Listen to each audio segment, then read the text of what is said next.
everyone, I welcome you all to the live session on Python tutorial for beginners conducted by multiple experts. This session is specially for those who wish to learn Python from basics to advanced level and make a career in it. So, before we begin the session, make sure to hit the subscribe button and also hit on the bell icon so that you will never miss an update from us. On saying that, let's see the agenda of today. Firstly, we will begin with Introduction to Python. In that, we will tell you what is Python, why is it so important to learn. Then after that, we will tell you how to get a job as a Python developer, what are the skills required to become a Python developer, and also what are the future prospects of a Python developer. Then later on, we will see why one has to choose Python over other programming languages like R and SAS. Post that, we will tell you the top 10 reasons to learn Python. Then later on, we will be covering all the basic concepts of Python, including web scraping, sets and dictionaries, and Python Seaborn tutorial. Post that, we have covered lots of projects and demo, like COVID-19 global prediction using Python, building REST API in Python, and lot more. So, by this time, you must have definitely decided to become a Python developer, right? That's why we have covered Python developer learning path at the end, and also Python interview questions and answers. So, this is the agenda of the video. Without any further delay, let's get started. What is Python? Well, ladies and gentlemen, you need to understand that Python is, a very nice programming language to work with at the basic level.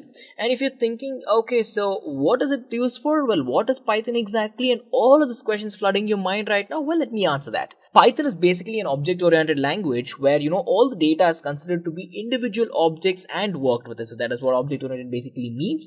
And it's a high-level programming language where, we don't use very complex syntax to work with. It is easily understandable and provides, very high readability as well. So by high readability, what do we mean? Well, high readability makes sure that even a non-programmer or a beginner can basically understand a lot of code when looking through a Python code. Well, it's as simple as that. And Python is primarily used for web development, application development, and much more. We know how much you guys are excited for web development. We know how much you guys are excited for understanding data science, understanding artificial intelligence, deep learning, machine learning, everything. And you guys might already know that Python is used for all of these applications, right? And that there's a reason for that. Basically, Python is known to be the world's #1 programming language. In fact, Java actually had this bragging right of being called the world's #1 programming language, and then Python came in, and pretty much from then on it has remained on the top spot since then.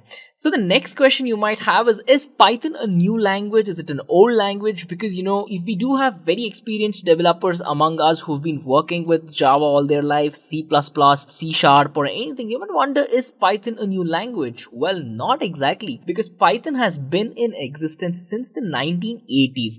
It's pretty much close to 40 years now. Python is almost a 40-year-old language, ladies and gentlemen. And the most important thing you need to understand is that it gained a lot of momentum. It gained huge popularity in the beginning of the 21st century, and basically since then, as I just mentioned in the previous slide, it has been rising and rising. And here's the person who created Python. His name is Guido van Rossum, and he's an amazing developer. You can check out more about him after the session, of course. And then coming to some quick Python facts that you might know or not know. Well, guys, do let me know if you know any of these. Let's consider Firefox. Firefox has over 230,000 lines of code, which basically calls to the working of Firefox, and it's all written in Python. How amazing is that? 230,000 lines of code of Python for Firefox, ladies and gentlemen. And then coming to Microsoft, of course, they have their own IDE. They call it as the Visual Studio Code, and this is basically used to promote worldwide Python development as well. And you can get pretty much free versions of this, and Python is open source, if you've been wondering. So Python has been used by the community, developed by the community, and implemented very well by the community as well. And then coming to Netflix, did you know that Netflix actually makes a lot of use of Python,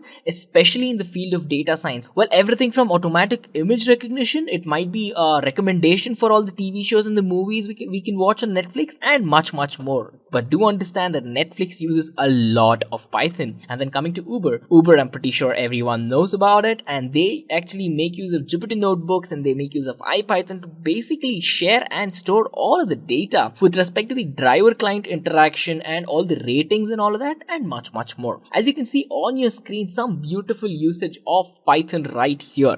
Well, on that note, let's come to the topic of why one should learn Python. Well, the first point that I would actually tell you guys of why you should consider learning Python is how simple it is and how beautiful the readability is. So what do I mean? Well, here's a simple Java code which basically prints the statement hello world. You know, we've all been in our first stages of programming where the first piece of code we might have printed very well might be the hello world program, right? So here is how you would do it in Java. Okay, so how do we do it in Python? Well, look at how elegant, how beautiful, and how simple it looks, ladies and gentlemen. And I'm pretty sure if you had to write code and if you had to start out with, if you're a beginner, you would prefer Python for this. You know, there are no semicolons, it is very much readable, and even if you do not know a programming language, you can understand that print hello world pretty much, you know, probably equivalent to putting out an output which gives out hello world. You know, you can at least take a guess and understand. But then as soon as you look at the Java code, you might be taken aback. You might be like, whoa, what's happening, right?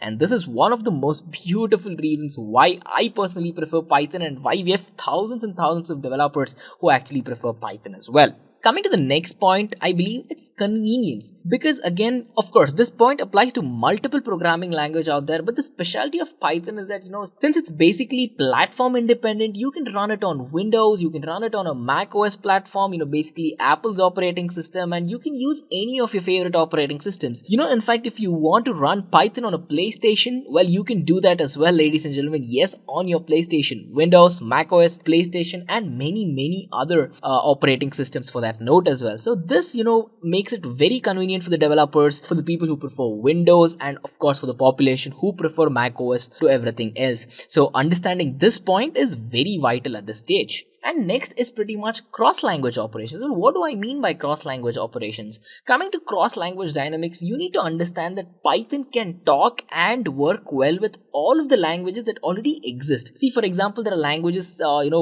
from C, Java, C++, we have JavaScript, we have languages such as Rust, we have .NET, and we have all of these languages, platforms, firmware, libraries, whatever you want to call it. And basically, Python brings all of this together. And if you are an expert in JavaScript and, you know, you're trying to implement JavaScript using Python, yes, you can do that. Can you run some Java code using Python? Of course. And can you go on to use .NET alongside Python? Of course. Well, as you can see where this trend is heading, well, it is the #1 language of choice for a reason, and I believe this is one of those reasons. So what do you guys think? Head to the comment section and let me know. And of course, coming to artificial intelligence. Well, ladies and gentlemen, I know you guys might be waiting for this at this point of time. Hey, what about data science? What about artificial intelligence? And much more? Well, here it is. You know, you must learn Python today because Python is one of the most preferred language in today's world to help achieve artificial intelligence, you know. So where is artificial intelligence implemented? Well, look around you, look at your smartphone, everything from Siri, Alexa, all the way to Google Maps, Amazon. I can go on naming thousands of applications of artificial intelligence, which has been so subtly integrated into your life. You know, you have to even understand and contemplate to see if something's AI or not anymore. That's how well it's all been implemented. So on that note, you know, there is a 44% enhancement when you put artificial intelligence and help with the current products which are already existing, and AI will of course optimize all of the internal operations in an organization by up to 42%. AI will help make better decisions, and of course AI will help pretty much optimize all of the external operations which take place. And this is a very important point because you can see a 31% increase there. And of course workers will be free enough to make sure that, you know, they spend their time, their efficiency, and much more to actually be creative instead of doing some redundant tasks. Well, now where does Python come in? Well, you need to understand that Python gives you a very efficient way to work with data. And when you're working with artificial intelligence, it is of course in no doubt that you'll be working with a lot of data. To ensure that you can handle all of this data with ease, Python has got us covered. And then let's talk about the library ecosystem of Python. Python has an extensively huge library system, and pretty much we're going to discuss about the libraries as well. But then at this point of time, you need to understand that all these libraries which are pretty much given to the developers, the frameworks or whatever it is, all of this is helping us get closer to making artificial intelligence more intelligent, if you know what I mean. And of course, it gives us beautiful visualization tools. And compared to any other programming language, there are languages like R as well, of course, which are on the boom right now. Python is again another standard when it comes to using visualization tools. And again, this, in my opinion, forms a very important reason for you guys to jump on this, because as a learner, as a developer, as a person solving a problem in your company, you will require an efficient way to process the data. You will require a large ecosystem. You will require very good visualization tools. And at the end of it, there is something even more important, is community support. Since Python is an open source language, it is the #1 programming language. Again, thousands of people pretty much start out with Python and learn Python on a daily basis, help each other solve the problems as well. In fact, we have the Intellipaat community where we actually cover Python as well. We cover all of the IT related concepts in depth in the community section, where we have people from across the world coming in to help each other's problems out. So make sure you check out Intellipaat's community after the session, ladies and gentlemen. And coming to the next point, Python has another strong footing in today's world. As you can see from the title, it is web development.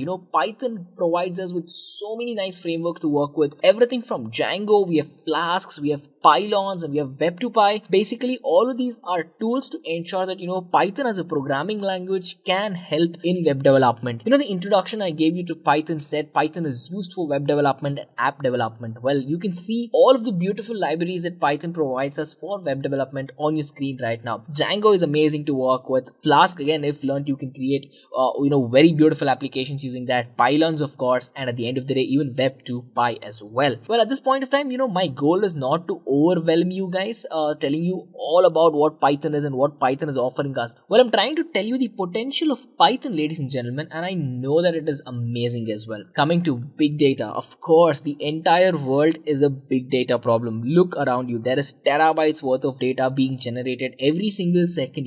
We upload a picture to Facebook, we upload a picture to Instagram, we might sing and put something out on SoundCloud or whatever it is. You're putting in a lot of data out there on the internet, and it's just not you, it's the entire world population, a majority of the population who make use of all of these apps. So when you're looking at that, pretty much there is a lot of data being generated. And how does Python help? Well, as I mentioned, Python is amazingly easy to work with. It is all because of the libraries and all the support it gets. See, for example, from Apache Foundation, we have Apache Spark, and we have tools such as Dask and PyDo, which basically help in giving Python the access to basically go on to make use of parallel computing.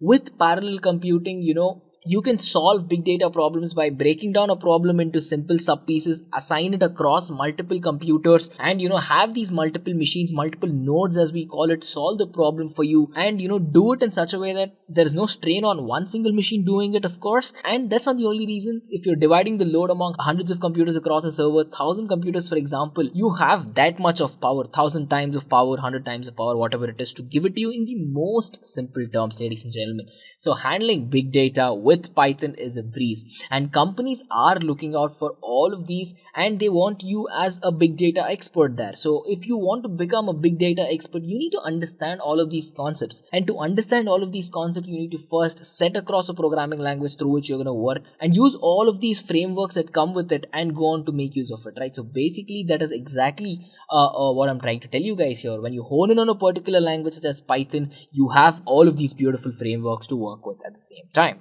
Then coming to data science, of course, I've put in a fire emoji out there to tell you that data science has been on fire all of 21st century. Data science is pretty much booming right now. And in fact, guys, if you do not know, data science is being actively used right now to fight the outbreak of the coronavirus, which is spread across the world. And, we have an entirely in-depth session covering basically on how machine learning and other technologies can actually be used to help fight the coronavirus, or COVID-19 as it's called as well. So make sure you check it out after this session. And of course, coming to why you should learn Python in terms of the data science aspect, well, again, it provides amazing libraries to work with here as well. For numerical computation, we have these two beautiful libraries. It's Pandas and Numpy. Both help in amazing numerical computation. And when you're working with a lot of numbers, when you're working with data frames, data sets, whatever it is, these will ensure that the same level of readability is met, and that of course you can efficiently handle all the data with ease. And then coming to data visualization, ladies and gentlemen, we have Seaborn and Matplotlib. These two are very famous tools which are basically used to perform data visualization when we're talking about data science, when you're talking about Python, and when we're talking about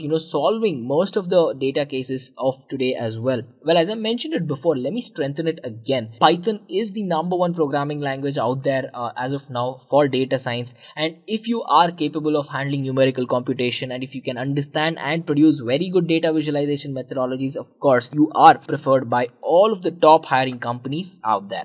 And this brings us to all the skills that is actually needed when you're working with Python, when you have to begin working with Python, or even general aspects of a programming language such as Python.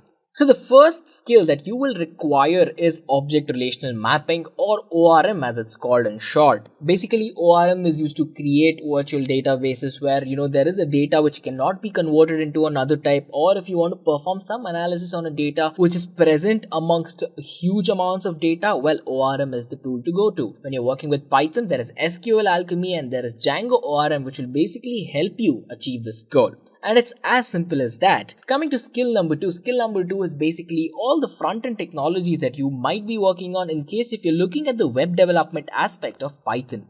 It is a must-have that you understand certain tools like HTML5. It can be, pretty much JavaScript. It can be CSS3, cascading style sheets, of course. And there are many other things which you might have and need in your arsenal to go on to become a very good web developer if you're working with Python as well. But then do understand that it is not always the tools which come into the picture. You, at the end of the day, if you're working with front-end technologies by making use of Python at the same time, you will be creating a very good user experience the person who's going to be watching your website. And at the end of the day, to keep it very structured, you will have a program manager who will overlook all of these, and it is going to be a very structured process of how you'll be going through the same as well. And of course, you will have a scrum master at the end of the day to bring all of these together to ensure that when you're working with a website or a web application, that everything goes smoothly and as the way that it's initially planned as well. So if you're working with front-end technologies and you want to go on to become a web developer using Python, make sure to keep all of this in mind. And of course, coming to the third skill, it's basically all the Python libraries that you have to know which exist.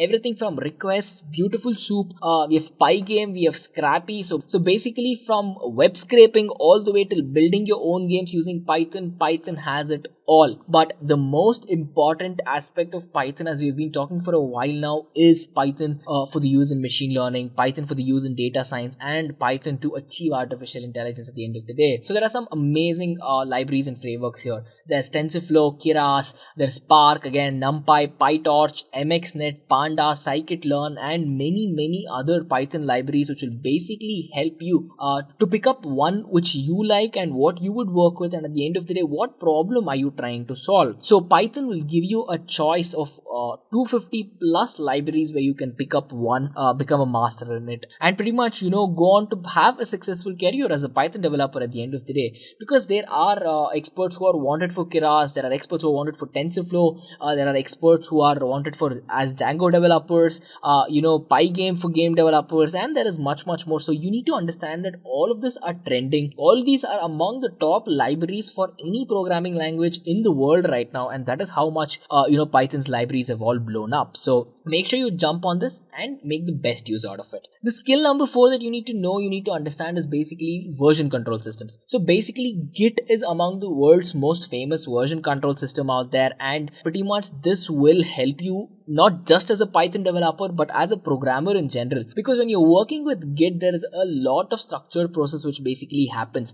It ensures that there is no confusion when multiple people are working on the file, and for example, a file which is already committed and deployed, So basically, when a file has been deployed and committed in a separate branch, well, let's say call it the development branch or call it the branch where the data is actually the data which is all live on the website or whatever it is. Well, this data you're not messing up for testing purposes, or you're not working on it actively, which might actually cause real-time changes to your website. So making use of Git will not only help you with Python, it will help you with all the other programming languages, by helping you stage your content, by helping you track your commits, and to ensure that, if there is modifications needed and modifications done, who has done the modifications to what branch at what point of time, and you can even leave comments to the modifications done as well. So this will keep the entire concept of programming and bring it into a world of structure and give it some foundation where, there is no confusions, there is no anomalies, and basically no mix up when there is more than one developer working on something at the same time. So this brings us to skill number 5. Skill number 5 is very important. It's artificial intelligence and machine learning. Why do we keep mentioning so much? Again, as I mentioned, it is the preferred language for AI and ML. It gives you multiple libraries out there. Everything from working with neural networks, working with machine learning, working with deep learning, and as I've mentioned, all the things that follow in these concepts as well.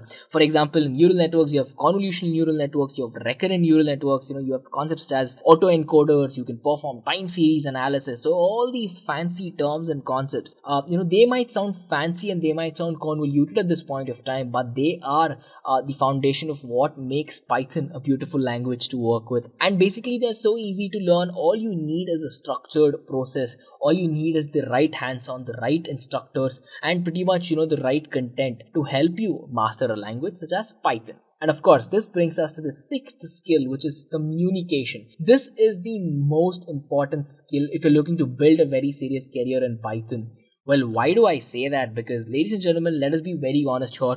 If you're working for an organization as a Python developer, there are chances that you will be working in a team and you will not be doing everything solo. If that is the case, you need to work amongst your team. You need to work among multiple other teams. See, for example, if you're a web developer or a data scientist for that matter, you'll be working with the data ingestion team in the morning. You can be performing analysis, writing neural network models in the afternoon, and at the end of the day, you might be creating very good visualization by using multiple tools out there, Matplotlib or whatever it is, and you can be presenting all this information to a non-technical audience. You as a programmer will understand all of these concepts because probably you've been working on it, you're trained on it, you're certified on it, and whatnot. When you're explaining all of this to a person who might not know it, there lies a small challenge. So communication plays a very important key, not just when you're becoming a developer in Python, but then when you're becoming a developer in general, ladies and gentlemen. So on that note, what are some of the key takeaways that you can pretty much notice at this point of time? The first thing that I can tell you is if you are willing to take up Python seriously, or if you want to understand why you should pick up Python, first check if you have the problem solving skills, if you have an interest towards solving problems,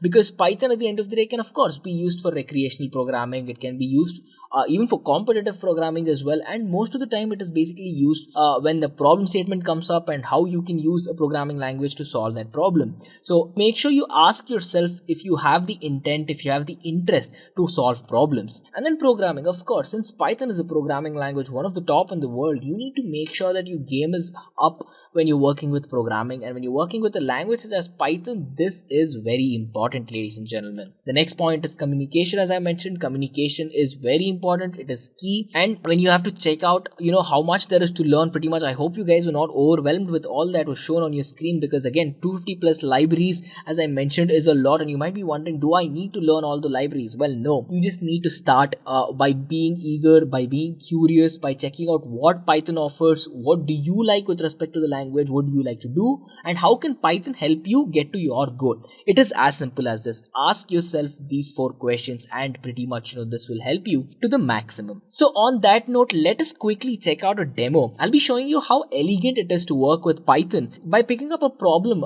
and solving it using machine learning as well. So guys, the point of this demo is to ensure that you guys get to understand how easy it is to work with Python. Of course, we can work on a very complex data set, we can work on a very complex demo basically, and the point is to not overwhelm you. The point here is to ensure that you get a clear understanding with with respect to Python, with respect to its usage, and well, all of us basically like less code to achieve maximum efficiency and to solve the problem, right? So nobody wants to write 10,000 lines of code if it can be done in say 2,000 lines of code, and that exactly is your takeaway after going through the demo session, ladies and gentlemen. So basically, we're going to try to predict to see if a person has diabetes or not, or check the onset of diabetes basically by making use of machine learning with Python. Even before we begin, as I mentioned, Python and machine learning has been amazing. You have multiple libraries here. You have one amazing library to work with machine learning, and that's scikit-learn.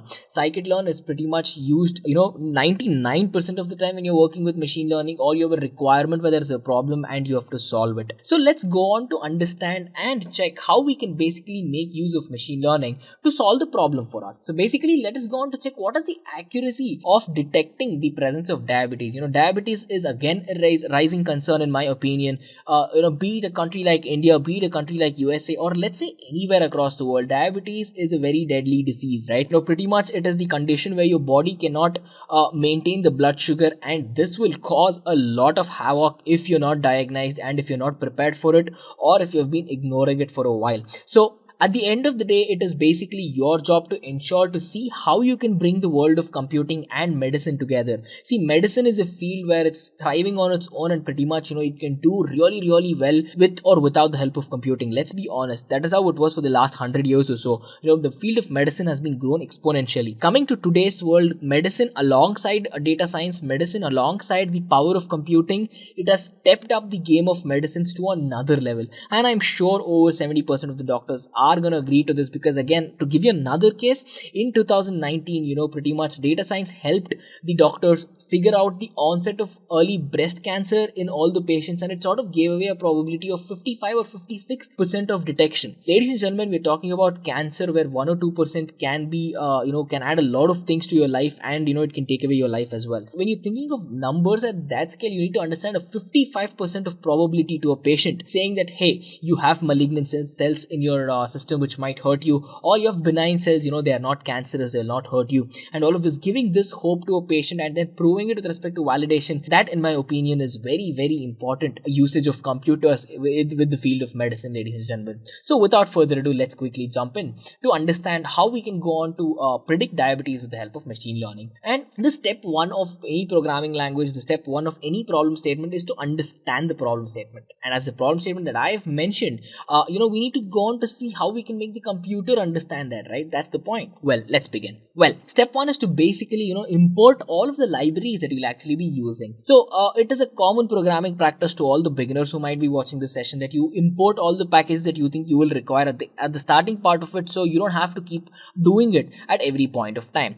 So the step one is pretty much very important, where we're importing all the packages such as pandas and numpy for data handling and numerical computation. As I mentioned at the start of the session, we'll be using Seaborn and Matplotlib as well to show you some very good visualizations. Scikit-learn, which is a very important part of machine learning, as it poses to be one of the top libraries, as I mentioned. And of course, there is one single line, since we're using Google Colab out here. Google Colab is basically a Python Jupyter notebook, you basically hosted on the cloud. So we have another thing, we're importing basically files which will help us upload files and help Google Colab talk to our dataset as well. So after importing all of the Python libraries, we need to go on to actually load the dataset. So loading the dataset is basically the operation of inputting our files which we'll be using. In our case, we're going to be using a diabetes prediction dataset. So let me quickly go on to import it. So basically using files.upload, it'll give us a very, very easy way to go on to upload these files. And as you can see, the file has been uploaded, and our dataset is there. So your question will be, what does the dataset look like? Well, can you talk to us a little bit about the dataset? Well, of course, ladies and gentlemen, you have multiple aspects of this dataset. And as I mentioned at the start of this project, basically this dataset is a very simple dataset. It does not require a lot of cleaning. Data cleaning forms a very important aspect of working with machine learning, working with Python, and this dataset is pretty much a simple one. So quickly going through all of the features that we have the pregnancies column, which basically describes if a person has had a pregnancy and if the person has been pregnant before, and the number basically indicates how many times the person actually became pregnant. And glucose will basically give you the glucose level on what was tested at that point of time. time. Blood pressure, again, as we call it as BP, is basically the diastolic blood pressure, which was measured at that point of time. And again, we have the skin thickness, which is very important to understand the levels of fat. Again, the levels of insulin is basically generated by the human body, and it helps regulate sugar levels. And it can be picked up from a serum test as well. Coming to BMI is basically body mass index, and an average of 25 BMI is considered to be a healthy person. Anything less than that, you might be undernourished, and anything above that, you might be considered obese as well. And then we have the diabetes pedigree function, which will basically tell you if there was an onset of diabetes in your family, because diabetes is something which is hereditary, as you might have read on the internet by now. So this basically will give us an understanding to see if it ran in your history, to see if it ran in the family history before. And then coming to age of course gives the age of the person, and the outcome. The outcome is to basically check if the person is basically predicted to either have diabetes or not. 1 indicates the person is predicted to have diabetes, and 0 is the outcome where we detect that the person has not had diabetes in their life before. And then of course, coming to description of the data set, let us actually go on to use some concepts of descriptive statistics here. So descriptive statistics is very simple. We're going to be analyzing data using statistics. Everything from the count of occurrence of that, what is the mean of all the values in the columns, what is the standard deviation, what is the minimum value of occurrence, what is the maximum value of occurrence, and of course you can go on to check the 25%, 50%, and the 75%. It's called as the IQR, interquartile ranges of all the data as well. See, some data might not make sense. Let me point out something really quick. Insulin will never be 0 in the body. BMI can never be 0 in the body, and you can see that there are minimum values here. And as I mentioned, you can go on to perform complex analysis to remove all of these values to pretty much ensure that they won't hurt your data later. Well, why do I say this? Because data cleaning is probably the most vital step for a data scientist out there, and data cleaning is very, very important when it comes to basically telling your model to give out accurate results, and basically it'll help your model learn better as well. Just a quick info, guys. Test your knowledge of Python by answering this question. What do we use to define a block of code in Python language? A. Key. B. Brackets. C. Indentation. D. None of these. Comment your answer in the comment section below. Subscribe to Intellipaat to know the right answer. Now, let's continue with the session. And this, of course, brings us to step number 3. Step number 3 is where you'll be splitting your dataset into 2. We call it the testing dataset and we call it the training dataset. Why do we do this? Well, we need to train the model based on some data and later verify it to see if it has learned something or how accurate that it has learned, right? So basically here, we make sure that, we split the data into a training data set. We basically split the data into a testing data set, and we can go on to perform analysis further. And the most important thing is that, you need to go on to distribute it and not just basically, pick up the data, hey, first 10 columns and the first 10 rows of these columns, let's split it into the training, remaining, let's go to the testing data set. Well, no, we can actually go on to randomize all of this and distribute it with respect to the testing data set and the training data set. Well, this is basically done to ensure we can add some sort of randomness to our testing and our training data sets at the end of the day. And ladies and gentlemen, welcome to step number 4. Step number 4 is where all the magic is happening. Here is where machine learning is coming into the picture. So basically we're using something called as GSCV for performing evaluation to see if a model can learn something and understand something. What is GSCV, you might be asking? GSCV is basically one of the amazing techniques. It's called as grid search cross validation, and this technique is used to understand what parameter can be used best and how you can go on to evaluate what parameter will give you the best results at the end of the day. So you might be wondering, can I use just body mass index to check if a person is diabetic? Can I just check out using blood pressure to see if this person has diabetes or not? Well, with respect to grid search cross validation, your data, since it's being split into the test case and the training case, you can basically go on to tell your model to effectively use this validation case, which is basically the test case, against your training case to make sure that your model has learned well. You can go on to use multiple other things as well. There's something called as k-fold validation as well. With respect to k-fold, your testing data set is broken down into small chunks, and basically it is n folds times which is run across that training data set. What I mean by that, case number of times you want to run your testing data sets across the training data set. Well, again, not getting into all the details to basically overwhelm you again. To keep it simple here, we'll be using cross validation, and by making use of the gradient boosting classifier, we can ensure to find and evaluate what are the best parameters and how we can go on to use them to accurately detect the onset of diabetes. So let me quickly run this, and ladies and gentlemen, as you might know, this is the process where the machine is actually learning and it's performing analysis by going through all of the data. And this is very important to know that this might take a small amount of time. I am thinking in my case this might take about 2 or 3 minutes. So we'll be back as soon as we get the results.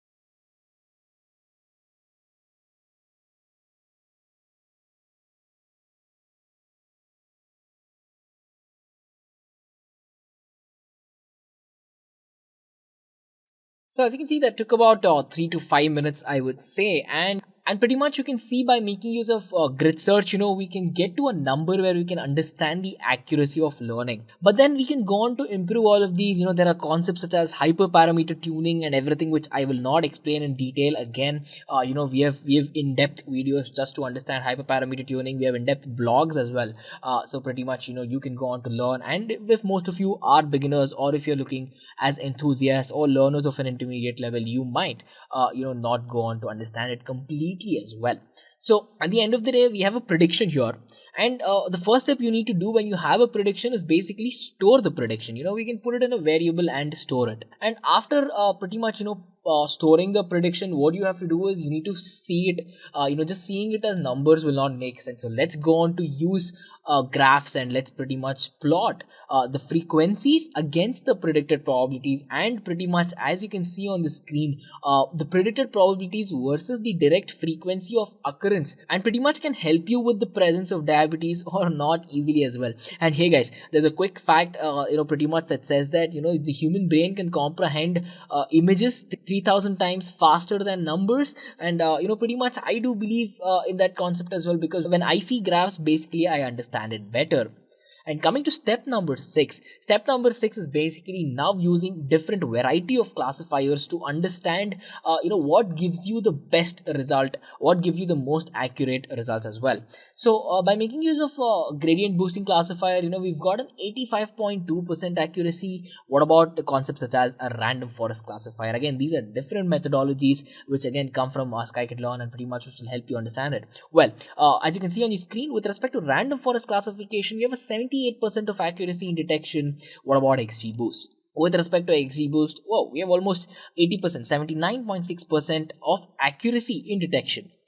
This might put up a thought in your mind saying, hey, why are we looking at multiple classifiers? Why can't we use the best one to be done with it? Well, ladies and gentlemen, with respect to machine learning, that is not the case. One classifier might not be the best for all the use cases out there. So what we try to do is we put in the other classifiers out there. We make use of 5 or 6, in fact, more than that, 7 or 8, to basically understand what will give out the best results and what will basically help the machine understand the concept better and give out more accurate results. Because at the end of the day, we're looking out for the most accurate results we can get our hands on, and that is one of the reasons why we go on to use multiple classifiers as well. So you might be wondering, what can we do any further with this project? Can it be built better? Well, of course, you can perform a lot of data cleaning for that matter, and pretty much you can go on to use many other classifiers as well. You can use k-nearest neighbors algorithm, which is basically KNN. You can use concepts of perceptron. You can make use of the concepts of decision trees and many other methodologies to check their performances, see what gives you the better performance. And in my opinion, gradient boosting, random forest, and XGBoost pretty much gave us high numbers of accuracy for this particular case, and I thought it was fitting enough to show you guys this. Well, as you can see, it is pretty much very easy to go on to work with machine learning with respect to Python. Now let's take a look at the features that will be available in 2021 in Python. Python is very frequently updated, so new features are going to be available with every new version, and old features are going to be deprecated in every new version. So we recommend you take a look at the new feature list in Python whenever new version releases. So Python will have several features added to it in 2021. So one of those features is bit count, then there's strict zipping, and then there's the read-only proxy of dictionaries. Firstly, it's bit count. So as we know that computers don't really understand the source code that we write. To it, it's just a large blob of text. It's the job of the interpreter or the compiler to convert the code that we write into machine code. Machine instructions are at their very basic level written in binary. Binary is a number system which works with either 0 or 1, and it has a binary digit system. Binary digits in short are called bit.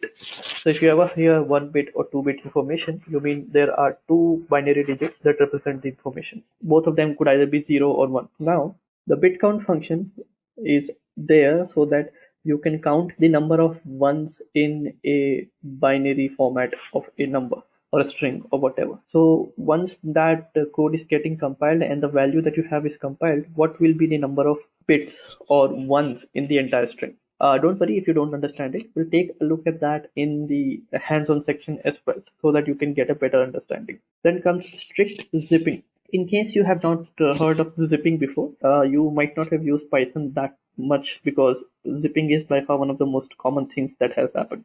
So zipping basically allows you to create a tuple out of two lists. If you have two lists with different values and you want to create tuples of the same indexes, you use the zip function. Strict zipping basically means that if the lists that you are providing to zip are of different lengths, you will get an error. Before this, what you would have to do is you would have to check them manually and say, okay, this is not working. You have given us different length of lists to zip, and we can't process this list. And then you move ahead. But this was a check that you have to do on your own, and sometimes you'd forget. So in Python, they have added this new feature in which when you create a dictionary, when you create a zipped version of two lists, you will have to provide lists of same length. If not, then you will run into an error, and we'll take a look at that as well.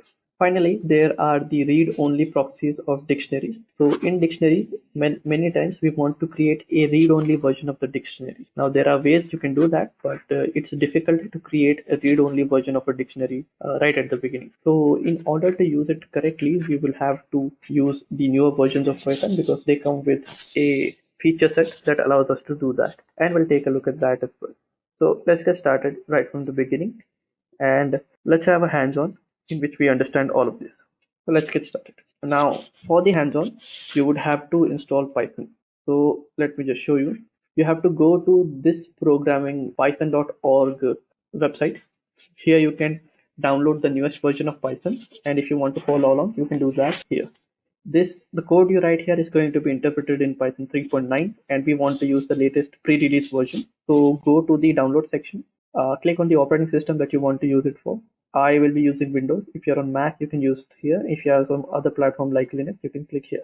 So I go to Windows, it opens it up, and it shows us look into this section which is on the right hand side. It's called the pre-release section. The stable releases are the versions that have been checked and all the bugs have been removed that were reported while the software was being developed. On the other hand, in the pre-release section, we might have some bugs, but you can try out the new features as well. So you can go here in Python 3.10.0. Before that, you would get Python 3.8.7 release candidate 1. But we want this to be the one. It was released on 7th of December 2020, so not too long ago, and you can download the installer here. If you want the help file, it's available. If you want the embeddable package, it's available as well. Choose the architecture correctly, install it, and you will be good to go. I have it installed and running, so I'll just show you what it allows us to do, right? So the first thing that we have to take a look at is something that we refer to as a bit count.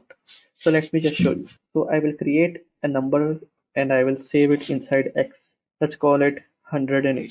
Take a look at 108 and we have the value embedded in a variable X. Now, if I want to take a look at its binary representation, I have to use the function bin. This has been available for a long time. This is not Python's current version. As you can see, we have 1, 2, 3, 4 bits. So if I want to check how many ones are there, all I have to do is type bit count, press enter, and I get 4.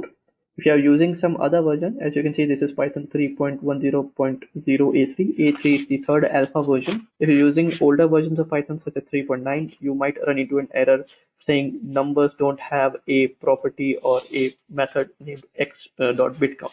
So in that case, you would have to upgrade. So this is how it happens. Now, if I were to change x to be equal to -108. Now, if I were to go back, take a look at the binary representation. It's the same thing, but I have a negative symbol added at the beginning to show me that it's a negative number. If I take a look at the bit count again, I get 4. So the number of binary numbers that are 1 here is the same. There's 3 zeros and there's 4 ones. So that's one way you can do it. So how does it work? Well, in a very basic sense, the way it works is what you do is you calculate the binary number, it returns a string, and here what you can do is you can just count the occurrence of 1. This should return the same thing, which is 4. So in case you're using older versions of Python, you can just create a function on your own, call it bit count, so just call it def bit count, get a number, and here all you have to do is return the binary representation of x and then count 1 in it, right? So if I go bit count 108, you get the same thing. So if you're using older versions of Python and you want to use this feature, this is available for you to use it this way. All right, now let's take a look at zipping. Again, for those of you who are unaware of how zips work, let me just show you. I'll just scroll down a bit. Create a zipped version. I need to create two lists. I'll call them A. A is going to contain, I'm going to call it small a. Now I'm going to create few things here. I'll call them name. So John, Jane, Jenny, and Johnny. So we have a list. I'll create another list. This will be called three things. We'll call it the number of the percentage that they acquired. So let's say 88, 44, and 98. So I will only keep 3 here as of now. Let me just add one another to show you how this works. And 77. So I have two lists, A and B. I want to create a tuple of these two values, these two values, these two values, and these two values. The code I would have to write for this is going to be a little cumbersome. But since Python provides me with the zipping feature, all I have to do is pass in A and B, and it returns a zip object. If I want to create a list of the tuples, I can do so as well. It's going to be list. There you are. John has 88%, Jane has 44%, Jenny has 98%, and Johnny has 77%. As you can see, the corresponding values are being used. But suppose instead of B being this, I change the size. Now it's the length of A is 4, length of B 3, and length of B is equal to length of A. We are going to get false. But if I try to create a new list of zip and A, then I get only 3 values. So that's the thing that you have to understand when you're trying to use zipping. One of the values get removed from this. So this is how it works. But if I want to be a little strict here, I can pass in a parameter in the zipping function, and I'll call strict is equals to true. Now I have passed in. So argument 2 is shorter than argument 1. So I have both the features. Earlier this feature was not available, and passing strict is equals to 2 was going to raise an error that it doesn't understand what strict means. But now since I have two lists that are of different lengths, if I want to opt in for stricter versions of zipping, then I can do so. The reason why this was added, strict true, was because to make it backwards compatible, so that other code that used the older syntax in which different lengths would be accommodated for, in cases like this, they would not want to break the older code but just want to add a new feature, and that's the way they chose to go with it. In case we were doing this, then we would have to just create another function, call it strict underscore zip, pass in A and B, def strict zip A and B, and then I have to just check if length of A is not equal to length of B, then I have to raise an error or something like that. So I could do it like this, or I can, here I have to use the word except and throw a new exception. Now that's possible, but I won't be doing that. So that's how you can do the new zipping feature. Finally, the third thing that we have to do is the take a look at the dictionary. So let me just show you how that works. First things first, I have to create a dictionary. Now again, the same way I did earlier, I had two lists. I'll create a dictionary out of those. So if I pass in dict with A and B, I think, yeah, so because they are of different lengths, it's not going to work. So let me just take a look at that. I'll just create a dictionary easily.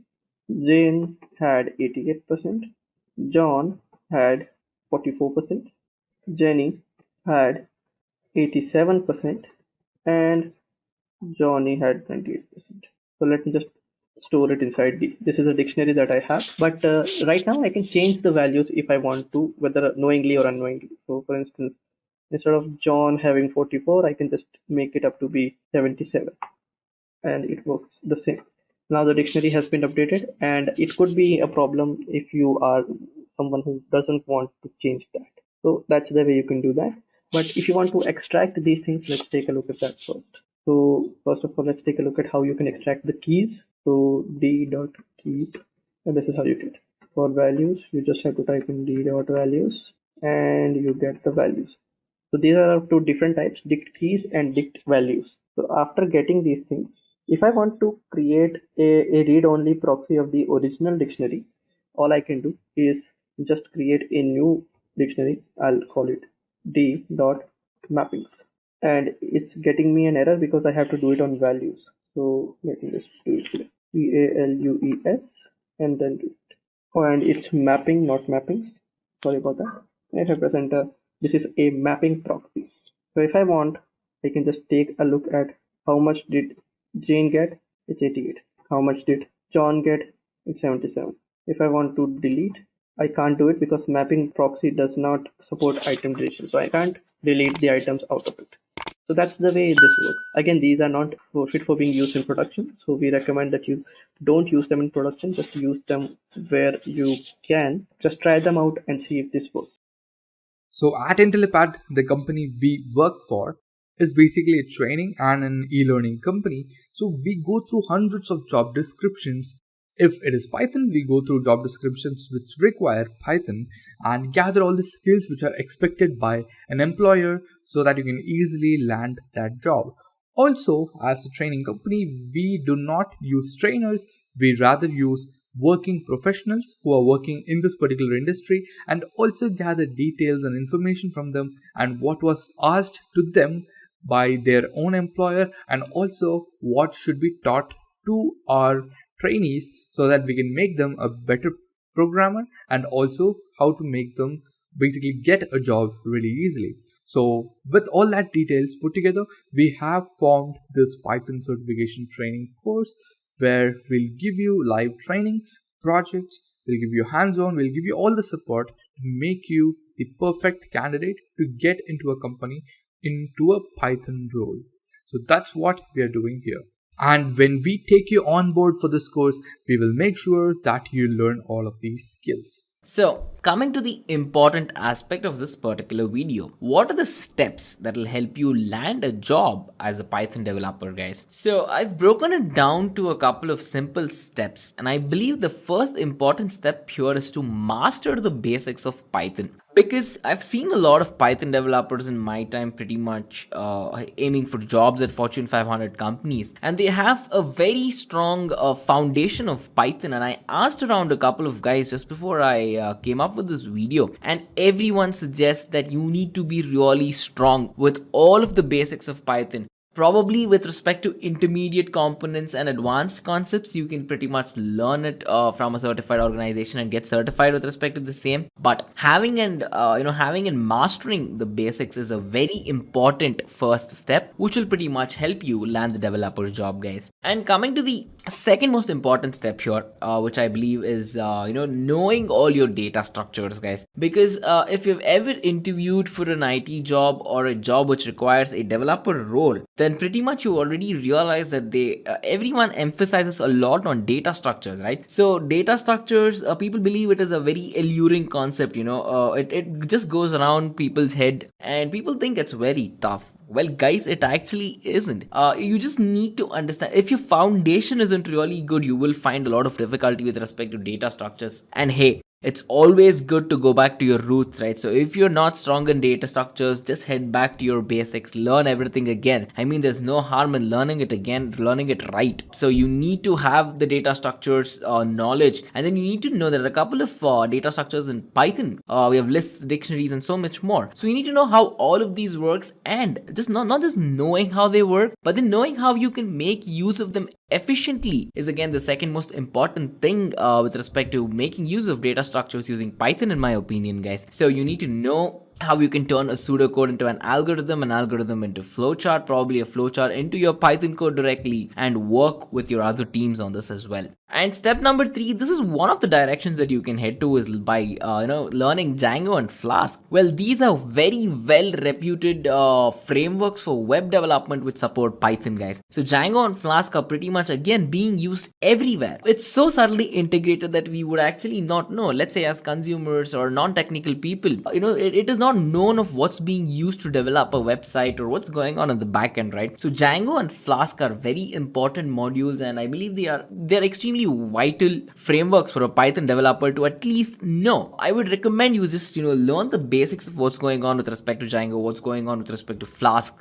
and see if you can exploit something out of it, make a mini project of sorts which you can add to your resume and which will eventually give it a lot of weightage as well, right? So this is step number 3, guys. Step number 4. So step number 4 pretty much involves all the majority concepts that you've pretty much learned in step number 3 with respect to Django and Flask, and actually using all of the skills that you mastered from it to perform a couple of web scraping activities from a couple of sites, guys. Well, web scraping, again, there is a lot of jobs with respect to web scraping, which again, which is an amusing fact for me, because I just thought, this was a couple of years ago, so I thought web scraping was a small thing in this world, but no, web scraping has its foot really strong. It has a very good hold in the world of IT, and then making sure that you guys can get to this step, guys, you will need a good web development framework and knowledge in this framework, right? Hence step 3 was an important one. Well, in my personal opinion, step 5 has to be the reason why most of you guys are here, or your goal would be something this, right? To achieve artificial intelligence with respect to machine learning by making use of Python, right? Guys, there are many frameworks and many libraries out here for Python. Again, Python is scikit-learn, TensorFlow, PyTorch for neural networks, deep learning, and machine learning as well. I mean, there are so many frameworks for Python, it will take you a really long time to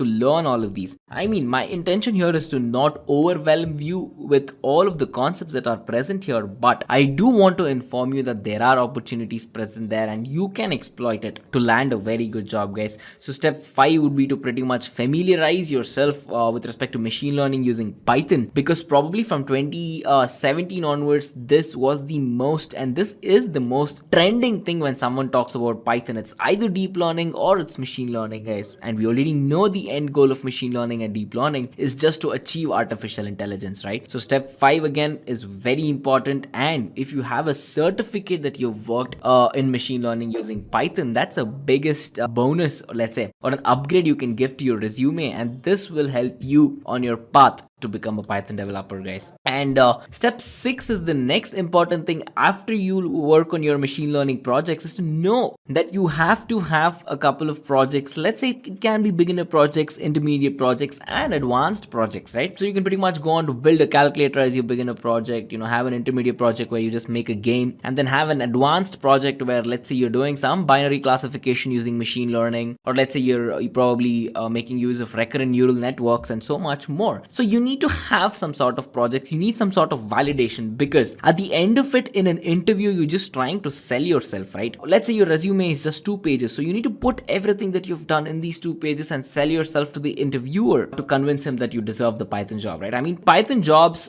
pay a lot, actually, in fact, to be honest, compared to other programming jobs. I am not biased, but these are just the facts that are present, guys. And guys, stick to the end of the video where we'll be talking about salaries and so much more, and you'll get to know the figures of what a Python developer earns as well. So This important step here is to tell you that you need to work on some projects, you need to get your hands dirty with respect to code, and then work with it and go with it to pretty much land a good Python developer's job, guys. So after all of these, there are still some skills I would this is my personal set of skills that I would push for you guys. And the first most important thing is effective verbal and visual communication skills, guys. Because when you're working a technical job, I've been in situations where, people are trying to explain concepts to a non-technical person, let's say in a business meeting or a business review, and those people are not understanding what the developer is trying to tell us. So basically what happens is you need to dumb down your concepts from the world of IT, and probably you need to have that verbal skill to explain your code to a developer and to explain your code and concept to a non-technical person as well. So in my opinion, a good verbal skill is always not just a Python developer job, it's just great to have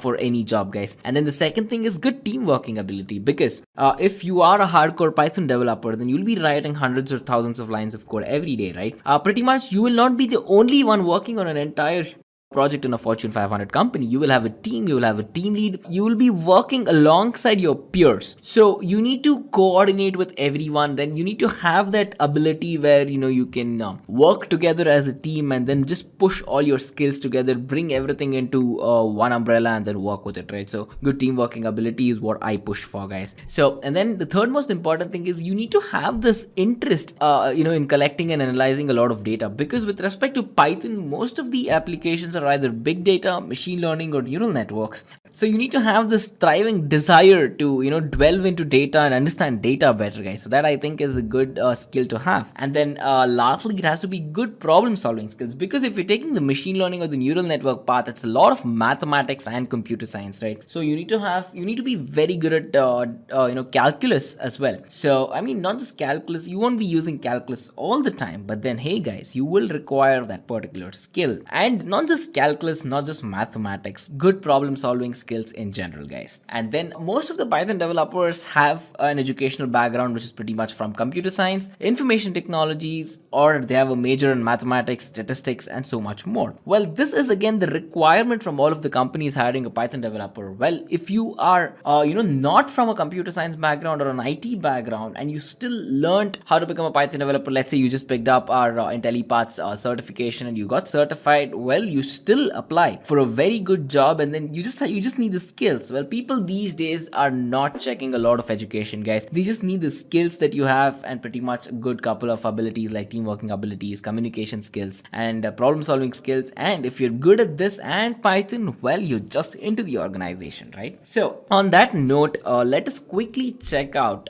what a Python developer's resume looks like. Here is a very small sample resume that I picked up. So this person has pretty much worked as a junior Python developer at this company called as NRG from 1 year. She worked as a Python developer at this company called Morningstar in San Francisco. The description pretty much says delivering projects with 1 or 2 days turnaround time or even within hours. So you need to have the ability to sit in code and finish a project having a less turnaround time. Designed and implemented the boot menu in 2-line displays in 3 weeks. So again, that is a very good achievement, probably in 3 weeks for this particular person. And then another Python ongoing job at Makerspace, made over 800 insertions, 150 deletions to 4 central framework repositories in less than 3 months. Took a position which combined 2 roles, Python developers and Scrum Master as well. Scrum Master for a team of 9 people. Introduced a new approach to submit render for layout and crowd department. I mean, this just should give you the overall picture of what a Python developer would do, right? So at the end of it, Python developer you need to be good with your time ability as well, guys. So how good are you at maintaining time? Because as you can see, usually the turnaround time for a Python developer is less, but then this depends on your organization as well. But you need to be good with time, you need to be good with code, you need to be good with working with a team, and that is a very important part of being a Python developer, guys. I mean, you can just check out pretty much you can just Google it out, a Python developer's resume, and you can pretty much go on to read what these people have actually done in their course at the particular firms, and it's staggering to see that the achievements of people can make even as junior Python developers or an experienced Python developer as well, guys. Just a quick info, guys. Test your knowledge of Python by answering this question. Which of the following is not a keyword in Python language? A. Val. B. Raise. C. Try. D. With. Comment your answer in the comment section below. Subscribe to Intellipaat to know the right answer. Now, let's continue with the session.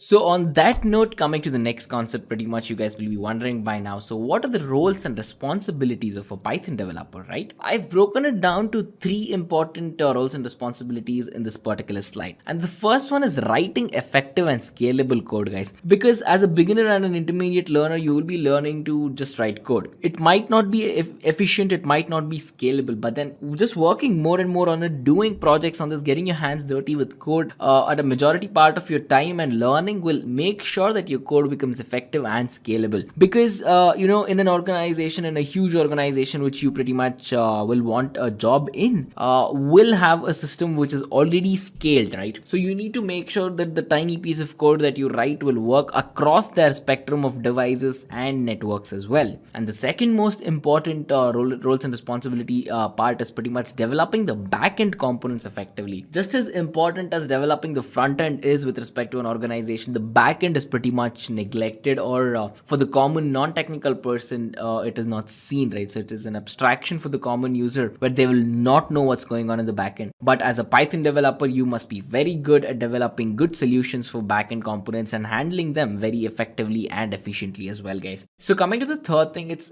pretty much integrating this particular backend with respect to the front end easily. So you need to know how you can go about with a merger with respect to all the backend, let's say databases, data storage units and so much more, and you need to bring these together with your front end to integrate this well, guys. So these three, I believe, are a very important role for a Python developer, and there are more as well. I mean, you can just go on to find many roles and responsibilities of a Python developer, but I think those three are the most important ones, guys. So coming to a Python developer's job description, here is an actual job description from Accenture. I picked this up from the website indeed.com, which is very famous for searching and hunting for new jobs. And this is their requirement, guys. They say that they require very strong quantitative and analytical skills, and they require 2 years of experience in data science as well. And this includes Python, R, Scala, Julia, or SAS. They require 2 years of implementing and delivering project in using CI/CD pipeline as well. So they require the continuous integration, continuous delivery pipelines here as well. And then they pretty much want you to have experience working with Git, Jenkins, Docker, Kubernetes, Kubeflow pipelines, and so much more. Again, 2 years experience in data science and using statistical methodologies. Well, this is the job description for a plain Python developer, guys. So look at the concepts that they pretty much ask you. You need to know Kubernetes, you need to know Python, you need to have worked with data science. Again, you will require some experience in machine learning methods, familiarity with clustering, regression, optimization, recommendation, neural networks, and other machine learning methodologies as well. Well, as I've been mentioning, machine learning has been a big part in the world of Python, and then if you're strong in that, you can pretty much go on to hunt and get a really good job, guys. So here is another job description from this one's from Bank of America. Well, here they say you need to have exceptional development skills in Python on Unix, knowledge of agile development. Again, these guys need Scrum and Kanban and so much more as well. Solid object-oriented design skills. OO is object-oriented. With respect to distributed low latency, high availability systems, you need to have excellent problem-solving capabilities, analytical skills in a high-pressure environment. You must have a degree in computer science, physics, engineering, mathematics, or an analytical degree as well. A strong understanding of algorithms and data structures. See, I told you. And then a strong understanding of all the design patterns and why there has to be a pattern that needs to be used. Well, this responsibility, this role and responsibility again is exactly what we discussed a couple of slides ago, right? You need to give importance to data science. You need to have a degree in computer science. Well, again, this is debatable. If you do not, then you can pretty much, get there. Because I personally know a couple of electrical engineers who had the interest to pretty much pick up computer science a decade ago, and now they are pretty much vice presidents of big companies working with respect to Python, working with respect to C# and so much more, guys. So a degree is debatable, but then it would be really great if you actually have that. If not, you will need to work your way up the ladder of development, and you need to prove to people that you can pretty much handle the development job, guys. So coming to the next important thing in this particular video is the Python developer's salary, guys. So in America, in the United States of America, the average pay for a Python developer is somewhere around $95,000, guys. This is American dollars. And then throughout the world, let's say in India, it's about 10 lakh rupees per annum, which is again great if you are just starting out or if you're an intermediate developer. But then this is just the average pay, guys. So the pay lasts from somewhere around 6 lakhs all the way till 15 lakhs per annum for a Python developer from a beginner to an intermediate scale. I mean, if you're an advanced developer, then you can pretty much get a bigger salary here as well. But the comparing the entire world's average, I mean Australia, Europe, London, and so much more, the average base pay per year comes down to somewhere around $92,000. It can go as low as 60,000 American dollars and as high as almost $140,000 per year, guys. So this is really good amount, and you can tap into these with all the potential that you guys have. And I've seen a couple of comments from learners. You guys are just unstoppable. So you can pretty much get here. You can get here really quick, but then you need to sell yourself well. And I believe that having a certification will. Why you should learn Python. So basically 3 simple facts are out there. First is that it is ranked 3rd in the index of the popularity for programming languages. It is ranked 3rd. And it tops the list given by IEEE Spectrum as the #1 language to learn. So in terms of popularity, as in the number of people who are using different programming languages, and there are a lot of programming languages with different company uses. So there are different companies who have created their own programming languages as well. So a lot of people work on those programming languages. Like there's a programming language called ABAP, which is for SAP, where they do business-based programming. And then there is programming language called Apex for Salesforce. Then there is C++, C, Java, C hash, and a lot of different languages which are out there. Among those, it ranks 3rd in the popularity of languages which is being used, and it ranks #1 in the language that you should learn. So since it is very easy to learn, very easy to interact with, so easy to use, that's why it tops the list for being the #1 language that you should learn in order to begin your path in the programming field, if you will. And again, coming back to the point, the preferred domains like the data science, machine learning, and artificial intelligence, all inside of Python. And if you talk about it, even the web development, a lot of companies use Django for writing their backend.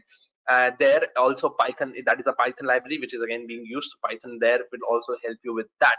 So why we mention something data science again and again and again is, if you go about by the words of Harvard Business Review, which is given by Harvard, which is an extremely prestigious university, they claim that the data science is the sexiest job of the 21st century. It is the most highest paying job for people who are in the IT sector. So who are doing technical programming, data science is the field which will fetch you the most amount of money, and it has the highest average paid salary across the board, across all the different jobs that you might have. So there are business analysts, there are, let's say, program developers, there is system architects, there are a lot of different people. So in those, data scientists are the one who are paid more on an average than the others. So that is why learning Python is very important if you want to step in the field of data science. Okay, let's move along and talk about the different companies that you will be hiring. So if you see these companies on the screen right now: Facebook, Google, NASA, Quora, Amazon, Reddit, Instagram, Dropbox, Netflix is somewhere, it's an extremely good company if you are interested in data science. They do not pick anyone very easily because Netflix, again, the data science department is crazy good in there. So these are the dream companies of almost every programmer who is out there. They want to work for the tech giants like Google, Facebook, or Netflix. And going for these, if you want to land a job in these places, Python is like a staple that you must have at the back of your hand if you want to apply to these companies and be there as be as a very good developer for them. Then if you're looking along those lines, you must learn Python if you're looking at any of these companies, or NASA for that matter, because NASA again uses a lot of data science, and for that Python is very important.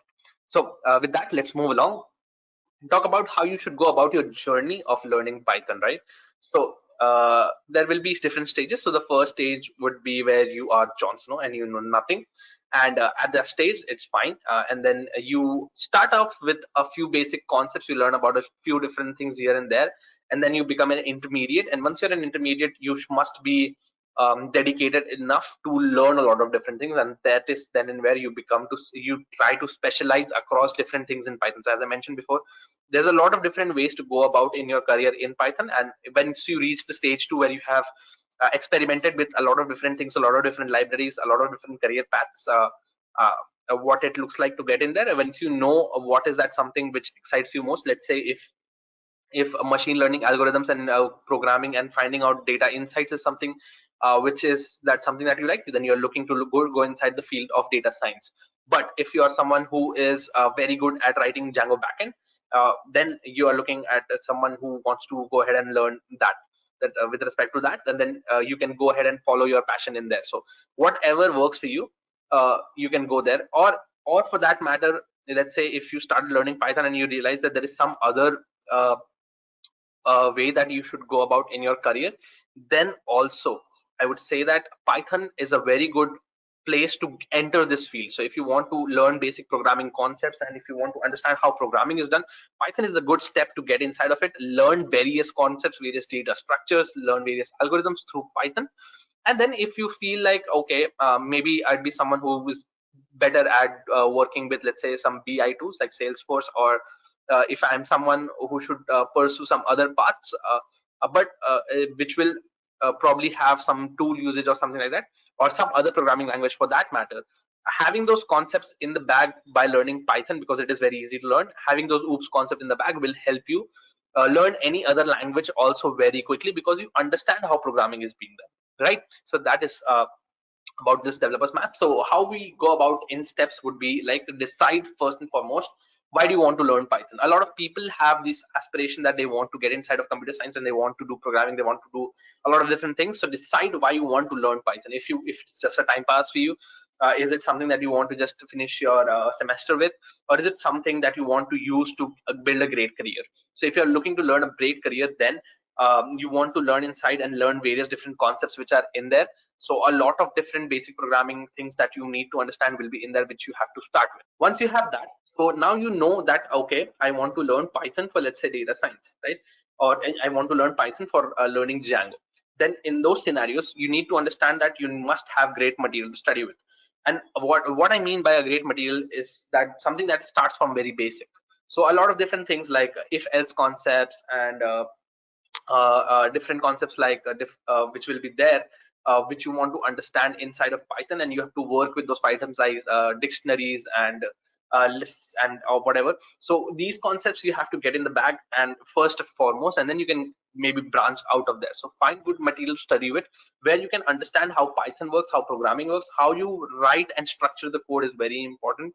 And from there we move on and enroll in an online training program for Python. So while learning, if you understand that, okay, I'm doing good now, it's time for me to step up my game. I want to use Python into something where it is more useful. So enroll in some online Python certification course, or any other certification course that you find which aligns with some kind of certification. Just enroll in there and learn Python in and out, because doing these will give you the hands-on practice problems and different things which will enable you to learn algorithms and different data science. And once you have that in the bag, read the official Python documentation. And this step is only recommended like if you are very interested in Python and you want to get deep inside of it, then you need to learn about the official documentation. You can go ahead and understand what the company is doing, sorry, what the programming language is doing, and you can get into the depth of things in there and understand how things are working.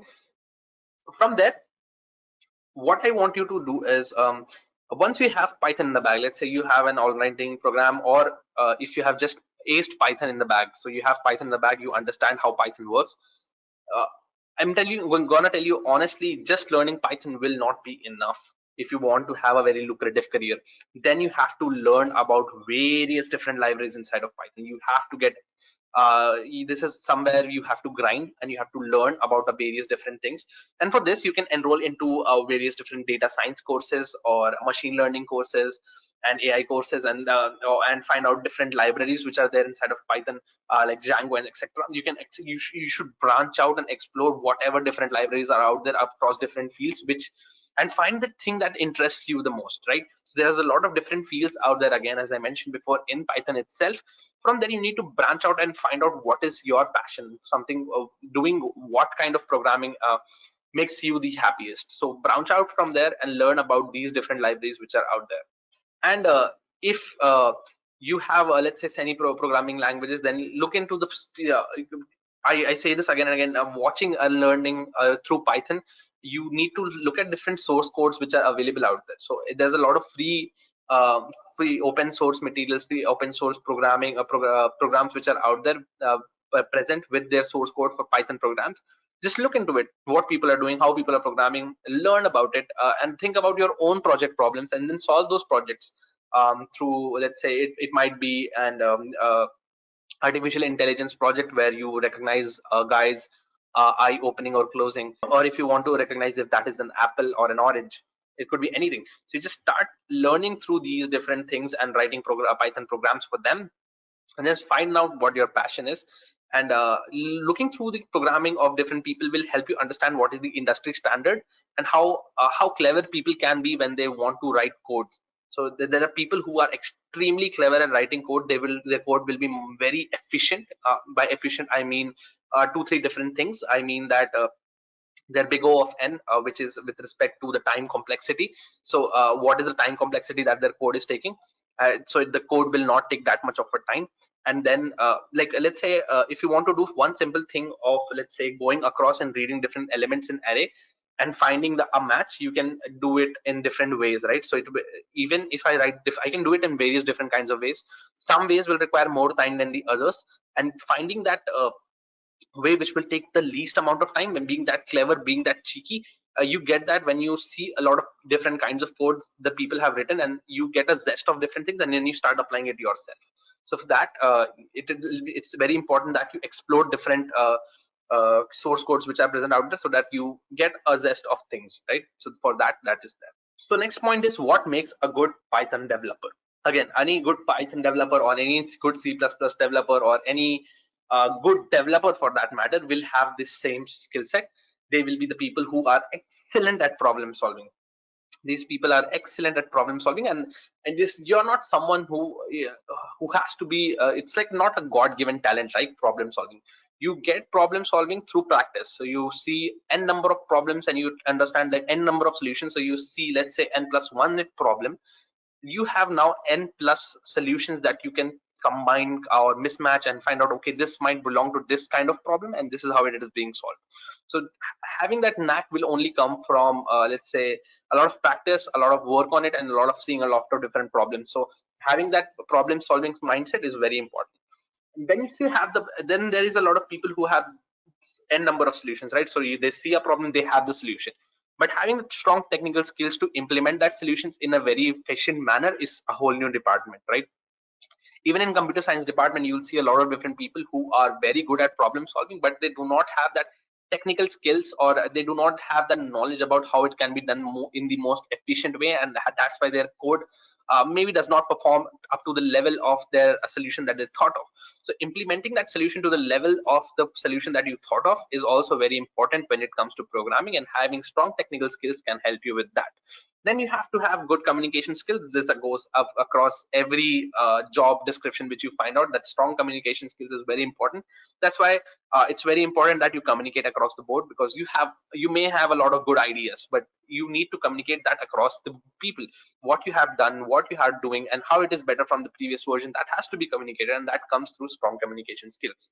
And finally, there is this eagerness to learn. So it goes without saying that, as I mentioned before, a lot of people learn Python and then they have to branch out, because there's so many libraries that you have to learn. And if you don't have the eagerness to learn these different libraries, then I'd say it's not worth it for you. So if you have that eagerness to learn, and if you have that knack for programming, and if you have that satisfaction of seeing your code run properly, then it is something that you should consider building your career in. Now, what next? So let's say we are at a stage now where we have, let's say, done the Python course. We understand Python. We have a Python certification as well, and I started seeing it across various different libraries. I know, let's say, 5-10 libraries by now. So what should I do now? The next step would be do as many projects as you can. So the only thing that will help your resume, apart from certifications or publications or a good work experience, is your projects, especially for people who are freshers. Any job interview that you go, you will be grilled on the projects that you have done, and do as many good projects as you can, because these projects basically why, if you ask yourself, why would many interviewer ask you about your projects if you have done it? So having a project basically gives them a problem statement, and how you solve that using your programming language is a great solution, and it gives an insight of how much depth you have in the understanding of the programming language and how good your problem solving skills is. So it gives you both of that in the same place, and they can grill you about the technical aspect of things so that they can understand uh, how much depth you have in the programming language fundamentals. And some of the good projects to start with is here mentioned on my screen. So if you're interested, you can go for Twitter sentiment analysis using Python. Then there is Hangman game. You can make a lot of different kinds of game. You can make the snake game and different games which are out there, which you can start as mini projects. But as you move along and learn different libraries, you make more complex projects, make more better projects, which will basically help you enhance your resume and land you those better jobs tomorrow. First, we'll see about Python. So Python is a high level interpreted and interactive language that is used in various fields of development. So it is also an object oriented and a scripting language that is designed to be highly readable, and it uses English keywords frequently, whereas other languages uses punctuation, and also it has a fewer syntactical construction than other languages. So Python is a must for any working professional to become a great software engineer, especially when they are working in the field of various fields like web development, data science, machine learning, artificial intelligence, and big data. So the features that makes Python unique is easy to code. It is a very simple language that anyone can learn very easily, and it is also free and open source. Then it is an object oriented programming language, so it supports object oriented style or technique of programming that encapsulates code within objects. So it is also Python also supports GUI applications that can be created and ported to many system calls, libraries, and Windows systems such as Windows MFC, Macintosh, and the X Windows systems of Unix. So it is also a high level programming language.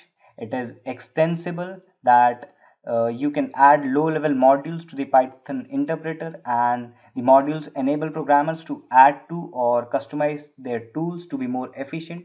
So this extensible features makes it more unique for the use in various development tasks. Then it is a portable language, and that can run on a wide variety of hardware platforms and has the same interface on all the platforms. Then comes integrated language, so it can integrate various other applications and technologies.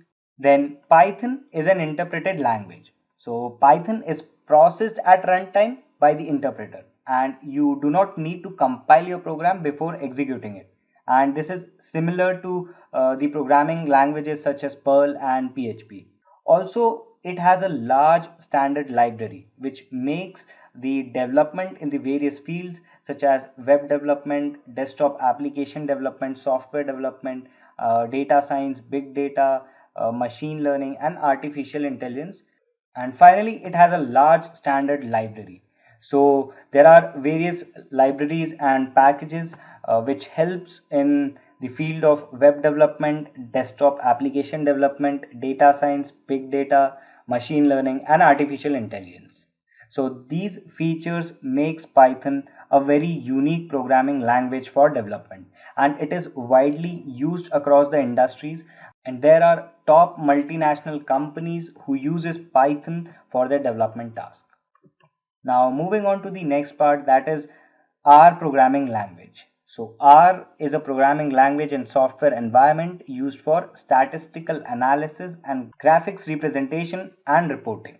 So R is freely available, and it is an open source programming language.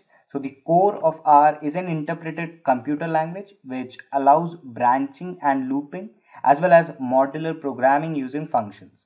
So R also allows integration with procedures written in the programming languages such as C, C++, .NET, Python, or Fortran languages.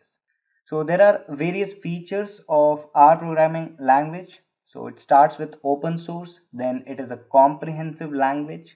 It has a wide array of packages that is used in the statistical analysis. Then it has various graphical libraries that are used in data visualization tasks. So the task of data visualization can be handled using R programming very efficiently. Then it does not need any compiler for compiling its codes. It also performs fast calculations. And the next feature is integration with other technologies. So it can very efficiently integrate with other technologies to develop software application. And then cross platform compatibility, that is, R is platform independent. It can run on any hardware or more than one hardware or operating systems.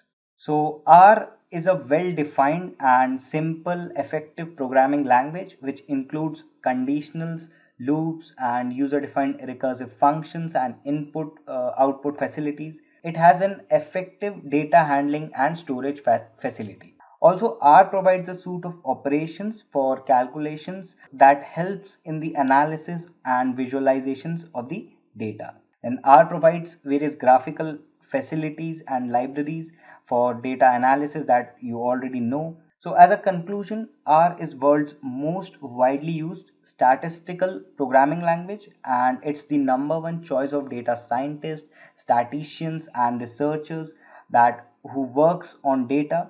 It is supported by a vibrant and talented community of various contributors. Now we will move on to another programming language, that is SAS.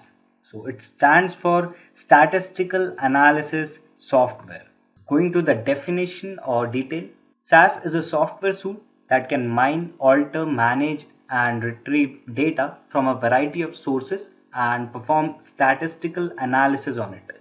And SAS provides a graphical point and click user interface for non-technical users. So it allows for data to be read from databases and spreadsheets from various statistical analysis. So SAS is a leader in business analytics. Through innovative analytics, it caters to business intelligence and data management. So it gives various software and services for business analytics. SAS transforms data into insight which can give a fresh perspective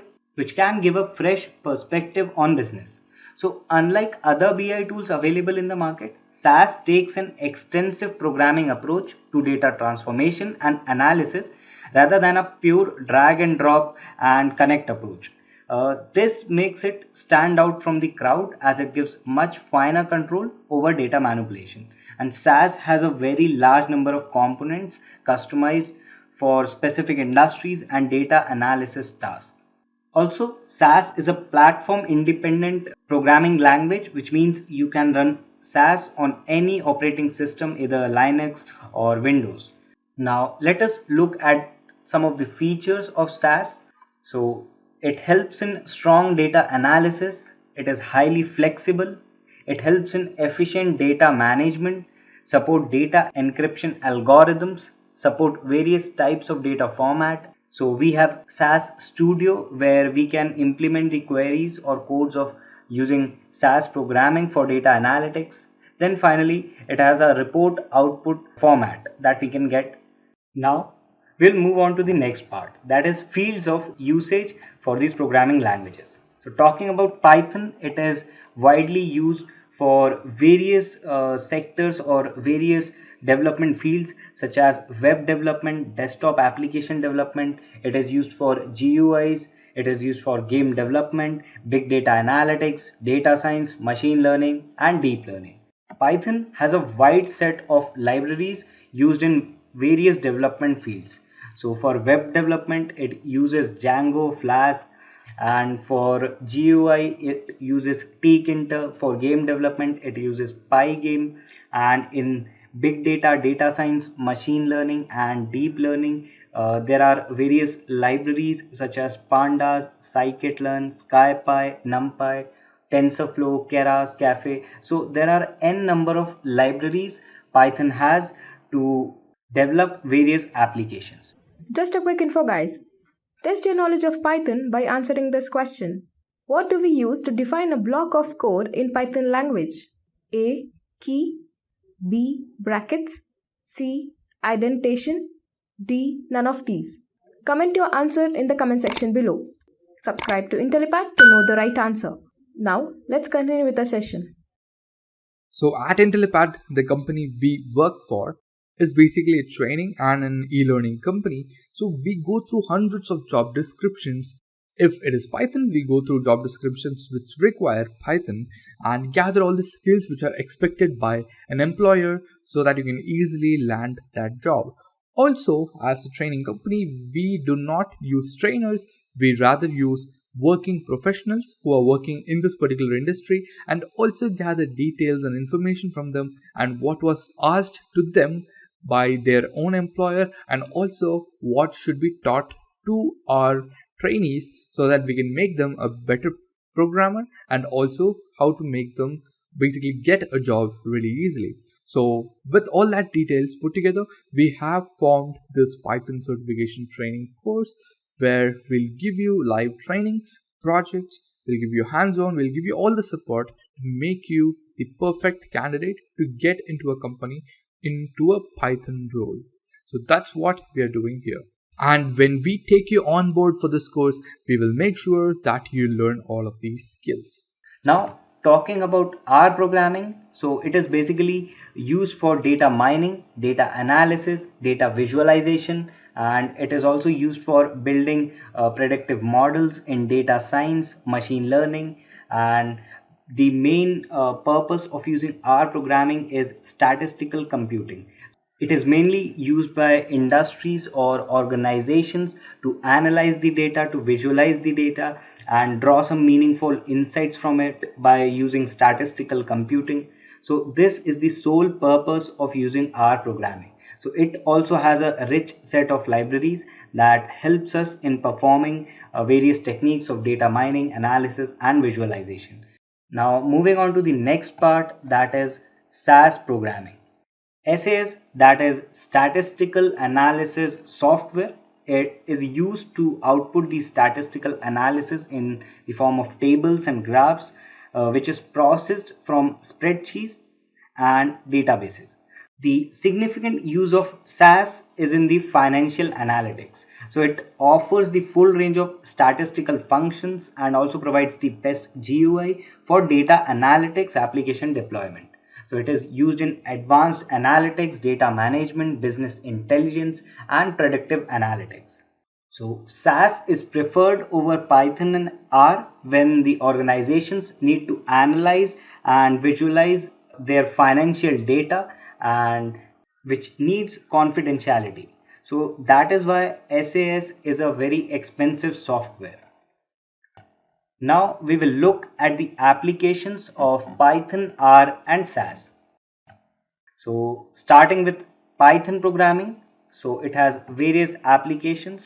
So Amazon, Twitter, Flipkart, YouTube, Google, Facebook, and there are many more Fortune 500 companies who uses Python programming for developing their robust softwares.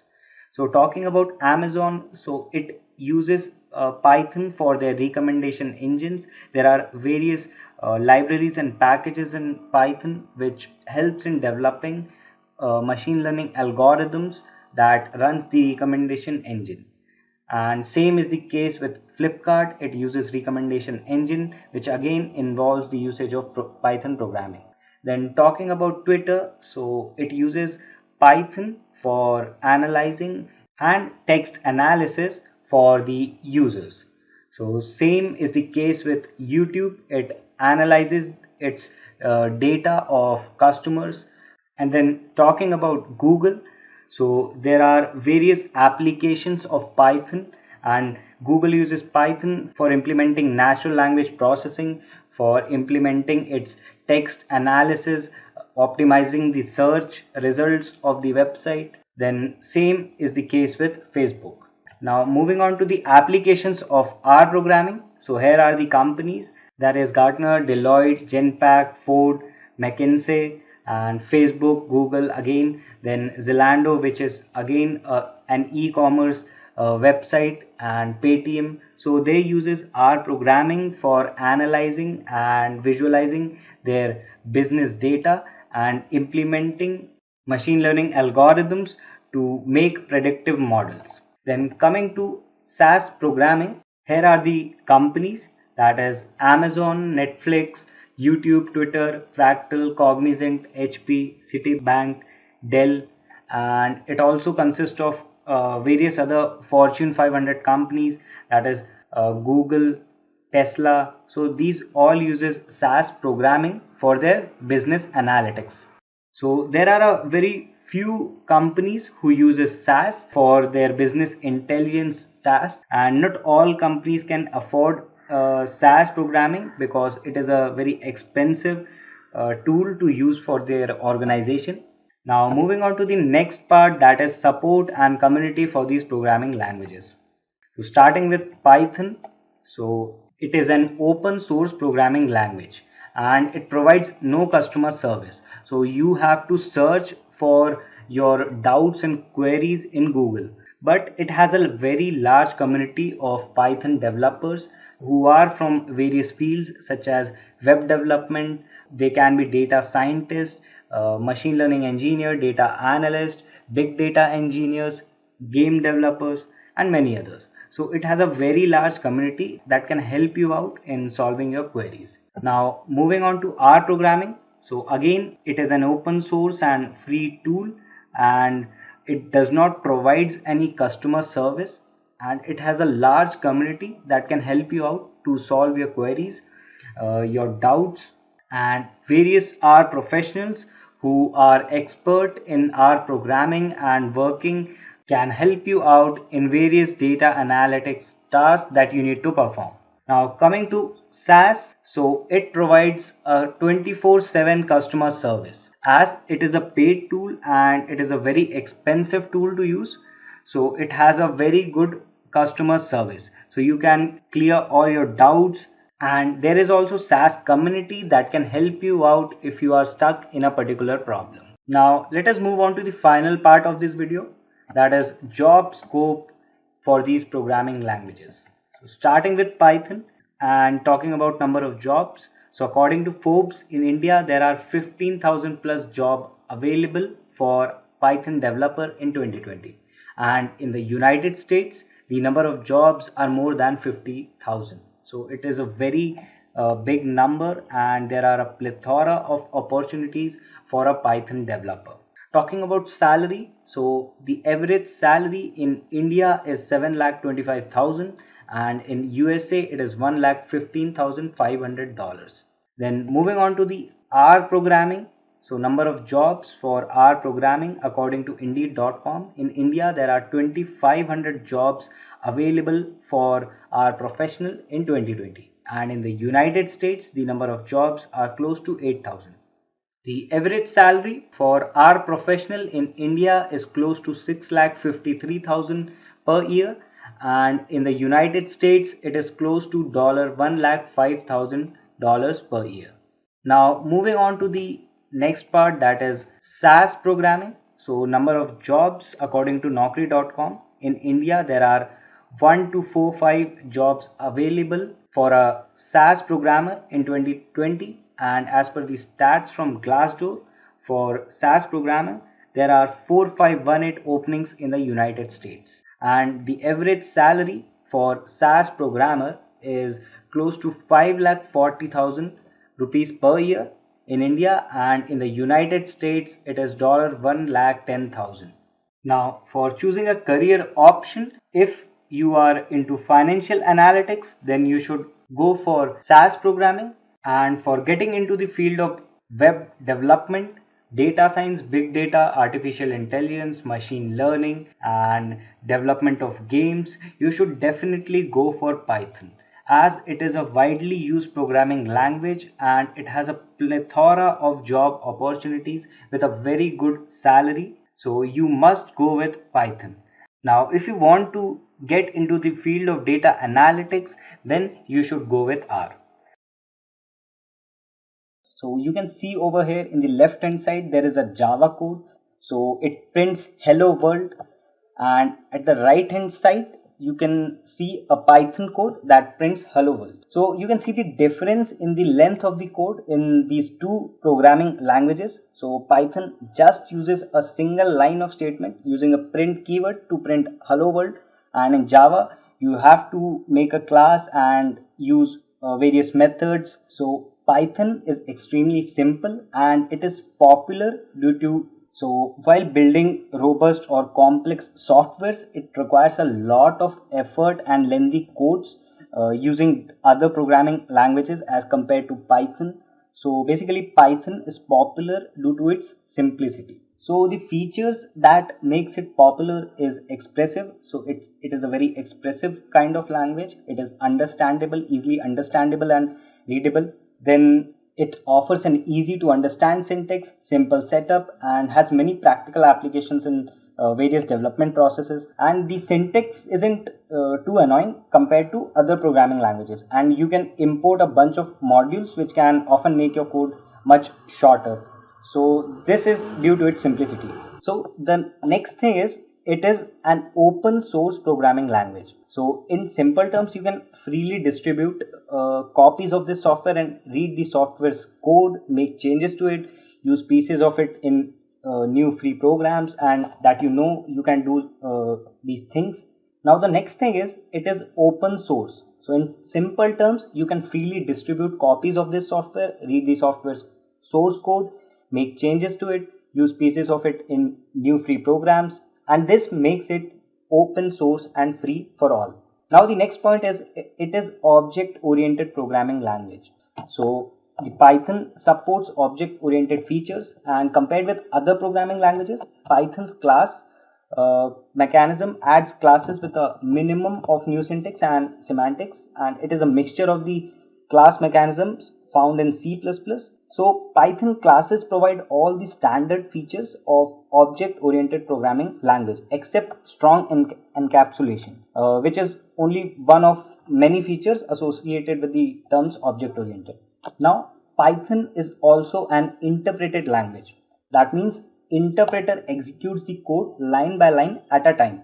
So when you see an interpreted language like Python, there is no separate compilation and execution steps. You just run the program from the source code, and this makes debugging in Python easy, and thus it is very much suitable for beginners. So internally, Python converts the source code into an intermediate form that is called bytecodes, that you might have heard of, and then translates this into the native language of your specific computer and finally runs it. So you just need to run your programs and you never have to worry about linking and loading with libraries and so on. So this makes it, now finally it is also a cross-platform language, and Python can run equally on different platforms such as Windows, Linux, Unix, Macintosh, and so on. A Python program written on a Macintosh computer will run on a Linux system and maybe for others. So thus this makes it a portable language. So it is a cross-platform language. Now let's move on to the next part. So Python is portable and extensible. So this feature allows Python's extensibility features allows us to write some Python code into C or C++ language, and also we can compile that code in C or C++ language. And it is also portable, and Python language is portable, which makes it so if we have a Python code for Windows and if we want to run this code on other platforms such as Linux, Unix and Mac, then we do not need to change it. We can run this code on any platform. So this makes it portable, and it is very useful for building software applications. Now we'll move on to the next point, that is, it is used in web development. So Python can be used to build server-side web applications, and Python actually is not used in a web browser, but the language executed in the web browsers will be JavaScript, and then the projects are compiled from Python to JavaScript. So the web applications always uses a combination of Python as well as JavaScript to build an application. So the combination of both JavaScript and Python are used to build web applications, where Python is executed on the server side while JavaScript is downloaded to the client and run by the web browser. So there are various frameworks such as Pylaunch, Django, Flask, Web2Py that are used for web development. So starting with Pylaunch, it aims to make web development fast, flexible and easy. And then now if we talk about Django, so it is again an open source and free web application framework that is written in Python, and this framework provides a collection of modules that makes development easier, and also it provides the features that helps in rapid development and clean and pragmatic design of code. Then comes Flask, which is a micro web framework which is also written in Python, and it is classified as a micro framework because it does not require particular tools or libraries to execute. It also supports extensions that can add application features as if they were implemented in Flask itself. Then is Web2Py, and it is also an open source web application framework, again written in Python programming language and designed to help to reduce tedious web application tasks such as developing web from scratch. So this is the use of Web2Py. So there are various frameworks that gives us the benefit of developing Python web applications rapidly and with efficiency. Now let's move on to the next part, which is Python is used in computer graphics and game development. So there are also various frameworks, that is Pygame, Tkinter, WXPython, Jython, which is used for computer graphics and game development. So it is also used to Python is also used to develop desktop applications, beautiful GUIs. So it can be made using modules such as PyQt5, PyQt4, WXPython or Tkinter. Also, PyQt5 is the most popular option for creating graphical apps with Python. Now the next one is Python is used for software testing. So it consists of various frameworks that can be used for testing of softwares. Now there are various frameworks that are used in Python for testing, and it starts with PyTest, Testify, Unit Test, Nose, and Mimesis. So let's check in detail for what type of testing these frameworks are used. So starting with PyTest, it is a testing framework which allows us to write test codes using Python, and you can write code to test anything like database, API, and even you can check UI if you want. So but PyTest is mainly being used in the industry to write tests for APIs. Now the next one is Testify. That is a replacement for Python's unit test module and Nose. So it is modeled after unit test, and tests written for unit test will run under Testify with a minimum number of adjustments, but it has features above and beyond unit test. And so basically it is the advanced version of unit test. Now checking with unit test. So unit testing is the first level of software testing where the smallest testable parts of a software are tested. So this is used to validate that each unit of the software performs as it is designed to do so. So the unit test frameworks in Pythons are like XUnit style framework, which provides the benefit of checking each and every unit of the software. And then comes Nose, that is a testing framework again, and it collects tests from the unit test and also supplies a number of helpful functions for writing timed tests, testing for exceptions and other common use cases. Then comes Mimesis, which is also a package for Python which helps generate big volumes of fake data for a variety of purposes, like using it for testing database or populating a testing database, creating beautiful JSON and XML files. So this is the use of Mimesis.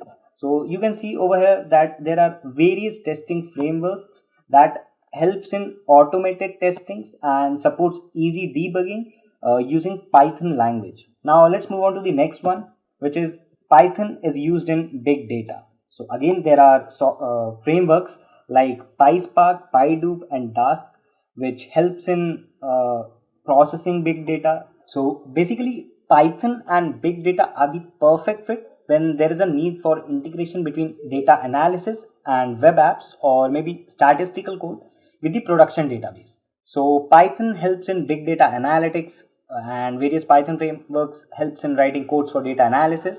Also, Python provides advanced support for image and voice data. So talking about frameworks, so it is PySpark framework used by big data. So first of all, talking about Apache Spark, that is an open source and it is one of the most popular big data frameworks that is used for scaling up the task in a cluster. So the Spark Python API exposes the Spark programming model to Python. Then comes PyDoop that offers MapReduce API for solving complex problems with minimum programming efforts. After that comes Dask, which is popularly known as Python Parallel Computing Library, and through its parallel computing features, it allows rapid and efficient scaling of computation, and it also provides an easy way to handle large and big data in Python with minimum extra effort. Now let's move on to the next one, which is data science. So Python is widely used in data science. So there are various libraries such as Matplotlib, scikit-learn, pandas, Seaborn, SciPy, Numpy, and there are thousands of libraries that is used by data science, and it mainly deals with data exploration, manipulation, visualization, and descriptive analytics, and even creating machine learning algorithms. So starting with Matplotlib, it is a plotting library for the Python programming language, and its numerical mathematics extension is Numpy. Also, it provides an object-oriented API for embedding plots into applications using general-purpose GUI, like the general-purpose GUI toolkits like they are tkinter, Qt, or wxPython that we already discussed in this previous section of this session. Now, the next one is scikit-learn. So the scikit-learn is probably the most useful library for machine learning in Python, and it is also used for data analysis or data visualization in data science.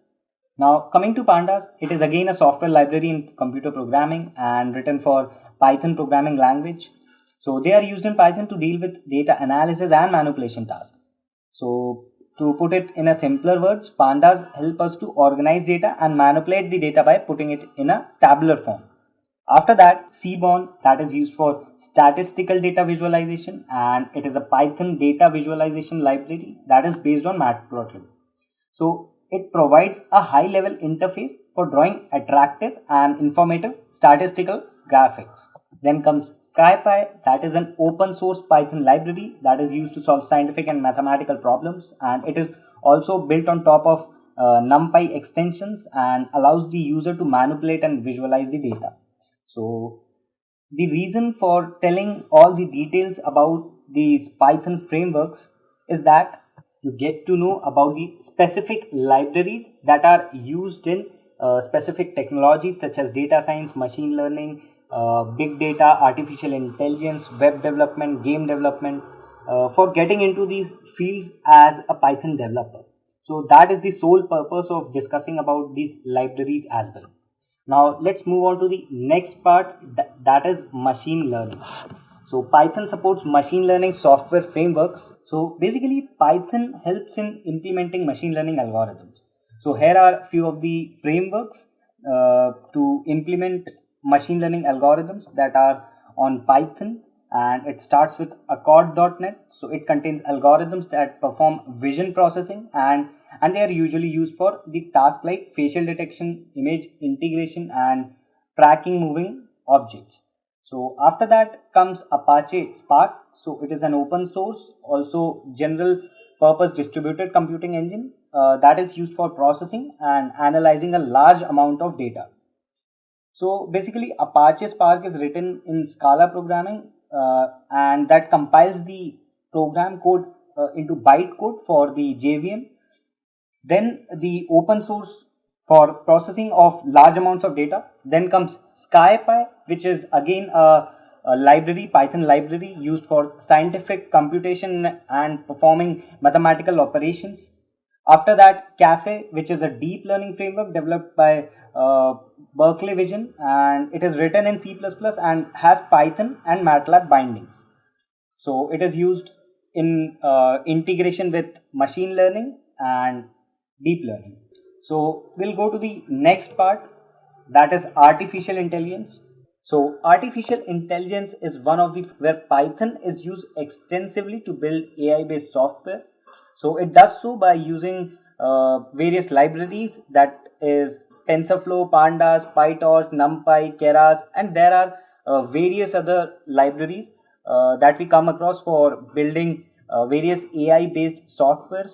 So starting with TensorFlow, that is one of the popular libraries of AI.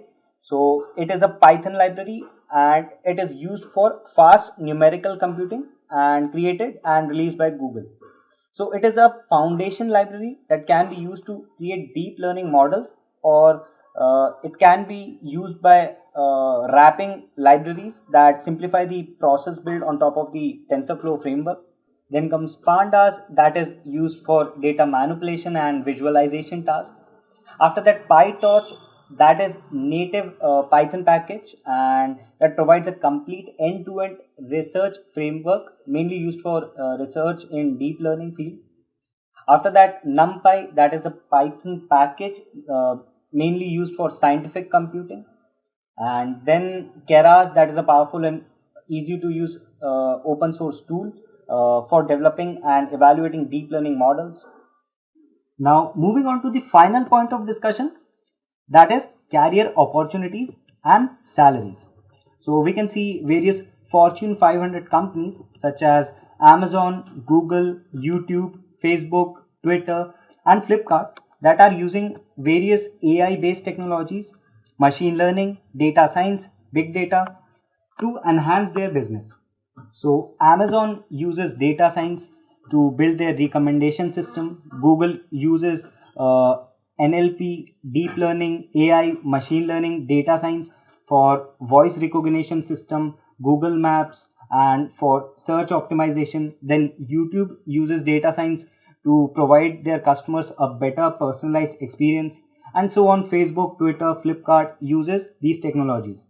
So all these technologies uses Python libraries to implement and to make their product a better version of before. So this wide acceptability of Python makes it one of the popular language in the industry.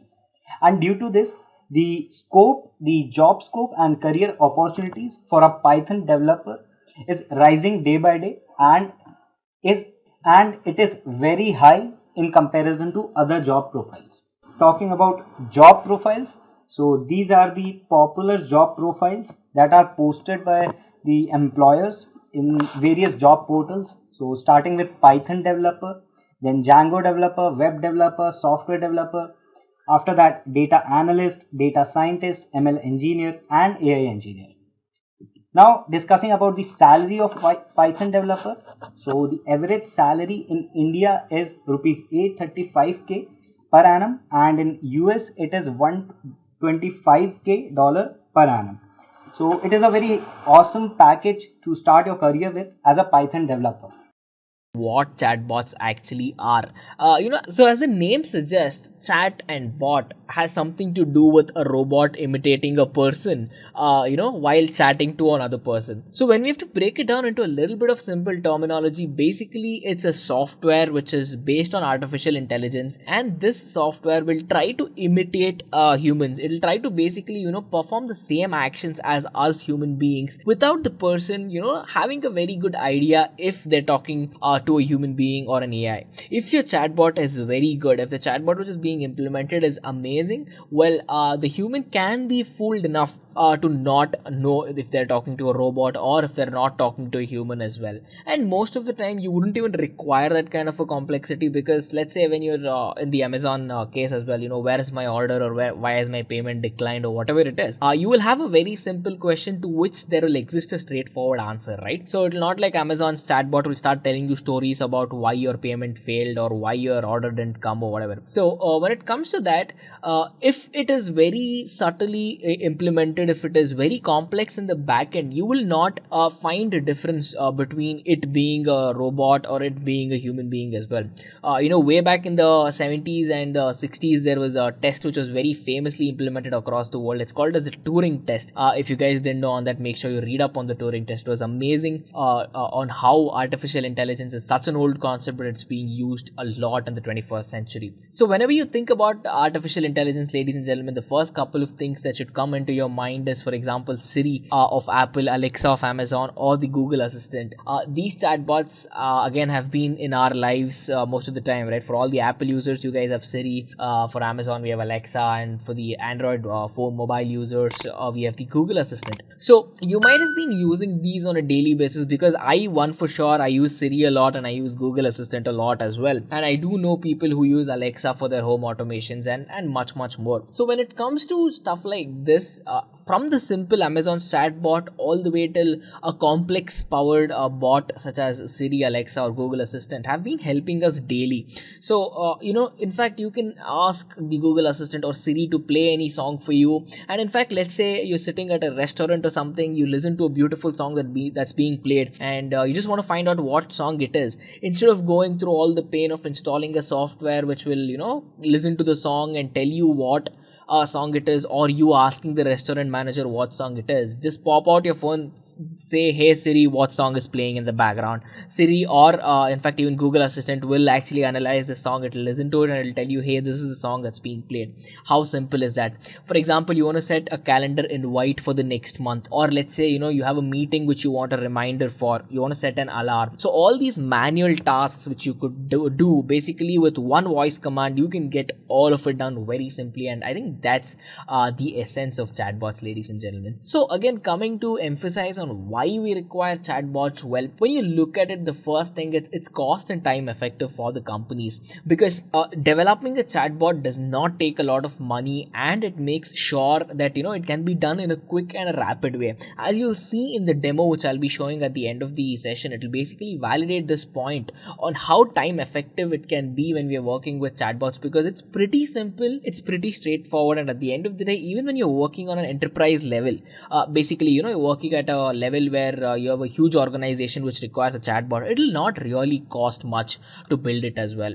And of course, adding on to the last point itself, coming to the second point, it's cheap development cost. When you're working with chatbots, you need to understand that there are only certain things at this point of time that we can do with chatbots. Of course, with every passing day when we're talking about technology, there are again thousands and thousands of things which keep coming into the market. But with chatbots, you can have it respond, you can have it imitate a human to the best of its ability, right? And with the current power of AI, I think the entire world is pretty much just trying to make sure that their chatbots are as human as possible.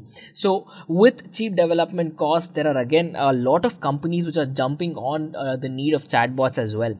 So how would it help the companies, you might be asking? And the best thing is human resource. See, if you have a person who is responding to live chat, which is basically a mundane task, right? They keep doing it again and again and again. So this person as a human resource can probably put into a more effective role. This person can be put into a more productive role rather than answering the queries of customers, which can easily be done with the help of chatbots, right? So it's saving time, it's saving money, and pretty much it's increasing the productivity of the company as well. This is the primary reasons why thousands of companies across the world today have implemented chatbots. And the next point again adds on to the previous point as well. So since your company is being more productive now with the help of chatbots, again you can pretty much give that wow factor to your customers. customers. And if it's not the wow factor, which is basically what you're looking for, you can help your business brand itself through all the social medias out there by showing the world, you know what, I've implemented artificial intelligence here. And you would invite the world, you would invite the developers, customers, or whoever it is to check it out and see if they like them, to see what's going on. And this again directly translates to you talking to your customers in a more customized way, and this will probably help your business in the short term as well as the long term as well, right? So it makes sense. So what do you think? I mean, there are millions of other chatbot cases that we can think of as well. For example, there are doctor apps and health apps which will basically diagnose any condition that you might have. So you can pretty much type in the symptoms and say this is what I'm facing, and it'll probably give you a very vague outcome of saying, hey, you might have this kind of a condition. Of course, you should consult an actual doctor and not rely on these chatbots at this point of time, but then we're getting there. Who knows, probably 10 years from now, the world of medicine can be revolutionized by keeping chatbots very accurate with respect to the field of medicine as well.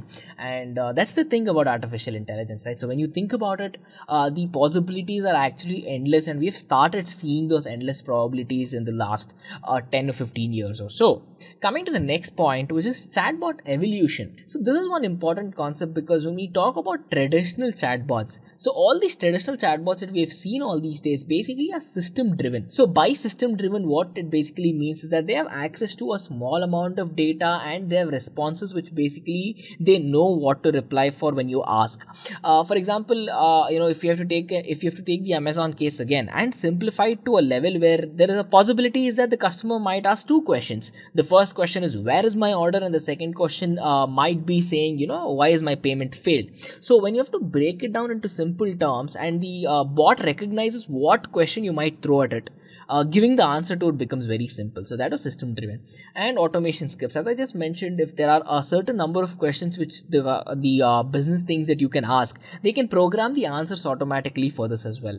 And this relates to a minimum amount of functionality, because the chatbot cannot really think and grow and understand from what the customer asks. So it already knows the question, it basically maps that to an answer, and it just gives an answer. So it's basically a give and take policy where the bot might not be learning anything. And then coming to the current bots of today's world, these implement task level automation. So basically with task level automation, they know what they're seeing and they can understand the context between the tasks and all of the system requirements that exist. So basically if you're asking a question, the simple question again saying where my order is or why my payment has failed, it'll already have a system context there in place saying this is the question, this is the answer, give the customer the answer. With task level context, it will know what task has to be done to arrive at that answer. So it's not like take a question, find the answer, give you the answer. So it's take a question, analyze, and then give you the answer. So with current bots, that analyze part that exists right now. So the communication level is intermediate. So probably 7 out of 10 times or 6 out of 10 times, you will not figure out that you're talking to a chatbot. So that's how interesting and intimidating it's become right now, that it's getting good. We're getting there. And customer help. Well, current bots basically have been put into a use of, for example, project support, customer service, front desk management, and much more. So if we have to talk about the future bots will have multiple levels of communication which are cross-linked with each other. What this means is that at the end of the day, when you are talking to a bot, you can ask the bot to get some task done for you. You can ask it queries and get questions. It can perform analysis for you and much more. And all of this coincides to one thing called a service level automation, basically, which will ensure that all the tasks which are to be done manually, all of these can be automated easily as well. Just a quick info, guys. Test your knowledge of Python by answering this question. Which of the following is not a keyword in Python language? A. Val. B. Raise. C. Try. D. With. Comment your answer in the comment section below. Subscribe to Intellipaat to know the right answer. Now, let's continue with the session. So at Intellipaat, the company we work for is basically a training and an e-learning company. So we go through hundreds of job descriptions. If it is Python, we go through job descriptions which require Python and gather all the skills which are expected by an employer so that you can easily land that job. Also, as a training company, we do not use trainers, we rather use working professionals who are working in this particular industry and also gather details and information from them and what was asked to them by their own employer, and also what should be taught to our trainees so that we can make them a better programmer, and also how to make them basically get a job really easily. So with all that details put together, we have formed this Python certification training course where we'll give you live training projects, we'll give you hands-on, we'll give you all the support to make you the perfect candidate to get into a company, into a Python role. So that's what we are doing here. And when we take you on board for this course, we will make sure that you learn all of these skills. So it understands system level context as the traditional bots, it understands task level context as the current bots we have in place, and the best part is it'll get people context as well. So it'll understand who you are, and it can start generating and recognizing patterns in between people, what people are requesting for, why they're requesting for, who requested it. So out of billions of people across the globe, if you keep asking and training your future bots on a certain number of questions, or you keep asking it something, it'll recognize that the question is coming from this particular person. So that's how powerful it can actually get. And of course, in the future as well, there are multiple concepts such as bot OS and master bots. So bot OS is basically an operating system which is completely revolutionized and revolving around the usage of bots for your use as well. And master bots are basically bots which can control a certain number of chatbots under them and control some amount of context, some amount of functionality which are given to them to handle basically. So they are the bots which will handle other bots, something like these. So something like this. So again, when we have to get a quick vivid comparison, I thought it was very vital for you guys to understand this about the traditional, current and the future bots as well. Going to the answer of how does a chatbot actually work? Well, there are two types of chatbots when you have to think about it. One is something called as rule-based bots, and the other one is called as self-based bots. And the other one is basically self-based bots. So when you talk about rule-based bots, as the name suggests, there are some rules on which these bots will basically work on. You ask a simple question such as where is my order? Your bot will recognize the word where is and probably order. And this is a rule which is programmed in the backend which says when you find all these keywords, just give them an answer saying, hey, your order is here. Your order is on the way. Your order is delayed, whatever. So you cannot ask any complex queries to a rule-based bot because it will not have rules in the backend which will basically help it understand. So think about rules if they are like a book, all right. So it will basically look into this book for an answer. If it can find it, it will tell you, or else it cannot. So it's as simple as this. And most of the time, the training of these bots are really simple, and it is not complex. And what this coincides to, it basically means that you can ask simple queries, get simple answers. If you ask complex queries, it might fail. And now coming to self-learning bots. Self-learning bots will make use of concepts such as machine learning. It will make use of concepts such as deep learning to basically understand what you're trying to tell the bot. It's not like there's a book, it will blindly refer the book and give you an answer. So it'll try to understand why you're asking this, what you're asking, and how best it can think it can give you the answer. So this line that I just said, this is very important for self-learning bots because this is exactly what makes it highly efficient, and it is basically a trick to learn and to basically fool you into thinking that it's a human being, and that of course is very good for us. That is what we're looking for here as well. But then training a self-learning bot will take a lot of effort because it is a very complex process to think about working with a lot of data. It will be terabytes worth of data for a very simple response generation as well. So training it with a lot of data, helping it analyze, and helping the bot give us an answer based on an analysis rather than a textbook definition is something which is very complex as well. So these two are the basic types of bots which we work with in today's world. But then when we have to talk about self-learning bots a bit, because again, when you're talking about artificial intelligence, when you're talking about machine learning, there are again two more types of self-learning bots. So they're called as generative bots and retrieval-based bots. So let me talk about generative bots for a second here, and it's going to give you an answer. So basically you might be wondering, okay, so if I ask it any complex query, will I get an answer because it's using artificial intelligence? Well, the answer is no, because even though it can do word-to-word analysis, there are certain limitations here which will not allow it to give you an answer every single time. So In that particular case, generative bots actually have the upper hand when you think about retrieval based bots, because retrieval based bots are, again, they have predefined responses. So there are so you ask a question, it will go somewhere, pick up your answer and give it to you. So it's content based. No, so it's context based. With context based, it knows what you're asking, but it does not know. So it does not know how it can improvise its answer to basically give you the best answer out there. It knows that it can give you an answer, but it doesn't know how it can give you the best answer. For that, you need generative bots. Your generative bots will analyze the accuracy, it will analyze the likeness of its answer, and then it will give it out to you. So with self-learning bots, these are the basic examples. I'll quickly repeat it. So with generative bots, it knows and analyzes your answers before giving it out. With retrieval based bots, there are certain predefined responses where it just picks it up and it learns a little bit on that and then gives it to you. With generative bots, there's a comprehensive analysis which goes on with every single word that you put in, and then it learns. With retrieval based bots, it will look and hunt for a context, and once it finds that context, it will go back to the responses which are stored again, and then map those contexts based on responses and give you those answers as well. So on that note, next we'll have to check out something called as the chatbot chart.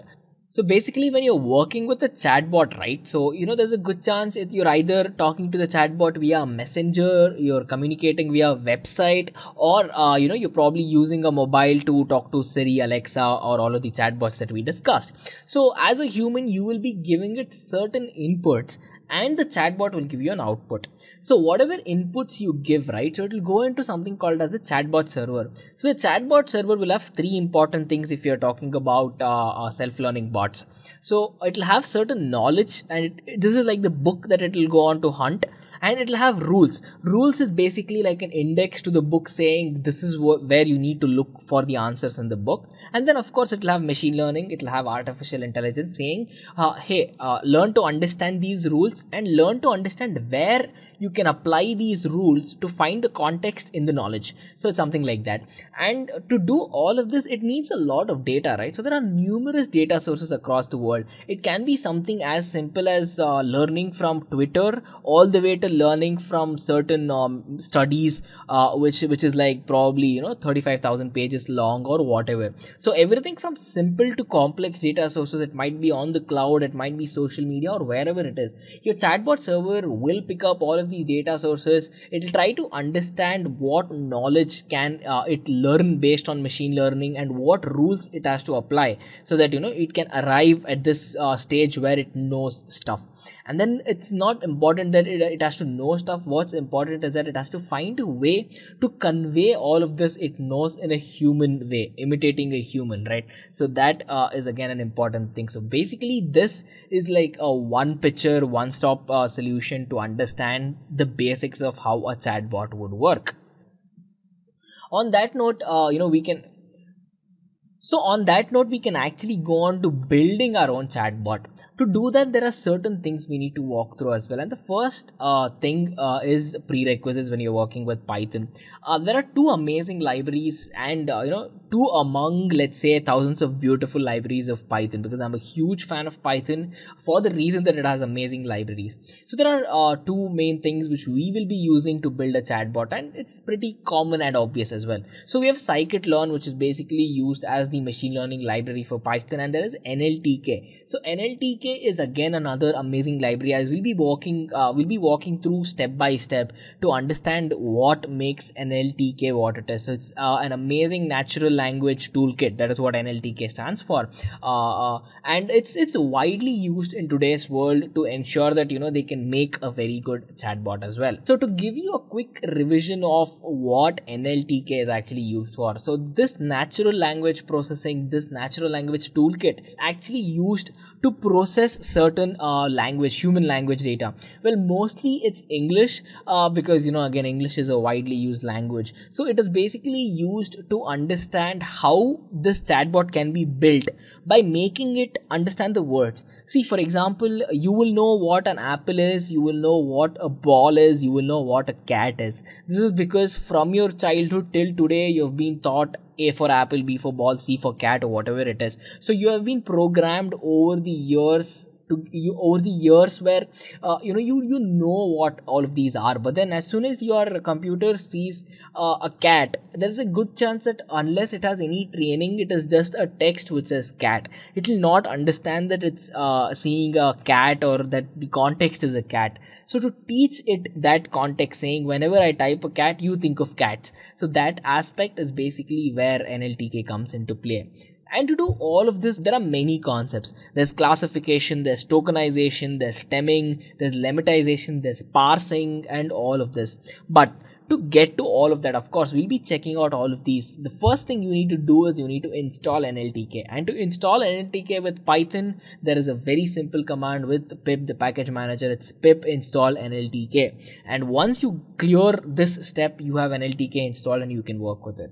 So coming to the terms that we have put down there, classification. So classification, when you're working with data, basically is where you help the chatbot understand what type of data it can see. For example, there are certain words which are used very commonly. They're called as stop words. So for example, the, is, that, was, all of these are stop words which will arrive, and you will be using it multiple times in a given sentence, right? So I might have used the word like 100 times or more than that in this live session as well. So you need to understand to classify what words are very commonly used, what words are not very commonly used, and more. And then tokenization. So tokenization is this process where each of your words are actually broken down into events and so tokenization is this process where each of your words are broken down into single entities, and these entities are called as tokens. Tokens are basically the input to the chatbot that you give, saying, hey, you know what, this is a word, understand what this means. And then coming to stemming and parsing, we're going to check this out in a bit of detail in a second now. So to make your bot understand text, the problem here is that your machine, when you're using machine learning, when you're using artificial intelligence, deep learning, whatever it is, it will require some numerical features to work with. It will require numbers, it will require vectors, it will require matrices to work with. It does not require strings, and with the help of strings it cannot learn. So how do we solve this problem? Well, let me tell you with pre-processing how basically the text pre-processing works. There are two things. One is case conversions and the other thing is tokenization. So again, before we delve into tokenization and case conversion, let me repeat why we are doing this. So when you're using machine learning, when you're using artificial intelligence, your bots or whatever you're building, it will require to understand zeros and ones. It will require numbers to understand, and it cannot work with text. So we need to find ways to convert our text into these numerical features, right? And hence we're doing the text pre-processing. Okay, so coming back to the methods. So there is case conversions and tokenization. With case conversion, for example, lower cases might mean different and upper cases might mean different. Let me tell you. So when you're starting out a sentence, you always start with an uppercase, but in the middle of the sentence, you will not be using any uppercases unless it's like a proper noun and certain reserved keywords, right? So your computer needs to understand this, and basically to do all of these, we will be converting everything into one case, usually when you're working with building a chatbot, because when you're thinking about keeping the same case and helping your machine teach, it becomes a very, very, very complex process. So to keep it very simple, we'll have the cases converted. So everything in a sentence will either be lowercase or everything in a sentence will be uppercase. So that's why we need case conversions. And when we talk about tokenization, as I just said, you'll be breaking down your sentences, your words into a list. So that's basically sentence tokenizers and word tokenizers. With sentence tokenizers, each of your sentences will be broken down into singular entities. With respect to word tokenizers, each of your words are broken down into structured entities called as tokens, and these form as the input. So when we have to talk about how it works in NLTK, we have something called as the NLTK tokenizer. And since we're working with the English language out here, so there is a pre-trained tokenizer which will already understand what you're typing in, and it's basically the pre-trained pumped tokenizer which is present as a part of the NLTK library. Alright, so one important thing you need to understand is that your text might contain a lot of things which is not required. For example, there are a lot of numbers or letters which you might not make sense of or your computer might not sense of. So basically we need to remove all of these words, and this process is called as removal of noise, because this is noise through which it will not help us in any way building our chatbot. And then stop words, as I just mentioned, right? So is, was, and, the, all of these are very common, very common stop words which need to be removed to ensure that your chatbot is not confused when it's working with words. So stop words have been removed, or they are pretty much categorized differently. And then stemming and lemmatization is where things starts getting really nice, because when you're thinking about stemming, so stemming is basically a word which is derived from its stem. So let me give you an example of a stem word. A stem word may be learn, Learn, learn. So when you're talking about stemming these words, think about the concepts such as learnt, learning, learned, learn. So these four words, right, which basically has something in common, which is Learn. You can have Learnt, Learned, Learning, learning. So learn is common in all of these words. So learn becomes a stem word through which you can give context to all of these other words, right? So that is stemming. Now talking about lemmatization is a little bit different from stemming, and here is why. Here we talk about context rather than the words itself. See, for example, if I tell you good, better, and best, it gives you a positive connotation and it gives you a general meaning of something is good, right? So good also means it's good, better means it's good, best means it's good. So you need to make your computer understand that good, better, best all have a positive connotation and it means something is good in general. So lemmatization, all of these lemma concepts that we talk about is basically this, giving your context some meaning. So I hope I was clear with stemming and lemming. Stemming is where we use these stem words and basically derive something out of each word's process, processing, processed, all of that. With lemmatization, it's basically context based learning, good, better, best, where you're giving meaning to the words you're checking about. And then talking about the input to a chatbot, it's of course when it has to learn, it needs input, right? So basically as I just mentioned, since it cannot understand strings directly, all of these strings are converted into numerics. So basically we are doing this by converting text into numerics based on their requirement. If they're required, they're considered. If they're not required, they're not considered. And you might be wondering why a concept like this is called as the bag of words. Why can't you just call it input? So it's called bag of words because here we're trying to consider the words which have come in. So we do not care about the order of words which come in. So if there is a sentence which says, I like Intellipaat, with the bag of words, think of it like you're dumping the words in the bag where you do not care about the order. For example, I like Intellipaat can become Intellipaat like I like Intellipaat I, or whatever order it is. So your sentence might not make sense grammatically, but all the words are there in a jumbled order. So it's like taking these words and putting them in a bag and jumbling them up, or even just putting it inside without any order. That is why it's called as the bag of words. And now coming into how it is basically processed. Let us take a raw input, and this raw input is something like a sentence which says, I do not like chocolates. Of course, there's not a lot of us who do not like chocolates, right? So ladies and gentlemen, again, let's keep this session interactive. So head to the comment section and put in your comments so we can understand and help each other out better here. So again, coming back to this, with respect to raw input, it's let's have a sentence which says, I do not like chocolates, and you want your computer to basically understand I like chocolates part of it. So that do not part, we do not want it. Are you getting it? So your input is I do not like chocolates. You want your machine to pick up I like chocolates, and this is how it does. So I is required, so it becomes 1. Do not is not required, so do becomes 0, not becomes 0, like is required, like is 1, chocolates is 1. So whatever words you want to be picked, those words are 1, and whatever words you do not want it to be picked, those become zeros, right? So this is how in a very, very simple way, it's called as vectorization, and of course each of these entities will be separated by a comma, but then just to keep it more readable for you guys, I'm just showing you a general way on how an input can be vectorized and what is the result that we can obtain by converting this grammatically correct or incorrect sentence, for that matter as well, into a mathematical vector. Alright, so I hope this is clear.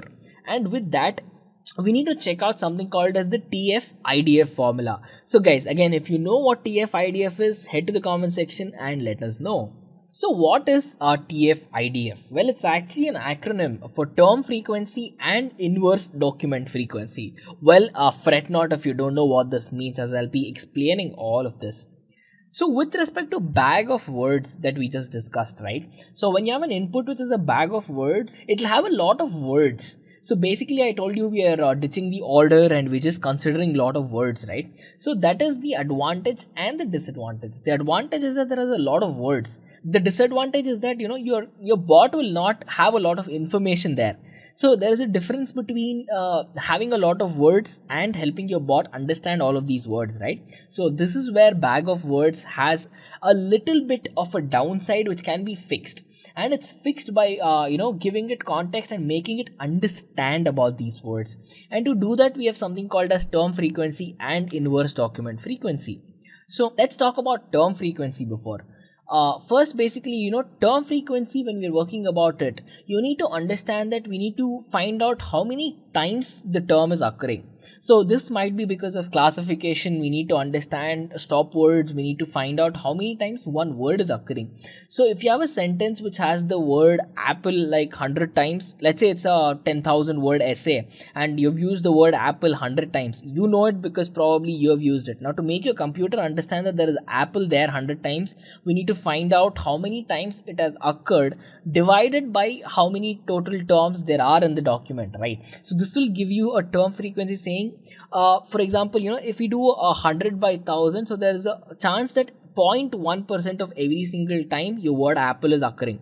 So if you have like 1,000 words which says apple 1,000 times, and then if you want to search the term frequency of apple, what do you think it is? So it's going to be 1,000 itself, right? Because there is nothing else in that. So I'll give you an example again in the next slide. You will get a lot of clarity on this as well. For now, you need to just know that the formula of term frequency, where we are trying to find out how many times a term occurs, is basically the number of times it appears in a document divided by the total terms in that document as well.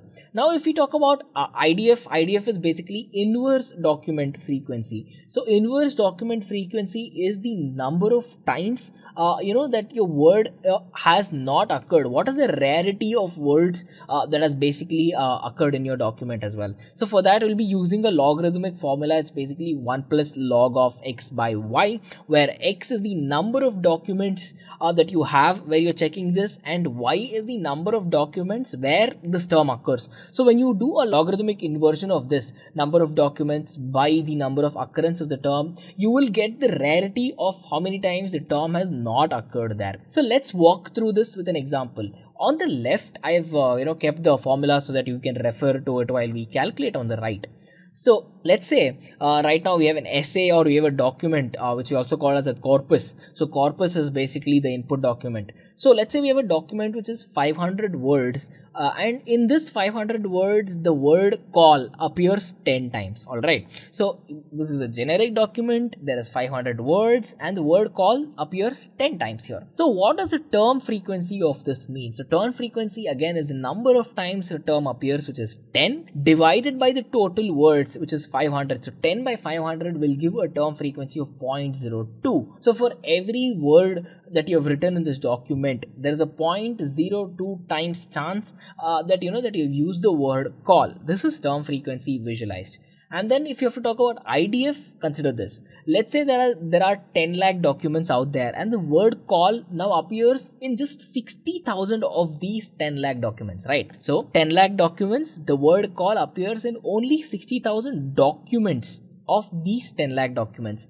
Now to find out the inverse document frequency, basically as I just mentioned, we're going to take the 10 lakh, which is the number of documents, total documents, and divide it with the documents where we have the term which we require. So IDF in this case becomes 10 lakh divided by 60,000, which gives us a value of 1.22.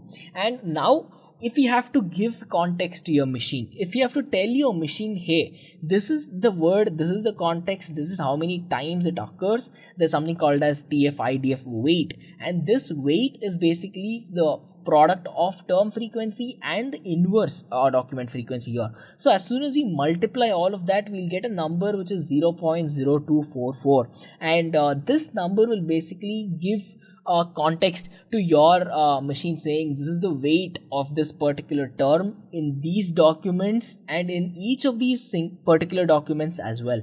So your word in every document, in total number of documents added together, clubbed, and after you find the term frequency and the inverse document frequency, you will arrive at the weight of it. So on that note, we've seen all of these theoretically and we need to now check it practically. So let me quickly jump to the practical aspect of how we can go on to check it. So here I am making use of Google Colab. Google Colab is basically a Python Jupyter notebook which is hosted on their Google Cloud platform. So this is where we will check out a very simple demo use case of how we'll go on to work with chatbots by using Python. Here again, as we have walked through in the theory, we'll be making use of NLTK. NLTK is the Natural Language Toolkit, which is a beautiful library to work with when you're thinking about Python.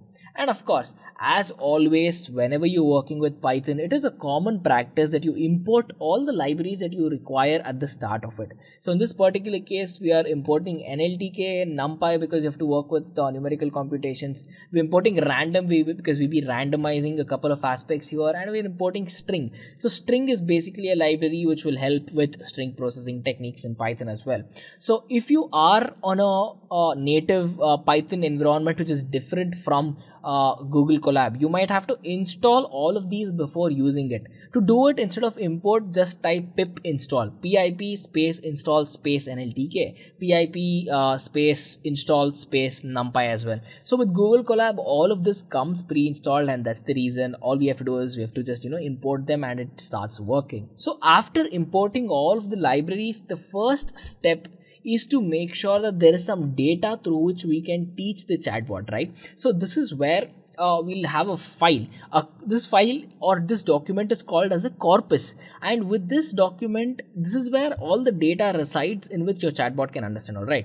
So to do that, first we'll be using the file function. We'll be using an open function where the file we have, we'll call it as chatbot.txt. Of course, you can call this anything else you want. You'll be opening it in the read mode because you're reading it, and if there are any errors, we're going to ignore those errors for now. So after reading these document, we'll be converting it to lowercase because, as I told you, case conversion is very vital for data pre-processing, and we will download the punct part of the tool case because we're working with English language and this is already a pre-trained library that is present, right? So this is a one-time download that you'll have to do. And of course, we have something called as WordNet. So WordNet is basically a database which consists of relationships in between each of these words, all right? So with WordNet, you will have an access to like 200 languages. With respect to punct, it will give you the pre-trained library for English as well. And in fact, the WordNet is it's a pretty old library of data. It is present with us from the 1980s as well. So that's a fun fact for you guys. And now we spoke about tokenization as well, right? So we need to tokenize this to be each inputs of words and be inputs of sentences. So basically we are using nltk.sent_token to basically convert the sentences from the raw data, and word_tokenize to basically convert words. So here sent_tokenize is the sentence tokenizer, word_tokenize is basically the word tokenizer. All right. So again, as you can see, if you just put your mouse on that, you will basically find out what it is. So you can actually go on to the definition of it and find out about it a little bit as well.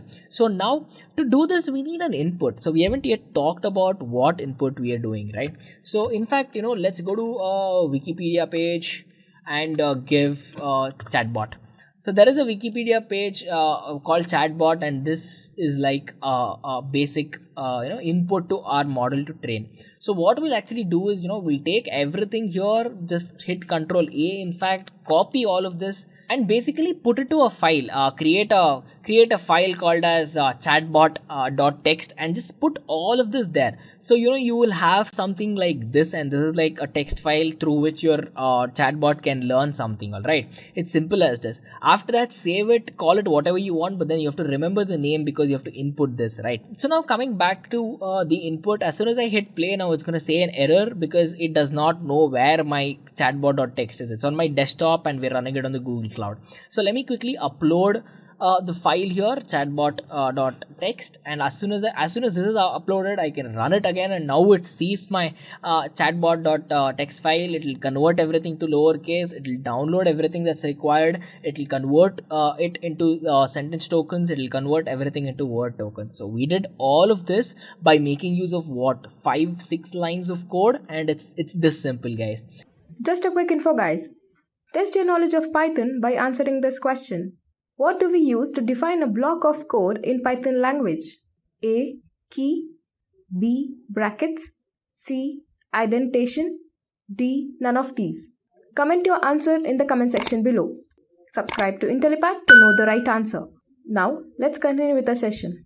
And now, coming to the next aspect of the same step 2, basically here is where we'll be printing an example to see our sentence token and word tokens to see if it has worked, right? So now, as you can see, I just hit print and we're trying to just print a sentence token here, and we're trying to print a word token here as well. So whatever sentence here, you can give any sentence for checking here, and then you can just paste to see if this term, this sentence, which is the raw input, if it is converted into a token or not. So as soon as I hit play here again, it is obviously converted into sentence tokens and word tokens as well. So coming to the next step is basically pre-processing and handling your data. So as I said, WordNet is basically like a dictionary out there with more than 200 languages, and where it understands your words. Now we discussed about lematizer. With respect to lematizer, we give this word certain context, right? So that's basically what we're doing out here. With lemmatization, we are giving it context. You can think of the example which I just mentioned, good, better, and best. There as well, right? So basically step 2 is all about that.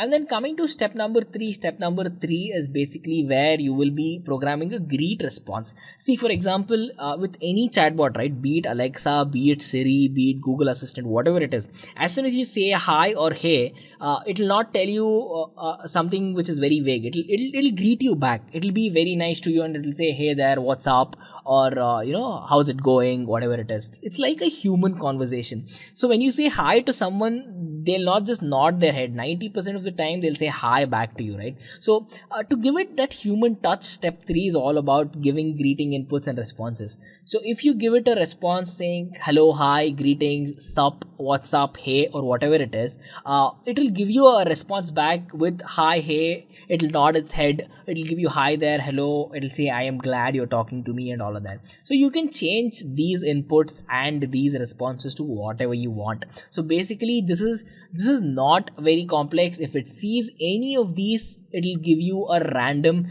input of this. This is where we require the random function that we inputted, right? So you might be wondering, where it's not like you give hello and it tells you hi every single time. You can say hello 10 times and it'll give you 10 different outputs from this response here. So as soon as we run this, we are taking the inputs and we're generating random greeting responses and printing to the screen. Now coming to step number 4 is where we start giving out responses. So to give out certain responses, so you need to understand that we'll be using the TF-IDF concepts. So I hope you guys remember the term frequency concept, the inverse document frequency there. Now we have to import all of these, right? So basically these are all part of scikit-learn.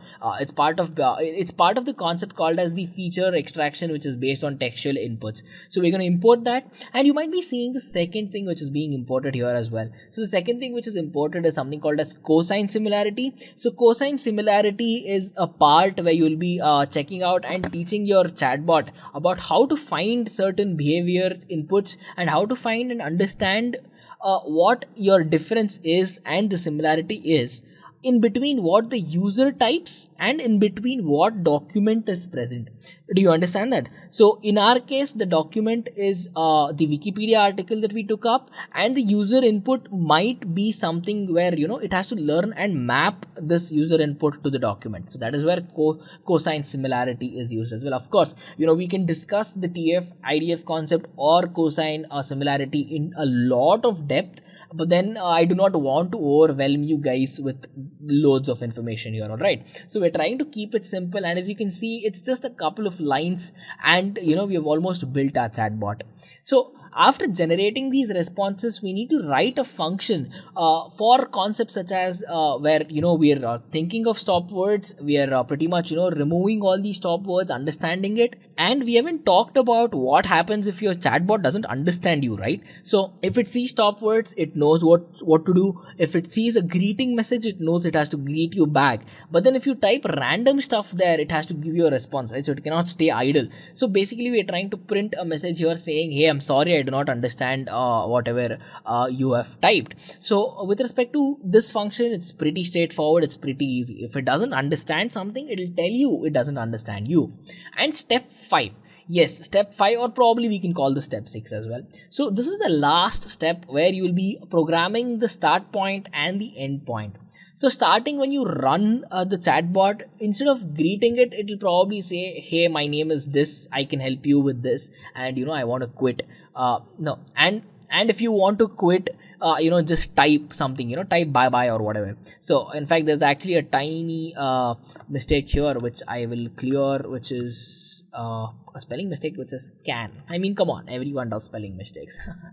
All right, now so basically what I'm trying to tell you guys here is that as soon as your chatbot starts working, it'll print out this message. It'll say, chatbot, hi, my name is samplebot, I can help you with chatbots if you need. This will be anything else, because we randomly picked a Wikipedia article for chatbot. You can pick up anything. It doesn't have to be a Wikipedia page. You can make it learn on a blog of your choice and then give you responses to the questions you ask.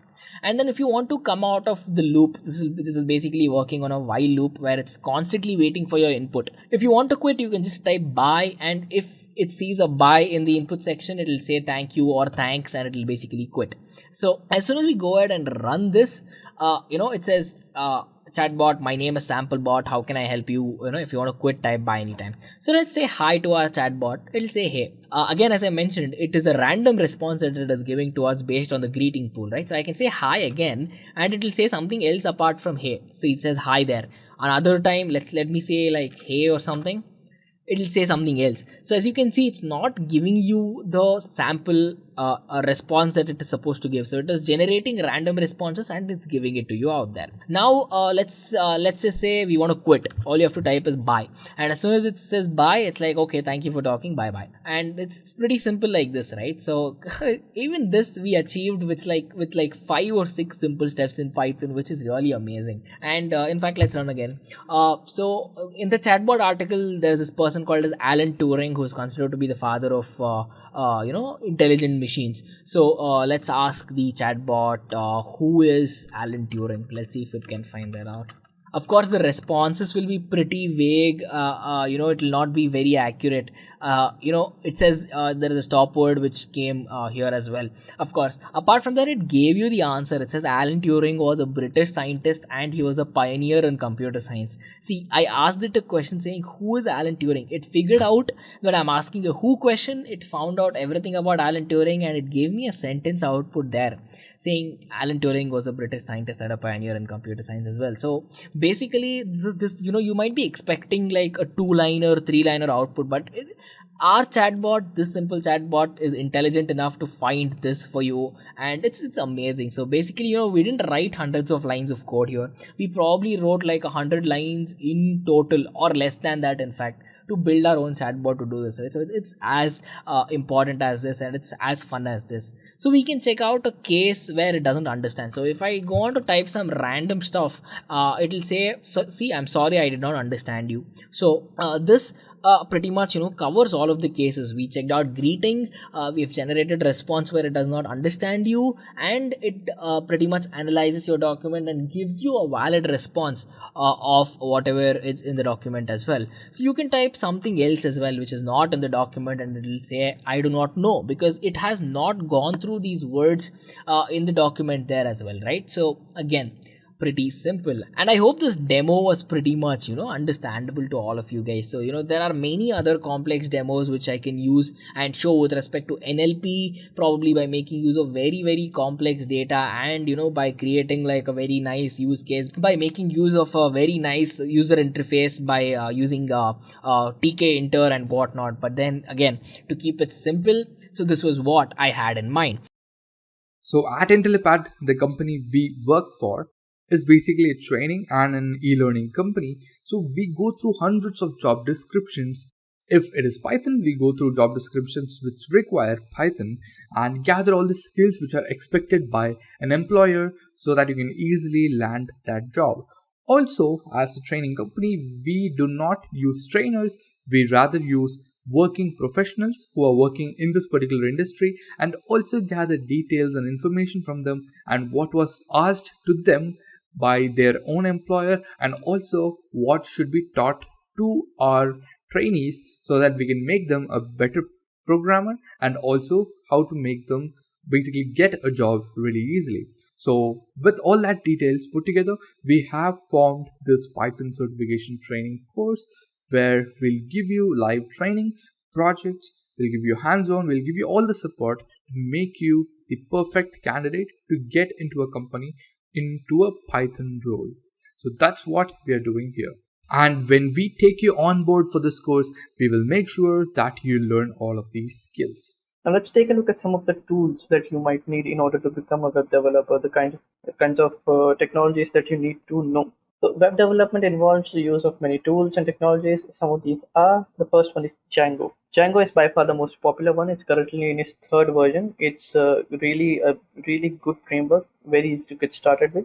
It's got batteries included, so anything that you might need to do in order to create a web application, such as database interaction, authentication, authorization, serialization, deserialization, response parsing. There are so many things that are needed, and Django makes it all easy for you. It allows you to break up your entire web application or the backend of your web application into smaller applications, which can then be used to create separate functionalities or separate features. So in order to create an authentication system, you can create separate applications for authentication, and that way you can just plug and play your applications, which is quite easy to use. Then there's Flask. In order to get a higher level of access and control on the code that you write, you can use Flask. Flask is a micro framework. It only takes care of a few subsets of the thing, and the rest of the things are left on you for you to figure out. Flask works well with other tools as well. In case you wish to introduce your own database access technologies, such as an object or object relational mapper, or you just want to do it the traditional way by getting the data from the database and converting each row into a domain object, you can do that with Flask as well. And then comes Web2Py. Web2Py isn't that popular, but it's quite useful in some scenarios, especially if you have a really small application or you want to build applications for quick prototyping purposes. Web2Py is a very easy to learn tool. Web2Py is also quite good for you to use on your personal projects and so on, and they can help you out with a lot of things as well. So Django, Flask, and Web2Py are three of the most popular tools that are written in Python and are used in web development. Let's take a look at ethical hacking. So what is ethical hacking? An ethical hacker tries to break into a system in order to find out security loopholes that need to be fixed. It is to be understood that ethical hackers are employed by the company in whose system the hacker tries to break into. So you get onboarded into a company on a contract basis. They ask you to have 3 months full access to the systems that they want to check whether or not are hackable or not. You can then take a look at their networking schemes. You can take a look as pretending as a malicious user. You then need to figure out ways through which you can break into their system. If you find a way, it's your duty to report back to the people who have employed you, and those people can then fix those things, and you could even help them out into fixing these problems. So that would be really useful, and that's why ethical hacking is all about. That's what ethical hacking is all about. Let's take a look at some of the tools. Now, the tools for ethical hacking are not just based in Python, but Python is quite popular in this field because it's very easy to learn, and ethical hacking is mostly about networking. But if you know programming, then that could be really helpful. The first one is Scapy. Now, Scapy is a tool that allows people to sniff network packages. So packages that are coming in or out of a router or coming in and out of a network, Scapy can be used to take a look at those packages. And if it's interacting with an unsafe network, such as you are on a cafe, you are in a cafe, and a person is logged onto the same router in the cafe as you, and they are interacting with a non-HTTPS website, which means it's not secure, and anything that is being sent over the network could be easily intercepted and then taken into account. So a person who can take a look at the username and password that you're sending over the network could easily hack into your system. So that's what SCAPI does. Then there's flow grep. What flow grep does is that it takes a look at the request and response coming in and out of a network, and it matches the response body with a particular pattern that you're sending it. So if you want to get all the requests that have username or password in the request body, then you can take a look at that. Or if you want all the network requests that are going to a specific domain, then you can take a look at that as well. Flow grep allows you to narrow down the request that you're taking a look at. Then there's subroute. It allows you to take a look at all the subdomains available for a particular domain. So if you are working on an example.com and you want to take a look at all the domains that you can explore, instead of finding out yourself, you can use subroute, and it'll tell you whether or not mail.example.com or sample.example.com or database.example.com, lms.example.com are these domain names available for a normal user, and if they are, then how can we use them? That's where ethical hacking tools come into play. These are some of the subset of the tools. The tools are really large in number, and there are a lot of tools available. And again, we'll take a look at different methodologies, and we'll help you navigate these tools in order to understand how you can learn them. So stick with us till the end. But till then, let's just take a look at what else we have. Game development using Python. So game development is quite a vast field. Many people get into programming to learning how to build games of their own. Now, game developer uses Python to build games which can be played on a variety of platforms such as computers, mobile, and so on and so forth. There are many ways that you can build games on using Python, and we'll take a look at some of them now. So let's take a look at the tools. The first one is Pygame. Pygame is one of the most easy to use uh, Python gaming frameworks. It allows you to build games using some of the most common technologies that you come to use, such as sprite sheets and collision detection, and it does all of these things for you. Many of the gaming engines that we will discuss will take care of the physics for you. So in case you throw something in the air in a 3D game, how does it then get back onto the surface that we have created, and what the interaction will be like? All of that is taken care of many of the game engines. Pygame does have extensions that allow you to do that, so you can take a look at those as well. And it makes it really easy for us to understand how to use these gaming tools. And these gaming tools are quite easy to use by themselves as well. Then comes PyOpenGL. So OpenGL is a graphics library that has been created and is being used by a lot of people to create a lot of different things. The PyOpenGL is the Python extension, and it allows you to write Python code in order to create OpenGL scene graphs, objects, and monitor their interaction with each other. OpenGL allows us to efficiently render complicated objects on the scene graph or on the screen that we have available. And in those screens, many games use OpenGL extensively. So in order to create stellar visuals and great graphics, you need to understand how to use OpenGL. And for Python users, you can use PyOpenGL for that. PyOpenGL also allows you to write your own OpenGL scene graphs and interpret some of the OpenGL objects that have been created by other people. So it's quite easy for us to use as well. So do understand how to use that and try and use that as well. Then comes Kiwi. So in case Pygame didn't work out for you, you found it to be too complicated or confusing, then Kiwi is an alternative to that. Kiwi also does many of the same things that Pygame does, but it's very easy to understand. It's very easy to use. It also allows you to create applications or create games that can be used in either of the mobile applications or the desktop applications or many other places. So you can take a look at Kiwi as well if Pygame seems to be a little too daunting for you. But I would recommend that you check out all of these tools, get a feel for which one serves your needs the best, and then use that. And now let's take a look at data scientists.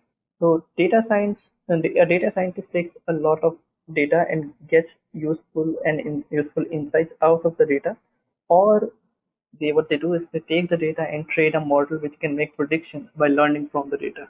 So data science has elements of machine learning as well. Data science is part of machine learning and a part of broader range of artificial intelligence, which takes a look at the data and figures out what we can extract out of it in order to get better predictions. Take a look at some of the tools that are available for us as data scientists. We have data scientists. As data scientists, we have many tools available. These are a few subsets of them. The first one is Pandas. Pandas is a tool that if you have worked with data science for any number of time, it's a tool that allows you to take a look at structured data. So if you have data saved in a CSV file, in an Excel file, in an Excel worksheet, if you have data stored in a database file, you can get it into your Python program using Python or using Pandas, and then you can visualize the data. You can perform data wrangling tasks. You can group the data, sort the data, drop some of the columns, get some of the data, clean the data. There's a lot you can do with this. Especially the cleaning part and the cleaning the data, dropping columns, all of this is done ridiculously fast in Pandas. It is very performance optimized, so it's very useful in that regard as well. Then comes Numpy. Numpy is by far one of the most popular languages out there. So Numpy is one of the most popular libraries out there.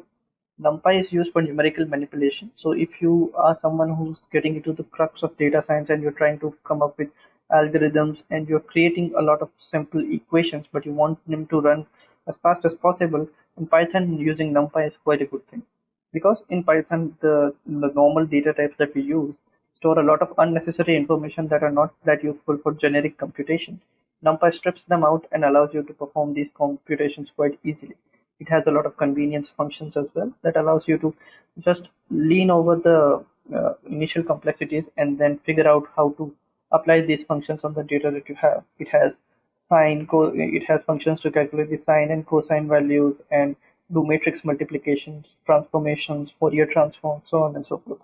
So any data complicated task, a numerically complicated task, Numpy can perform really easily. Then there's scikit-learn. Scikit-learn is by far one of the most easy to learn libraries, and what it does is that it takes care of the initial hurdles of learning how to create a machine learning model or a data science model by learning the algorithms. So instead of having you implement all the algorithms, scikit-learn takes care of that. It contains a lot of generic algorithms that have been developed by people who are working as data scientists for a long time. So what they do is that they take the data, they convert it, and then they send it back to the users.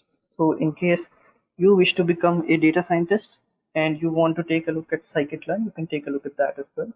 In scikit-learn, you take a lot of packages that scikit-learn provides, and in those there are packages for accuracy testing, training testing, and splitting the data, cleaning the data, or if you want to build a model, you can just import a generic class that can take in the data, take in the data, train the model, and then allows you to make the predictions. And those could be saved to be used or exposed later on as well. So these are the three libraries that are incredibly useful in data science with Python.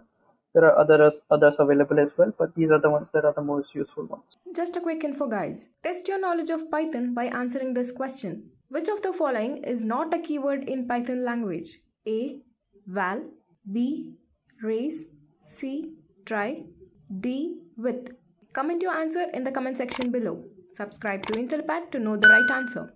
Now, let's continue with the session. Let us quickly walk you through the procedure of how you can install Python on Windows, guys. It's a very simple and a straightforward process. Now, I've broken it down to a couple of steps and let's go with it together, right? So step 1 is go to python.org and head to the downloads page, and let's do that side by side, guys. So let me head to the Python website. So it's python.org for the people who are wondering. I'll just go to download here. You can directly click on the link there as well. Since we're looking for Windows, Python pretty much detects that it's for Windows. So we already are at the page where we hit the download. So this pretty much forms our second step as well. So let me quickly save it in the desktop. It's about 25 MB if I think. Yeah, it's about 25.2 megabytes. This will take a couple of seconds to download, and in the meantime, let's quickly check out what are the next steps in our PowerPoint slide, guys. So step 2 is again click on the download, which we just did. And guys, as of this video being made, Python 3.8.0 is the latest stable version out there. So that brings us to step 3, guys. Step 3 will pretty much be opening the installer, and we should be presented with this screen. So let's quickly wait for the download to complete, and then we're going to open up the installation box. Hey guys, that took about a minute to install, and we're presented with this screen, which is the installation screen. Just before you hit install now, you can pretty much choose to customize the installation and install it at a place of your desire. Make sure you just click this button which says add Python 3.8 to path. Well, what it basically does is it sets your environment variables and it sets the path variable to Python. So as soon as you hit Python in your command line, you can just start using Python directly, guys.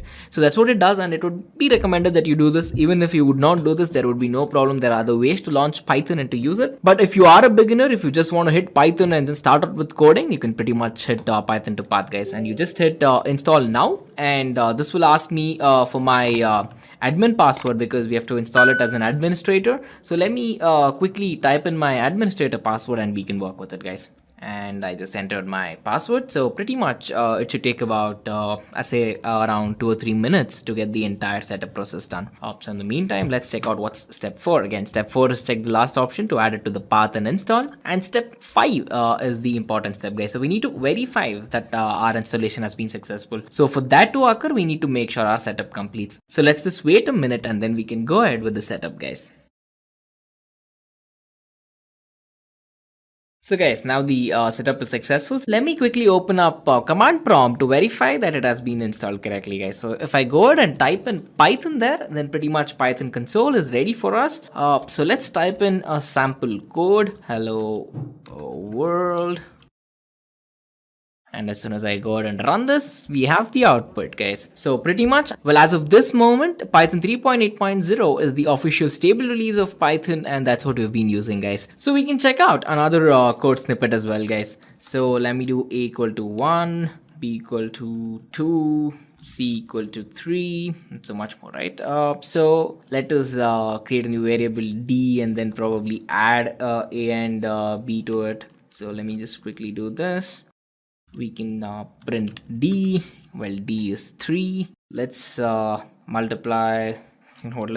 Let's create another variable, call it e, multiply d and c. Let us print e. Guys, I'm just doing this to just show you that everything is working fine. So 3 multiplied with 3 is 3, and so much more. To just get out of the console, you will have to type quit followed by parentheses, and you're out of there, guys.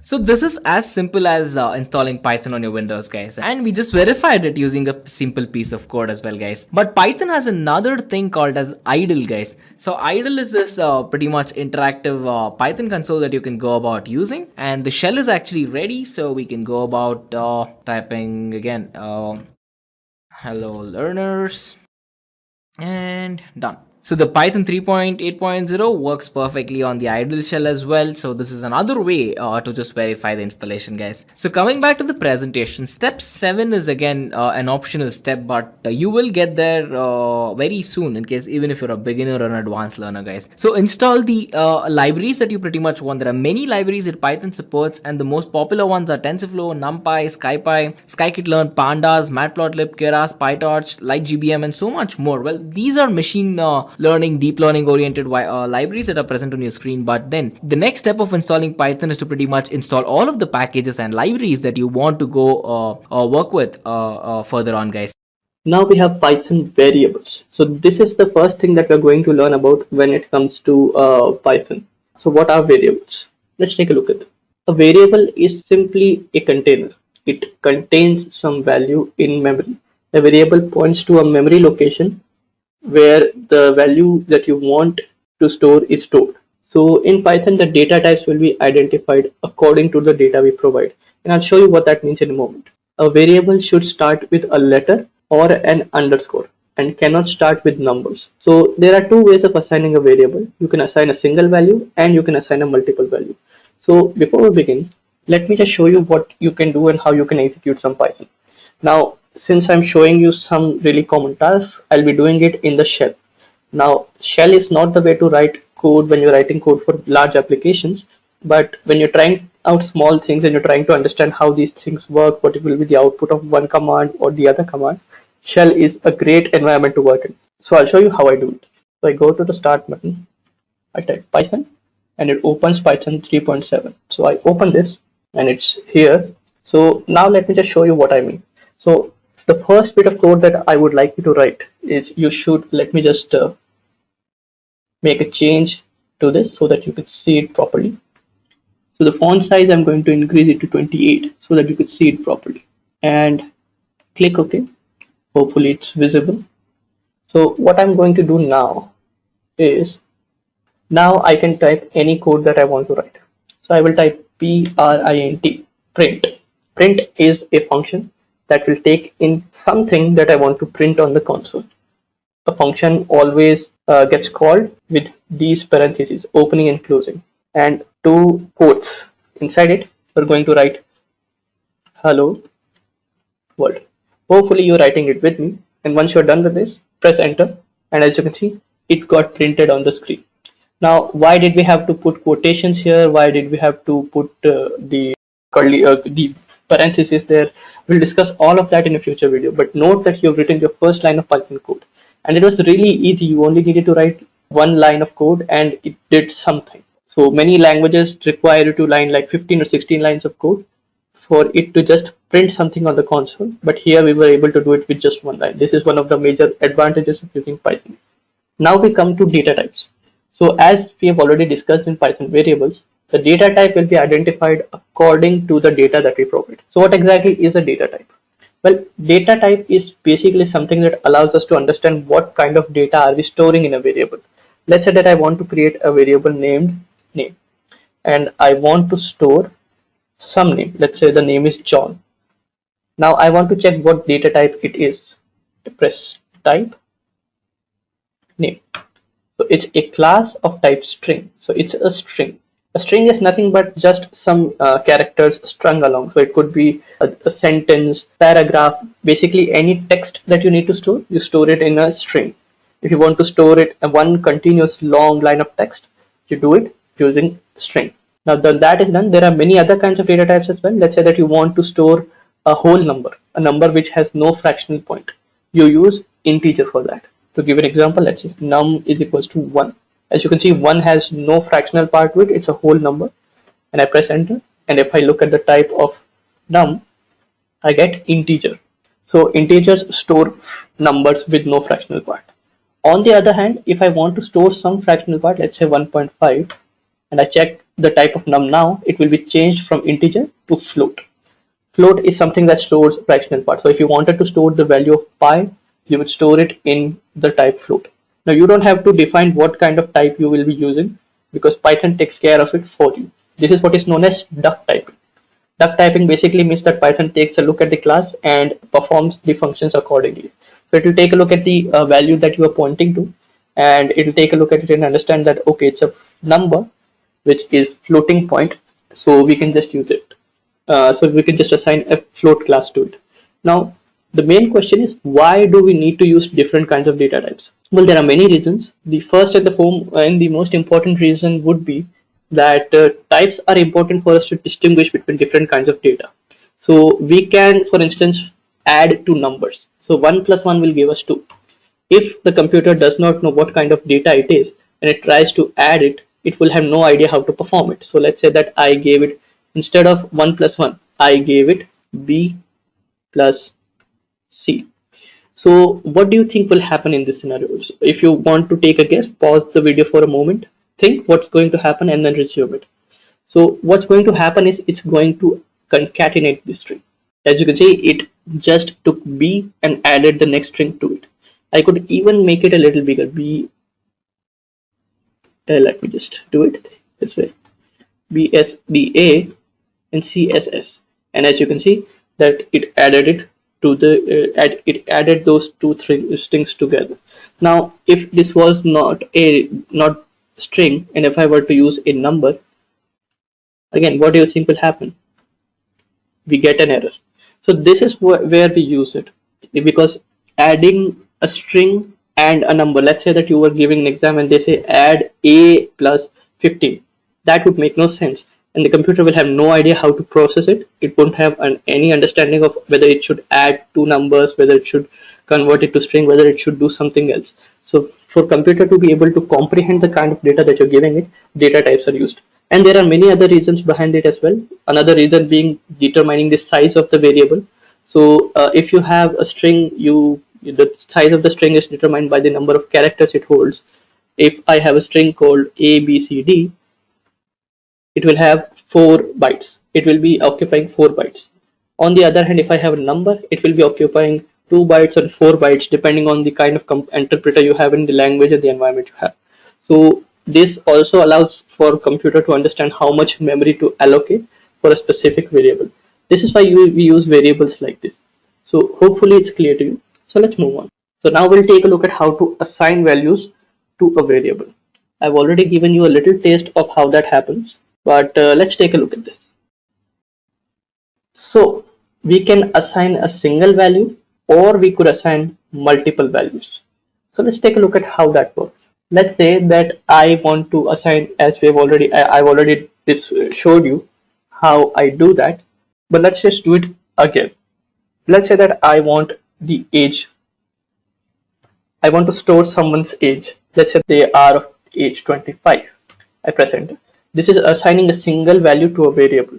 So I'm assigning 25 to age. If I were to type name, comma, age n equals 25, this is going to show me an error because it does not know how to unpack this value. This is just one value and I'm expecting two values.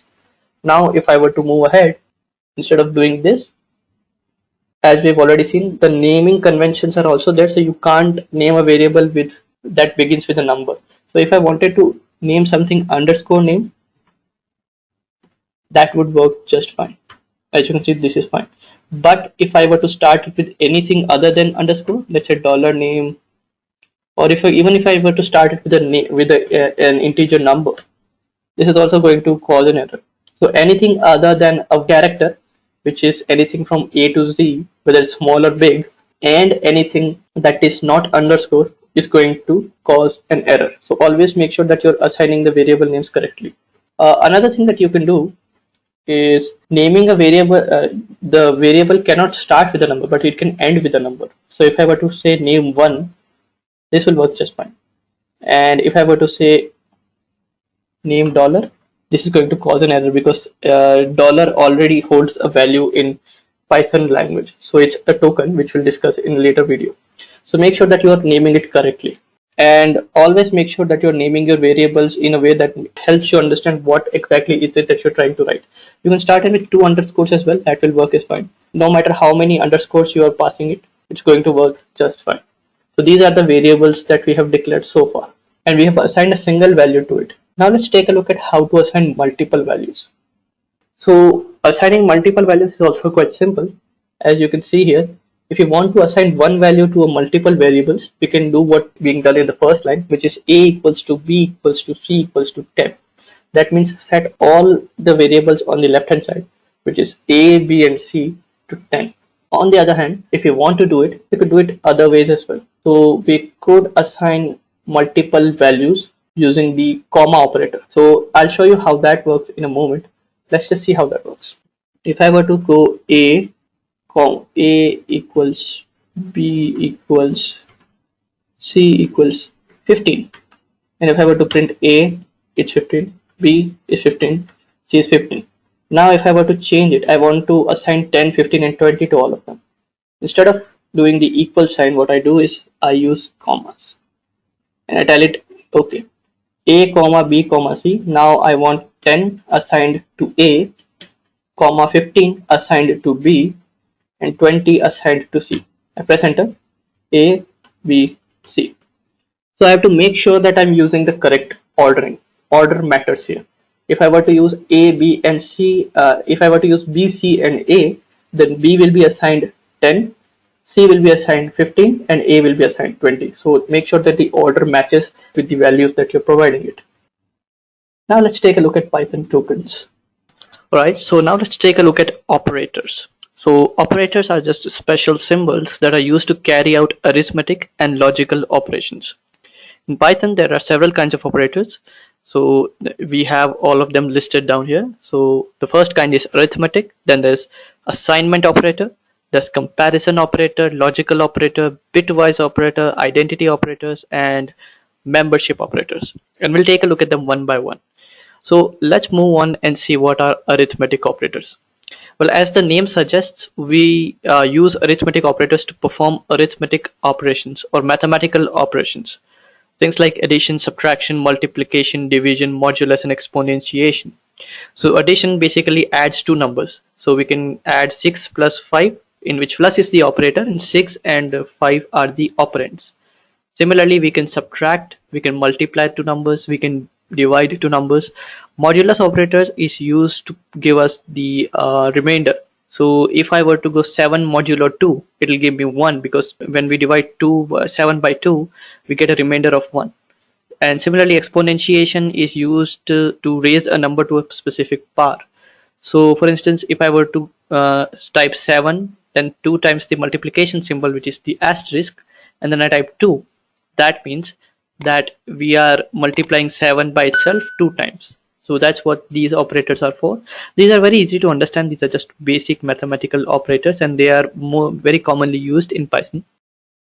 Then comes assignment operators. So assignment operators, as the name suggests, assigns a value to variable.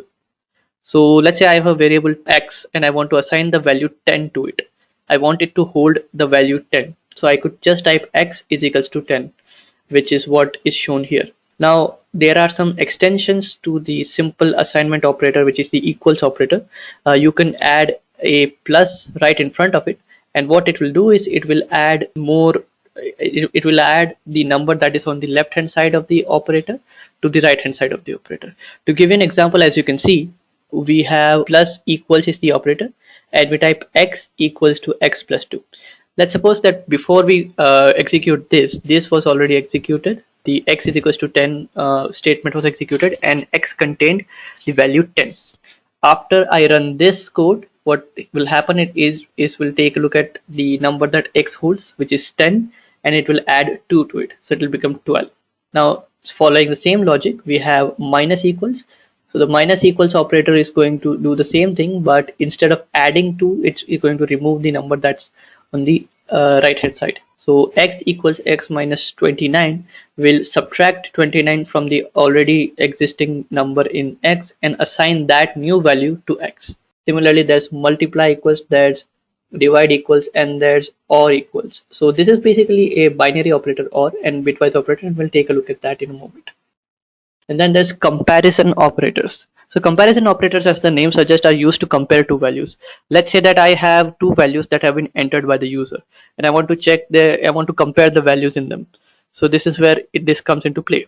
Now let's say that you have a login form and the user enters the registration name, the registration number, then they enter their password, and just to make sure that they have entered the correct password, you have a confirm password field as well. So when you're validating the form, you need to check whether or not password in the password field and the confirm password field are equal to each other. So this is where the double equals come into play. Now the reason why we have two equals and not one is because one equals is used as assignment operator. The operand on the left hand side gets assigned the value on the right hand side. Here we are comparing the two values, so operands on both the sides will be compared to each other. Then just the opposite of it would be the not equal operator. The not equal operator is used to check whether or not an operator or an operand is not equal to something. So if I were to go and check whether 1 is not equal to 2, since 1 is not equal to 2, it will return true.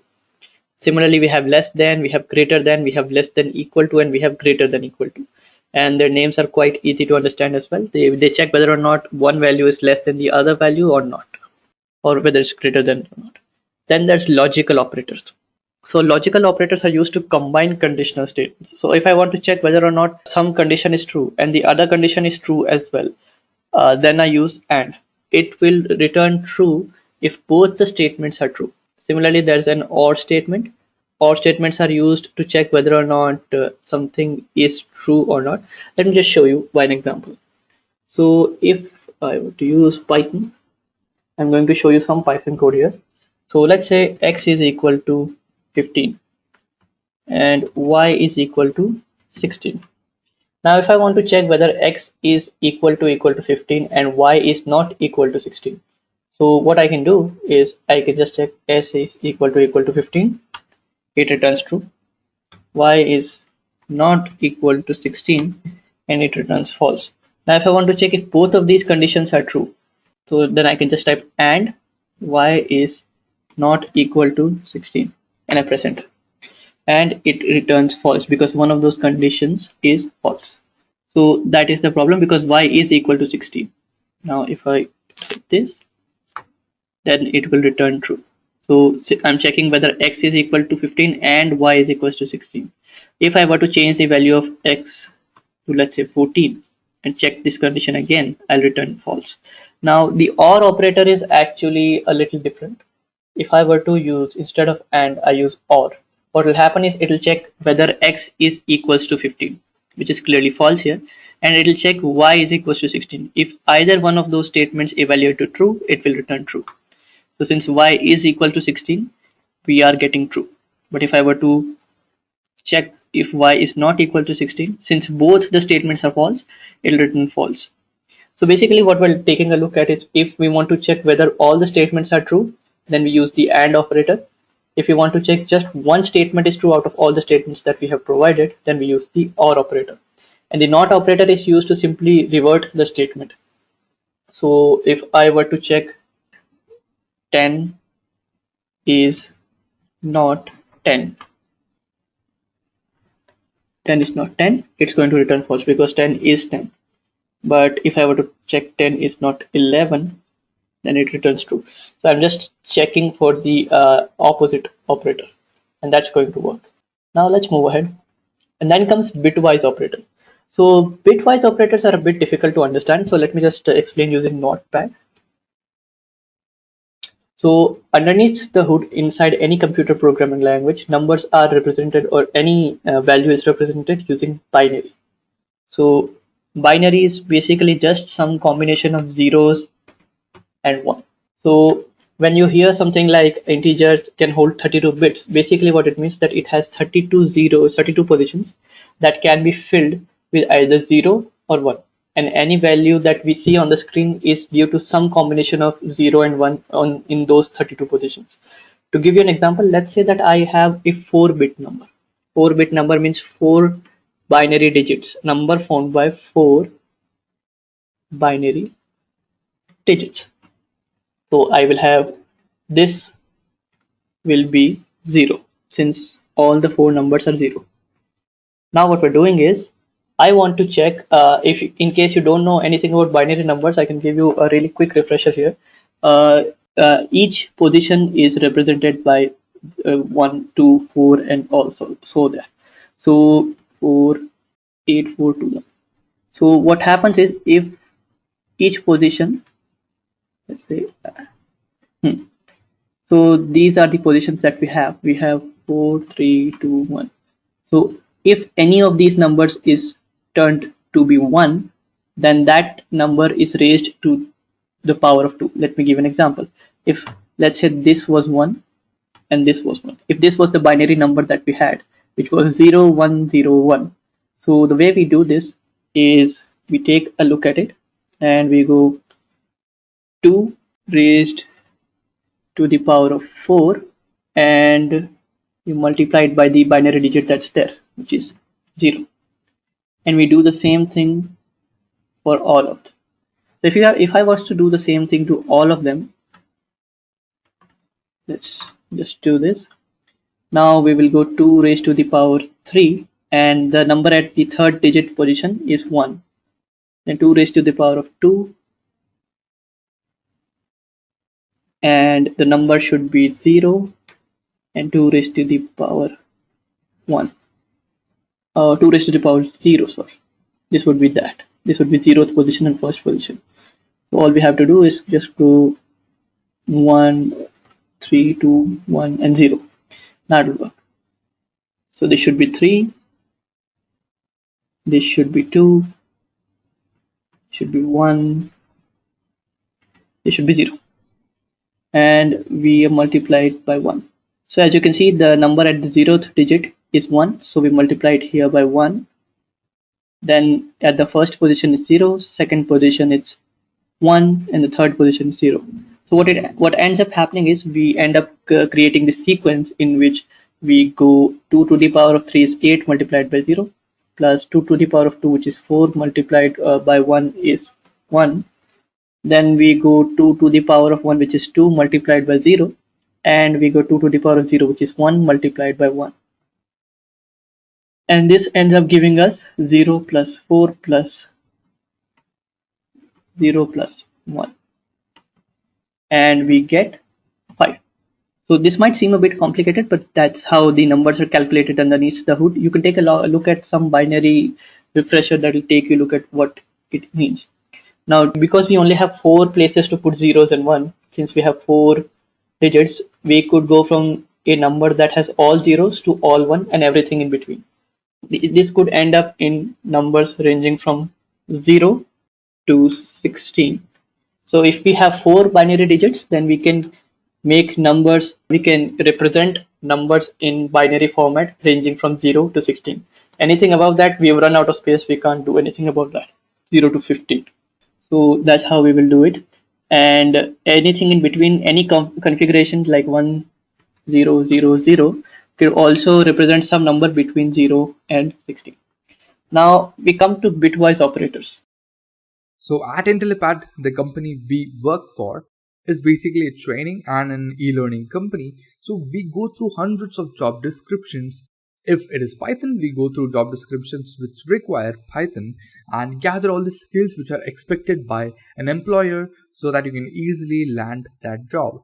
Also, as a training company, we do not use trainers, we rather use working professionals who are working in this particular industry and also gather details and information from them and what was asked to them by their own employer, and also what should be taught to our trainees so that we can make them a better programmer and also how to make them basically get a job really easily. So with all that details put together, we have formed this Python certification training course where we'll give you live training projects, we'll give you hands-on, we'll give you all the support to make you the perfect candidate to get into a company, into a Python role.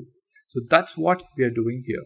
And when we take you on board for this course, we will make sure that you learn all of these skills. So what they do is they, instead of operating on the numbers that we see, they operate on their binary forms. So let me give an example. We have an AND operator. So what AND does is, if I were to give you 0 and 0, it will return 0. Similarly, 0 and 1 will return 0. 1 and 0 will return 0. And 1 and 1 will return 1. So what it does is very much like the AND operator that we had taken a look at previously in the logical operators section. It takes a look at all the operands. In this case, we have 2 operands because it's a binary operator. And we take a look at the left operand and the right operand. And if both of them are 1, then we get 1. If either one of them or both of them are 0, then we get 0. So this is what it looks like. Similarly, for OR, what we end up doing is, just as we did in the logical operator, just one of them need to be true. So 0 could be considered false and 1 could be considered true, and then we'll get the value. So since both of them are false, both of them are 0, we get 0. 1, we get 1. For the second and the third one and all of them, we get 1. So as you can see, this is what the operators do, the binary and binary OR operators. XOR is a bit special. So XOR is used for exclusive ORs. That means both of them should not be same. Either one of them has to be 1, but if both of them are 1 or both of them are 0, then the value that is returned should be. Just a quick info, guys. Test your knowledge of Python by answering this question. What do we use to define a block of code in Python language? A. Key. B. Brackets. C. Indentation. D. None of these. Comment your answer in the comment section below. Subscribe to Intellipaat to know the right answer. Now, let's continue with the session. These are exclusively used in the building of logical gates and all that, but they are also used very much in programming. And there are some very nifty tricks that you can do with binary operators that could allow you to create more efficient programs. So do take a look at them. So these are all the operators that we have studied so far. Let's take a look at left shift and right shift. So what left shift does is, let's say that I have a number like this and I want to shift it by 2. So this number represents 1. Now what I do is I want to shift, I go left shift 2. This basically means that whatever number we have, shift it to the left by 1. So what happens is it will shift all of these zeros by 1 and pad the left part with 0. Basically move it to the left hand side by the positions that I have. So since I've given 2, it will do it twice. So as you can see, first one was at the 0th position, then it was shifted 2 times. So now it's 1 and 2 in the second position. And from 1 we have come to 4. Right? So that's how this works. So this is what the operator, left shift operator, does. It takes the binary format and shifts it by 2. Now on the other hand, we also have right shift operators, and it does exactly the same thing, but it does it in reverse. So if I were to give it this and just change the left shift operator to the right shift operator, it will give me back the original result. It will give me back 0001 because it will shift these two to the left. There are nothing there, so it's removed, and add 2 zeros at the beginning, and we get this. We remove this and we get this. So this is what the binary operators do. Binary operators work on the binary format. They shift it to the left, they shift it to the right, and at the very end, let me show you what the not operator does, because this is very something that's not shown very accurately. Not operators turn the number from turn all the bits from 1 to 0 and 0 to 1. So if I were to give it 0001, and if I were to use the not operator right in front of it, what will happen is it will take a look at all the binary digits and it will flip them. So if it's 0, it's converted to 1. Again, it's 0, convert to 1, 0, convert to 1, and 1, then convert it to 0. So essentially, we are just converting the numbers. Now, when you do use it, make sure that you understand how the signs work. So in binary format, all the numbers that are stored in the negative numbers, there is a few nifty things that go on in the background. So make sure that you understand how the signs work, and when you shift the numbers, their binary representation will flip. So all the numbers that are 0 will convert to 1, and all the numbers that are 1 will be converted to 0. So that's how the binary operators work. They are very easy to understand once you understand the basics of how binary works underneath the hood. And you can do some pretty powerful and pretty efficient things underneath the hood when you understand the binary digits work. So let's move on. And then we have identity operator. So what identity operator does is it's used to check whether the object that we have is the same or not. Let me give an example. So if I were to open Python and I were to use the ID method and I were to pass it a number 1, you see this long number, this is what's called the ID of the object. Since Python is an object-oriented language, numbers are represented as a object of integer class. So if I were to try to figure out what the type is of 1, I'll get class of integer. So if I were, and similarly, if I were to check type of 2, I get this. And if I were to get the ID of 2, it's this. As you can see, these two numbers, the ID of 2 and ID of 1, are not similar. Similarly, when you create your own classes, you create your own objects, they have their own IDs as well. This is used to differentiate between two objects that have almost the same structure, but still there are two separate objects. So if I have two different kinds of strings or two different kinds of numbers, let's say I have 11, and I check the ID of this, it's this, and this is this. So as you can see, both of them have 11, and they don't have the same ID because strings are immutable. So as you can see, these have the same numbers, 1818752 and same. So these are used to check whether the ID of two objects is same or not. So if I were to check with the is and is not operator, if I were to check 1 is 1, since both of them have the same ID, it will return true. But if I were to check 1 is 1, it will return false. So this is what happens with this. If I were to check 1 is not string 1, then it's true. So that's how it works, and this could also be applied to objects. When you're learning object-oriented programming, you can create your own objects, and then you can take a look at that. And then comes the membership operator. Now this is also very quite useful, and I think Python has it and many other languages don't. So it's an operator that allows us to check whether or not a number is in a sequence or an object. So to give you an example, let's say that I have a list of numbers. So I have 1, 2, 3, 4. Okay, I have 1, 2, 3, and 4, and then nums. So I have 4 numbers in a list. Now, if I want to check whether a number, let's say entered by the user, is present in this list or not, then I can simply, instead of just going through each, running a loop and then going through looking at each number, going is 1 equal to the number that the user entered, is 2 equal to, is 3 equal to, is 4 equal to that number, I could just make Python do it easily by typing 4 in nums. Let's say the user entered the number 4 and it returns true because 4 is present. If I were to check 8 in nums, it will return false because 8 is not present in the string. But if I were to add it and then take a look at nums, and now if I check if 8 is in the nums, it is. So that's what the membership operator does. If you want to check whether something is not present in nums, I can just do this and it will return false. And if I were to go and remove dot pop, so 8 is removed. If I take a look at nums now, and if I check whether 8 is not in nums, it will return true. So that's how that works. So membership operators are just used to check whether or not something is present inside a container or inside a group of sequence that we have. And with that, we have come to the end of operator section, and we'll move on to data types in Python. So a Python token. In Python, every logical line of code is broken down into components. These components are called tokens.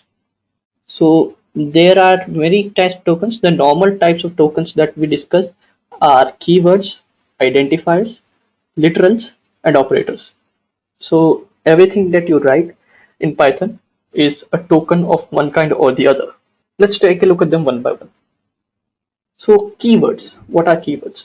Well, in Python, keywords are special reserved words. They hold special meaning. So these words are something that you cannot use to define a variable. So they convey a special meaning to the compiler or the interpreter. When the compiler or the interpreter takes a look at this word, they'll understand that it has to perform certain action. It has to allocate memory, it has to create something on the call stack, it has to do something in the background instead of just treating it as a normal variable. Now, each keyword has a special meaning and a specific operation. So we'll take a look at them one by one. We'll come across many keywords. We'll take a look at them, what they mean one by one.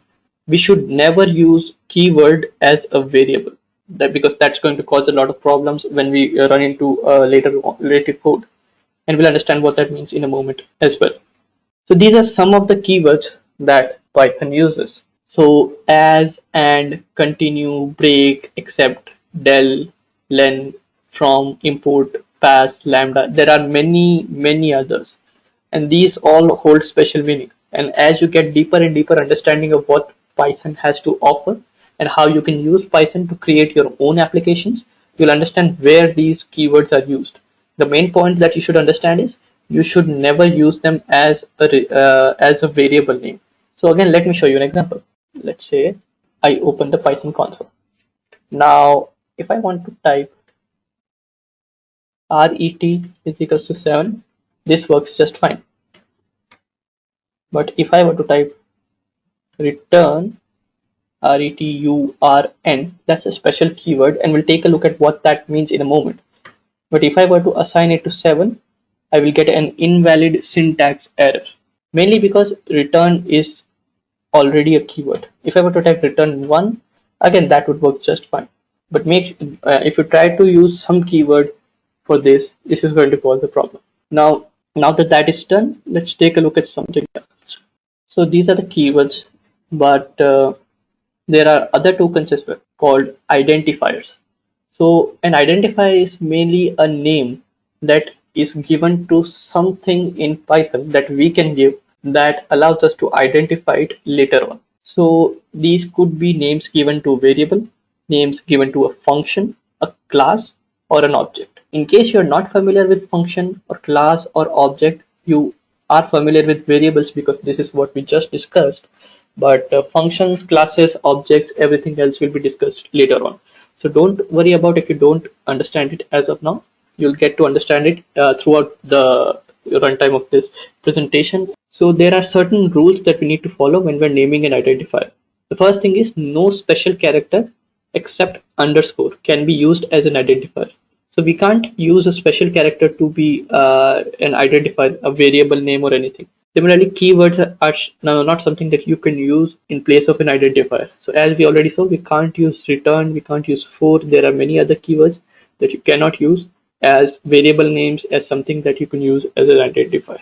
Then Python is case sensitive. So that a variable which is named var with V capitalized and a variable named var with every characters in small lowercase, these are two different identifiers. So if I were to type var with V capitalized equals to 7 and type small v small a and small r equals to 7 and if I equals to 8, and if I were to print the values of both, we will get different values. So these are two different things. In when Python interpreter takes a look at it, it will assign two different buckets for them. Then the first character of an identifier can be an alphabet or an underscore, but not a digit. So as we have already seen that we can use any alphabet as the starting character of our identifier or variable name. On the other hand, we can use underscore as well, but we cannot use a number. A digit is not something that we can use. So that's, you can use it afterwards. It could be the second or the last character or anything in between, but can't be the first one. So let's take a look at them. If I were to open the Python console, we have several ways of doing it. In Python, a variable is also an identifier. So let me just show you the casing problem. So variable is 7. And if I were to name it with a capitalized V, it's a 7. And if I were to name all of them capitalized, it's 7. So let me just change it. Now it's 7, it's 71, and it's 72. So if I were to print var with everything in lowercase, it's 7. If I were to print it with V capitalized, it's 71. If I were to print it all capitalized, it's 72. So all of them hold different values. And the last thing is we cannot start it with a number. So let's say 1 var equals to 7. We'll get a syntax error. But if I were to do it v1ar, this is just fine, it will work. v1ar and it works just fine. Now we come to literals. So literals are just raw data that is given to a variable. So literals can be of many types: string literals, numerical literals, Boolean literals, special literals, and we'll take a look at them one by one. So as you can see, we can have several kinds of literals. This is some code that's been written for you, and we'll take a look at string literals first. So found by enclosing a text with quotes. Both single quotes or double quotes can be used. So this is some code that you can take a look at, and you can type it in your own console. You can type it in any other kind of environment in which you can run Python code. I will expect you to run it in console because that's where you get the most immediate feedback, but it's your choice to run it in any other environment if you're comfortable with it. So let me just show you what we can do here. So I open this, and as I've already discussed, we need to enclose our text within quotes to tell the Python interpreter that it's a string. Let's try it. So if I were to give path is a variable and I want to assign a string literal to it, I can type sample path. Press enter and it works. This is sample path. If I were to type single quotes, this wouldn't make much difference. It's going to be just the same. It's going to work just fine. Now the reason why we have single and double quotes for this, it's mainly because in C and C++ and many other languages like Java, single quotes were used for handling a single character, not a string, but a single character. So a single character would be something like A. That's a single character. A string with length of 1 is something that's called a single character. Now the way it worked in Java and C and C++ was that if you were to attach multiple characters one after the other, so let's say A, B, C, D, and then you were to do it that way, then that would be a string. and for that you can't use single quotes, you have to use double quotes. I'm simplifying things a lot because there's a lot undergoing like the null pointer and all, but you don't need to worry about that. Just need to understand why there's two quotes and why there's one quote, and that's the thing I'm trying to get across. So if a person shifts from C++ or Java to Python, they will be expected to use, or they will think they'll be using a single quotation mark for a single character, and that would work. And for that to work, they have created they have allowed for us to use both single quotations and double quotations. There's also one thing that you could do. You could use three single quotes as well. So if I were to write a really long line of code instead, or a really long line of string, I could just start it with three quotes. I press enter. As you can see, the prompt, instead of it being three arrows pointing left, it's now become three dots. Now I can type anything. Let's say that I'm typing this. I press enter. It's still allowing me to type. I type this. Let's say that you're typing a paragraph or a note or an email or something like this. I can do it this way. Now let's say that this is everything that I wanted to type, including the enter character. Now if I want to end it, again I type three single quotations, press enter. I get back the prompt with three arrows pointing left. I type in the word line, press enter, and as you can see, I get everything. This \n characters is something that is used to determine a new line. So if I were to print it using the print function that we have already discussed, press line. As you can see, it starts here, enters or creates a new line, prints everything wherever the \n character comes in. Then at the end, it again starts a new line and then ends it there. So the \n character is a special character that tells you that there is a new line here. So you don't have to worry about that as of now, but just understand that that's how we do it. It's not just strings though. There are many other different kinds of literals as well. There are numeric literals as well. And numeric literals allow us to use variables that can store numbers. Now we can have positive and negative whole numbers with no fractional part as integers, as we have already discussed. We could have real numbers. Real numbers are numbers with fractional part using the float variable, and we could have long. Long is also something that could be used to store values, but the important thing is that it could store a much larger value than integer. So as you can see in the description, it says an unlimited string of integers followed by uppercase L or lowercase l, and I'll show you what that means in a moment. And then it's also something that you could do. You could store some complex numbers, so numbers with real and imaginary parts. Now if you've worked with mathematics, if you've worked with real and complex numbers, that you will understand what I'm talking about. If you've not worked with it, that's totally fine. It's not something that's used very often. It's only used in special cases where you need to display complex numbers. So in our case, let's just take a look at this. We have a positive and negative numbers. So we can store that in integer as well. Let's say that I want to store -77. I can store it in number, or positive 77. I can store it in number, and the type of number will still be a class of integer, right? But if I were to attach capitalized L here, that would cause an error. Oh, because it's a newer version. So never mind. So if that was the case, then I could do that, but it's not. Yeah. So as you can see, it's working fine.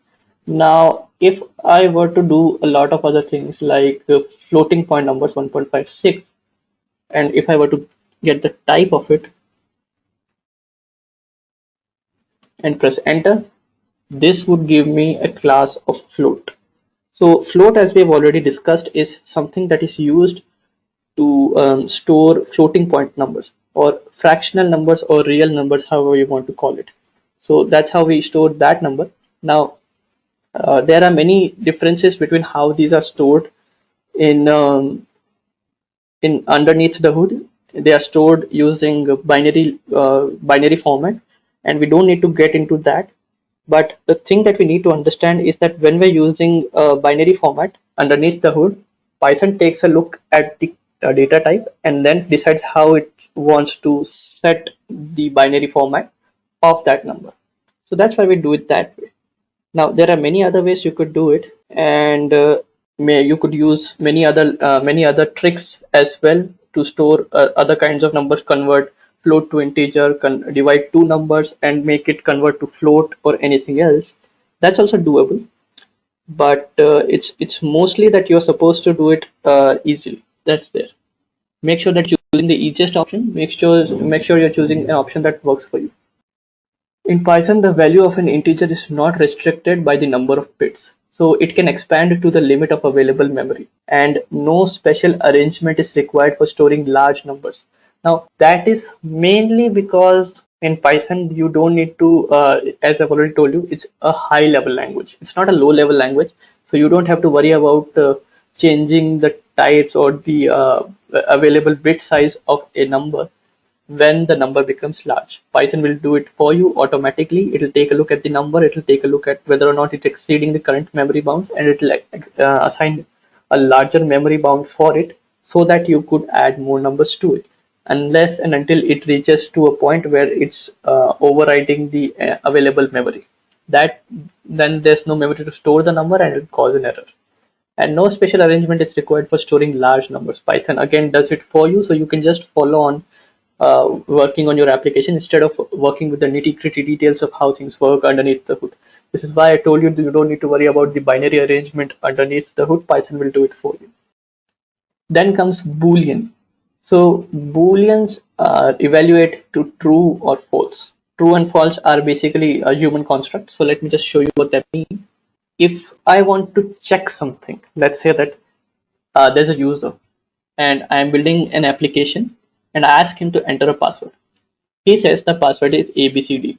He's creating his account. He says ABCD. Then it comes to confirm password and he writes ABCD again.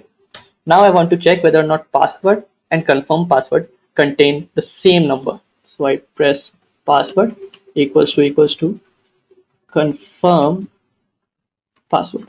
I press enter and I get a Boolean value of true. So this is what allows me to understand how to move forward.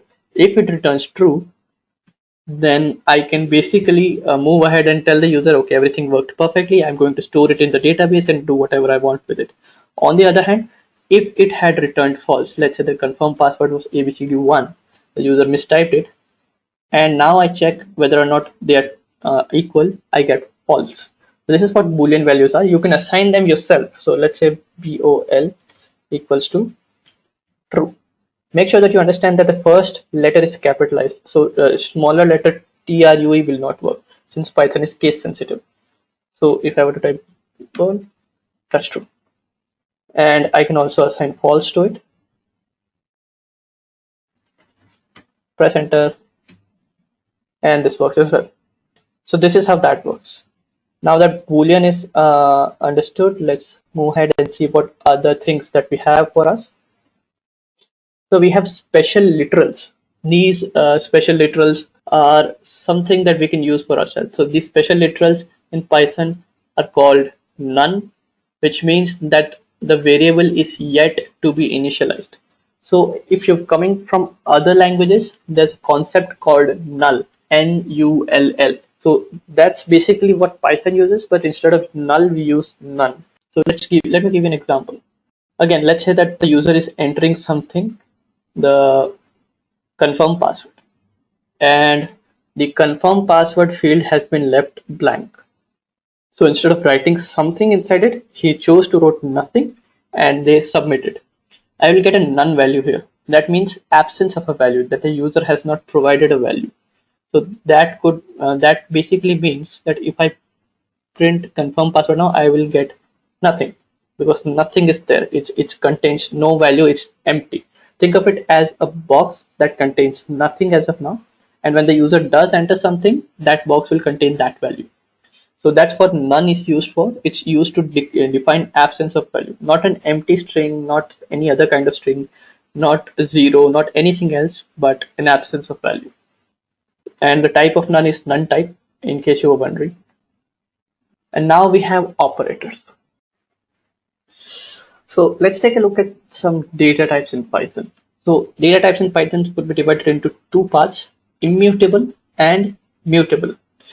So immutable data types are data types that cannot change. On the other hand, mutable are data types that could have their values changed. So for instance, string, numbers and tuples will have some value assigned to them, and then when we want to change them, instead of adding something to it, it will create a new data type for that. It will create a new value for that variable to hold. On the other hand, in mutable we have lists, dictionaries, sets, and in lists we have several types as generic list or tuples and all. We'll take a look at them one by one. So let's take a look at them. So we have numbers. So a number is basically, as we've already discussed, data types such as integer, float, and complex data types. They come in numbers. So as you can see, a whole number with no decimal point is integer. A fractional number, a number that has one or more numbers after the decimal point, is floating point number. And a complex number is a number with real and imaginary parts. So again, complex numbers are not that prevalent. Mostly we use integers and floats. Complex number have some use case, but not a lot. Then comes strings. So a string is basically a lot of characters that are enclosed within either a single or double quotes, and they are used to store text. So a string literal could look like this, as we've already seen. So there are some operations that are being performed on string, and we'll take a look at them now. So if I were to open my Python prompt, let me just define a string. So string equals to, hopefully you can see this, and if I type a b c d e f g h, press enter, this is a string. Now if I want to take a look at the length of the string, how many characters are there in this enclosed within the double quotes, I will type length string, and I have 8 characters. 1 2 3 4 5 6 7 8. So that's correct. Now let's say that I want only the first 4 characters. This is what is known as slicing. This could be done with a string or with any other character as well. Firstly, let me show you what happens if I do this. I get A. This is what is known as indexing into a string. Basically what I'm doing is I'm saying in the string variable, whatever data it holds, I want the data that is stored within the first position. And in string, everything starts with the position starts from 0. So 0 is the first position, 1 is the second position, and by that logic, since there are 8 variables, 7 will be the last position. I press 7 and I get H. If I try to go outside these bounds, let's say I press 9, I get index out of range. Basically, there is nothing after the position 7. Everything outside that is not accessible by Python. We have not assigned any memory to it. So that's illegal for us to do, and that's why we get an index error, as you can see here. Index error mainly because we are using this, and this is what is known as an index, something that is enclosed after a variable named enclosed within 2 brackets. Just a quick info, guys. Test your knowledge of Python by answering this question. Which of the following is not a keyword in Python language? A. Val. B. Raise. C. Try. D. With. Comment your answer in the comment section below. Subscribe to Intellipaat to know the right answer. Now, let's continue with the session. So, now that we know how to access a single variable, a single character in a string, let's say that I want the first 4 characters. First 4 as in A, B, C, D. So I start from 0 and I want everything before the fourth character. Why? Well, because 0, 1, 2, and 3 are the first 4 characters because it starts from 0. So we have 0, 1, 2, 3, which are first 4 characters. So how do I get all of them at once? Let's say there are 15 and I want 0 to 14. So what I can do is I can type 0. After that I type a colon and I type 4. This means get me everything from the beginning of the string and right before the fourth character. So the fourth character is E and before that is D. I want everything from A till D. Press enter and I get a substring of it, which is A, B, C, D. So this is what slicing a string looks like. This is what's known as a slice operator. Now you can do it every other way as well. It's not necessarily that you start with 0. You can start with 3 to 4, which will give you, I think, just one character, which is D. Now, another thing, if I were to leave this off, what do you think will happen? Pause the video and try to think about it. But if I were to do it now, it starts from 0. So it defaults to 0. If I were to start it with a number that's this, it will give me an empty string because it makes no sense. So that's how you do that. And finally, if I were to leave 4 off, since we know what happens here, I think we can probably guess what's going to happen here. I'm going to press enter and you can see what happens. What happens is we take everything from 5 till the end. So we have the fifth character, or this the sixth character in this, which is on the fifth index, is let me just print the string again because it's gone out of character. So it's this. So this is 0, this is 1, this is 2, this is 3, this is 4, and this is 5. I want everything from the fifth character till the last character. So this is what that means. And finally, I can use negative indexing here as well.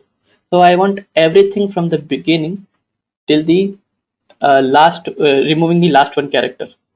If I were to remove the last two characters, I can do this. And this works just fine as well. So that's how slicing works. Another operation we can perform is replace something in this. So let's say string dot replace. If I were to show you the example here, as you can see, it says replace ed with e, and it will do that here. But let me just show you. Replace f g. I press enter, it returns another string to me, which is a b c d e g g h. Now if I were to take a look at the string variable that contained our value, it has the same data. So when we perform this replace operation, what we're actually doing is we're saying give me another string in which you have replaced all the f's with g's. This is especially useful if you're trying to remove some content out of a long line of text. So let's say that you have 17 lines of text in which you want to remove all the let's say you want to remove all the vowels for some reason. You could just run this and see if there is any a, e, I, o, or u, and just remove that. That will work just fine as well. So now that we're done with string, now we're done with data type in string, let's move ahead. Now comes tuples. Tuples are a sequence of immutable Python objects. So what does that mean? Well, let's say that you want to store the number of or the name of weeks or in string format in a variable. So we have Monday, Tuesday, Wednesday, Thursday, Friday, Saturday, Sunday, 7 days in a week, and all of them need to be stored in a single variable. Now there are many ways to do it. One important thing that you need to notice here is that this data is not going to change ever. There is no time in future are you going to go that we need to add another day to the week. That doesn't seem very feasible. So because it's not going to change, we are going to use an immutable data structure or an immutable type, which means adding something to it is going to be it's not going to be something that's allowed. So let's say that I want weeks. Now I want to store everything in one. I could certainly create variables that say sun, which will contain Sunday, and similarly Monday, Tuesday, Wednesday, Thursday, Friday, Saturday. That's certainly doable, but again it runs into the same problem. Let's say that we had 14 things that we needed to store. Let's say that we had 100 things that we needed to store, and we needed to access them using one variable. That would be very difficult to remember the variable names of 100 different kind of variables. It would be better if you could store them just in one variable and then access them using the position syntax that we had discussed earlier in string, like this one. So this is where tuples come into play. So let's say weeks, and I enclose it in brackets, but that's not really necessary. But I would do that here. Now let me just type in Sunday, and you could type it with me. Monday, Tuesday, Wednesday, Thursday, Make sure that you're separating them with commas. I'm typing a space after commas to make it more readable. That's not really necessary. Friday, and finally Saturday. Press enter. I press weeks, and this is what we get. If I were to take a look at the type of this, type, it's tuple. So now I said I used commas here, and that's not really necessary. If I were to use this would also work. The way Python identifies that this is a tuple that we want to into the data is by taking a look at this comma. So it takes a look at this line. It says, okay, weeks need to be assigned some value. It takes a look at Sunday. It says, okay, one string, and this comma. That means other values are also going to be assigned, and this is a tuple. Even if I had not put the parentheses before and after, opening parentheses and closing parentheses to enclose this list, it would work just fine. Now, one thing that I would like to show you is if I were to go weeks 0, I get Sunday. Weeks 6 should give me Saturday, right? But if I were to assign some other value to it, let's say any gibberish value, I press enter and it gives me another. Tuple object does not support item assignment. Now this is one of the major advantages of using immutable object. It does not let anything in the data that you have already entered to be manipulated. So if you have entered a list of something that you know is not going to ever change, then tuples are the best option for you. So this is why we use tuples. So now let's take a look at something else. We have lists, dictionaries, and sets. So lists are very much same to tuples. One major difference is that you can make changes in a list. So if you have dynamic data that changes rapidly, then you can use a list for that instead of creating new tuples for every change that has occurred. Let me show you an example. Let's say that instead of weeks, I wanted to store, let's say that I wanted to store salaries of people, right? I can store salaries of 3 people. Let's say that it's stored in thousand. So 10 means 10,000, 15,000, 20,000. Press enter. And now if I were to take a look at salaries, press enter, I have 3 salaries. If I were to take a look at the type of salaries, I would get list. It's not a tuple, it's a list. That means that if I want to change the salary of a person, because it does happen that a person gets promoted, they get an increment or whatever happens. They say that the person at the index 0 is now going to get a salary of 18,000. And now it does not throw any error because I am using a list and I can store any kind of data. It's still a list. And if I were to print it, now it's 18.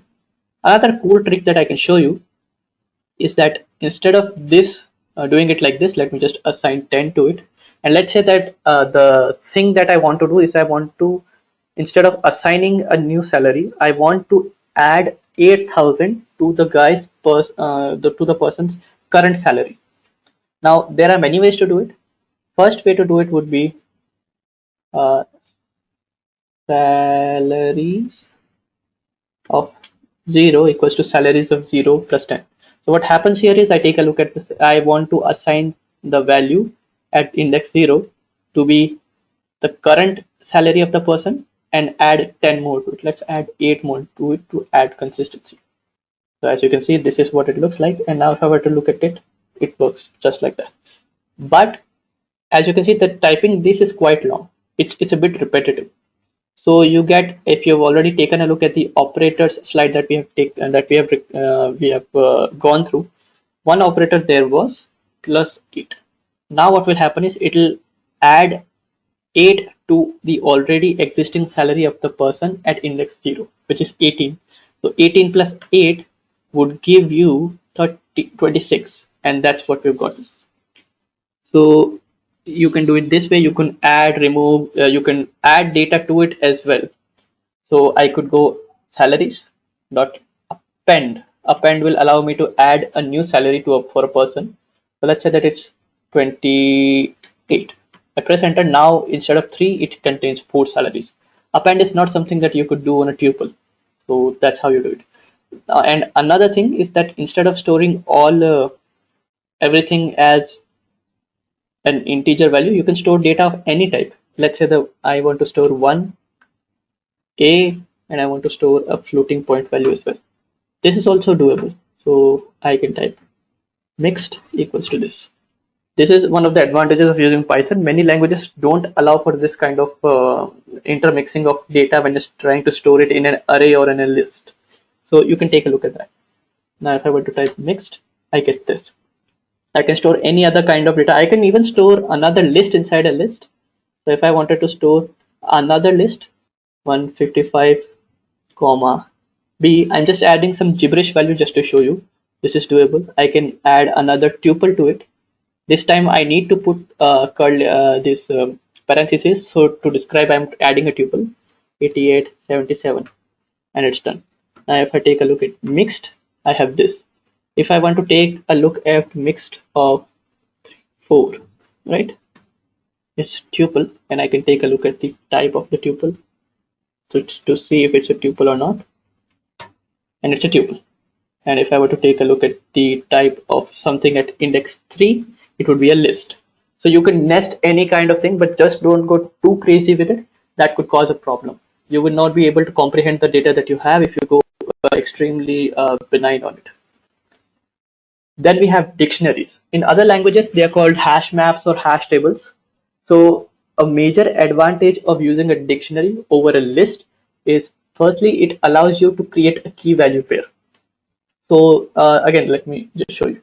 So if I want to associate a person's name to the person's salary, instead of doing a list which could only be accessed using a numeric index like 0, 1, 2, 3, what I can do is I can create again salaries equal to, and I can create a dictionary like this.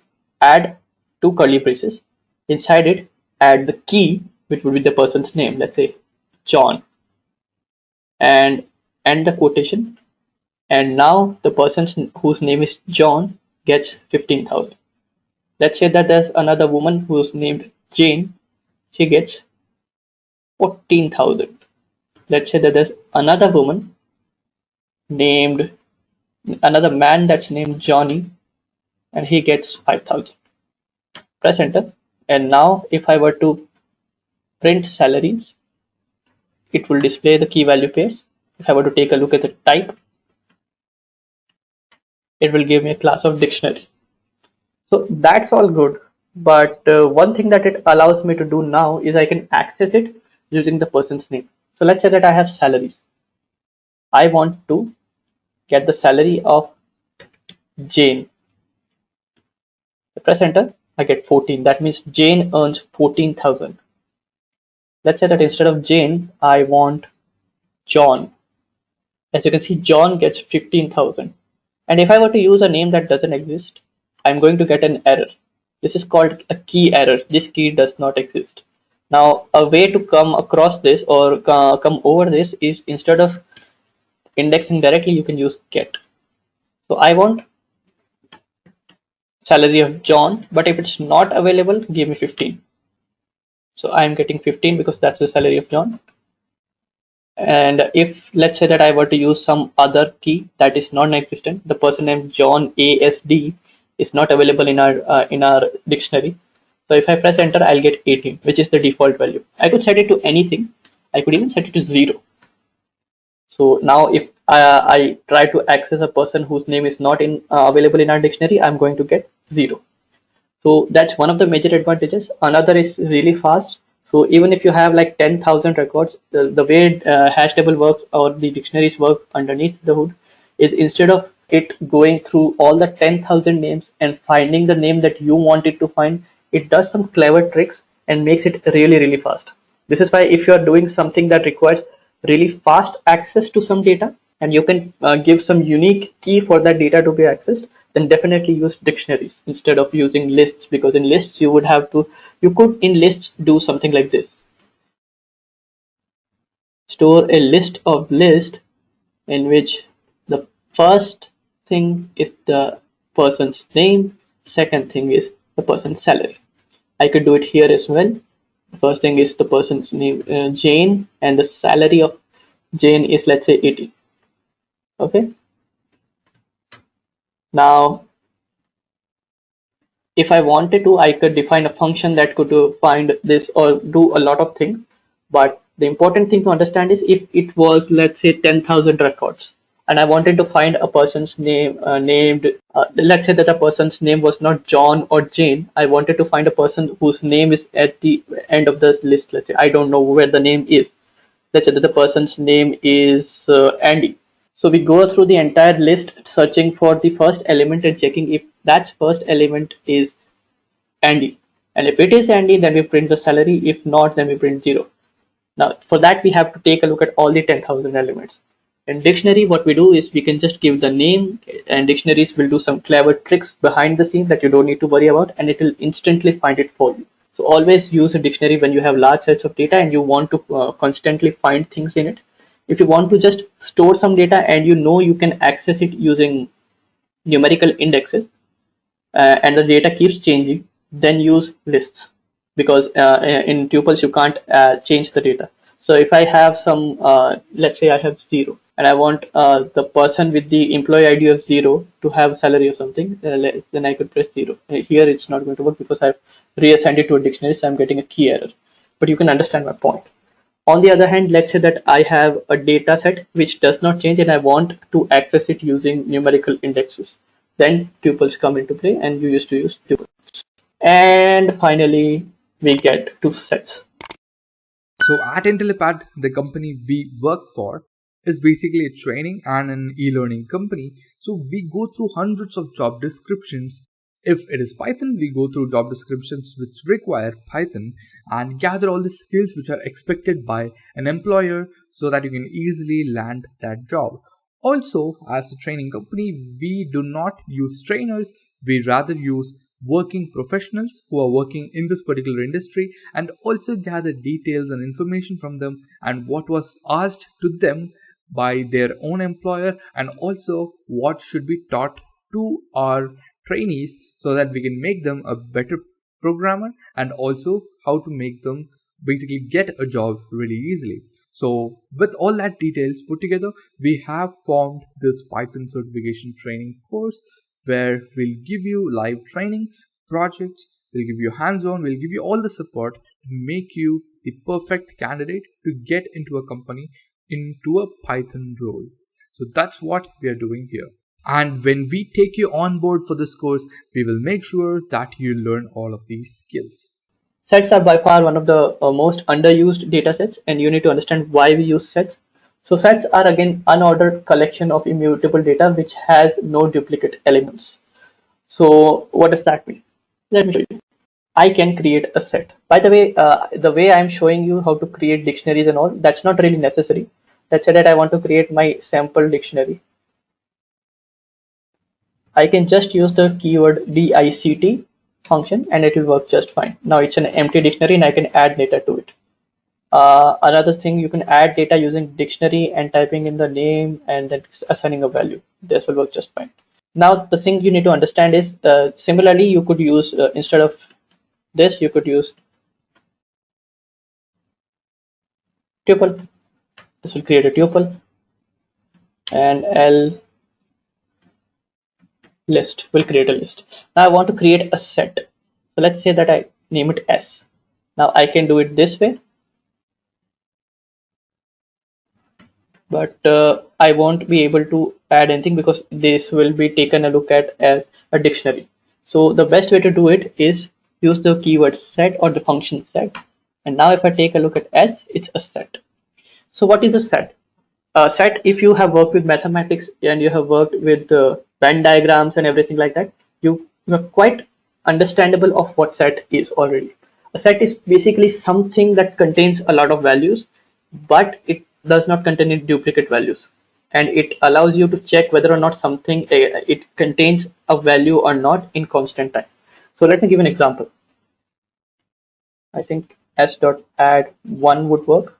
Now if I take a look at s, it has 1. If I were to add 2, it contains 2. Now if I were to add 2 again, it instead of containing 2 elements named 2, it contains 1 element which is 2. with the value of 2. Now if I want to check whether or not something exists in a set, let's say 1 in S, and it will show you 2. This is the in operator or the membership operator that we have already taken a look at. And if I were to take a look at whether let's say I want to check whether 5 exists or 3 exists, it's going to be false. So why are we doing this?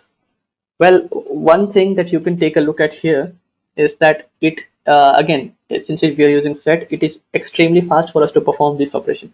Let's say that there were a million records in this, and I wanted to check whether something exists in it or not. The first intuition that comes into our mind is to take a look at everything that is inside the set, all the 1 million things, and compare it with the data that we want to find. If it's not there, then we return false. If it is there, if it's found in while we're taking a look at all the 1 million data points, then we return true. Now again, that is fine, but if it's 1 million records, then it takes a lot of time. And let's say that you had to do it constantly. Let's say that you had to check whether or not something exists in those 1 million records 10,000 times, 20,000 times. That's a lot of computation.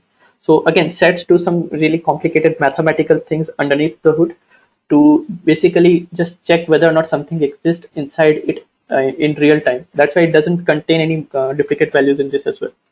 And so I can do 1 in S as well. If I were to assign a list of 1, 2 to it, and then instead of 1 in S, I can type 1 in L, and that will return true as well. The difference here is that it takes a look at all the elements, 1, 2, and whatever, and finds if something exists in it or not. Whereas in set, it's extremely fast. So if you have some data that you want to keep track of and want to check whether or not another value exists, or you want to deduplicate the data, you can do that as well. So use set when you want to check memberships really fast. You can perform the union, intersection, and all that, and that's very easy to do with sets as well. So now let's take a look at how to deal with sets and how to deal with different data types. I'll show you some hands-ons to further strengthen your knowledge of data types. So let's take a look at the setup that we're working with. So we'll be taking a look at data types. We'll be taking a look at lists, sets, dictionaries, and tuples, the things that we have already discussed. But instead of typing into the Python console that we had done earlier, let me show you how. This was the console that we had typed code into. Now for typing out single lines and executing them, this console is actually very good. But let me just exit out of it. When you want to type in a lot of code and you want to open a code file and do execute it and run all that, I would recommend that you use Visual Studio Code. So let me show you what it is. Let me just open a new window, and here type in VS Code, press enter, and open this. Once you've done that, you can download it for Windows or for any other operating system that you have. After you've downloaded it, you can install it like any other software that you install. But after doing that, just right click on a folder that you want to open it into, type and press the open with code function. It will open VS Code for. So it's done. And as you can see, there are no files as of now in this folder. The folder's name is hands-on, in which we'll be performing the hands-on. Let me create a file called app.py. Py is the extension, the Python extension. Press enter. Now, just to make it clear, you don't have to use VS Code if you don't want to. You can use Notepad for this as well. Just go to the folder, create a file named app.py, and right and click on edit. It will open it in Notepad, and you can make the changes there as well. There's virtually no difference. Now what we need to do is I open this, and let me just make some changes. I'll increase the font size so that you can see a little better. So it's loading some extensions, and while it's doing that, open the command prompt. To do that, just go onto the address bar, delete everything, type cmd, press enter. The reason why we do it this way is because we want to open this command window in this folder, so that the files that we create, the app.py file, I want to run it using the Python command. If you've installed Python, then it's already available for you. So you can do it this way. Now if I open this, as you can see, I can type in a lot of things. So let me just increase the font size. I think it's now I'm going to type some Python code. Hopefully it's visible to you all. So in Visual Studio Code, you can write code, and the reason why I'm choosing this is because it shows you some syntax highlighting. It shows you if you've written something wrong. It auto formats the code for you. It does a lot of things for you right out of the gate. So to perform this, what I'll do is the first thing we'll have to do is we have to use lists. So let's say that I create a list named nums equal to, and the numbers that I want to insert in it are 1, 2, 3, 4. So the first task I want to do is I want to print it. So I print nums, save the file. When you save it, this icon changes from a filled circle to a closing to an X. Now that that is done, open the command prompt and type python Python and the name of the file, which is app.py. Again, I press enter and it's there. Let me just increase the font size here as well, so that it's easier for you to see. Let's say it's 28. That's easier to see. Right. Yeah. So again, Python space and the name of the file, which is app.py in our case. And one thing that you should notice is that app.py is in the folder in which the command prompt is open. So it's C user, my username, desktop, and in the desktop we have a hands-on folder inside which we have created the app.py file. This is why this is working. Another thing you can do is you can press this command, but it would work sometimes and sometimes it won't work. So I don't like doing it that way, and it gives you this line of code as well, which is fine. But we're doing the same thing. We're typing Python and the name of the file. So you can do it either way that you want. Now that is done, let me just add a comment. So a comment is basically something that you add in a code so that you can explain your code better. Now if I type anything here, this code will not be executed by interpreter. It's just for the reader of the code. So any person who's reading the code can take a look at the comment and understand. So I'll type declare array and print. Declare list and print. Right? If I run this again, it's not going to make any difference because it's a comment. Now that that is done, let me show you how you can add something to the list. So you get the append method. In the append method, I can type in a number. It could be of anything. It doesn't need to be a number. It could be a string. It could be an object as well. I'll type in a number though. Let's say that I want to add 5 to it. I save it. I print it again. Run it. And I think I've run into an error. Yeah, I want to print nums. Sorry. And as you can see, now nums has 5 in it. I can do a lot of things in it as well. Instead of that, I could use the pop method. Pop method removes the last element if I don't pass in an index. So if I were to store the value, what it does is that it removes the value and returns it so that I can also take a look at what was removed. And now if I print nums, run this. This is the number. I added 5 to it. It's this. Remove the element at the end, which was 5, and now I print it. It's 4 again. But a cool thing that we can do is instead of not specifying the index, we can actually specify what is the index of the element that you want to return. So if I want to remove something at the beginning of the list, I type in 0. This would remove 1 from it. So if I run this again, instead of 5, we'll see 1 removed. So 1 is removed, and now it's 2, 3, 4, 5. So again, you can do a lot of things with it. One of the things was this. Now let me show you something that's really interesting. So if I want to print all of them, what I do is I use the for loop, and we'll discuss this in a later slide, but just to give you an example of where looping is useful. If I have 10,000 elements, instead of accessing them one by one and writing things like print num 0. Just a quick info, guys. Test your knowledge of Python by answering this question. What do we use to define a block of code in Python language? A. Key. B. Brackets. C. Indentation.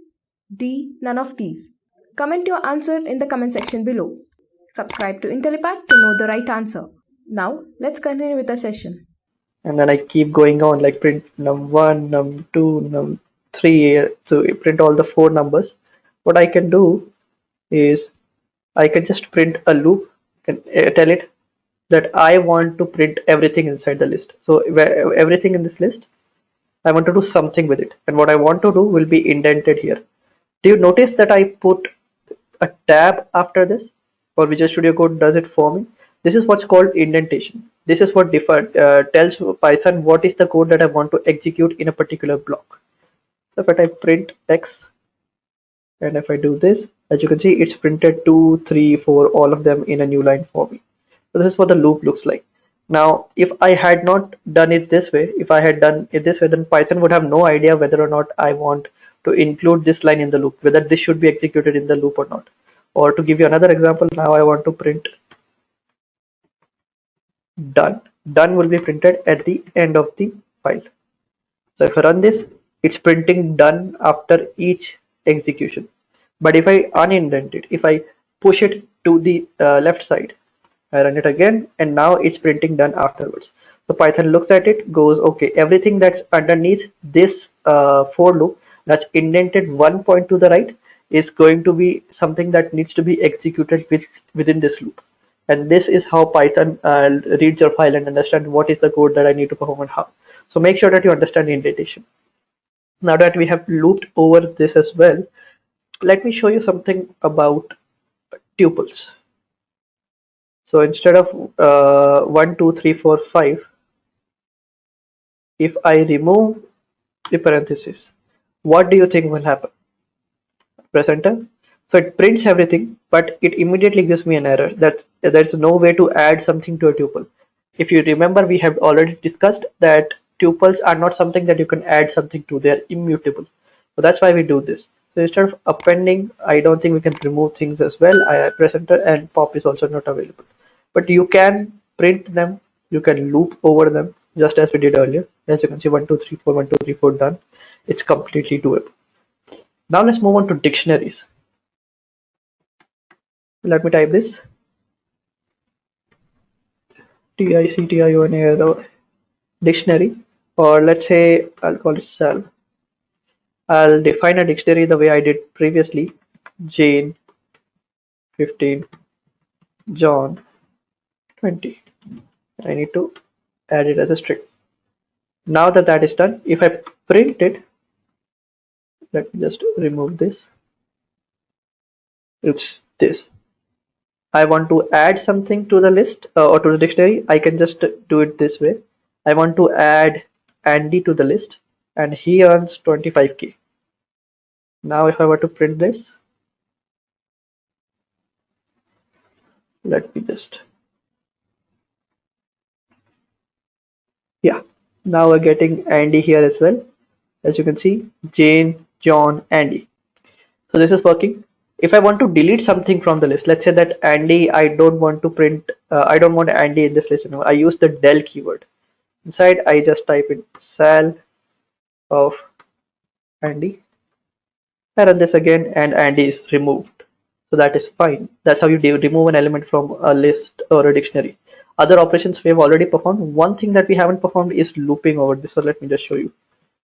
For item in, and here things get a bit complicated. So instead of just sal, I have to type items. If I just want to loop over the keys, I can type sal.keys. And if I print item, what do you think will be printed? So pause the video if you want to think about it and then answer. But what will be printed are the keys. So the keys are Jane and John. Remember, a dictionary is a key value pair. These are the keys, these are the values. So Jane earns 15, John earns 20. So we type it, we print in the keys. Now if you don't want to print the keys, let's say we want to print the values. I do that, now I can only print the values. But let's say that I want both of them, items, and I want key as well as val. Now I can print key, comma, val. And as you can see, I'm printing Jane space 15, which is the key, comma, value. So we're getting the data that we want. Now, another thing that we can do is we can print Jane in cell. Print it and we get true. It's the same operation, it's a membership operation, but if I were to type in DSF, I'm going to get false. So again, this is what it means. And now let's take a look at a set.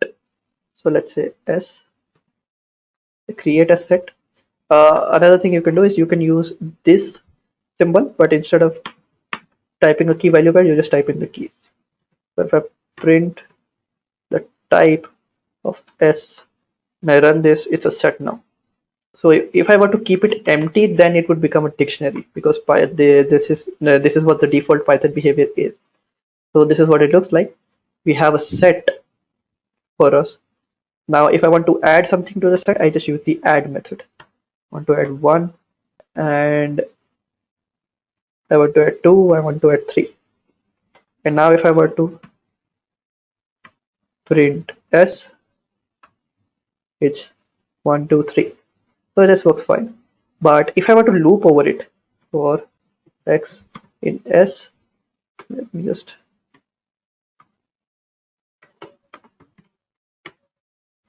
print X. As you can see, we get all the numbers in it. And if I were to print the same thing that we did earlier, 1 in S, I'll get true. And if I were to print 4 in S, I get false. So this is what this looks like. This is what our code looks like. This is how it works. So hopefully that was informative. Now let's move ahead and see what else can we learn about Python. So now let's take a look at comprehensions. Comprehensions are quite an interesting feature in Python. They're very easy to use. They're very informative, and they are quite fun to work with. So let's see what they mean. As of now, we know how to create a list. I asked you to create a list, and let's say that I tell you that, hey, I want you to create a list, and in that list, I want you to enter number from 1 to 5. What are you going to do then? And let's say not 1 from 5. Let's say that I say, I want you to enter in a list. I want you to create a list and add a number from, let's say, 1 to 10. Or it could be anything. It doesn't even have to be 1 to 10. It could be any arbitrary number. So how do you go about doing that?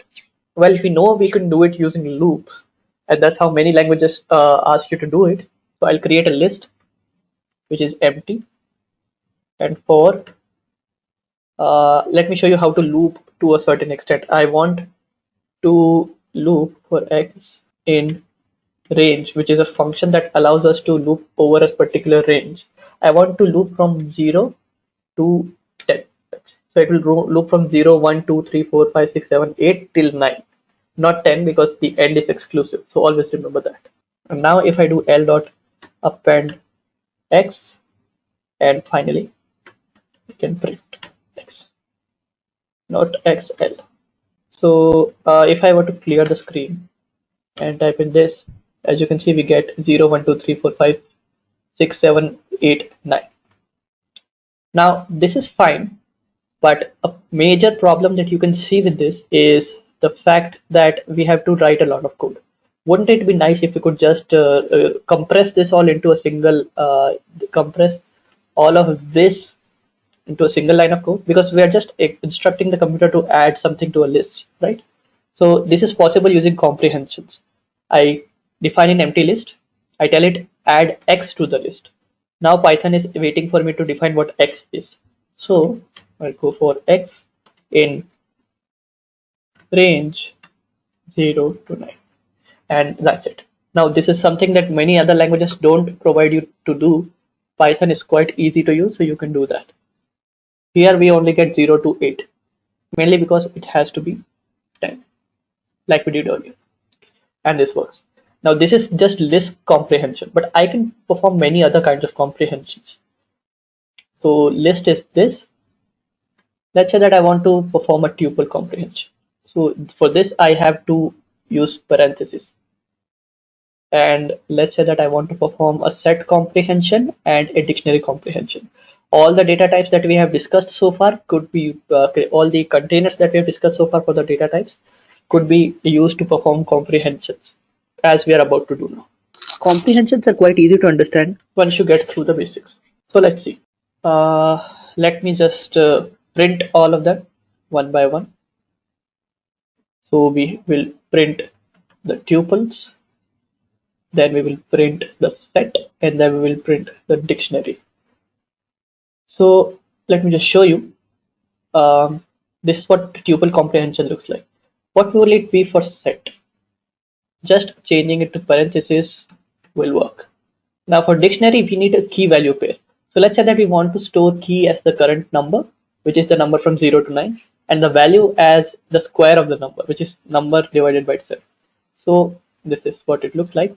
Now for a number to be key value pair, I want to define the key, press colon, and then define the value, which is x multiplied by x. Now if I were to print it, as you can see, we get this, we get a generator object, and we get this, and we get this. So this is what it looks like. Now generator objects are quite easy to understand. You can just, let me type in comma, press enter, and so you will get run into error. So don't do it this way, but you could use tuple, and now you press enter and you get a tuple out of it. So this is one of the problems when it comes to tuple comprehensions, that you can't just use it this way, right?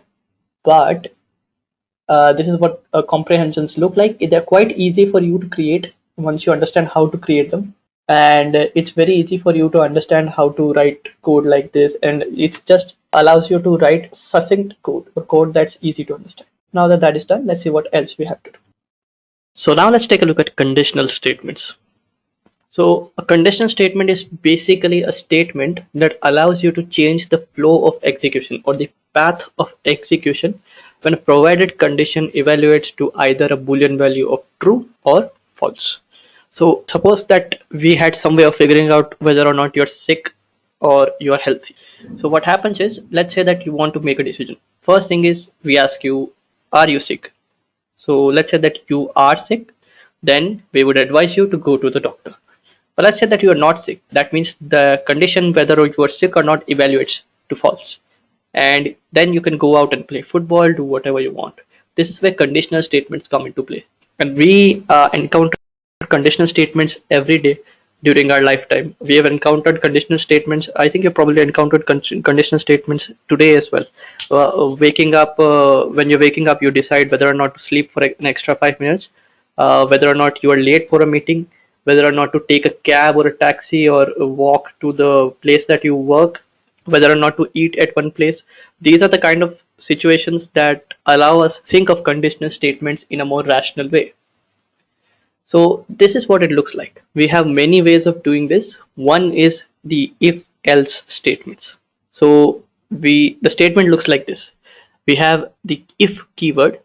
Inside that keyword, that's a condition. If that condition evaluates to true, then statements 1 and everything before the else statement gets executed. But if, say, the condition is false, then everything underneath the else statement will get executed.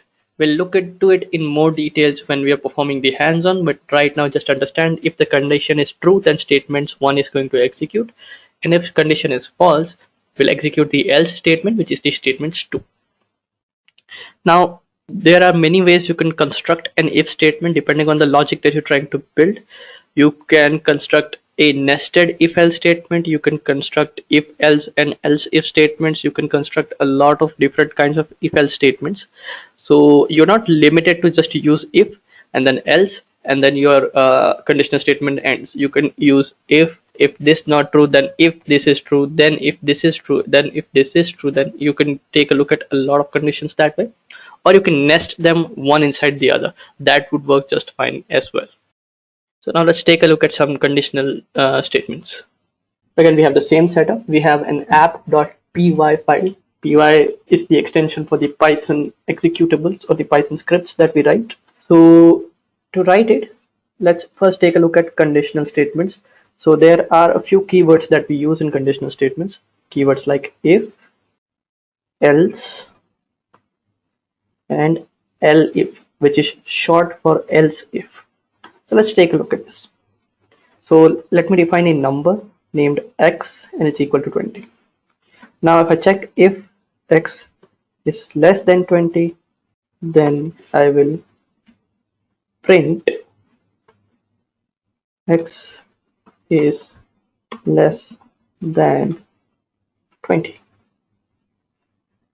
Else, and now else print x is not less, or you could say x is greater than. So now this is a statement, but it's a little incorrect. I mean, it's not incorrect in the way the syntax is structured. So if I write this, it says x is greater than 20. And we know that's not true because x is not greater than 20, it's actually equal to 20. This is where the else if statement comes in. So we can add multiple conditions and attach code to it that will execute when one of the conditions satisfied. So if I type elif x is equal to 20, and remember to put two equals, mainly because we're not assigning a value, we're trying to check whether or not a condition is correct. Print x is equal to 20. Where on this again is correct. So this is where if, elif, and else come into play. If for condition, and a conditional statement will always start with if, not with elif, and neither will it start with an else. Then we'll check, okay, if this is not true, else, if this is true, then do this, and if this is true, then do this. Make sure that you understand that only one of these statements will get executed. So in no condition will it happen that this will also get executed and this will also get executed. So if I were to do x is less than, and if I run this, it's still going to execute the first statement, which is x is less than 20, even though the second statement is also true. So make sure that you understand that. And now let's take a look at nested else if. So this is what it looks like. Again, I could have made the same mistake. I could have just put equal and that would have caused an issue. Now, nested else if basically means an if statement, and I want to check if x, let's say x is less than 20 and is less than 15 as well. And I put it 10.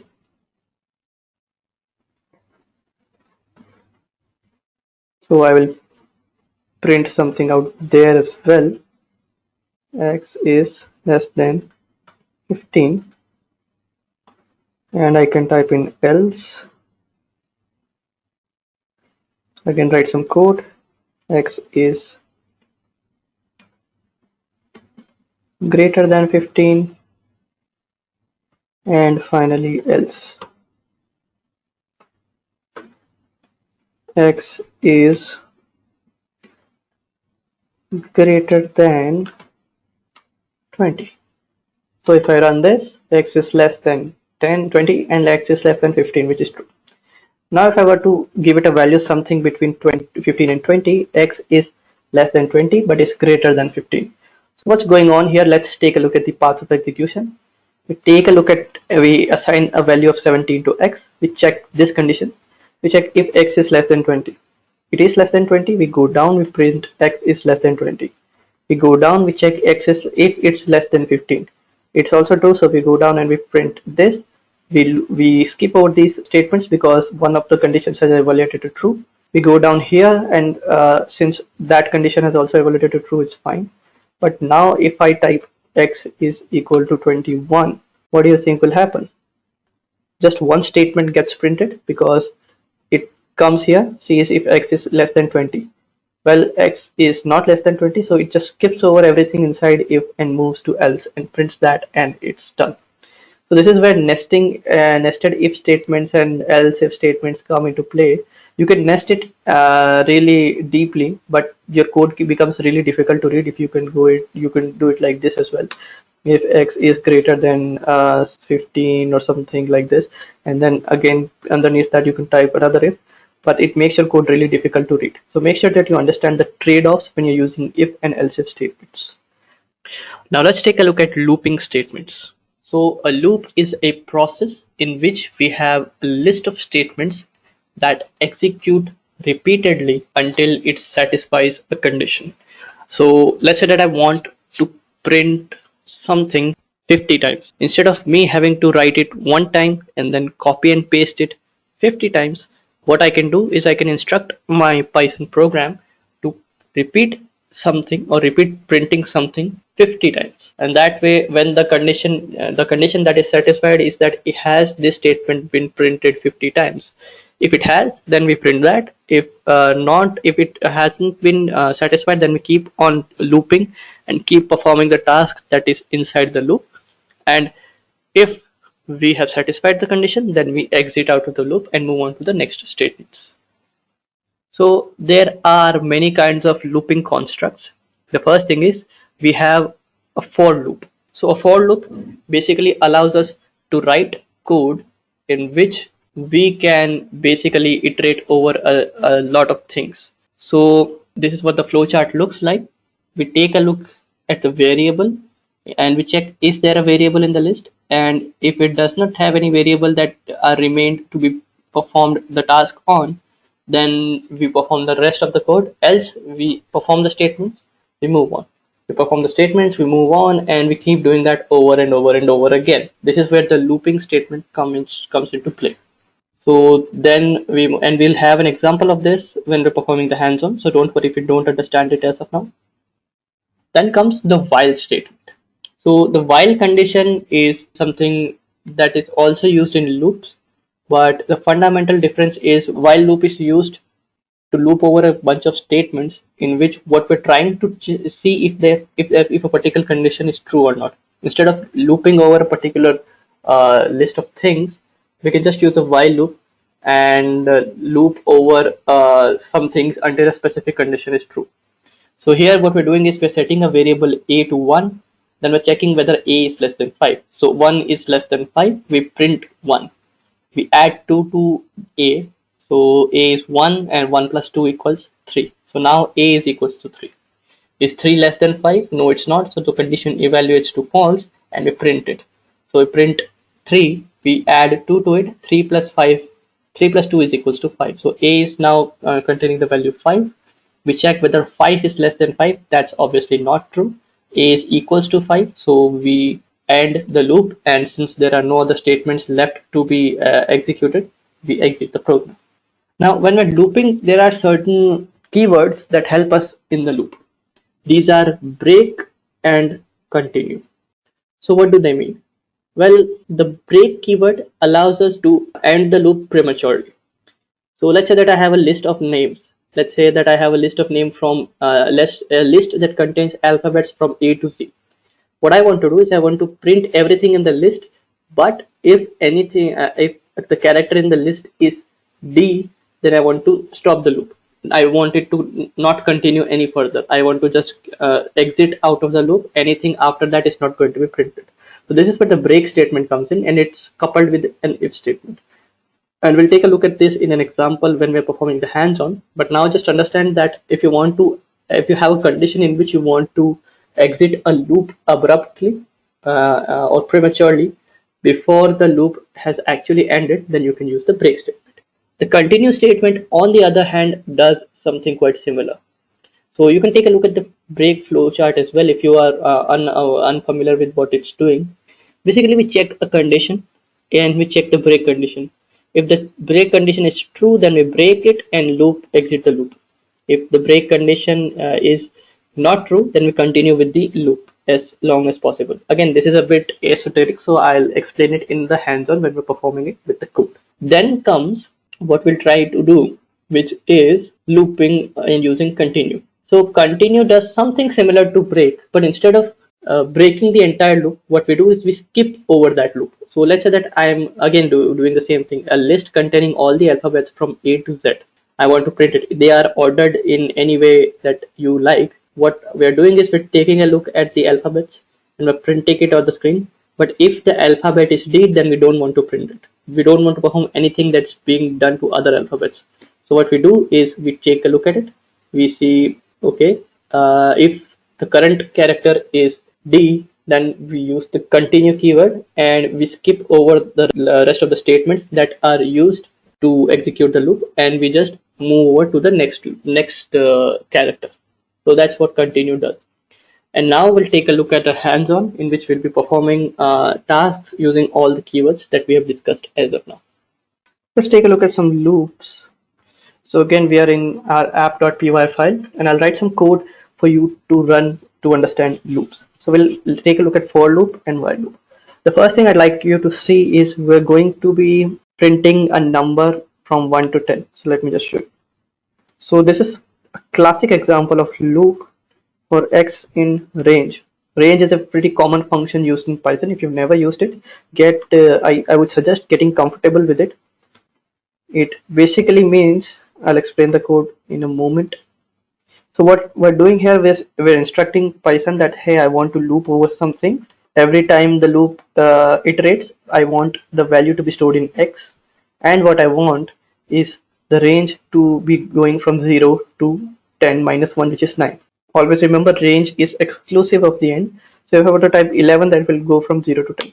So that is done. Now what happens is when I print x, what it will do is it will start ranging from 0. So it takes a look at 0, prints 0, goes 1, increments it by 1, goes to 1, prints 1, 2, 3, 4, 5, 6, 7, 8, and it goes to 9, prints 9, and then it is out of range, so it stops abruptly.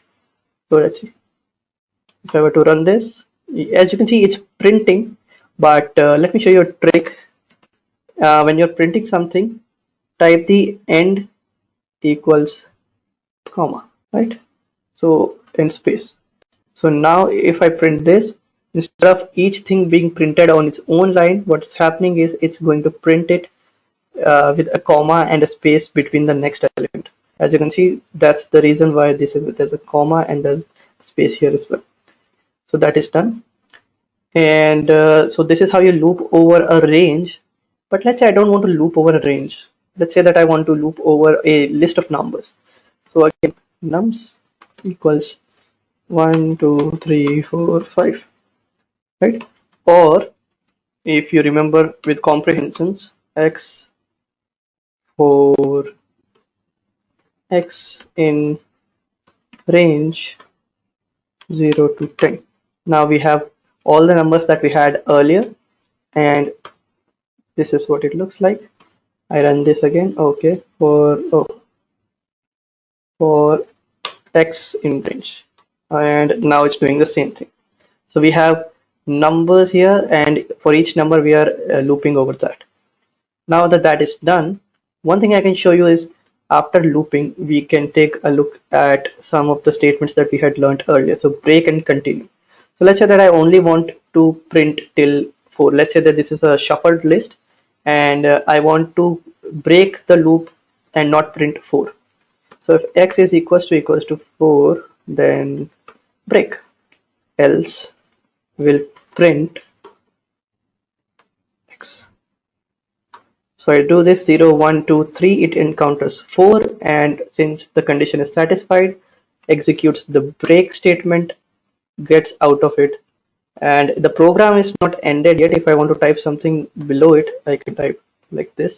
Just a quick info, guys. Test your knowledge of Python by answering this question. Which of the following is not a keyword in Python language? A. Val. B. Raise. C. Try. D. With. Comment your answer in the comment section below. Subscribe to Intellipaat to know the right answer. Now, let's continue with the session. Done, and it prints it there. What's happening here is I have just, as soon as I encounter the number 4, I just quit the loop. So everything that's after 4, it's not being executed in the loop. If I change break to continue, notice what happens. So we have 0, 1, 2, 3, 4 is skipped, then we have 5, 6, 7, 8, 9. So what happens, it takes a look at the number, it's 4, and we continue. We say we don't want to print 4, we move ahead.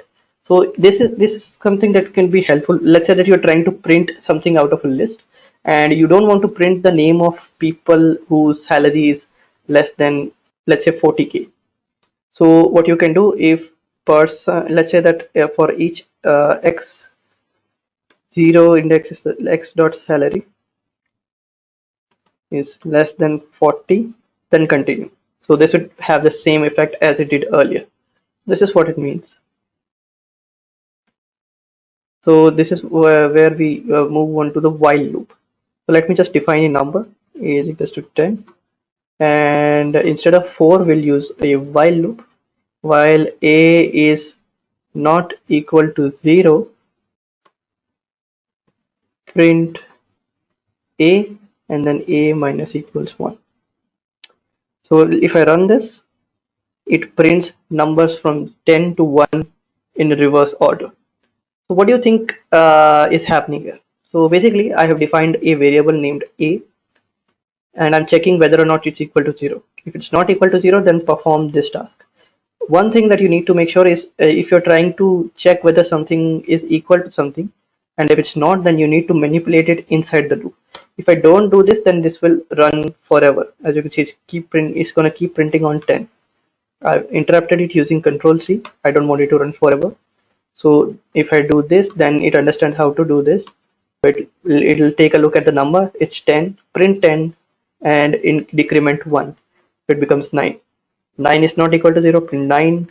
Go ahead, remove 1. 8, not equal to 0, print 8. 7, and this is how we go till 0.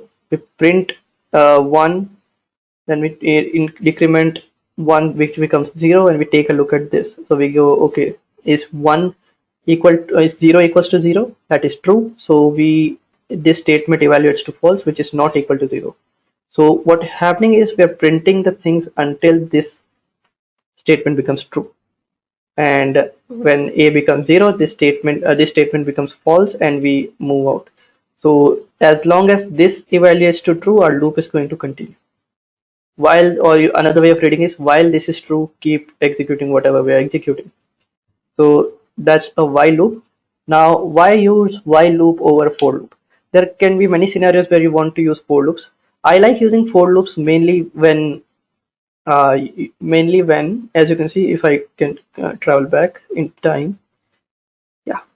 So mainly I like using for loops when I have a list of values, something that I can easily access in a loop like this. Doing this with while loop would be a little difficult. Let me show you how. So I would need to have an index, start it with 0, and check while index is not equal to the length of nums minus 1. That is one way to do it. Or you can check if while index is less than nums value minus 1. I will print nums, the value is at index, and I will index plus equals 1. If I run this again, it will do the same thing, but I had to write a lot more code, and I have to keep track of this index variable. Similarly, Python's for loop does all of this behind the scenes for us, so we don't have to manage these external variables and all that for us. There's advantages to this, but if you want to if you want to have access to the index variable, then you can use a while loop, or you can use a clever for loop as well. But for most scenarios, when you have a list of values that you can iterate over, using for loop is better. And when you have working with a specific condition, then using a while loop is better. So it's completely up to you. It's your choice. Whatever feels the right tool for you, you can use that. But I would certainly recommend using for loops for iterable statements. So at Intellipaat, the company we work for is basically a training and an e-learning company. So we go through hundreds of job descriptions. If it is Python, we go through job descriptions which require Python and gather all the skills which are expected by an employer so that you can easily land that job. Also, as a training company, we do not use trainers, we rather use working professionals who are working in this particular industry and also gather details and information from them and what was asked to them by their own employer, and also what should be taught to our trainees so that we can make them a better programmer, and also how to make them basically get a job really easily. So with all that details put together, we have formed this Python certification training course where we'll give you live training projects, we'll give you hands-on, we'll give you all the support to make you the perfect candidate to get into a company, into a Python role. So that's what we are doing here. And when we take you on board for this course, we will make sure that you learn all of these skills. Right, now let's take a look at functions in Python. So functions are one of the most fundamental things that you need to understand when you're learning any programming language. They allow you to encapsulate code and then reuse it in many other parts. We'll take a look at what that means and how you can accomplish things with functions. But the first thing that you need to understand is that it's a very, very, very important topic, and you need to get a really good grasp of how functions work before you can move ahead and discuss other things and learn other things in Python. So make sure that you pay attention and understand it thoroughly. So a function is a block of code that is organized in such a way that it's reusable set of instructions and can be used to perform some related set of actions. So it's used to organize a reusable set of instructions that are used to perform some related actions. So we'll take a look at what that means. Basically, it means that we wrap up some piece of code that is entirely used to perform one thing, and that is then used, that wrapped up piece of code is then given a name, which is the name of the function, and then we use that name instead of copying and pasting the entire code. Again, we'll take a look at what that means and how to accomplish this. If you don't understand it as of now, don't worry. So there are two kinds of functions in Python. The first is a user-defined function, which is something that we create as developers, as programmers. And then there are some functions that are built into Python. So you don't have to create their implementation yourself. Python will have already done it for you. So the user-defined functions, as I've already told you, are created by users. This is what the syntax looks like. We use the def keyword. Def is a shorthand for define. We give the function name. We accept some arguments. These arguments are basically values or things that our function will perform some actions on. And then we do some calculations or any other kind of task that we wish to perform.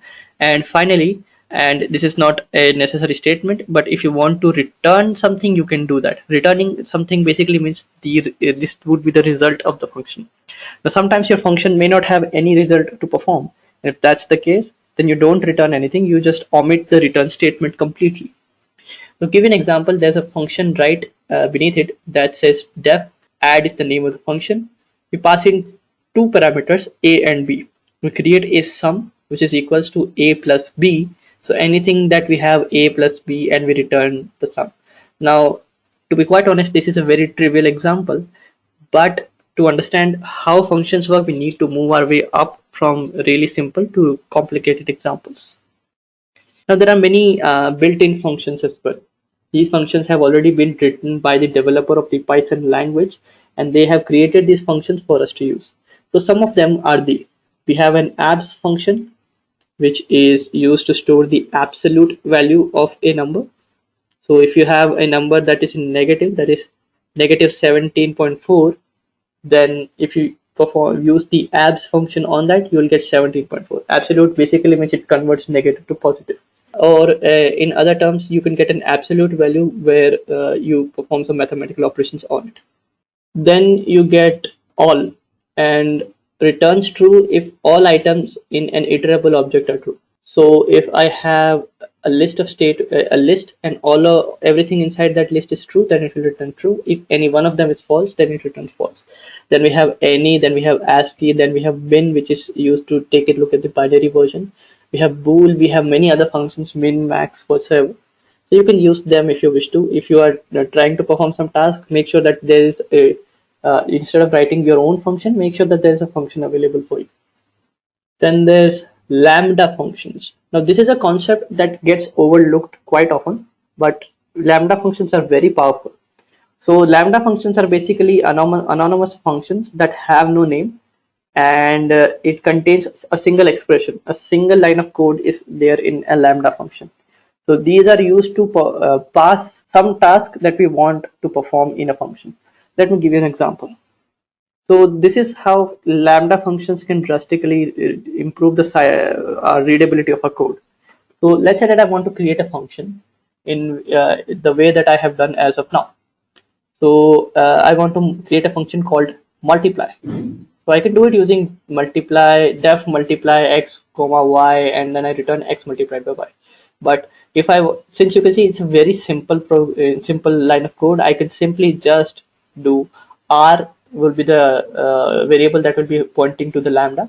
Lambda will accept x and y as parameters and will return x multiplied by y. Now to call the lambda, all I have to do is use the r, which is the name of the lambda, and I put parentheses in outside, and inside the parentheses I pass in the two statements. If I don't put a parenthesis, then it would simply be a variable that holds something. I'm not calling the function, I'm not executing the code that's inside it. So I pass into N3 and I get 36.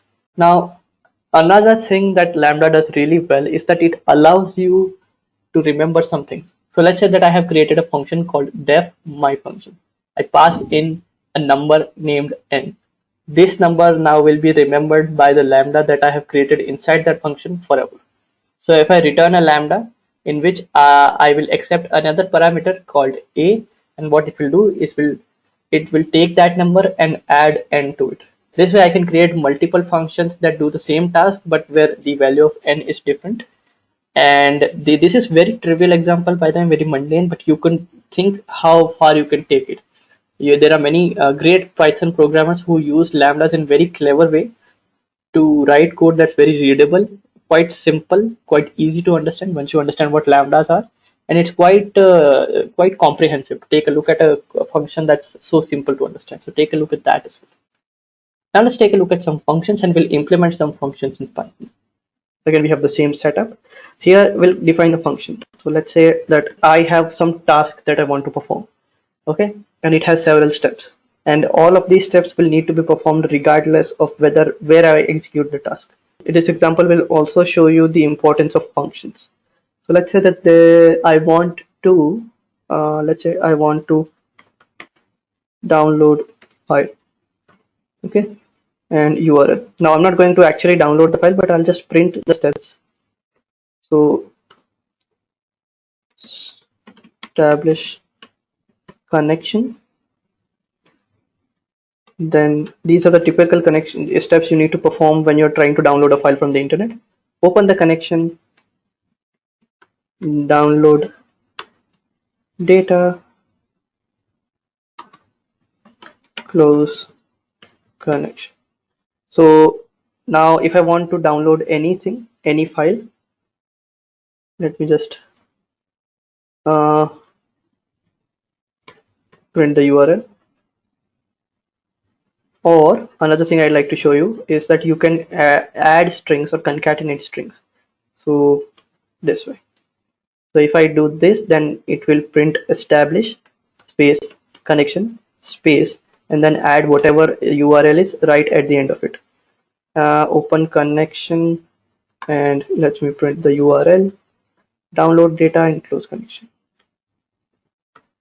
Alright, so if I were to call this function download file, and let's say that the URL is ftp : www.abc.org.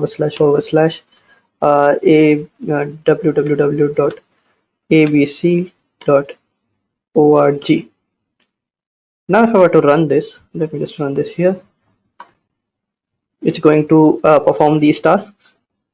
But the major advantage of using a function is now if I want to perform the same task over some other place, I can copy and paste it into different files and it will do the same thing over and over again. So if I were to print this, as you can see, it's done everything for me. Let's say that I want to change the URL df ijk, and if I run this, it's downloaded it for all different purposes. But now let's say that I want to change something in this step. After downloading it, I want to log it to some place. Let's say I want to make sure that this is recorded in a database that I had downloaded this file. So log to db, and this is the URL I downloaded it from. Now if I run this, as you can see, this change, let me just so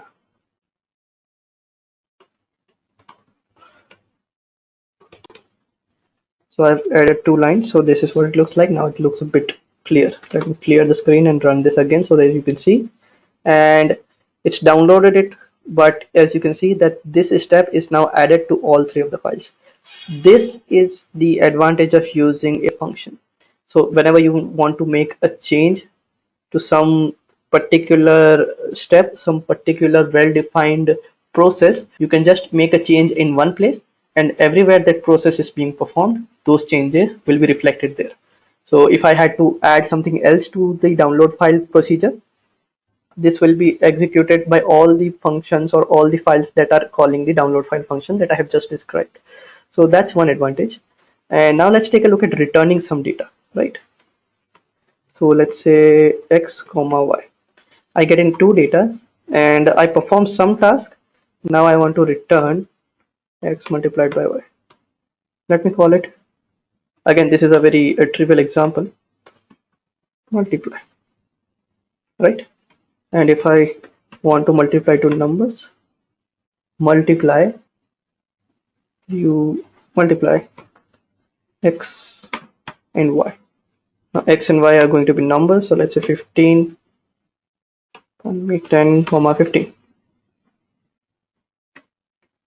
Now if I were to run this, 150 would be the expected answer. If I were to run 25, 250 would be an expected answer. So we have gotten both of them. But one thing to notice is that it's a really simple function. So defining it like this is going to take a lot of time and it's really unnecessary. So one way you can change it is you can write it like this. Let me just show you the code that was earlier there. And I am just going to change it. So multiply equals to a lambda that will take in x and y and return x multiplied by y. Run this again and this is performing the same tasks that we had performed earlier, and it's printing the same thing that we had printed earlier. So there's no change in functionality, but we have changed the implementation. So what is the advantage?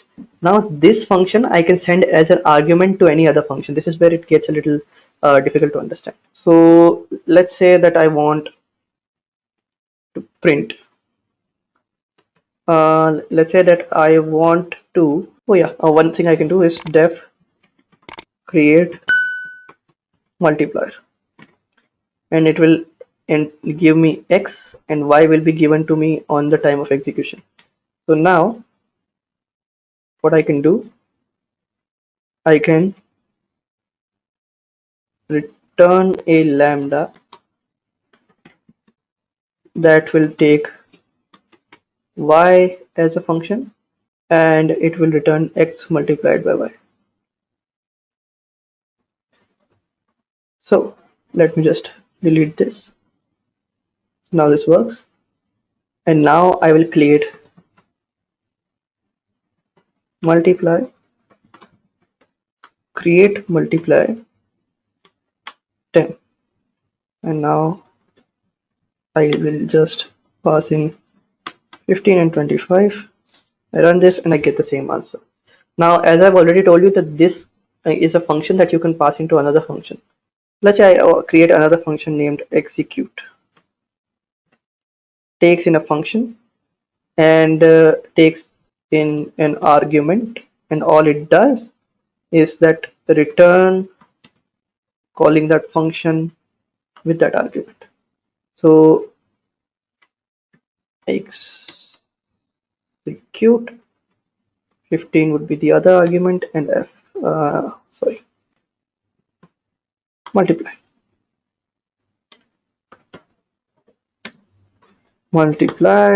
and we want to execute. If I run this again, it's doing the same thing, but it's doing it for me. Now I can make changes to it. I can basically log the calls to a console called f with and okay, I've gotten an error. Yeah, I need to convert it to a string. Now it works. So it called f with 15 and it called f with 25. So I can log this to a database to make sure that it's being executed correctly and so on. Taking a look at what are data structures. So a data structure is a particular way of organizing and storing data in a system's memory so that it can be used efficiently for some purpose. A good example of this would be and arranging data is a very important aspect of any programming language. Some kind of arrangement of data might be better suited for one purpose than other purposes. To give you a more concrete example, if I were to give you a few numbers, let's say from 1 to 10, let's say I were to give you 10 numbers of any, I were to give you 10 numbers and those 10 numbers were given on a card.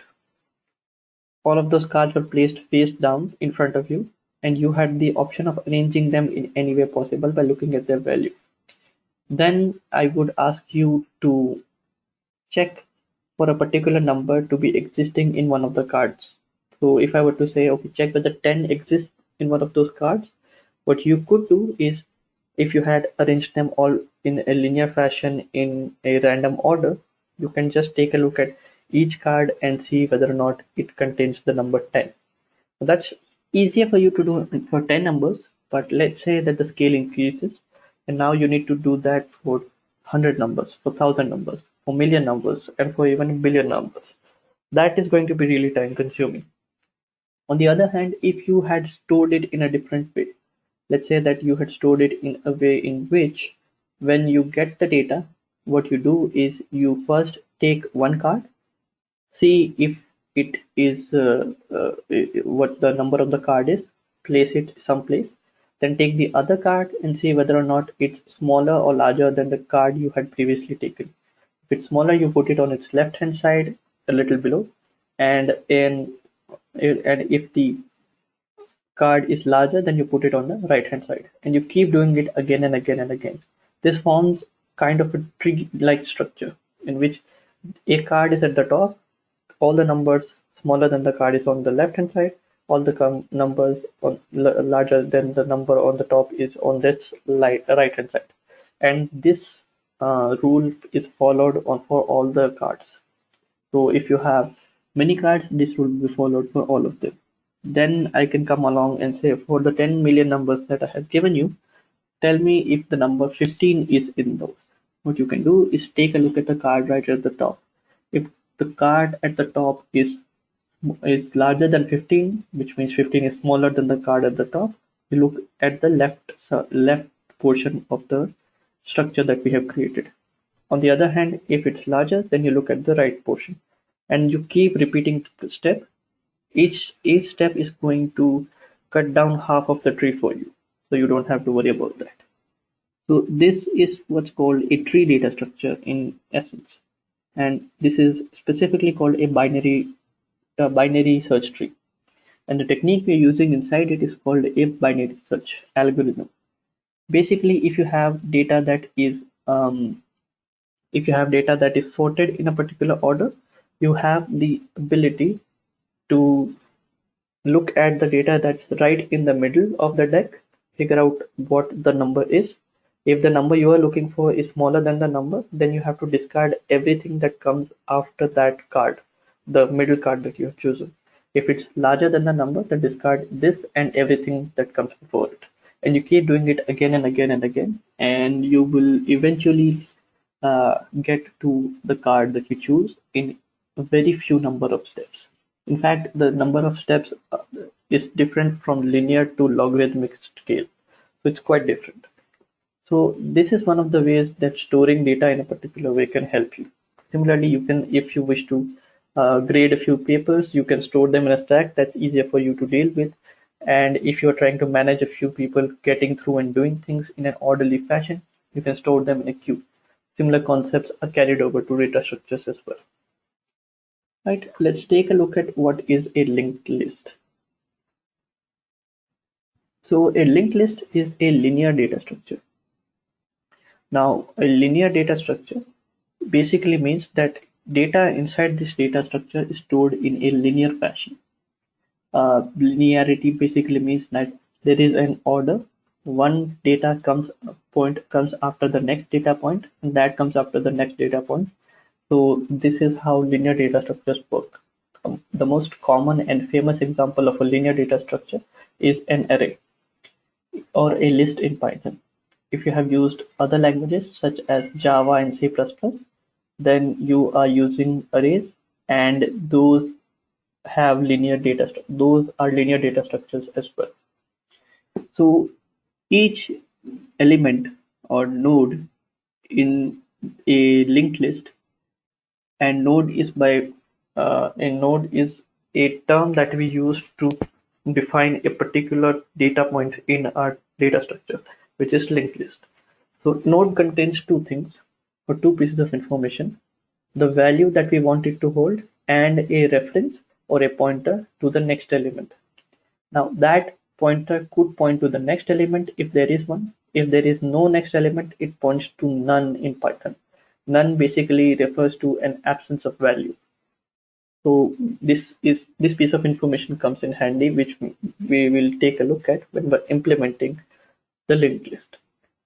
So as you can see that a linked list, we use node. Now node is one way to refer to what we are describing. You can use other terminologies such as elements or any other thing, but node is what the community has settled down on. That's the keyword here, and it uses reference or pointer for the next element. Now the reason why we're using the word reference and pointer is because depending on the language you call them different things.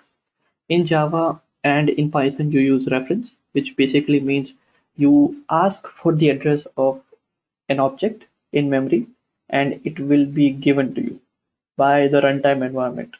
On the other hand, in languages where you get to manipulate the raw internal memory of a system, such as C++ and other languages, you can use pointers. Pointers also allow you to do arithmetic on the addresses, where you can add a few things and get the next address. But that's not possible in references. In any case, you can implement these data structures in any language that you desire. Whether it's Python, whether it's Java, whether it's C++, whether it's any other language, you can use them in all of those. Right? So let's take a look at the benefits of using linked list. So a linked list, using a linked list has several benefits. The first one is that it is dynamically sized.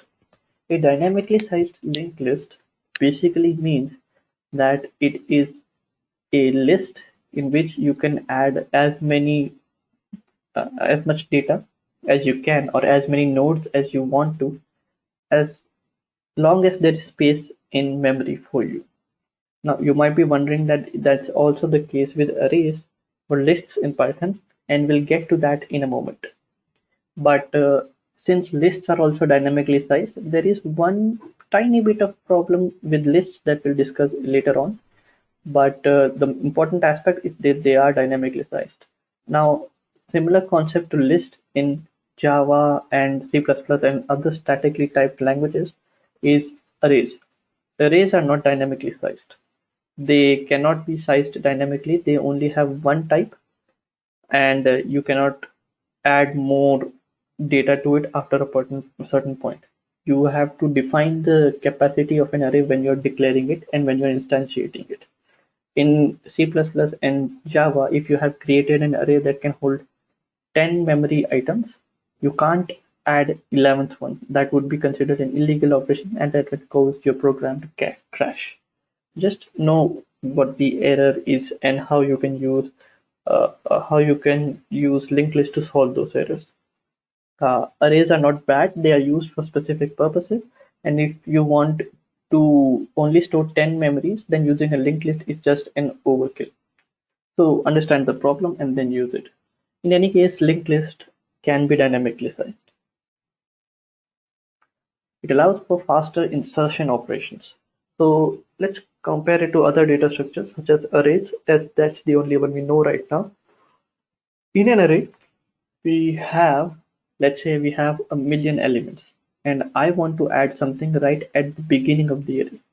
Even though it might be dynamically sized, what I would have to do is assign firstly grow the size of the array. So from 1 million, it should now be able to store 101,000,001 element. Then I have to shift all the elements one place back. So the element that was at the uh, uh, that was at the millionth place now needs to go to the million and first place, and that way we need to shift all the elements available. Just a quick info, guys. Test your knowledge of Python by answering this question. What do we use to define a block of code in Python language? A. Key. B. Brackets. C. Indentation. D. None of these. Comment your answer in the comment section below. Subscribe to Intellipaat to know the right answer. Now, let's continue with the session. And then all I have to do is rewrite the element that is the 0th index at the beginning. Similarly, if I had to do the same thing for any other place in my array, such as the 10th index, 15th index, 17th index, I would have to do the same kind of process. Just I would have to stop at the 10th index and not go till the end. Now that's useful, but as you can see, it's quite inefficient. I just want to add one element at the beginning. That's not what I want to do. So in linked list, you can do it quite easily. Since in linked list, all you have to do is just create a pointer, point its next pointer or reference, store the next reference to the beginning of the list, and point the pointer that's pointing at the beginning of the list to the current pointer. It might look sound very typical, but don't worry, we'll take a look at that in the demo. So you don't have to worry about that. But that's the way it works. So this is why insertions are much faster in linked lists. This is why linked lists are preferred in situations where we have data that is being dynamically added. So we need to figure out where we want to add it and how we can do that. Next, let's take a look at faster deletion. So again, it's the same problem. If I wish to delete 10 elements from my array at random points and I want to shrink the array, now I have to firstly remove one element, shrink the array from the back, then do the same thing again and again and again. That is also quite inefficient. In linked list, all I have to do is just make sure that there are no dangling pointers. That means that if I'm removing an array or I'm removing a node, I just want to make sure that the node that is occurring previous to the current node and the node that's occurring next to the next node are connected to each other. That's the only thing that I need to take care of. Other than that, we just have to remove the data. The rest all will be managed by either the garbage collector, or it's something that I would have to take care of on my own. Now, again, depending on how you are implementing these structures, you can implement them in several different ways, but it generally leads to a faster deletion time. Then comes memory utilization. Now, many data structures need contiguous blocks of memory. In linked list, you don't need continuous blocks of memory. So for instance, if I want to store 10 million data points or 10 million nodes of linked list, I just need to find 10 million small patches of memory where I can store my linked list item, and the rest I can just point to the memory address of the next element in each of the node, and it will work just fine. On the other hand, the memory utilization is not going to be great in arrays, because in arrays we have a lot of we need to have contiguous blocks of memory. This is how arrays are implemented underneath the hood. This is also why we need to define a fixed size right at the beginning, because it's more efficient that way. So when we have an array and we want 10 million data points, what we need to do is we need to firstly find out a block of memory in which I can store 10 million data points, and assign that block of memory, that block of contiguous memory, to my program, so that it can add 10 million arrays, 10 million indexes inside my arrays, inside my memory. Now, that's easier for us to do, but it causes a lot of overhead on our memory's part, because let's say that there are few patches of memory that can store 2 million, 4 million, and 4 million again. Now, for our memory to be able to be used by arrays, our computer or our operating system would have to defragment the memory. which basically means just rearrange the memory in such a way that all the empty space is patched at the bottom so we can easily use this again. That takes a lot of time and could hang our computer and could lead to degradation in our computer's performance and speed. So let's take a look at how we can fix something like this. So we use linked list for that. But before that, let's take a look at lists versus linked lists. So what is the difference between a list and a linked list? A list is a Python programming construct. So when we're talking about list, we're talking about the native Python implementation of a list. And a linked list is going to be something that we will be implementing in a few moments' time. So in Python, we already have a built-in data structure named list, but it is a little different than linked list. So although it might seem that the internal implementation of Python's list might be the same as linked list, mainly because we are using dynamically sized linear data structures, there's some key differences. A list is stored as a contiguous block of memory, while a linked list is stored as a bunch of nodes scattered around memory connected to each other. So if you want to store some small pieces of data, then you can use lists. But if you are going to store a large bunch of data and you need to be able to dynamically size it and want to add and remove data continuously from it, then you can use, instead of using list, you can use linked list. Linked list is much more efficient for that purpose. You can use lists for that as well, but the memory consumption is going to be high and it's going to lead a degradation of performance. So it's up to you which one you use. You just need to understand how to use or in which situation to use which one. Both these are tools. Understanding which tool to use when is going to be really going to be the key to building good software. So now let's take a look at the types of linked list. So there are many types of linked list. Since linked list is a very versatile language, we are going to mention only 3 of the most used types of linked list, but you can use other kinds of linked list as well. The first one is singly linked list. In a singly linked list, we only share a single reference to the next one. So basically what it means is that we have a data point that contains, or a node that contains some data and reference to the next element. If I go to the next element, I can't go back to the previous element. There is no dual connection. It's just a single line of traversal. So this is what a singly linked list is. Then comes doubly linked list. In a doubly linked list, we have both pointer to go from current to the next node and from the current to the previous node. So that way we can traverse both front and back in our data structure. So these are two different kinds of data structures. And then there's circular linked list, in which the last element of my node is going to point to the first element, so that we have a circular linked list. Instead of storing it in a linear fashion in which we have the beginning and the end, instead of having a beginning and the end, we have a circular structure. Now all of these can be used for their own purposes. In singly linked list, we use data structures to implement single data points. These are called nodes. The main important aspect that is different from singly and doubly is the memory usage. The memory usage of doubly linked list is going to be significantly more because it's storing 3 pieces of information, not 2. Whereas in singly linked list, you're only going to be storing the data and the reference to the next element or next node. So that's the thing. Now, another thing is that they are used in different things. So singly linked list can be used in the back and forth feature. It can be used to develop stacks, which can be used to develop the forward and backward features in web browser. So when you visit a browser, then you go forward, then you go backward, then you go to another address, then you go backward, and then you go forward.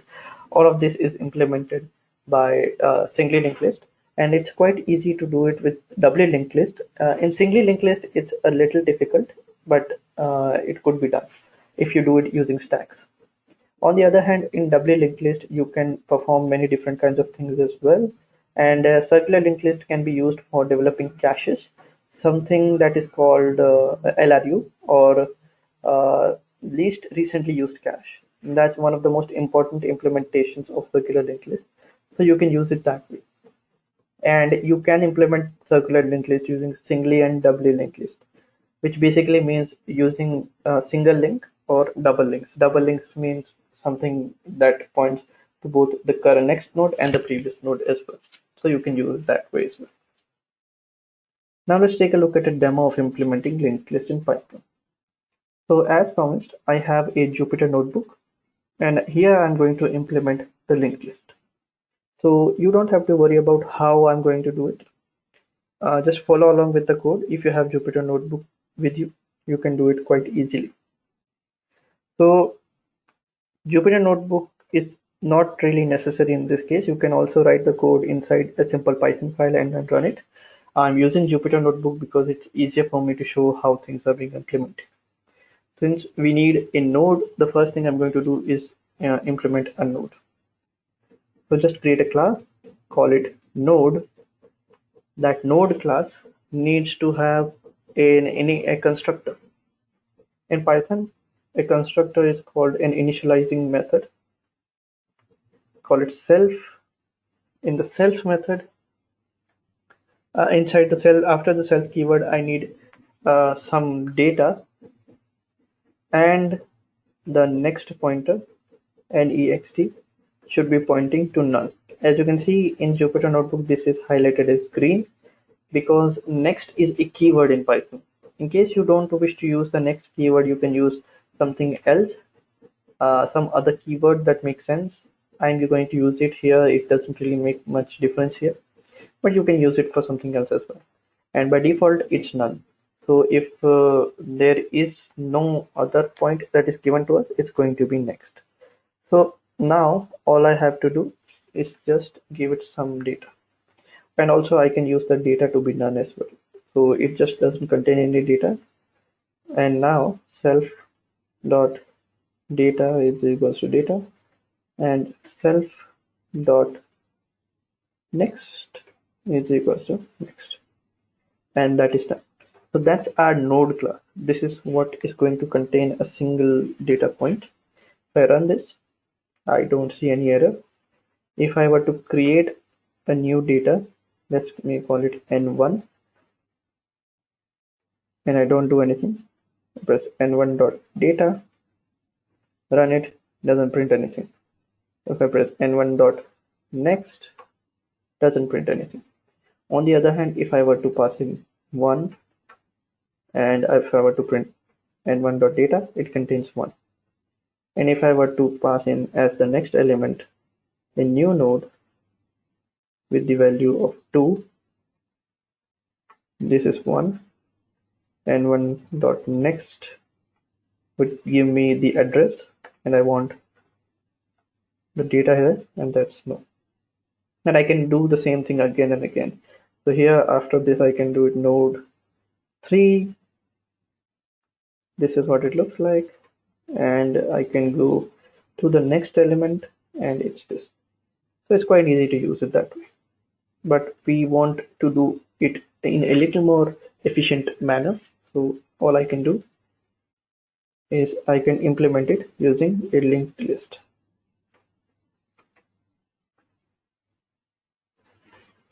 Now inside the linked list, I don't need to inherit it from any other class. Here I am initializing it, and all I need is self. So self, and you can call it anything. Many people call it start, I call it head. So head is going to be the element that is pointing at the beginning of our list. If head is null, which means there is no beginning, that means our list is empty.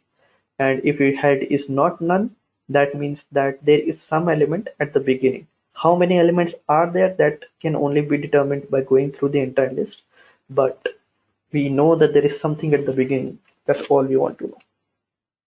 So with that, we have created the initializer or the constructor function. Now comes the meat of our application. Here we have to implement the insert function or the insert method since it's inside a class. First parameter is self, second parameter is data. Now comes the interesting aspect. So what we do is we create the new node here. So it contains the data and the next pointer is going to be pointing to nothing. Now it is up to you how you want to implement it. What many people do is that they create two separate functions, insert front and insert back. Now this depends on how you want to implement it. I want to keep this simple, so I'm just going to call it insert. Insert front and insert back basically mean I want to insert some data at the beginning of my list, and insert back would mean insert some data at the end of my list. Depending on how you wish to implement it, both are valid reasons. Just understand why you want to implement it at the front or at the back. Now, all I want to check is if, not if self.head is not none. Now I could simply just do this, if self.head. That would lead to the same thing, but I want to be more explicit here. So basically means if there is some value in the head is pointing to, that means our list is initialized and there are some elements already there, and I want to put it at the end. All I have to do is I have to current is equals to self.head while current dot next is not none.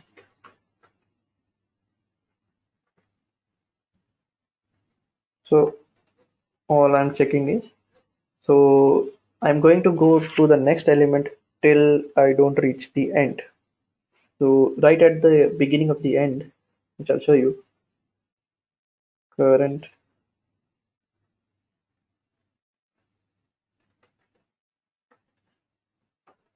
is equals to current dot next. So what I'm doing is, let's say that I have a list in which I have one that point to 2, that point to 3. Let me just make it a little easier to read. Now what happens is I take a look at the head. Head is going to be pointing to 1. From here I take a look at the head and I understand that there are elements here.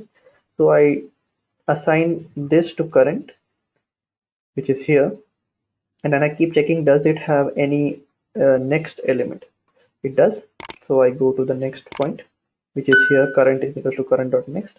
Then I check is there some element after it. There is, so I go there. Then I check if there's some element after it. There is not, so current is currently pointing to the end of the list, right? So after reaching there, all I want to do is current dot next is equals to new node. So let's say the new node is 4. Now current dot next is going to be equal to 4. In actuality, it's going to be pointing to none here. So I'm checking if the next element is not none, then move ahead. It is none, so I'm going to go to 4, and its next element is none. And now we're done. So this is how this is working. We have inserted an element when there is no element present inside our, when there is some element present inside our list. But what if there is no element? Well, then we can just basically do it this way. Self.head is equals to new node, and we're done. I'll have to add an else clause here, and we're done. So we have created the insert function. Now insertion is fine, but what if you want to print the list? That is where we come here. So def print list, and I don't need any argument other than self. Current is equals to self dot head, and while current is not none. All I have to do is print current dot data. Okay, so this is done. Now all I have to do here is create a linked list, which I can call it anything. I'll call it list, or for simplicity's sake, I'll just call it L. Linked list. I have created an object of linked list, which means this code ran completely, this portion of it. Now I have to insert some data here. So L dot insert 1, that works. 2, that works. 3, that works as well. So as you can see, I didn't have to define a particular size. The size is being automatically generated for me. It's automatically being increased in its size. Now, if I print the list, as you can see that it is going on uninterrupted, right? That's a problem. So let me just call cell dot, and this is a problem that we're going to see in a moment. Restart and clear output is going to be the one. This is also one of the reasons why I chose Jupyter Notebook. And now let's take a look at why this failed. And the reason is quite simple, because we have not moved ahead in our list. What happened is, after we print the data, we want current is equals to current dot next. This is a mistake that many of us make many times. What's happening is printing the current data, and we're going to the next value, and we're checking, okay, now am I pointing to nothing? If not, then that means there is some data left to be displayed. So I'll just rerun it again from the start. Linked list, insert, and print. And as you can see, it's being printed correctly. Now, if I want to print it entirely on one line, I can just, and now it's done. So this is what it looks like. As you can see, it's not really difficult to implement. It's basically 15 lines of code, creating, insertion, and printing. You can also delete the nodes. There's many different articles and different ways of doing it. And now I'd like to show you how you can implement a doubly linked list. So we'll implement it from scratch again so that it gets settled in your memory. To implement it in a doubly linked list, you have to implement it the same way you implemented singly linked list.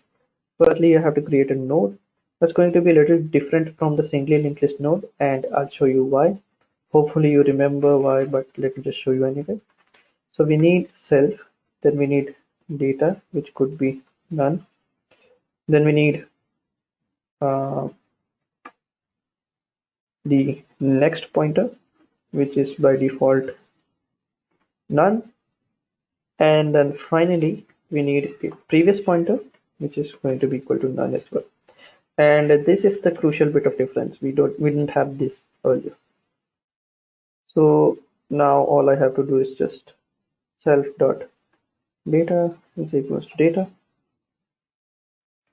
and do the same thing here. Self dot next, and self dot previous is equals to previous. Then this is working. Now let's just check if it's working correctly before moving ahead. Node data is 1.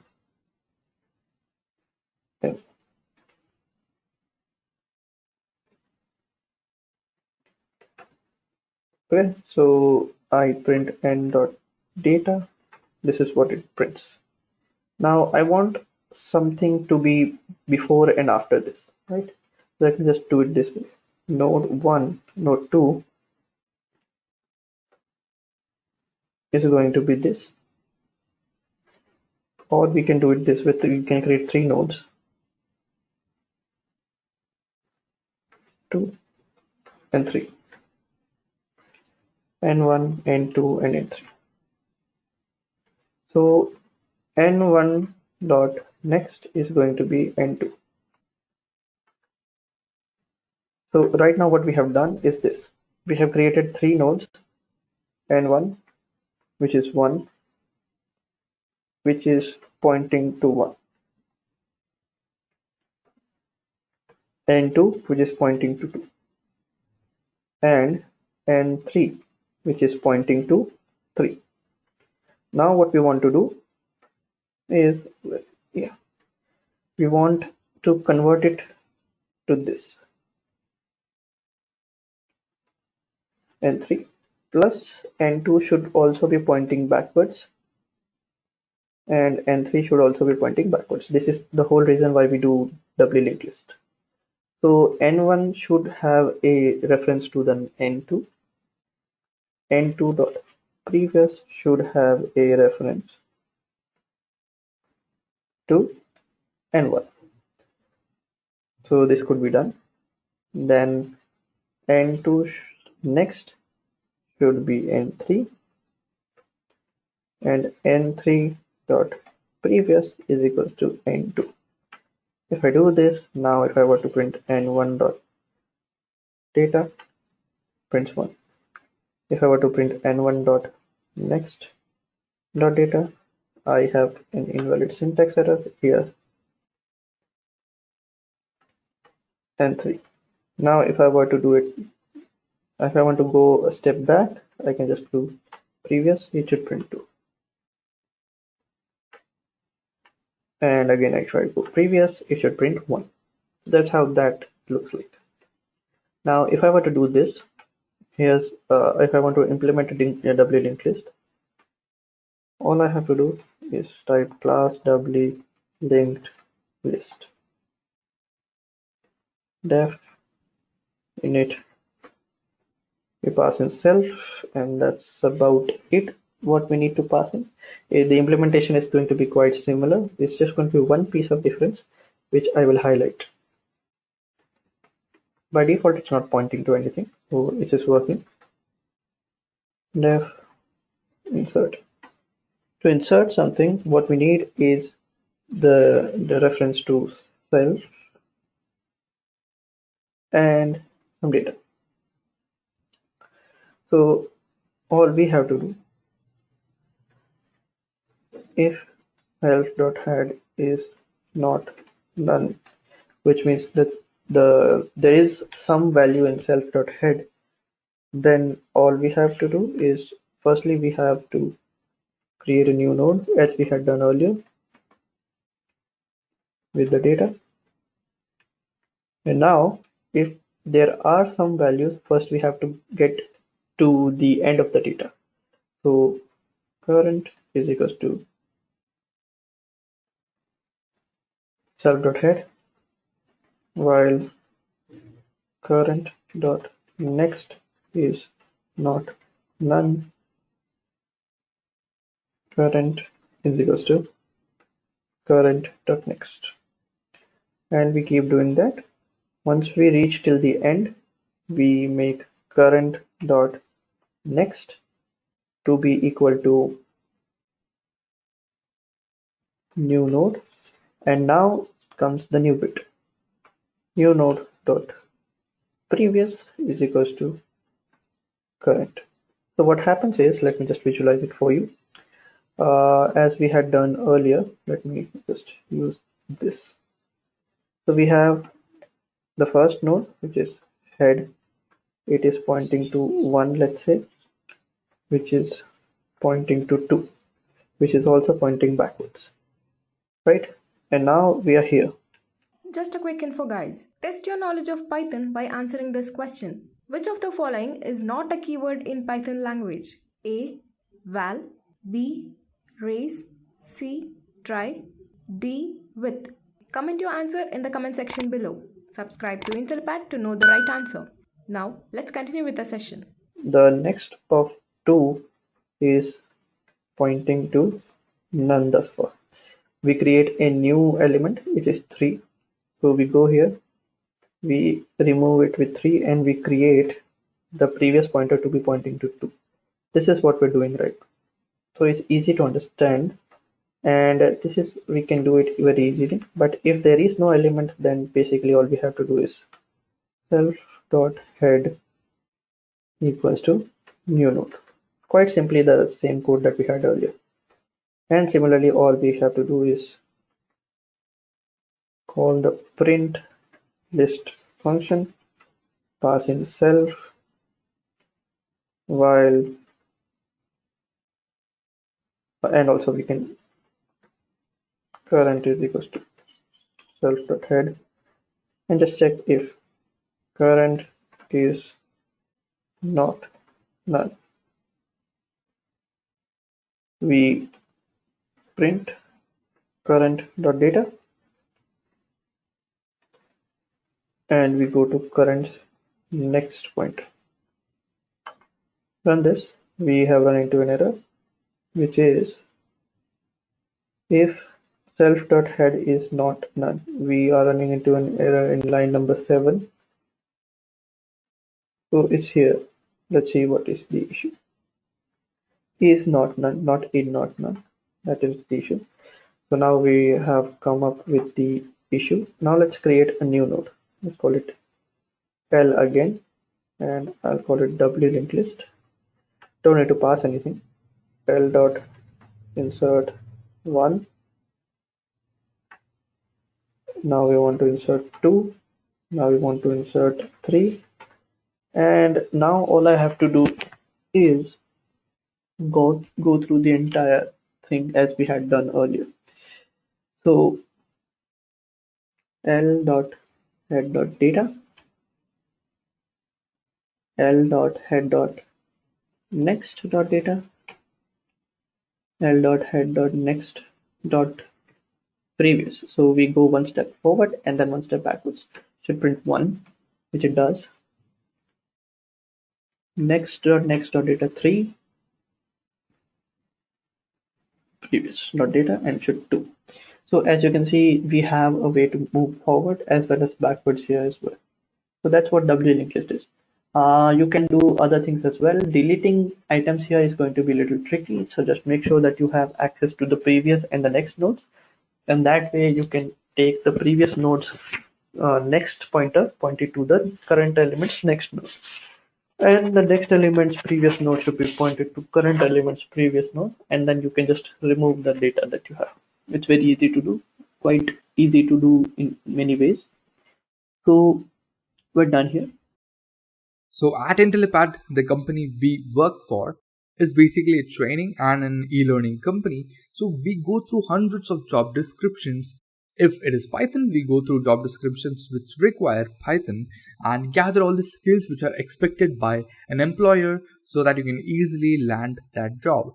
Also, as a training company, we do not use trainers, we rather use working professionals who are working in this particular industry and also gather details and information from them and what was asked to them by their own employer, and also what should be taught to our trainees so that we can make them a better programmer, and also how to make them basically get a job really easily. So with all that details put together, we have formed this Python certification training course where we'll give you live training projects, we'll give you hands-on, we'll give you all the support to make you the perfect candidate to get into a company, into a Python role. So that's what we are doing here. And when we take you on board for this course, we will make sure that you learn all of these skills. So what are these operators?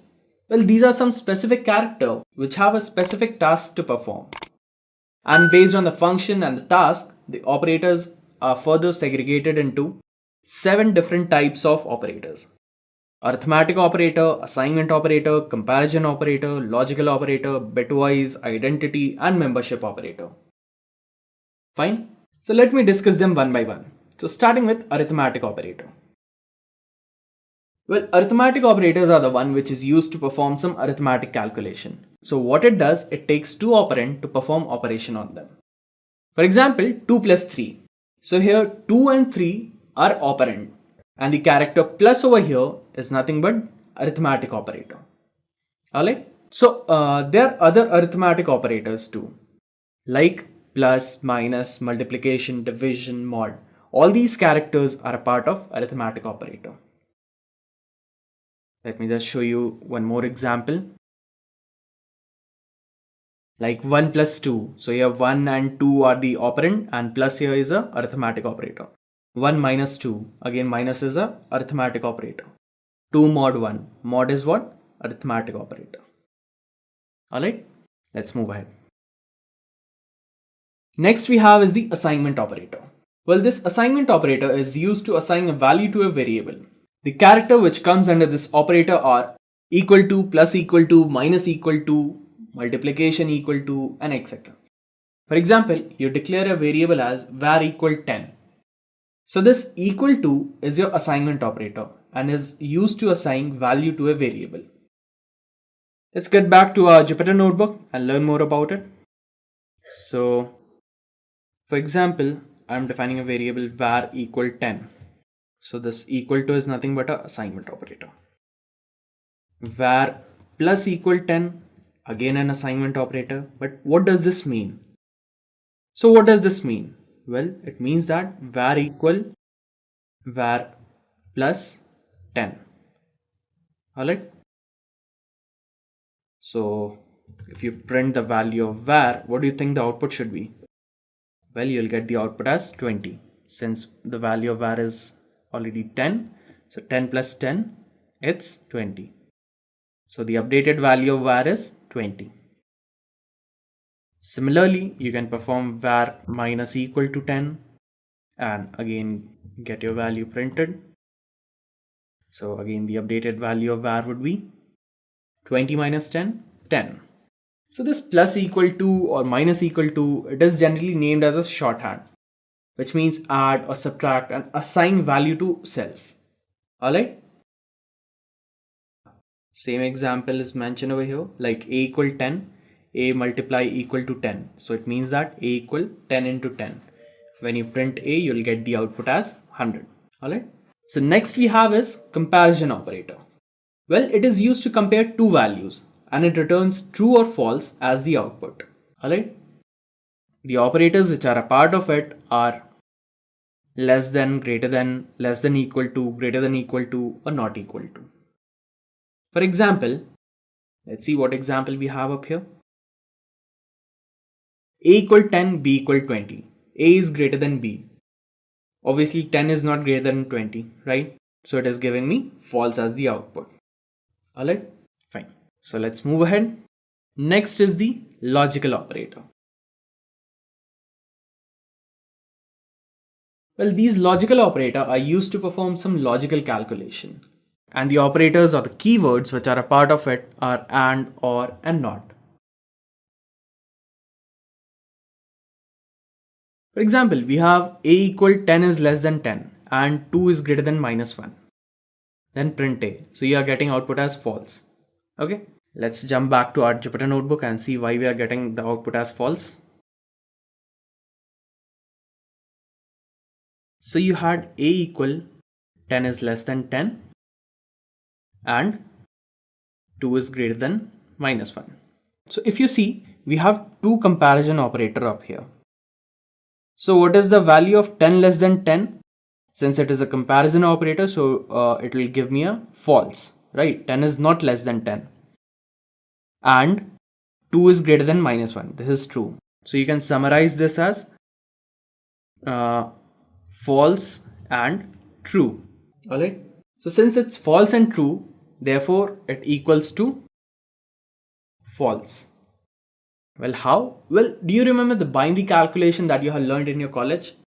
It's like 1.1 equal 1 or 1.0 equals 0 or 1 and 1 equal 1 or 1 and 0 is 0. So consider true as 1 and false as 0. So false and true is false. Alright, that's why you got the result as false. Now if you print the value of a, you'll get the output as false. Alright, so next we have is the bitwise operator. So this operator is used to perform the bitwise calculation. This operator includes and, or, left shift, right shift, not. Alright, so let's see their use one by one. Let's see the example what we have up here. So we have 7 or 5, the output is 7. 7 and 5, the output is 5. So how do you think we are getting this output? Let's see the calculation. So how it is calculated. So if you convert 7 into its binary form, it's 111. And if you convert 5 into its binary form, it's 101. Now if you're performing OR, so basically you're performing a binary addition on it. And if you're performing an AND, you're performing a binary multiplication on it. Alright, so let's see. So if you're performing a binary addition on it, so 1 plus 1 is 1. 1 plus 0 is again 1. And again 1 plus 1 is 1. So that's why you're getting the OR of 7 and 5 as 7. Even you can verify this using the calculator. Open a calculator. Yeah, it's a programmer calculator. So 7 or 5. So you'll get the output as 7. That's correct. Fine. Next operator that we have got up here is tilde operator or the not operator. Well, this operator is used to perform a not operation. So what is not of 7? What is not of 7? It's minus 8, right? How it is minus 8? Let me just show you using a notepad. Let's open notepad. Alright. So 7 in its binary form with 4 bits, what it is? 0, 1, 1, 1. Alright, if you perform a not of 7, that is not of 7, what you will get? All the bits would be switched. Like 0 would be converted to 1, again 1 to 0, again 1 to 0. So you'll get 1000 and automatically a negative sign would be added at the beginning. So you'll get minus 1000 in binary form, which you convert into decimal, you'll get it as minus of 8. Alright, that's why the output of not of 7 is minus 8. Fine. Next is the left shift and right shift operator. Let's see what is the output first. For example, I'm trying for a right shift. Then 10 right shift 2. What is the output? It's 2. Let's see how we got the output as 2. Open our notepad. Let's remove this. So 10 in its binary form, what it is? It's 1010. Alright. Well, when you're performing the right shift, you're telling the interpreter that you want to shift your bits toward right. And how many bits you want to shift is basically 2, since you have mentioned 10 right shift 2. Alright. So 1010 shifted 2 bits to the right. 00 and remove 10 from the end. Alright. So this is how you are shifting 2 bits towards the right. So you got the result as 0010. Now if you convert this into decimal form, you'll get the output as 2. Fine. So it's like you're trying to push 2 bits from the left towards the right. Is it clear? Alright, fine. Let's move ahead. Next we have is 10 left shift 2. What is the output? It's 40. Let's see how we got that output. Again, 10 in its binary form is 1010. So when you're performing a left shift, it's like pushing the bits from right towards the left. So 10 left shift 2 is like 1010 and you are adding 2 bits in the end, since you are shifting 2 bits to the left. So you are getting 101000. So let's convert this into its decimal form. So 101000 in its decimal form is what? 40. So that is why you're getting the result as 40. So there's a shortcut trick. Well, the shortcut trick is that just add zeros equal to the number of bits that you want to shift towards the left. Alright. For example, I want to perform 10 left shift 3. So my output should be 101 000 and one more 0. Alright. Since I'm moving 3 zeros. Alright, since I'm moving 3 zeros towards the left. So let's convert it. So it's 80. So you're getting the output as 80. Let's verify it again. Well, if you perform 10 left shift 3, you'll get the output as 80. Fine. Well, I hope the bitwise operator is clear to you guys. Well, in case you have slightest doubt, please add your doubt to the comment section below and we'll try to reply them at the earliest. For now, we can just move ahead to the identity operator.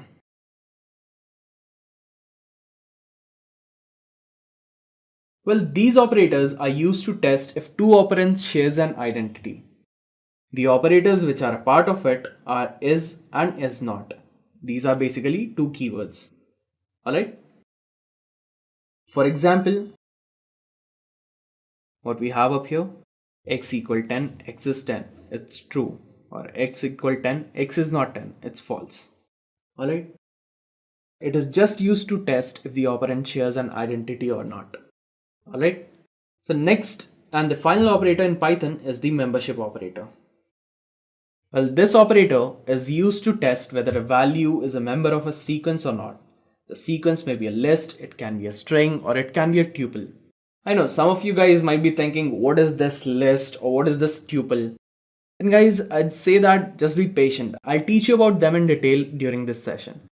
For now, you can just understand that this list is almost same as array which you had already studied in C, C++ or Java. It's almost same as that. Alright? And this membership operator, it is used when you want to check if a certain element is present in a list or not. So let's see what are the operators which are a part of it. So well, we have in and not in keywords which are a part of this membership operator. Alright, let's see an example. So what's the example up here? So we have defined a list, or you can say we have defined an array, which consists of dog, cat and wolf. So we are checking for lion and pets. Since pet is the name of a list or an array, you can say. So we are searching for lion and pet. So since there is no lion in it, so the result is false. Next, what we are doing, we are seeing for wolf and pets. So yeah, wolf is present in pet. So we are getting output as true. Alright. So this was all about the Python token.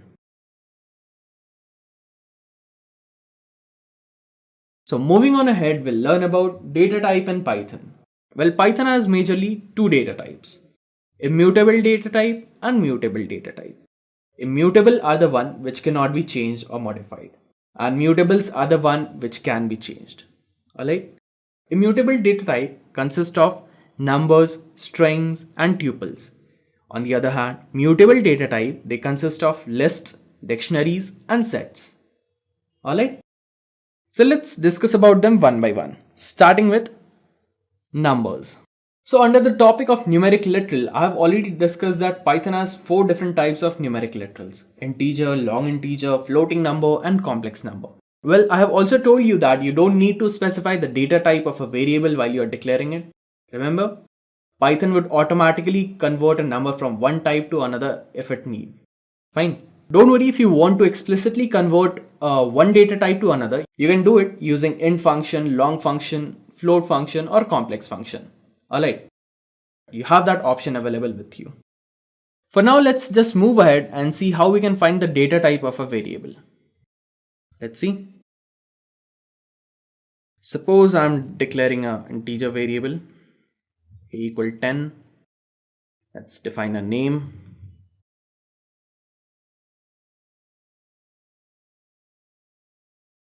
As Jill. Now what if I want to check the data type of these variables? So how can I do that? So for that we have type function. So print the type of variable A. Alright?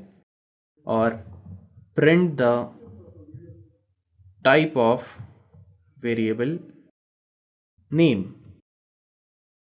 Or print the type of variable salary. Fine. Execute it. Sorry, there's a typo. It's type. Alright. So you can see that variable A is of type integer, variable name is of type string, and variable salary is of type float. Fine. Alright. Let's get back to our tutorial. So this was about the numbers. Next is strings. Well, anything which is written under the single or double quotes is treated as a string. Alright. Let's perform some operations on string and understand them in detail. Suppose I have first string as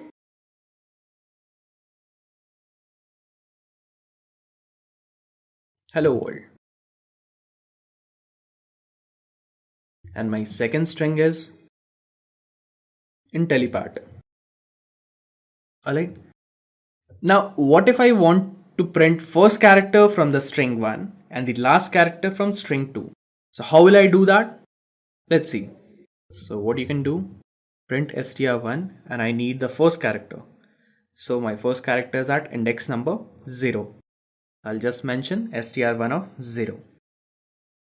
And I want the last character from string 2, right? So print str2. So if you want the last character, just specify -1. Execute it. So you got the output as capital H and small t. Since capital H is the first character from string 1 and small t is the last character from string 2. Alright. So now what if I need to extract hello from hello world? So how will I do that? What I need to do? Extract hello from hello world. So all you need to do is print from which string? String 1. Hello starting from 0 and it should end till 0, 1, 2, 3, 4. It should end till 5. Alright. And execute it. So you'll get the output as hello. Fine. This is how you can collect the substring from a string. One thing to remember is that if you check the index number of hello, so it would end at 0, 1, 2, 3, 4, 4, right? So when you want a substring, so you have to mention it as +1. So 4 + 1 is 5. So 0 till 5. It won't include the fifth position. Generally, if you are extracting a substring, the last number which you are including, that thing is not included. It means that everything which would be between 0 and less than 5 would come as the substring. Alright, let's perform some operations on it. So first we have is the find function. So what are these find function? Well, this find function returns the position of the string. Let's take an example. For example, I have a string as str equal attachment. And what I need to do, I want to find the position of the substring me from it. So str.find, and inside that just mention what you want to find. Like I want to find the position of me. Let's execute it. So you got the output as 6. Why?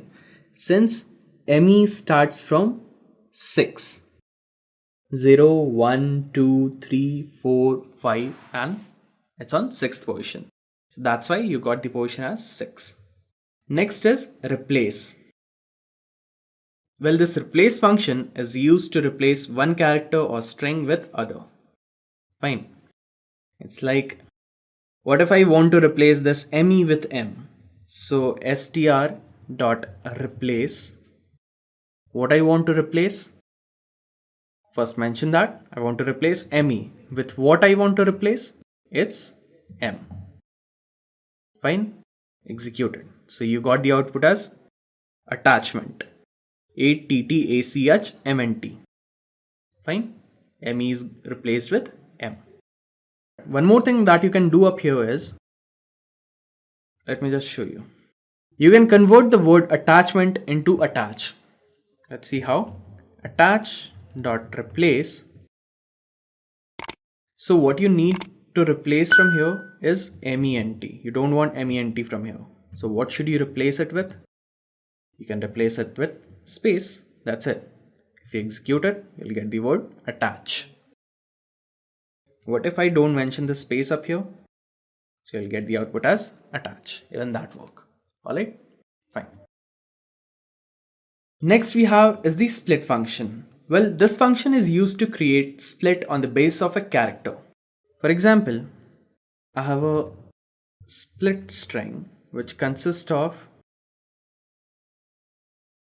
word 1, comma, word 2, comma, word 3. So all these three different words are separated by comma. So what I want to do, I want to split the entire string on the basis of comma. So I'll write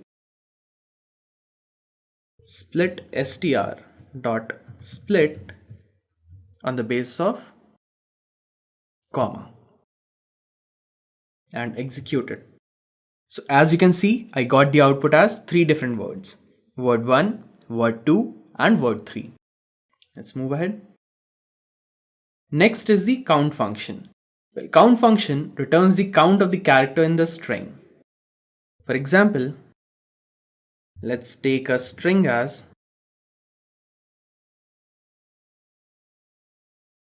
str3 equals Intellipaat. Now I want to find the count of letter I from this particular string. So str3 dot count, I'll mention I.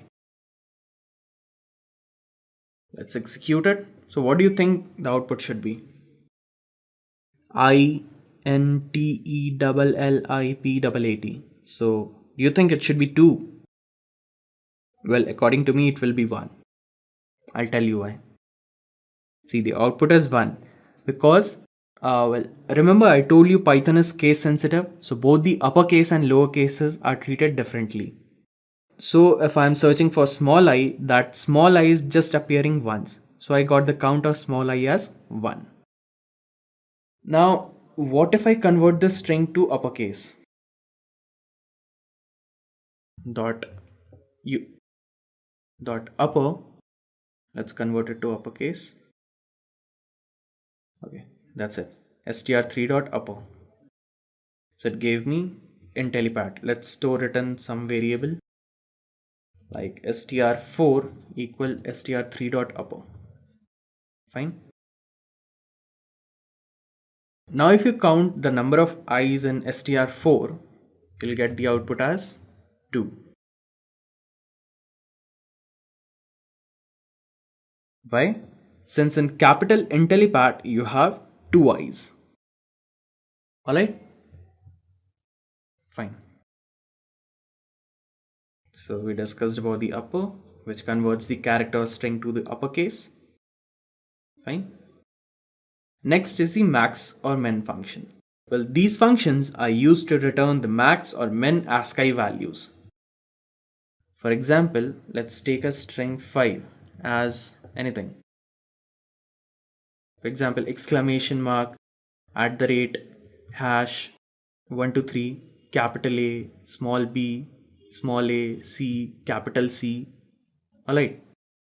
So this is my string 5.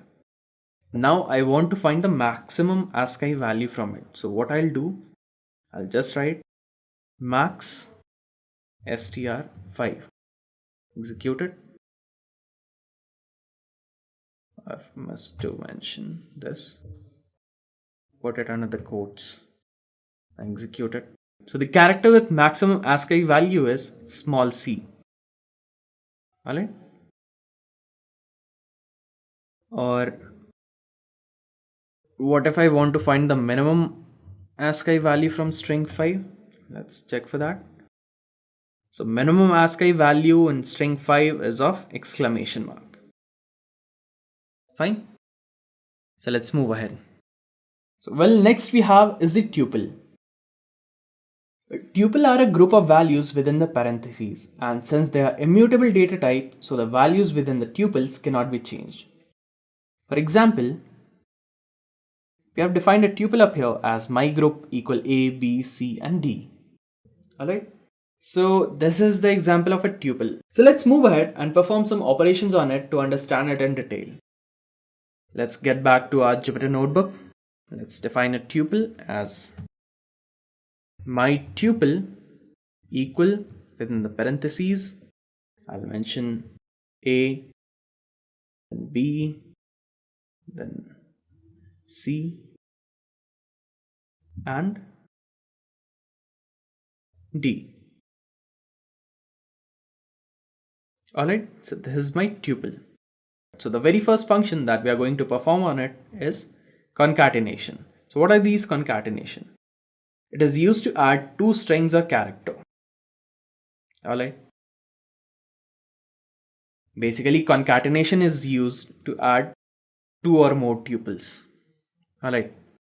For example, I'll define another tuple as my tuple 1 equal E and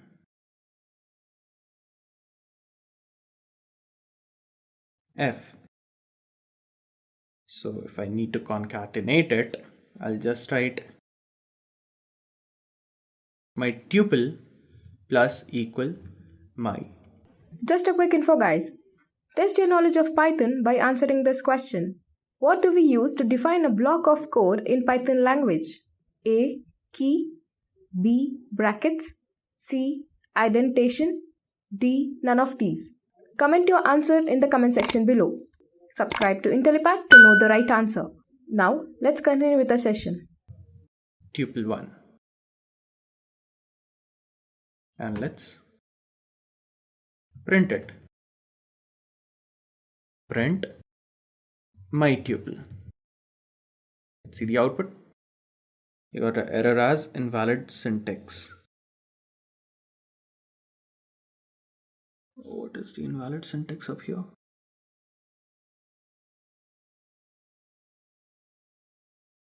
Something is invalid here. Let's define it again.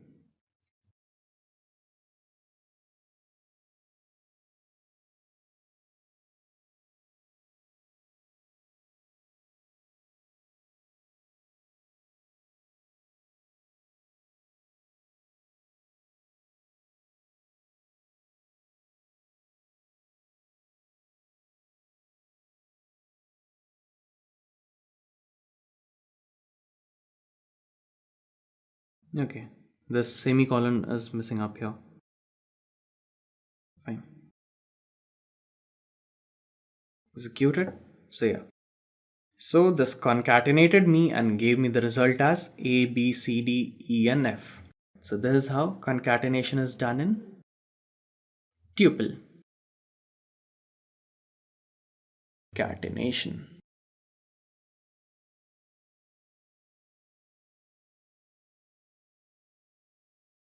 Next we have is the repetition.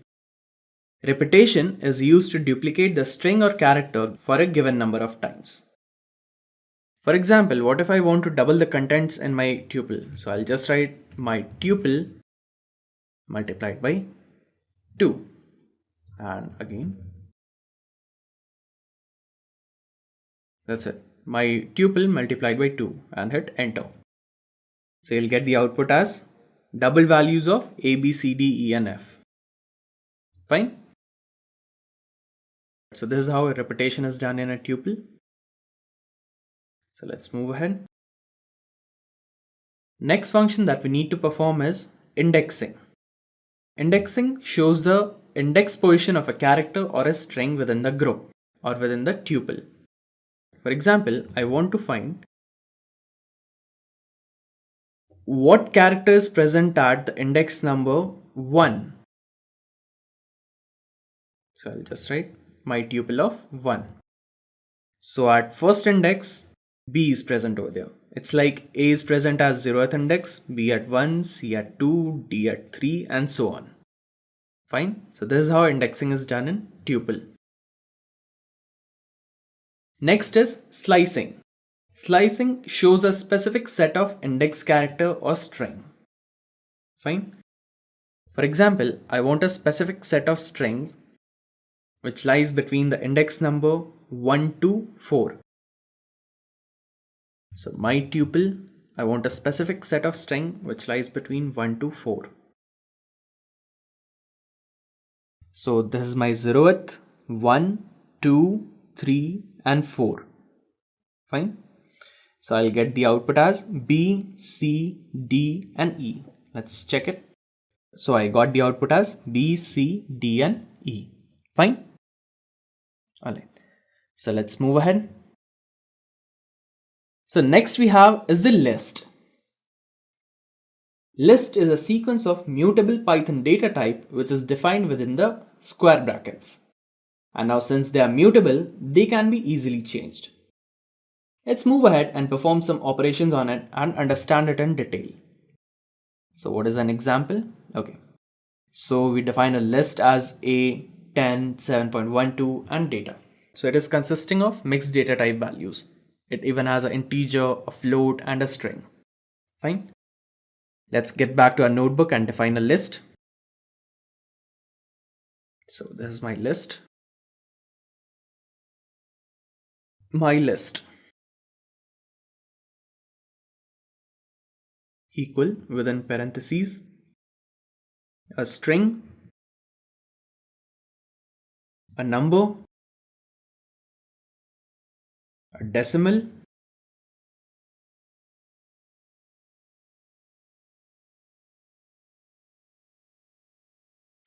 and a string with multiple character. Fine. So this is my list. Now let's see what are the operations that we need to perform on it. First is concatenation. Well, again the concatenation is same as the one which we learned in tuple. It is used to add two or more lists together. Let's define another list as my list 2.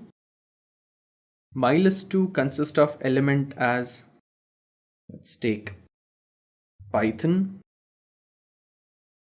or it consists of an integer. Now what if I want to concatenate my list with my list 2?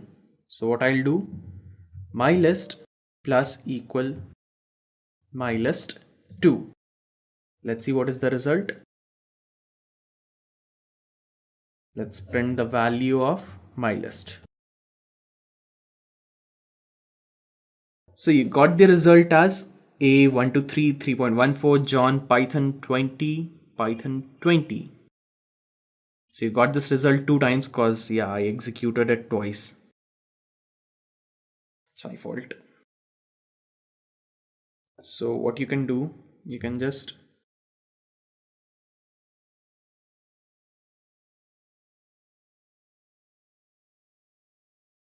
my list dot remove.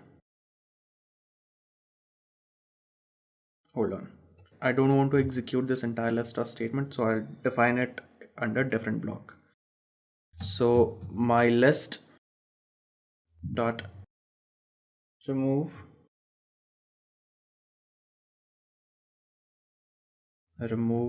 Python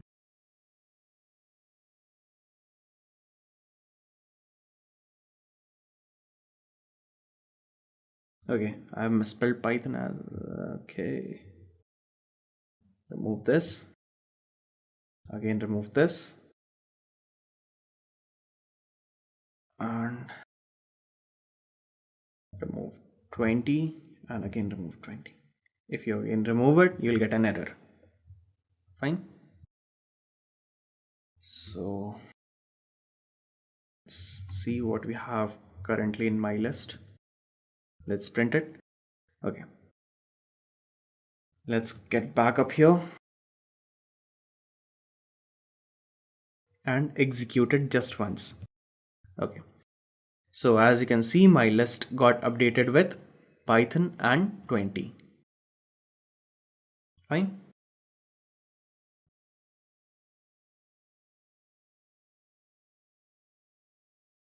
Next is repetition. Well, repetition is again same as tuple. It is used to duplicate your list with n number of times. Well, next is repetition. It is used to multiply your list by n number of times. For example, my list into 2 would duplicate your list with each element appearing twice in the list. Alright? Fine. Next is slicing. Again, same as tuple, if you want a specific portion of a list, we can just mention the starting index number and the ending index number plus 1, and it would return us the sliced list. Alright. For example, as you can see here on the screen, we have my list, and inside that we have A1 3.14 and Python, and we want a sublist from 1 to 4th index number. like 1, 2, 3. 0, 1, 2, 3 plus 1. Fourth won't be included. So we'll get the output as 1, 3.4 and 3.14 and Python. Alright. Next is append. Well, appending is adding any value to a list. It's almost same as the function what we did up here. Right. It's like my list dot append and add any values with which you want to append. Like I want to append with 10 and print my list. That's it. So as you can see, we got 10 in the end. Fine. So moving on ahead, next we have is extend.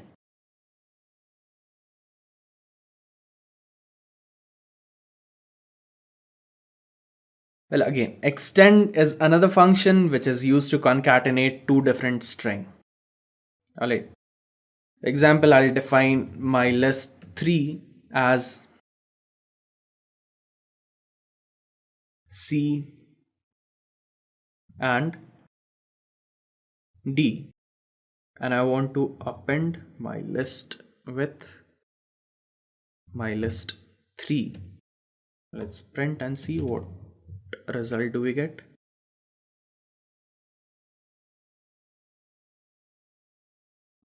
So as you can see up here, C and D got added with my list. Fine.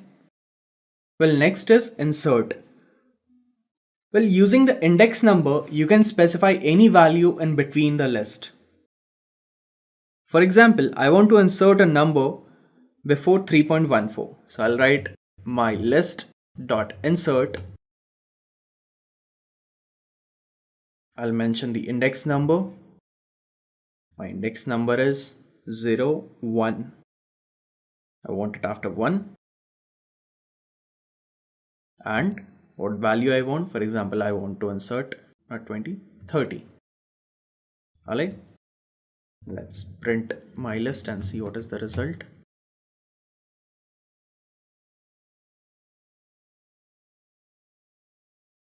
You cannot use a string up here. You just have to mention the number, index number. So yeah, you got my list at first position. So what if I want to insert it before 3.14? That was my target, right? Now your updated string is this 0, 1, 2, 3. So you want to insert it at third position and you want to insert 40. So at third position, that is 0, 1, 2, 3. So after 1, 2, 3, 40 would come. So after 1, 2, 3, 40 is up here. Alright. So this is how you can insert any number at a given index number. So this was all about list. I hope you understood the difference between list and a tuple. If not, let me just summarize it again. A tuple is immutable while a list is mutable. Open and close brackets are used when you are grouping items under it. And in the case of list, square brackets are used. Fine. So this was all about the list. So let's move ahead and discuss about dictionaries. Well, these are more flexible data type in Python. And you define a group within the curly braces. Fine. While defining the elements in a dictionary, you have two elements, key and its value. Fine. Or in other words, we can say that we define an index for each element. Let's explore various operations that we can perform using dictionary. So first one is defining an empty dictionary.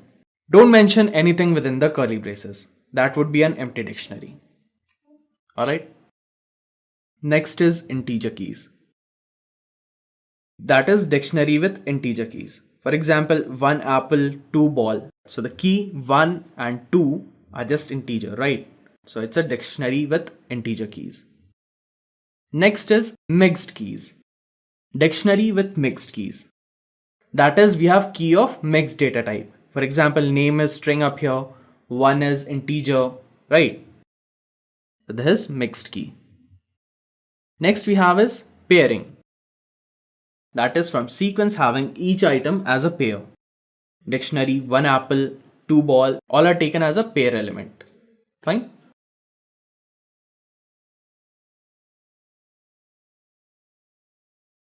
Next is accessing dictionary. So what if I want to access a dictionary? So I can directly access using the key. Fine. For example, the word 1 is associated with key 1 and word 2 is associated with key 2.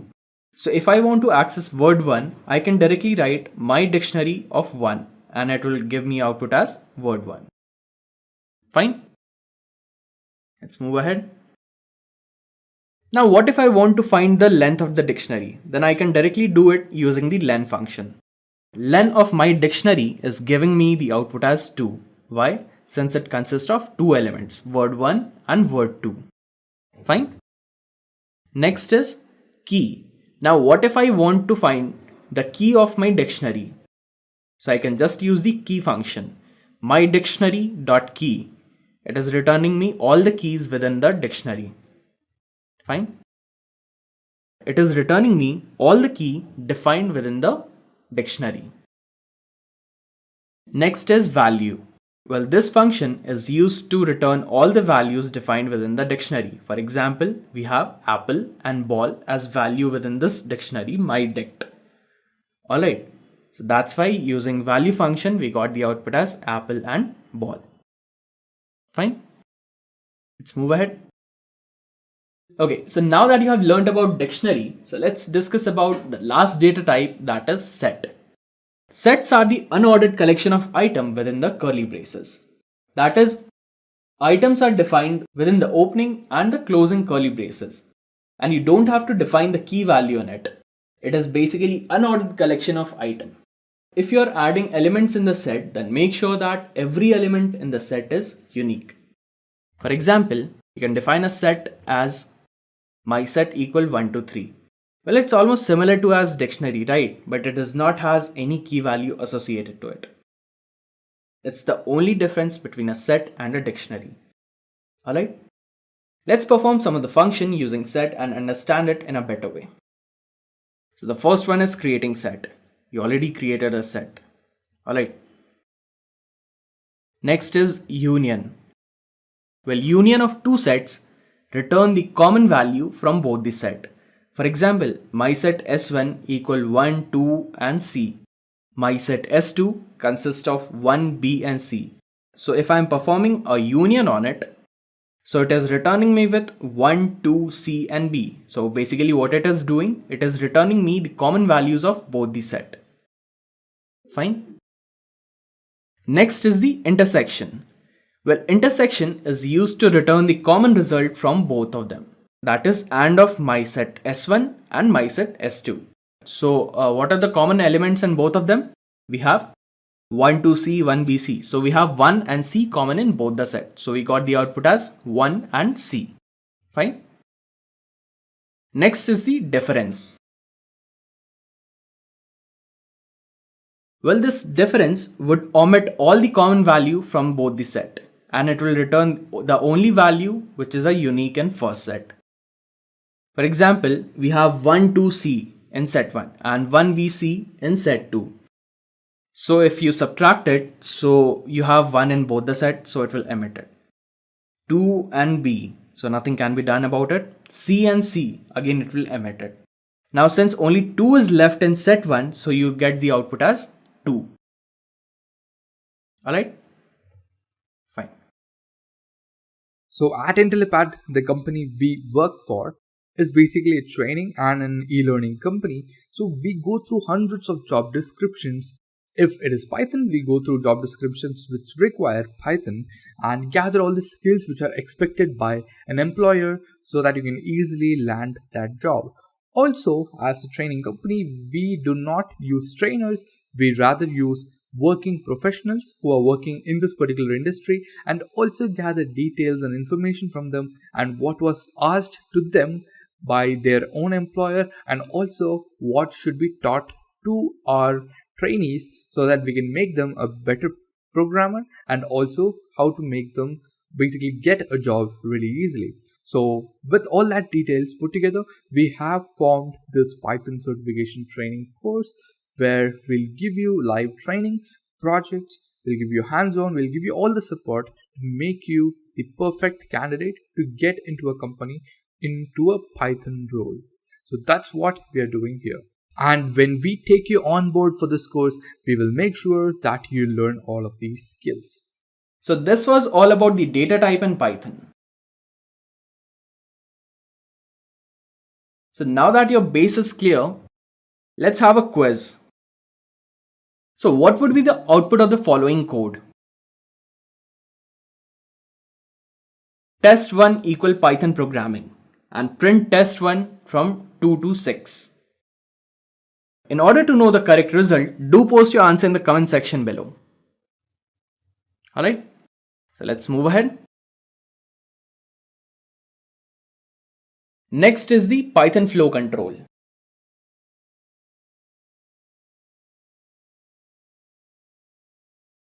Well, these flow controls are the one which control the flow of execution of your program.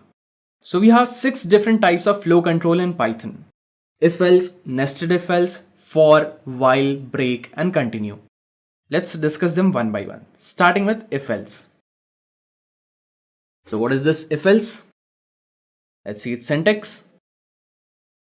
If the condition is true, then execute statement 1, else execute statement 2. It's as simple as that. Let's see the flow of execution. You start it, you check the condition. If the condition is true, then execute block 1. If the condition is false, then go to the else part and execute block 2. Fine. Yeah, this block 1, it comes under if part. Alright. Let's move next. Let's move ahead. Next is nested if else. Let's see the syntax. If condition 1 is true, then execute statement 1. Else, if condition 2 is true, then execute statement 2. If none of them is true, then execute statement 3. Let's check the flow control of it. Start, check for condition 1. That is, if condition 1 is true. So if condition 1 is true, then the statement executed with the if block is executed. That is, execute block 1. If first condition is false, then go and check for the second condition, that is else if condition. Now if else if condition is true, then your second block would be executed. If none of them are true, then finally the else block would be executed. That is execute block 3. And yeah, remember one thing, there is no condition associated with the else block. Else block would only execute if all the above conditions are false. Fine? Alright. Next is the for. Let's see the syntax. For iterating variable in sequence, colon execute statement. Let's check. Well, it's the example of a program. Like start, we are defining a variable as count equals 0. Then execute statement. Then increment the value of count by 1. And then check the condition if count is less than 10. Is 1 less than 10? Yeah, the condition is true. So again repeat it and again execute the statement. Again increment the value of count by 1. That is count become 2.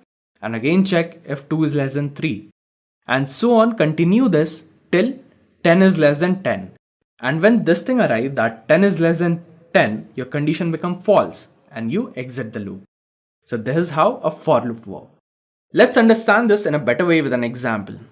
So this is our code. Alright. We have defined a list fruits as apple, banana and cherry. For x in fruits, x in fruit of 0 is apple.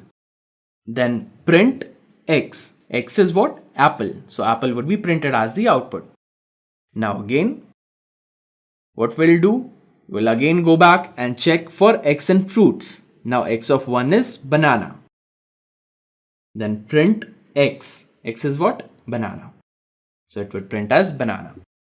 Again, it will go back. X and fruit of 2 is what? Cherry. Print x. Cherry would be printed. Now if it goes back, there's nothing left in the fruit. So nothing would be printed. Alright. So you got the final output as apple, banana and cherry. Fine. Alright. So let's move ahead. Next is the while. The syntax for this is while condition is true, then execute set of statement under the while. Start, check for the condition. If it is true, then execute block 1 and then again repeat the loop until the condition is true. In case the condition is false, then just exit the loop. Let's understand this better with an example. This is my code, like a equal 1. In variable part, I got a equal 1, while a is less than 5. Is a equal 1 less than 5? Yeah, condition is true. Then what? Print the value of a.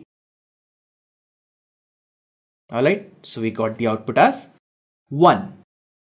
After getting the output, increase the value of a by 2. So a plus equal to 2. That is 1 plus 2 equal 3. Now again go back to the loop. Check for the condition. Is 3 less than 5? Condition is true. Then again go to the print a part. What is a? 3. So print a. So you will get the output as 3. Again increment the value of a to 2. That is a equal 5. Now check the condition. Is 5 less than 5? No. I think here we got the condition as false. So we got the final output as 1 and 3. Alright. Let's move ahead.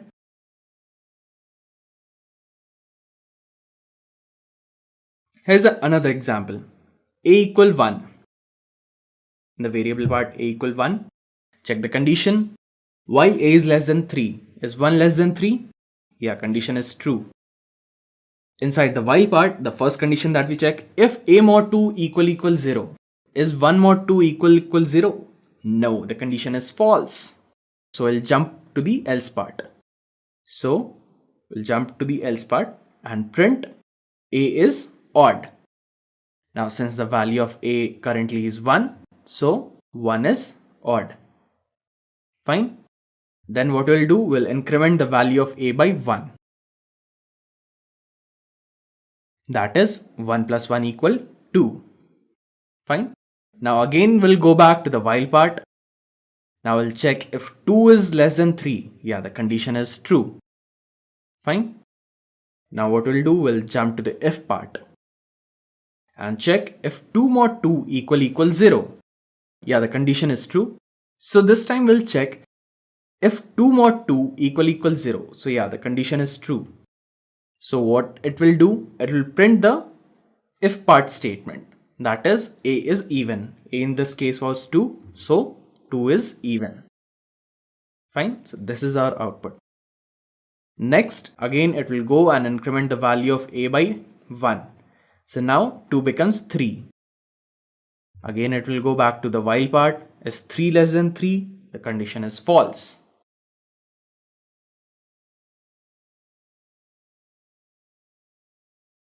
So your final output is 1 is odd and 2 is even. Fine. So this was about the while statement. Let's move ahead and learn about break. So this break statement, it is used to break the loop at a certain condition. Alright. Let's understand this with the help of this flowchart. Start it, check the condition. If the condition is true, then check the break condition. If the break condition is false, then only execute block 1 and repeat the loop. If the break condition comes to be true, then break the entire loop and then exit the loop. Alright. Let's check it with an example up here. Just a quick info, guys. Test your knowledge of Python by answering this question. Which of the following is not a keyword in Python language? A. Val. B. Raise. C. Try. D. With. Comment your answer in the comment section below. Subscribe to Intellipaat to know the right answer. Now, let's continue with the session. For example, a equal 10.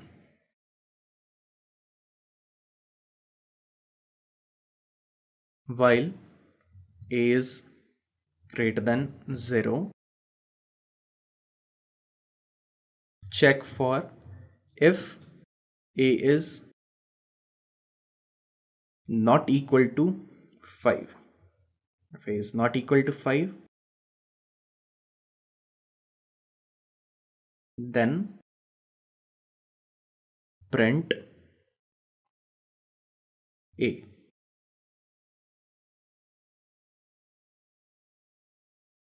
Else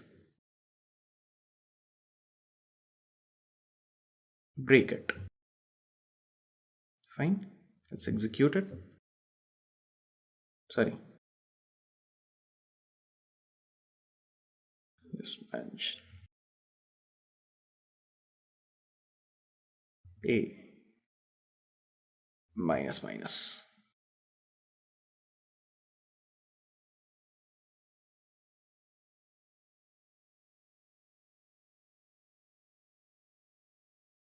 So we got the output as 9, 8, 7 and 6. Fine. So the moment loop becomes 5, we got exited out of the loop. Next we have is the continue statement. Well, the continue statement won't break the loop. So it will just skip the statement in case the condition is true. Let's understand this with the help of this flowchart. So start, check for condition 1. If it is true, then check for continue condition. If it is false, then execute block and repeat. Then in case if the condition is true, then stop executing that particular block for that particular loop and cut for that particular iteration, and again go back and repeat and check the condition. Alright, let me just show you. Let's just replace this break with continue and let's see what is the result. So yeah, see, got the output as 9, 8, 7, 6, 4, 3, 2, 1, but you didn't got 5 up here, right? Why? So as I told you, this 5 was skipped. Fine. So this was all about the flow control. So let's proceed and learn about function. So what are these functions? Well, a function is a block of organized reusable set of instructions that is used to perform some related action. But why do you even need a function? Well, what if you have to write a program in which you have to use same set of code again and again? For example, you wrote a code of 20 lines or 40 lines, and those 40 lines of code are coming in your main program at 10 different places. And you have to use those 40 lines of code 10 different times in the program. So I don't think that none of you would be interested in writing the same lines of code again and again. So in order to resolve this issue, they created function. So well, this function is a block where you write your code which you think you might use it again at some point of time. Therefore, it allows the reusability of the code and thus minimizes the redundancy. In Python, there are basically two types of function. The first one is the user-defined and the second is built-in function. Let's see them one by one. So what is a user-defined function? Well, any function defined by a user is a user-defined function, right? Syntax. It starts with the keyword def, after that an identifier for a function name, and then you pass the arguments into it. Alright, followed by semicolon, and after that you mention the set of statement inside it. Alright, let's see an example.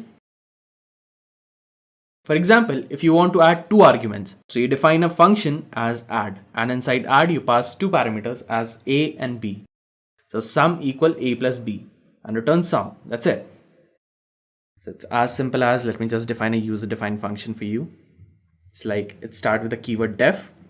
After that I'll write a function name as add. Inside that I'll pass two arguments, a and b, semicolon, and this function should return me the sum of a and b. Alright, fine. So this is my user defined function. Next is the built-in function. Now these built-in functions are a predefined set of functions in Python. We have abs function which returns the absolute value of a number. We have all function which returns true if all items in an iterable objects are true. We have any function, ASCII function, ben function, bool function, and many other built-in functions are available there in Python. If you want more information about it, you can just check out the Python official doc. Alright. Now that we have defined a function, now let's see how we can call a function. So calling a function, well, there are two ways of calling a function. You can either call it by passing a value or by passing a reference. Let's see them one by one. So first is pass by value. Calling a function by passing the value. For example, a equal 10. Def, that is keyword. So we are defining the function as print the value of b is b. And again inside the function we are updating the value of b to be 100 and print the new value of b is b. And then what we are doing, change it and we are passing a. Now since the value of a was 10, so this function would take the value of b as 10. So print value of b is 10 and new value of b is 100. Let me just show you how to resolve this issue. Let's define the value as a equal 10. Define my function. Inside that I'll pass an argument as b.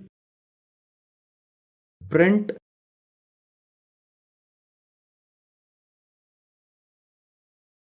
the value of b is b. You have to concat. Fine. And next we'll update the value of b to be 100 and again print the new value of b is b. Fine. So this is my function. Now what I'll do, I'll call my function by passing a value. Calling a function by passing a value to it. So I'll write my function and inside that I'll pass the value as a. Since the value of a was 10, let's see the output.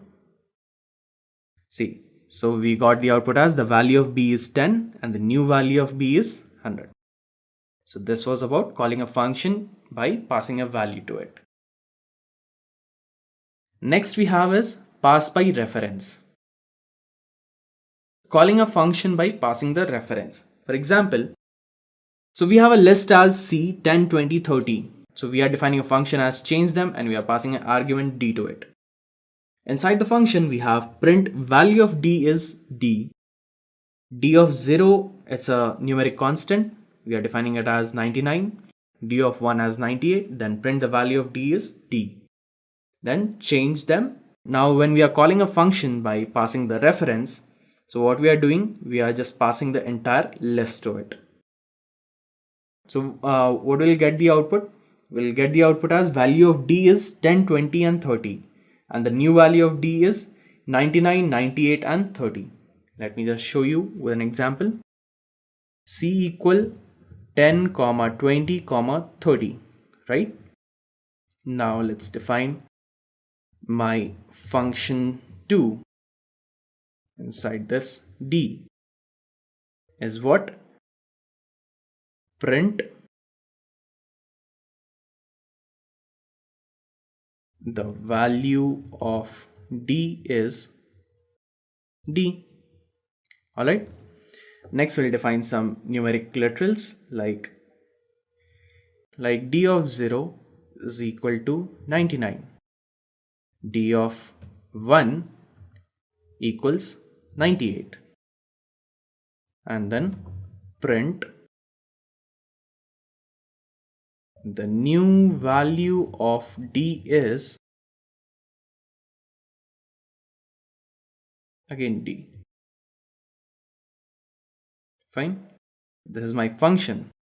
Now if I call my function using pass by reference, so my function 2, and I pass the value c into it. So let's see what we get the output.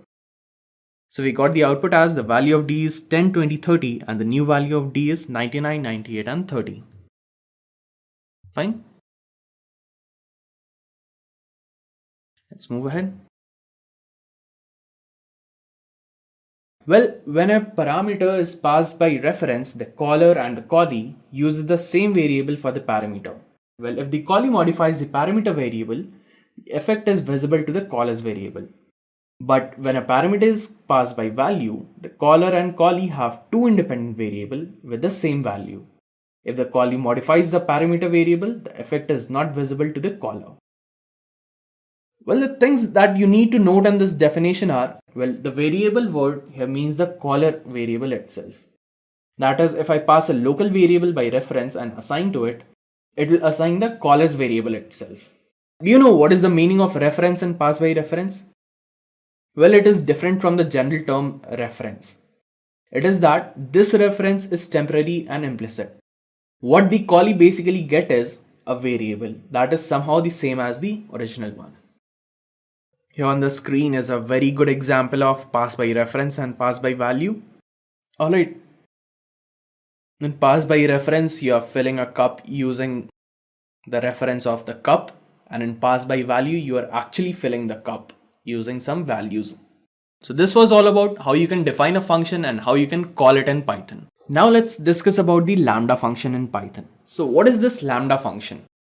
Well, a Lambda function is a small anonymous function. Lambda function can take any number of arguments but can only have one expression. Note the fact that Lambda function cannot have more than one expression. So here's the syntax. Lambda argument colon expression.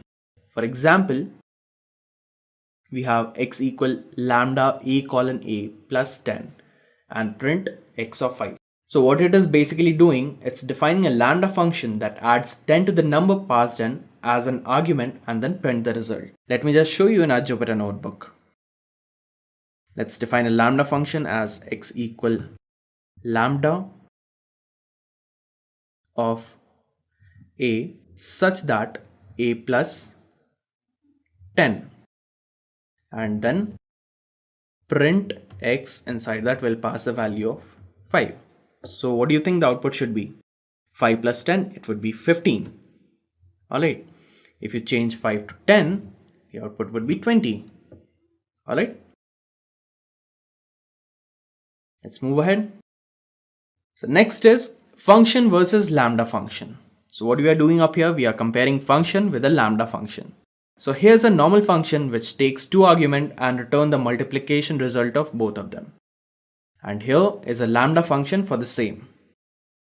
It's like r equal lambda x comma y such that x multiplied by y, and if you call r 12 comma 3, what it will do, it will return the result of 12 multiplied by 3, that is 36. I'll just show you this in our Jupyter notebook. For example, I'm defining a function as def. Let's name my function as multi. I'll pass two arguments up here, x and y, colon. Now return me the product of x and y. That's it, it's done, right? Now, what if I have to define a lambda function for this? So I'll write like z equal lambda of x comma y such that it equals to x multiplied by y. Fine. Now if I want to test this, I'll write print z of, I'll pass two values in it, 12 comma 3. So it should return me as 36, right? So yeah, I got the output as 36. Fine. Let's move ahead. Next is the power of lambda function. Well, the power of lambda function is better shown when you use them as an anonymous function inside another function. For example, let's say you have a function definition that takes one argument and that argument will be multiplied with an unknown number, right? For example, you have my function as n returns lambda a such that a plus n. So you are defining a variable my sum equal my function of 3. For example, let's see in our Jupyter notebook. Define my function and we'll pass an argument as n such that it should return lambda of a such that a multiplied by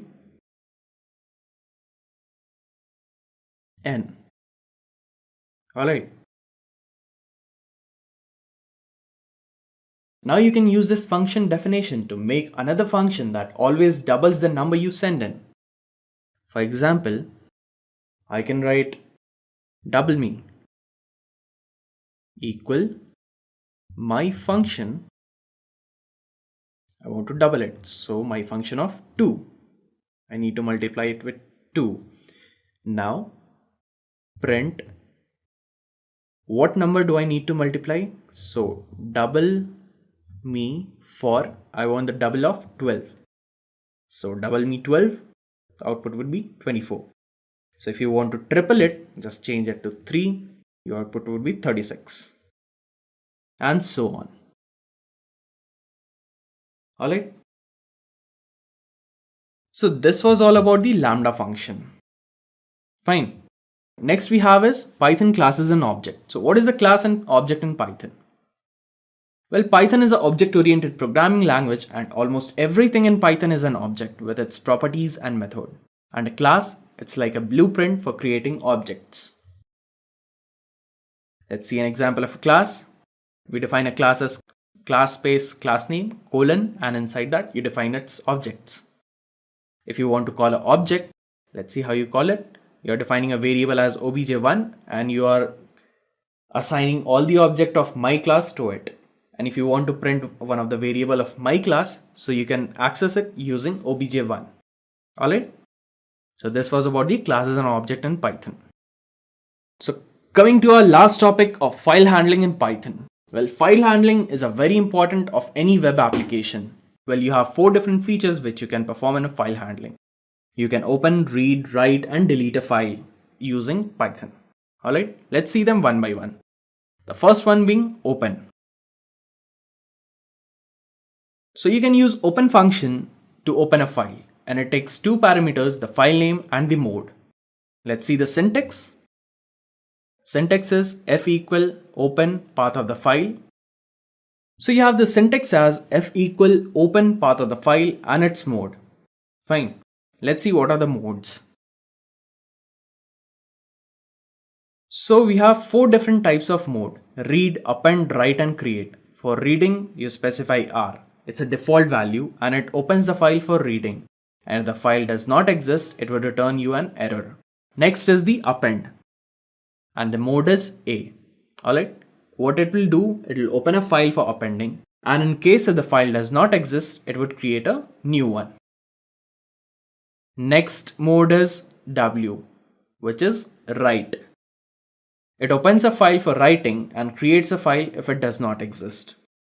Fine, I'll tell you about the difference of appending and writing later in this section. Alright. Next and the final one is create, that is X. It creates the specified file and it returns an error if the file with the same name exists. It creates the specified file and it returns an error if you already have a file with same name. Fine. Let me just show you. Like f equal open path of the file. I'll open it in my D drive. D slash name of the file test file dot txt and comma, what should be my mode? It is a reading mode. R. Hit enter.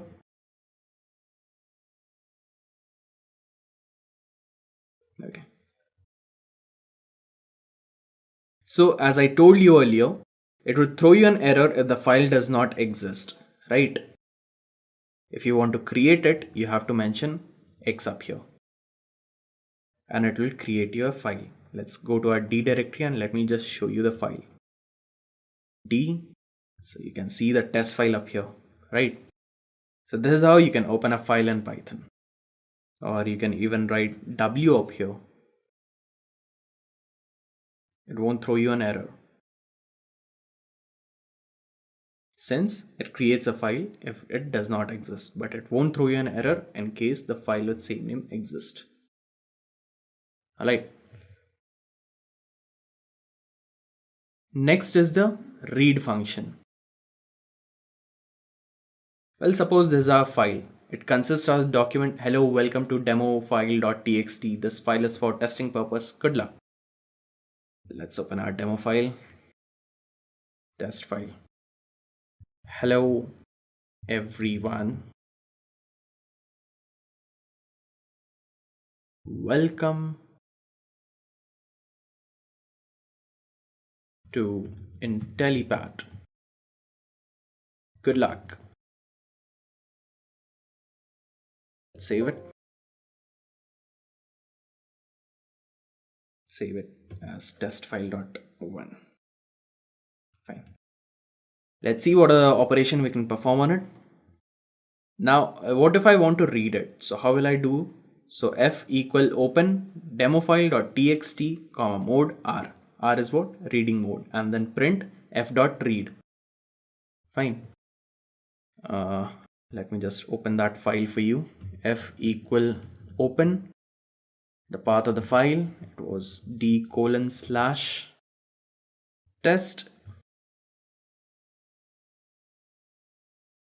file1.txt, and in what mode? I want to open it in read mode, and I want to print all the content which is present in that particular text file. So f dot read it first and then print it. Hit enter.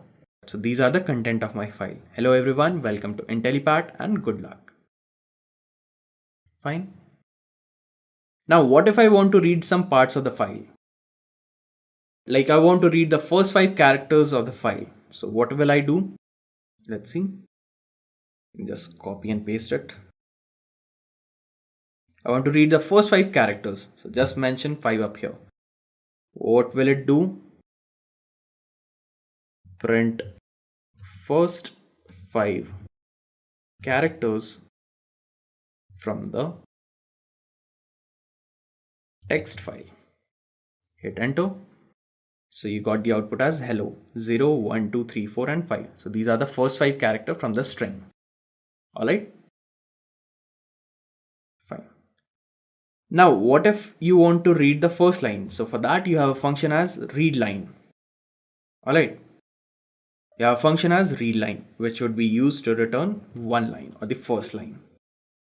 Again copy it. Paste it up here. Read line. Just hit enter. Sorry, you got an error. Okay, read line. Okay, sorry, L is small. Read line. So you got the output as hello everyone. This is my first line. Next, what if I need to read first 2 line of my document? So what will I do in that case? So in that case, what you can do, you can use read line twice and it will print first 2 line of your text like this. Again do it once more, f dot read line, hit enter. Again the same error. Okay, so what you got? So you got the first 2 line from your text. Alright, now looping through the file. Now what if you want to read the file line by line? So you can use a for loop in that case. So it's like for x in f such that print x. If x is 1, then print first line, x is 2, then print second line, 3, so on. Alright. So you'll be able to read the file line by line. Hello everyone, welcome to Intellipaat and good luck.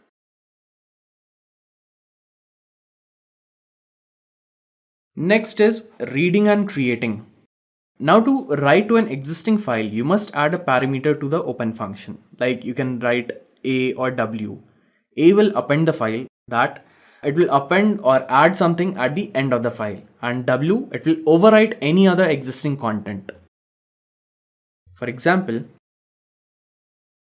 let's copy paste it up here. Instead of r, let's mention a, it's for appending. And f dot write whatever you want to write. This is the appending statement.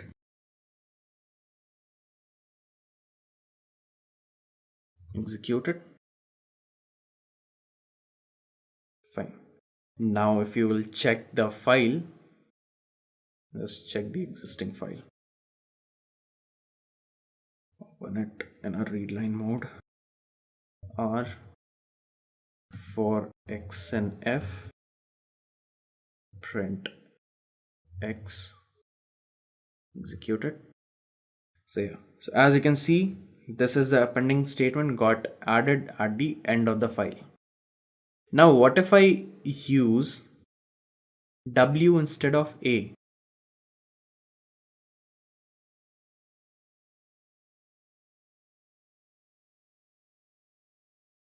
So what will it do? This will overwrite my statements.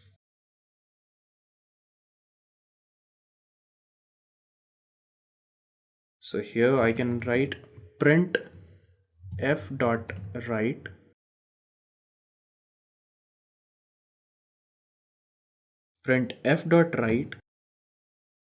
this will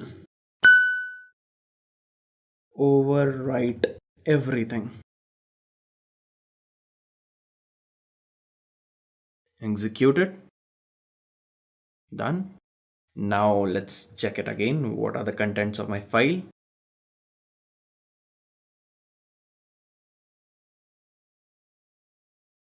So if you check it, so only this is left. This will overwrite everything. Fine. So this was about how you can write to an existing file.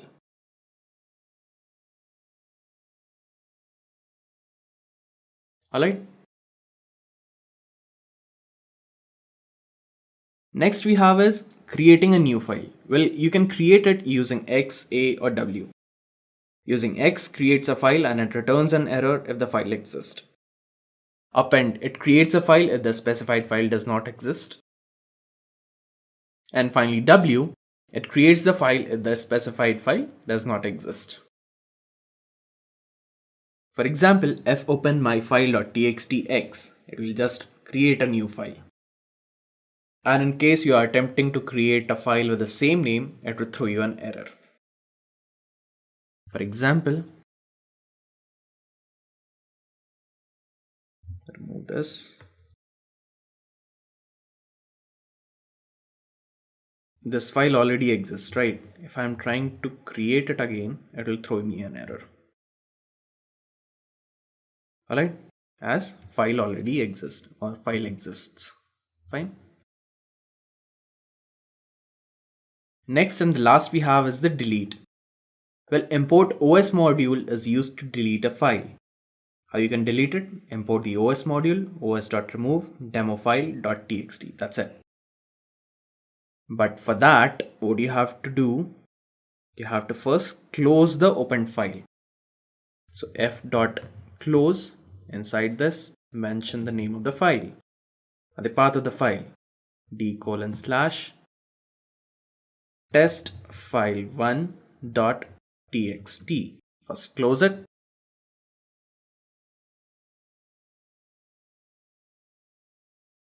Sorry.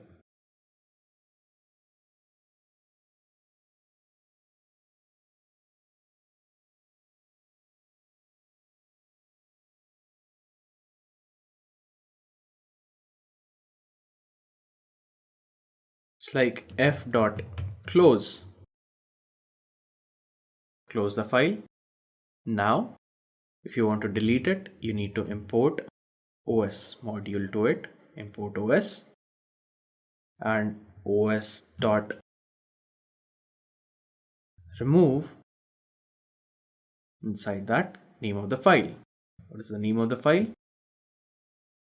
Test file1.txt. That's it.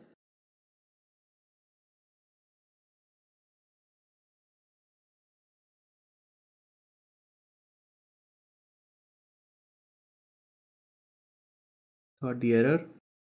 The system cannot find the specified file. So I guess the file is, no, it's not deleted. Okay, I haven't specified the path of the file. I just written the name of it. So I'll write d:/ and the file got deleted. So yeah, there is no test file 1. Alright, fine. Okay, let's get started with NumPy. So I believe you guys already know like what Python is capable of, how powerful it is. So we can use Python for all sort of things, right? From desktop development, web development till data science, we can do anything and everything with Python in the programming world. And next thing is Python builds upon its functional modules. Okay, so it has all core constructs of programming. Like there are 3 types of programming that we have: structural, object oriented, and functional. So it is capable of doing everything. Okay, next is when we work with anything in Python, we have a fancy thing called package in Python. Okay, so those packages are available for free in the market.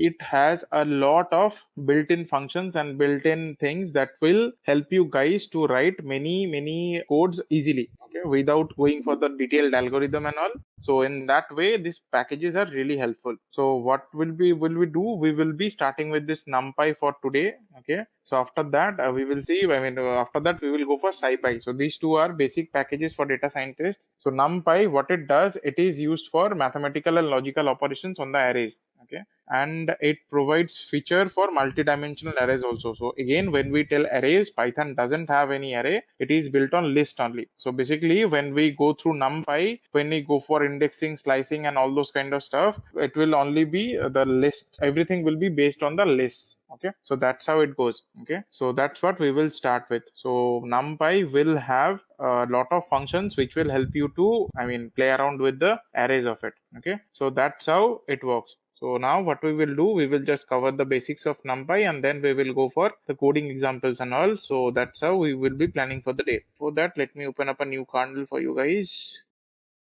so that it gets easier for typing out the codes. Okay, so let's go ahead with the PPT now. So first of all, we will see how to create a NumPy array. Okay, NumPy array means, again I will repeat, it is just Python list. It is nothing more than that, but it has some added features. Along with Python lists, it has some added features. So that's why NumPy is used. Okay, due to some extra features that we don't get in normal lists in Python. Okay. Just a quick info, guys. Test your knowledge of Python by answering this question. What do we use to define a block of code in Python language? A. Key. B. Brackets. C. Indentation. D. None of these. Comment your answer in the comment section below. Subscribe to Intellipaat to know the right answer. Now, let's continue with the session. So at Intellipaat, the company we work for is basically a training and an e-learning company. So we go through hundreds of job descriptions. If it is Python, we go through job descriptions which require Python and gather all the skills which are expected by an employer so that you can easily land that job. Also, as a training company, we do not use trainers, we rather use working professionals who are working in this particular industry and also gather details and information from them and what was asked to them by their own employer and also what should be taught to our trainees so that we can make them a better programmer and also how to make them basically get a job really easily. So with all that details put together, we have formed this Python certification training course where we'll give you live training projects, we'll give you hands-on, we'll give you all the support to make you the perfect candidate to get into a company, into a Python role. So that's what we are doing here.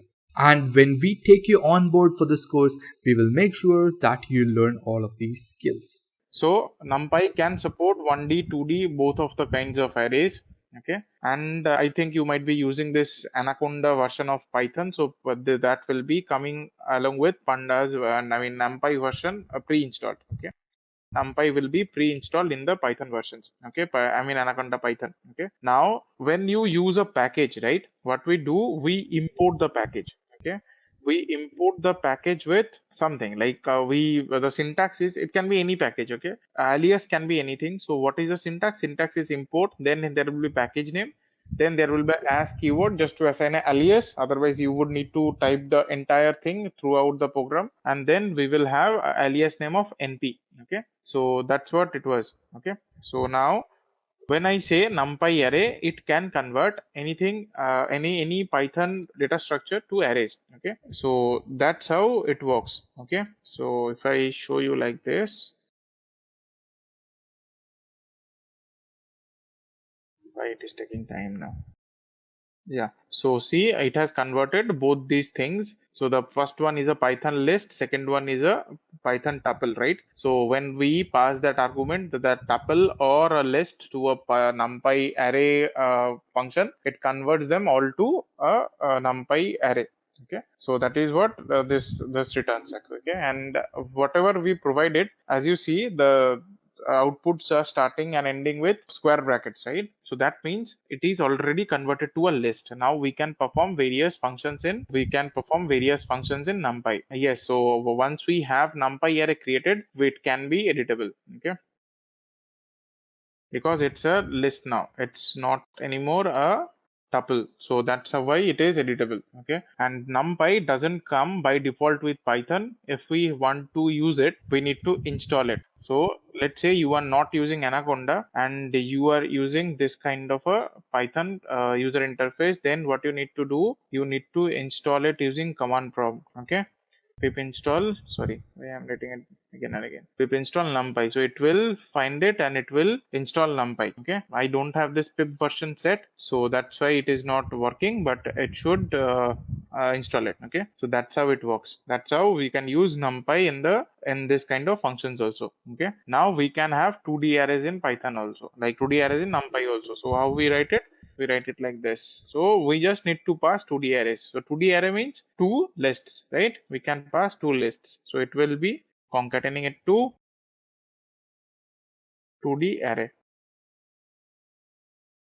Okay, so it will be changing it to 2D array. So that is how we write it in NumPy. That is how we create arrays in Python. So that's how we do it. So now next will be where it is where it is advantageous rather than using a basic Python list or Python like that, Python list or Python tuple, right? So by NumPy you are changing yes. So we are changing data type from mutable to non-mutable. It's the other one, right? Right. Next is nd array object. Okay, so in NumPy, as I have shown you, 2D arrays, right? It can go up to n and then can have any number. So in real world, if you ask me, we don't use more than two max to max 3D arrays, but yes, it can go up to that. Okay, so like that it works. So next is like why we use NumPy arrays. So in NumPy, this nd arrays will have all the items of same type. Okay, so it can't be one of them is int and one of them is string list. It has to all of them has to be int arrays. Okay, like that. So items can be accessed using zero based index. As you know, Python arrays, Python lists also starts from zero indexing, right? So here also it remains the same property. It has zero index. So if we go for NumPy array, then if we want to see the first row, it will be like this. So it will give you the first row and this will give you the second row, right? Similarly for columns, if you want to see if you want to see the first column, you need to do this, right? Sorry. So you need to do this. So you will see the entire values. If you need to see only the first column, then you need to do it like this, like that it works, right? So that's how it will be working. Now for 2D arrays, I will be coming. Okay, I am working on 2D arrays. Sorry, I forgot. So that's how it works. Okay. So we will be coming to that in a few minutes. So 2D arrays, I will show you. So for others, what was the names? A and B, right? 2D arrays, I will be showing you. Not an issue. So for arrays, if you see 1D array, it will give you A0, that will be 1, A1 will be 2, like that. And if you do 1 to 2, then it will be printing only single element, because the right hand side index is always left. Okay, right hand side index, it is not up to, it goes up to that. It is not including the right hand side index. So that's why it has two elements. Now if we do this, then it will print whole, If we do this, that also will mean the same and it will print the same. It is pretty much like the lists that we have in Python. Okay. Now NumPy arrays are beneficial because it takes up the same size of block in the memory for all the objects that it stores. Okay. This part we will see a comparison in the later half of the section, and then we can understand like where it is beneficial rather than storing it in a classical list than NumPy array. Okay. Now next is, if you go into check the individual, yes, right, so it will be begin colon n minus 1, that is how. So right hand side will always be excluded like that. Okay, next is NumPy array initialization, right? So how do we initialize NumPy arrays? As we have already seen, right, how do we do that, but still this is how you do it. Okay, so initialize means what we want to do is, we don't want to place any list in there. Okay, but what we want to do, we want to have some by default values. Okay, default arrays we want to take it up. Okay, so let's see how we do it. Okay, first one is, we will, I mean, if you guys are familiar with the terms like masking and all, that is for image processing, and for data processing we will do that. A lot of times we will do that. Okay, so a lot of time we will be using this zero based or one based indexes. Okay, so for creating a zero based arrays, right, what we need to do, we need to have some sort of like some shape of zero arrays. Okay, so that's how you do it. Okay, that's how you do it in NumPy. So what you do, you write np.zeros, then you specify the dimension of the array. Okay, 3 by 4 means it will have like 3 rows and 4 columns. So first one is of, so you can think it like this, it will be np.zeros, then row comma column. Okay, that's how a tuple you need to pass it to. Okay, that's this kind of tuple you need to pass it to the Python arrays. Okay, so that's how it works in Python, I mean in NumPy. So that's how you print zero arrays in NumPy. Okay, next is, if you want something with an interval, right, so how you do, you write like this, np.array, within bracket we pass, so it will print you another new array. So what we are doing, we are in here, what we are doing by array,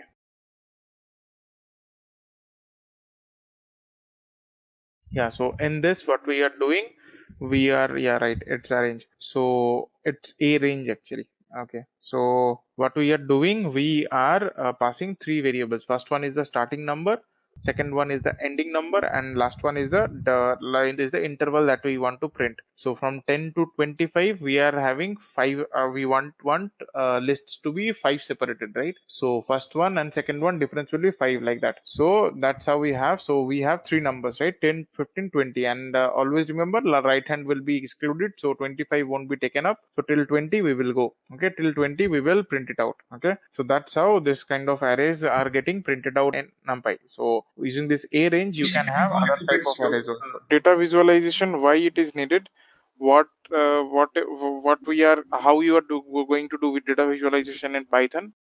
So that's what we are going to see.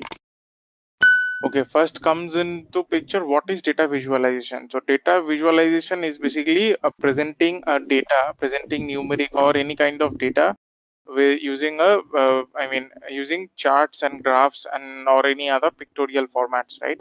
So by that, what it does is, if you this is a proved theory that written instead of going for a written or some reading some written thing, and between visualizing a picture or seeing a graph, the second one, that this graph or this image technique helps to remember or grab the context much more easier. Okay, also it gets easier to explain what we are going to do with these graphs and charts, right? So that's why we do use so many graphs and charts in our ppts, in our excel files, right? So to make the client understand easily, like, see, this is the data that we drill down, and this is what we have found out, so this is the trend that you have.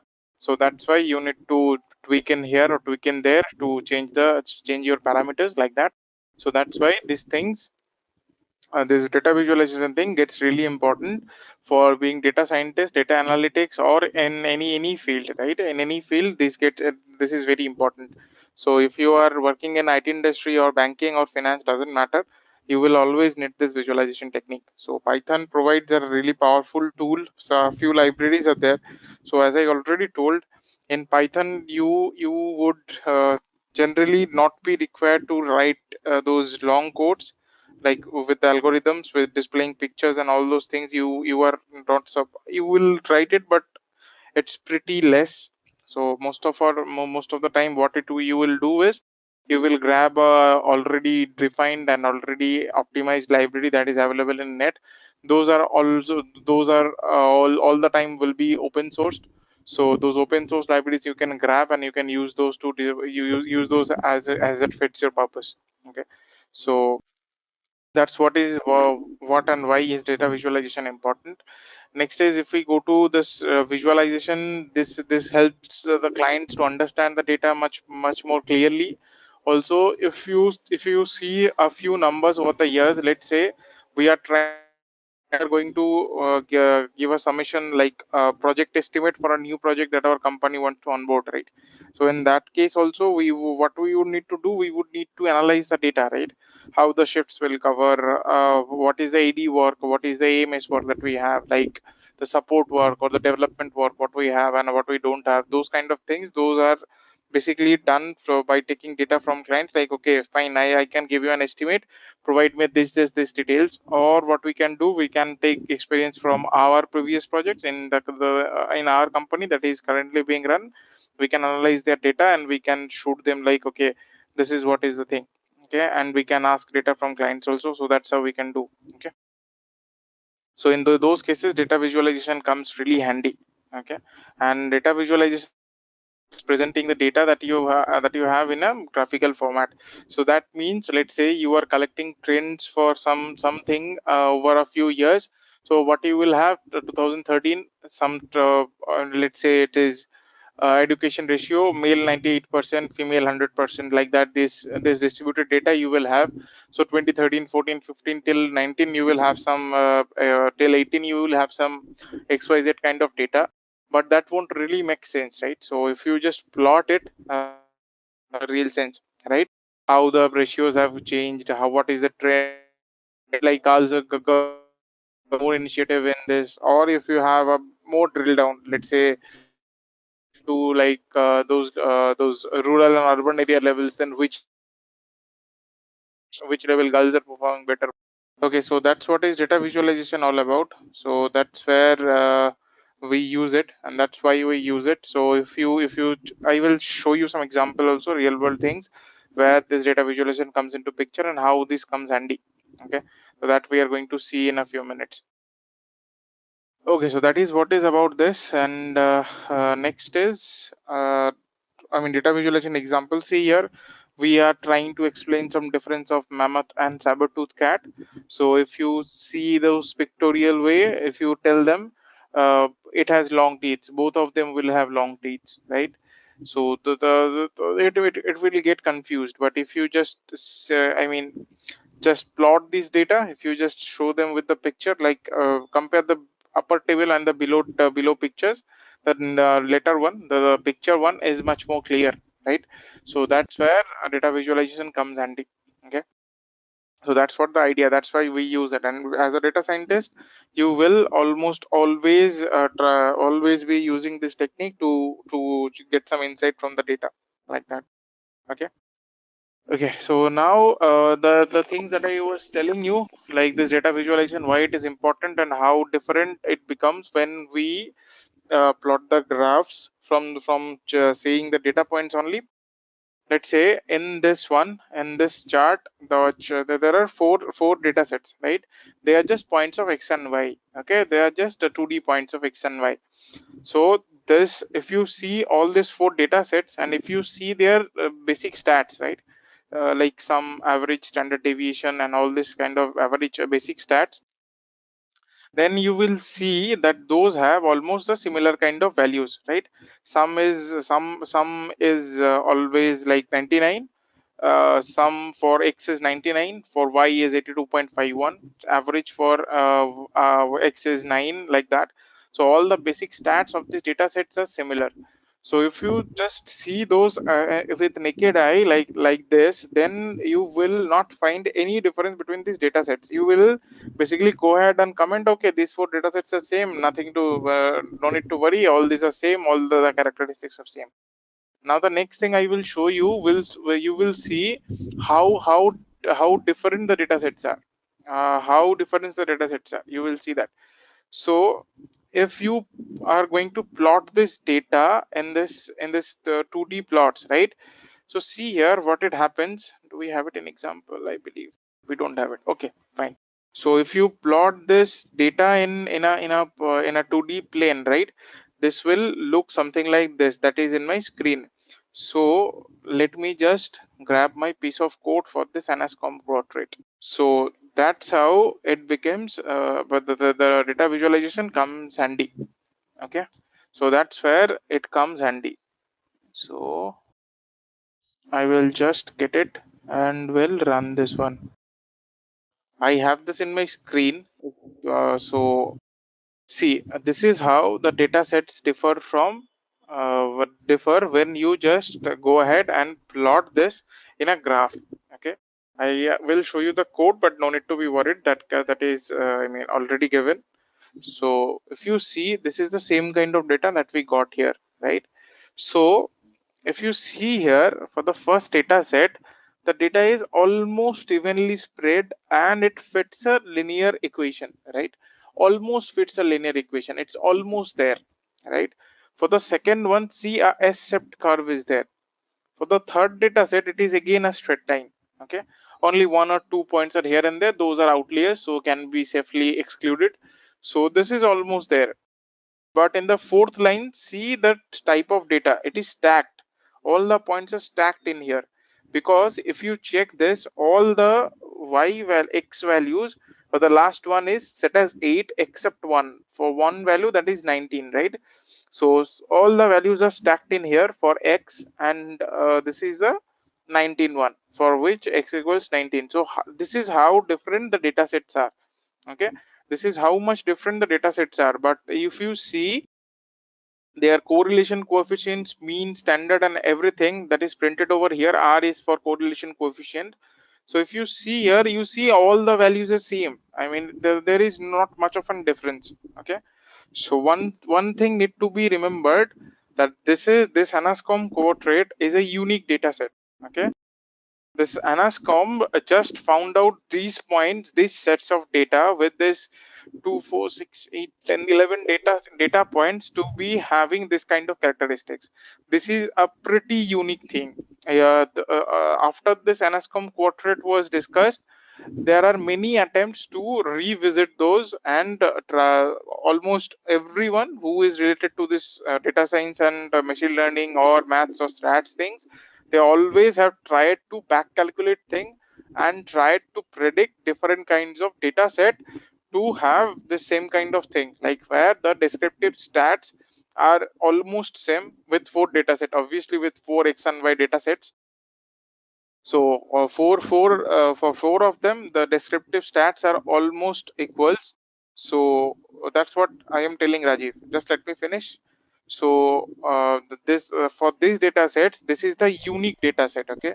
So for in here, those four of them are all the four of them have same kind of descriptive stats, but it just differs radically when you plot those. Okay, so that is where this comes handy. So for data visualization starting purpose, this is a very good example, and there is no other data set till now discovered which has this kind of values with four different data sets having same kind of descriptive stats, but differ in this radical way, like how these graphs are.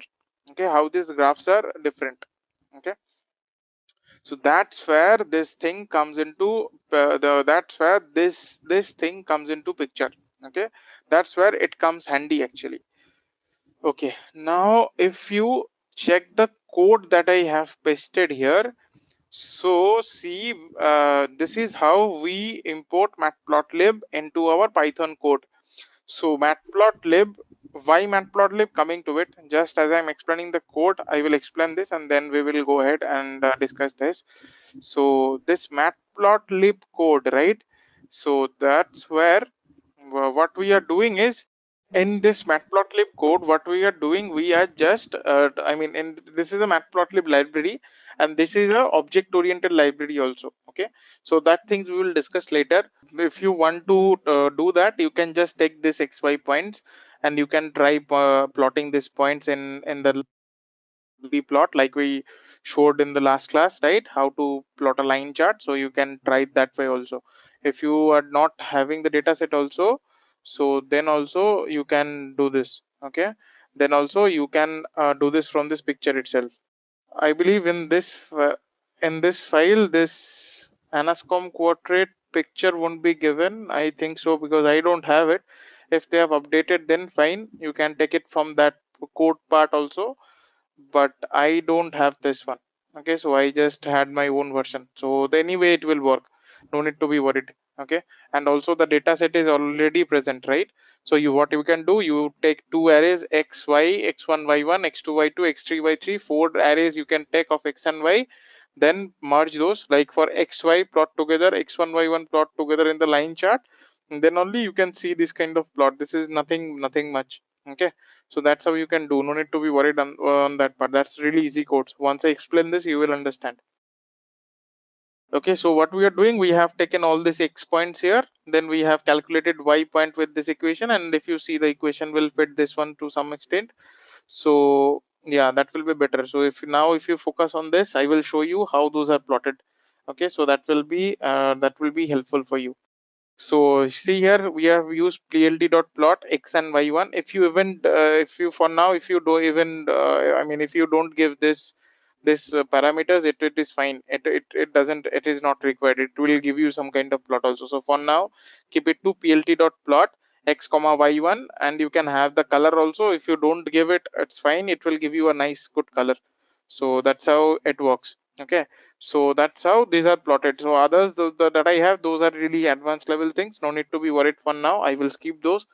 We will discuss those later. That's fine for now. For now, just see, we have plotted x and y2, x and y1 like that. Okay, so that's how we have done xy1, xy2, xy3, x like x sorry, yeah, like that, xy1, xy2, xy3, and x4 and y4. Why that? Because if you see, the x part for all these three data sets are same, right? So only one array would do, and for y we have four different arrays, and we have plotted those. Okay, we have plotted those using this plt.plot line. Other lines that are there, even if you don't give it, not an issue, it will still run. Okay, if you have that in the code, you can try. Yeah, label the variable means which one? Like x and y, it will take automatically. So plt.plot, as if you remember, I showed you yesterday, the first one, it will take the horizontal axis, second one, it will take the vertical axis, so it will have x and y too. Okay, other things we are we will be coming in shortly. We have this in far more detail shortly. Okay. Okay, so that's what is Anascom quadrate. So next is data visualization libraries. We have a lot of libraries available for Python to plot these graphs. Okay, plot different kinds of graphs. We have Matplotlib, ggplot, Seaborn, Plotly, and geoplotlib. So all these plots comes handy in data visualization, but the Matplotlib, it has a really good interface. It has OOP models included. It has different kinds of graphs predefined in it. It can, like, as you saw, right, we have a setup function, we have a access function, text function. All those functions are for customizing the graphs. They are very high level things. So this is just to change your graph, and then that can radically change your graph. Your graphs can be very beautiful. If you explore this more and more, you will see your graphs are getting really beautiful. For presenting it to someone, those will be required. But for data science related purpose, for your solutions, when you are experimenting with the data sets, that is not really required. But again, when you are presenting it to someone, it can come handy. But that's fair enough. I mean, if even if you don't get it right now, it's fair enough. You have time for that. Okay, so that's how it is. Sorry, what is happening? Okay, so next is Matplotlib is there. Next is Seaborn. Seaborn is again built on top of Matplotlib, and that's also a very good plotting library. So, but and generally we use Matplotlib the most. Then comes the Seaborn plot. Others we really don't use it for now. Okay, we really don't use it because those are having some here and there limitations and all. Okay. Just a quick info, guys. Test your knowledge of Python by answering this question. Which of the following is not a keyword in Python language? A. Val. B. Raise. C. Try. D. With. Comment your answer in the comment section below. Subscribe to Intellipaat to know the right answer. Now, let's continue with the session. So this can create 2D graphs and plots using Python scripts. Obviously, whatever we are seeing, it can create multi-dimensional graphs also, but those are not for now. Those are not required. When we see machine learning, we will see that like the contour plots are there. What are those and how they look? We will see that. Okay, those are kind of multi-dimensional graphs. So 2D graphs and plots can be created easily using Python script.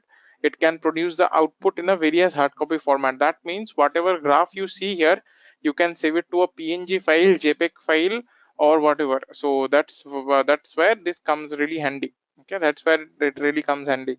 Okay, next is next is why to choose Matplotlib, because it has a, first of all, it is a OOP based API. Okay, the library is almost based on OOP settings, so that means it will have the same kind of structure as classes and objects when you try and refer the Matplotlib module. So that's why you must have seen we have used matplotlib.pyplot, right? So matplotlib is the basic class and pyplot is a function of it. So that's why class name dot object name, I mean sorry, object name dot function name, that's how we use it, right? That's the OP basic. So that's how we do it. Okay, yesterday you saw we can integrate this using pandas, and as pandas is based on Numpy, so Numpy is also possible. I have shown you examples, but this Matplotlib was not known to you, so you can go back and check the examples where I showed you. Okay, next is very wide variety of graphs. We will see that next, like what all types of graphs we have in Matplotlib and how that can be used, and what are the usage of those graphs and where do we use it, like that. We have simple functions used for visualization. So if you go ahead and see here, forget about the first example, see this basic. What we have done, we have taken a np.a range. Okay, we have taken a x variable np.a range, and we have the values from 0 to 10 with 0.1 separated. Okay, then we have taken a y value which is 2x plus 5, so that is an x and y linear equation. Okay, and we have plotted the xy points, and this is how it looks like. So this is how you plot a line plot in Matplotlib. Okay, next what we have done, plt.show to show this plot. Okay, to show this plot to you. So that's how easy is I mean that's how easily you can visualize a function in Matplotlib. Okay, so with this plt.show function, you can see the graph in here, and plt.plot will show you the plt.plot will plot you this line. Okay, so that's how easy it gets when you use Matplotlib functions for data visualization. Okay, so that's how it is. And always remember one thing, the behind the scene, the main module that is responsible for this data visualization is called pyplot. Okay, so that's why if I go back to the code, you will always see we have imported the module matplotlib.pyplot. Okay, we always have used it, right? And we have used the alias just to have a ease of reference, right? So that we don't need to write the entire thing in there. So that's how it is. Okay, so that's where this matplotlib is. That's how easy matplotlib is. What are exceptions? So let us understand that. Firstly, let us look at the definition of exceptions with regards to programming. In programming, an exception is defined as an event which stops or interrupts the intended flow of a program's execution. So, as a programmer, when you write code, you have an intended flow of how your code blocks will execute, in what particular order, and what exactly you need to execute. So, anything that comes in between, anything that occurs out of the blue, any exception, so to speak, any error that happens that is unaccounted for will totally interrupt your flow, and that is called an exception. And we need to deal with that in programming sense, because otherwise we can break our applications, right? So let's look at this from a technical perspective. There are two types of programming languages that exist. So the first is compiler based languages, and the second is interpreter based languages, right? So in compiler based languages, what happens is all of the code is firstly compiled and converted into bytecode so that the machine can execute it all at once. So in this particular case, before the execution of the code is converted into low level language, right? The entirety of the code. So in this particular case, what will happen is you'll basically have your code structure where the code starts. There will be a code module one, a code block one that will execute, which doesn't have any errors or exceptions. So it will execute successfully. And then if you encounter a code block or a part of the code where there is an exception, a code block, so it will simply throw a compiler error that there is an exception over there, or there is a code error over there. Simply go and fix that. But it will not interrupt the code module 3, at least in the compiler sense of way. The module 3 will compile successfully, and you can even run the code and it has a chance of running successfully. So this is called compiler based languages. These are like, for example, we can take C, C++, Java. These are compiler based languages. All of the code is first compiled and then it is executed. So, on contrary to that, we have interpreter-based languages. Now, in interpreter-based languages, the entirety of the code is not compiled; it is just executed line by line, right? So, Python is one of those languages. Obviously, Python is an interpreter-based language. So the workflow of interpreter-based languages goes something like this. So the code starts line by line, right? The first code module is executed because it does not have any exceptions. It is correct, so it is executed. So the next code module where there is an exception, when that is encountered, right? What that will do in interpreter-based languages is that it will stop the execution altogether. So the next code module will not execute either, right? So what happens essentially in this particular case is that even if the code module 3 does not have any exceptions, it is completely logically correct, right? It will still not execute. So in interpreter based languages, not handling exceptions could lead to the entire application breaking, right? So we want to execute things that are correct, right? Even if code module 2 is wrong, we want to resolve that particular issue and we want to move on to code module 3. So unless we handle these exceptions, that is not going to be possible, right? So exception handling is meant to deal with exactly this. So let us look at the workflow of this particular case if we handle the exceptions. So how to handle exceptions in interpreter-based languages? It is sort of the same for compiler-based languages as well, except we all know the logic of whether all the code modules will compile or not in compiler-based languages. In interpreter-based languages, we do not need to concern ourselves with that. Uh, what exactly happens over here is that the code module 1 will execute successfully as it should. When the exception is encountered in code module 3, we can see a little bit of change in the flowchart, except for the arrow, instead of the arrow pointing downwards from code module 3, right over here, as we can see, the arrow goes to the right, and it basically goes into the condition which says that if there is an exception, execute this part of the code on the right hand side, and then continue as usual to code module 3. So even if there is an error in code module 2, we have created a fail safe for that essentially in this if exception clause. So whenever there is an error which is encountered, we go to the if exception clause, and then the if exception clause continues on to code module 3, and we are able to execute the entirety of the program as much as possible without actually having to stop the execution at all, right? So this is how exception handling happens in a diagrammatic view. So now that we understand the workflow of exception handling in Python, we can look at some examples of exceptions that can actually occur in Python in day-to-day programming. So we'll look at some simple ones so you understand the concept. The first one we're going to look at is called the zero division error. Now, the error name is pretty straightforward. It happens when you try to divide a value by zero, or you basically try to get the remainder of that particular value by zero. So, the modulo operator or the division operator. So, essentially, if you understand this arithmetically, when you try to actually do this in theory, what happens is you get infinity when you divide a number by zero, right?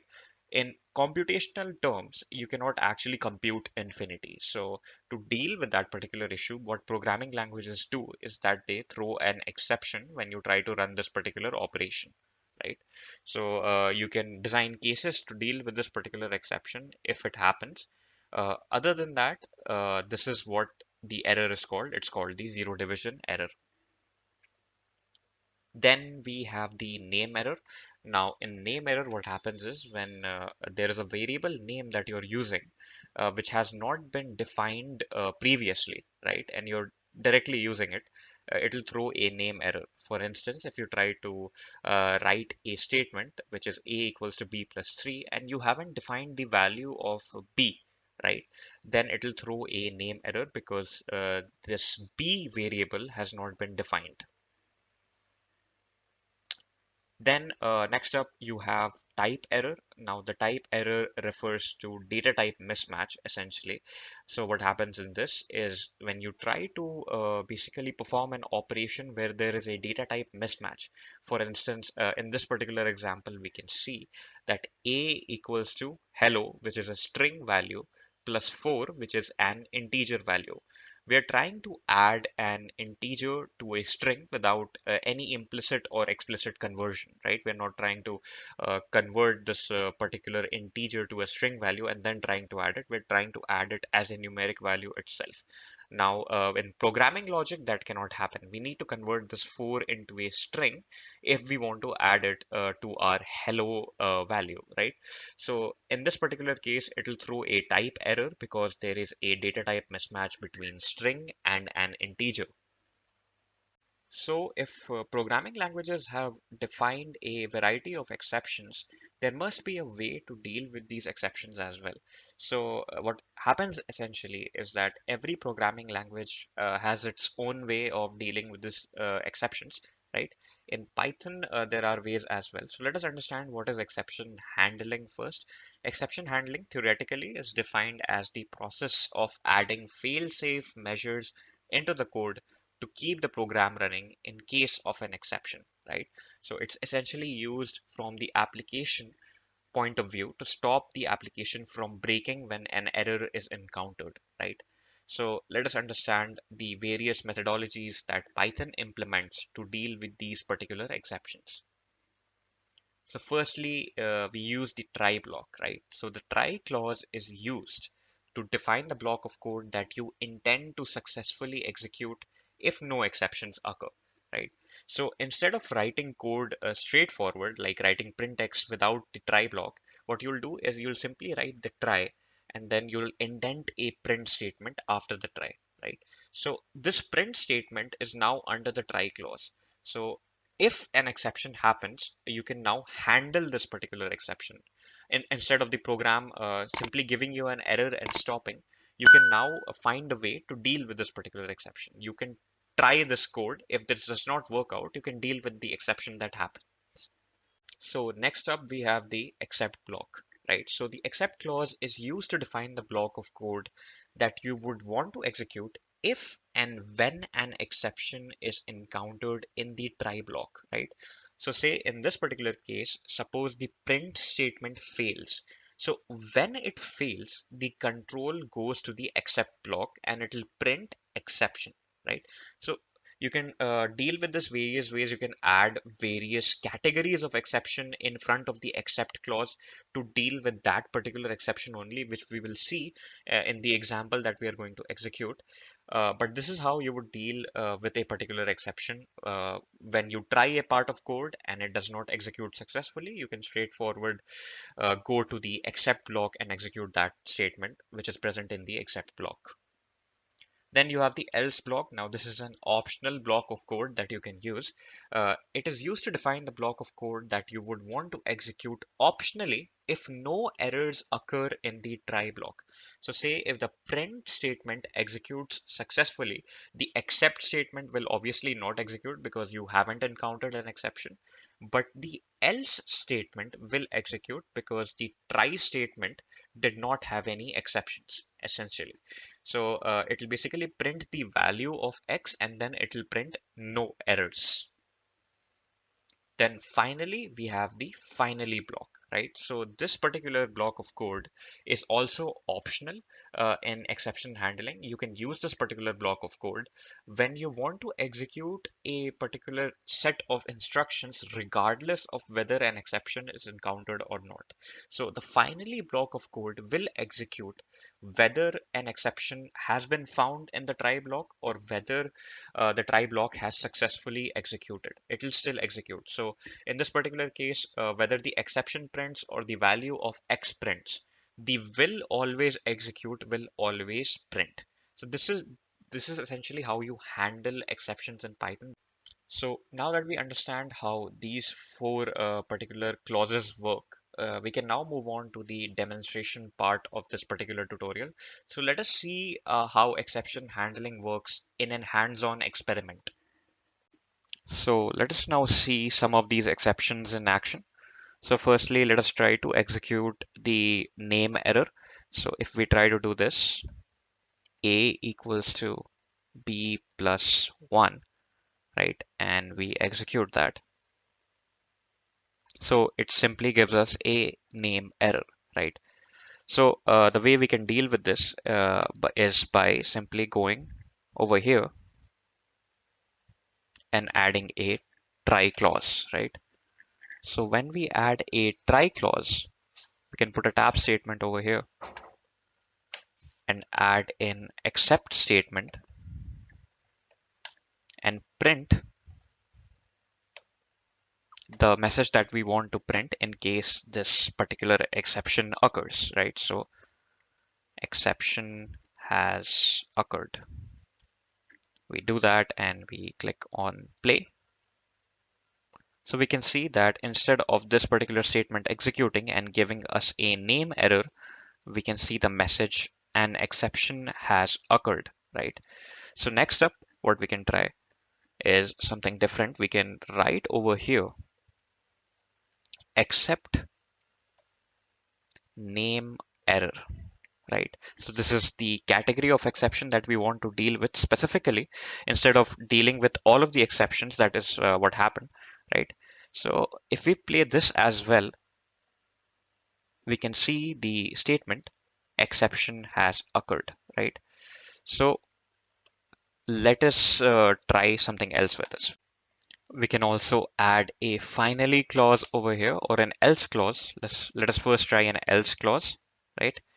So when we add an else clause, we can type print no exception has occurred, right? When we do that and we click on play, it still gives us the message exception has occurred because the exception is actually occurring, right? But instead of that, if we simply change the B to 1, right? Now the statement should successfully execute because there is no exception over here now. We click on that and it'll simply print no exception has occurred. And if we type something like print A over here and click on play again, so it'll first print the value of A in the try block, right? And then it'll go to else and say no exception has occurred. So next up, we can try something else. Let us try the zero division error. So in this particular case, what we will do is a equals to 100 modulo 0. Let's try that. And print a, right? Now we can type except name error. So we know that this is not the name error, this is the zero division error, right? But we'll still write that and we'll see which exception is actually caught, right? So print name error has occurred except zero division error will print zero div has occurred. Then we play that and we can see that instead of this particular exception printing, the zero division exception has printed, right? So since we did not catch any name errors, the zero division error was caught when this particular statement tried to execute, right? So instead of that, if we simply go over here and change this to 1, right, it'll simply print the actual output. So when we divide 100 by 1, the remainder is 0, right? We can add something else over here, which is called the finally block, and print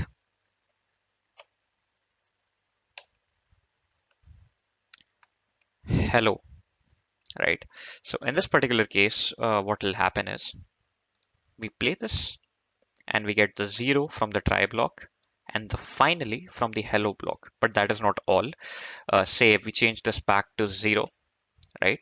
Now this means that we get the zero division error once again, right? So now what will happen is we'll get this statement, which is zero div has occurred, in which in this particular case the error was caught, the zero division error, and then the finally block was executed regardless of whether the try block executed successfully or an exception block executed, right? So that is how the finally block works. And finally, to look at the last error, which is the try, which is the type error, we'll simply type try b equals to hello plus 17, which is an integer value, right? We do that. We type print over here, type b, we go to except, and we type in the type error, which is the error that we are probably going to catch over here. Print type error,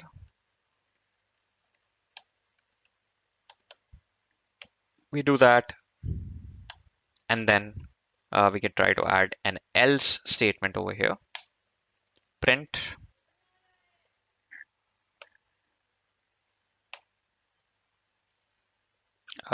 the print statement over here will say something like no exception has occurred. And finally, we get the finally block, which says I am going to print regardless, right? So when we try to execute that, we can see the exact workflow of how this is working out. So the tried statements tries to execute. We get this b equals to hello plus 17. This does not execute because there's a type mismatch, the data type mismatch, string and integer. We go to the type error, right? Now, since an error was actually encountered, an exception was actually encountered, the else statement will not execute as well. So this statement will not execute because error was encountered, right? And then finally block, the finally block that we have over here will execute regardless because it executes regardless anyway. So if we simply go back and change this to say 11, which makes this a valid statement now. So it'll change the output So firstly, we will get the 28, which is 11 plus 17. We get the 28. We get the output from the else statement, which says no exception has occurred, no exception was encountered. And then finally, we get the finally statement anyway. So I am going to print regardless, right? So this essentially explains how exception handling works in Python. Now, additionally, we have the option of raising exceptions as well, right? So we have the option of specifically specifying conditions in which we would raise exceptions instead of relying on the predefined exceptions that Python already gives us. So say if we want to throw a type error or an exception in general.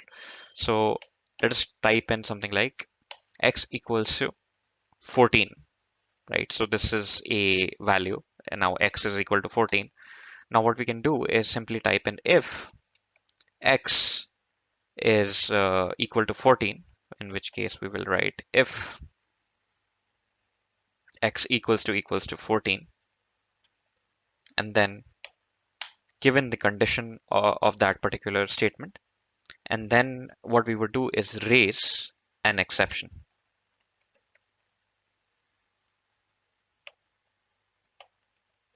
This is an exception is the message that we're going to use. So when we do that and click on play, it throws that particular exception, which is this is an exception, right? So we can even configure Python in a way, or we can configure our code in a way to throw exceptions on our custom predefined conditions, right? So the raise statement is used for that. We can also do other exceptions with this particular statement. Now, if I simply start a code block again over here, right, I can raise another exception. Say, for instance, I type in a variable. Now I give the variable a string data type. So let us call this string data. Right now, what we will do is we will check the type of this particular variable. Now, to do that, we'll simply type in if not type a. Now we're checking the data type is int, which is the data type that we're actually checking whether the a variable is of integer data type or not. Raise type error and say that integers are allowed. When we do that and we click on play, we get an exception which says the exact message that we typed in, which is a type error and integers are allowed. So that was the example of how exception handling works. I hope you understand the workflow of it and the exact pattern of how these exceptions occur and how you can handle them very easily. You can also see how you can create your own exceptions by using the raise keyword. So at Intellipaat, the company we work for is basically a training and an e-learning company. So we go through hundreds of job descriptions. If it is Python, we go through job descriptions which require Python and gather all the skills which are expected by an employer so that you can easily land that job. Also, as a training company, we do not use trainers, we rather use working professionals who are working in this particular industry and also gather details and information from them and what was asked to them by their own employer and also what should be taught to our trainees so that we can make them a better programmer and also how to make them basically get a job really easily. So with all that details put together, we have formed this Python certification training course where we'll give you live training, projects, we'll give you hands-on, we'll give you all the support to make you the perfect candidate to get into a company into a Python role. So that's what we are doing here. And when we take you on board for this course, we will make sure that you learn all of these skills. What is an IDE? An IDE stands for Integrated Development Environment. So it is a software application that contains several tools for helping programmers to write, edit, and evaluate their code. So think of it this way. Whenever you're writing code, you need several applications to work together. Things like code editors to write code and save files, compilers to compile the files, to run the files. If you are writing tests, then you need test runners. If you are trying to take a look at the memory consumption of your application, you might be using a profiler. There are many other tools that you can use. For instance, checking the memory leaks, and all of these things can be done using several tools, but they are all interspersed in the coding world. So to bring them all together, what you can do is you can use an application like integrated development environment. So integrated development environment, or IDE, is just a term used to describe such an application, and these kinds of applications are available for a lot of programming languages including Python.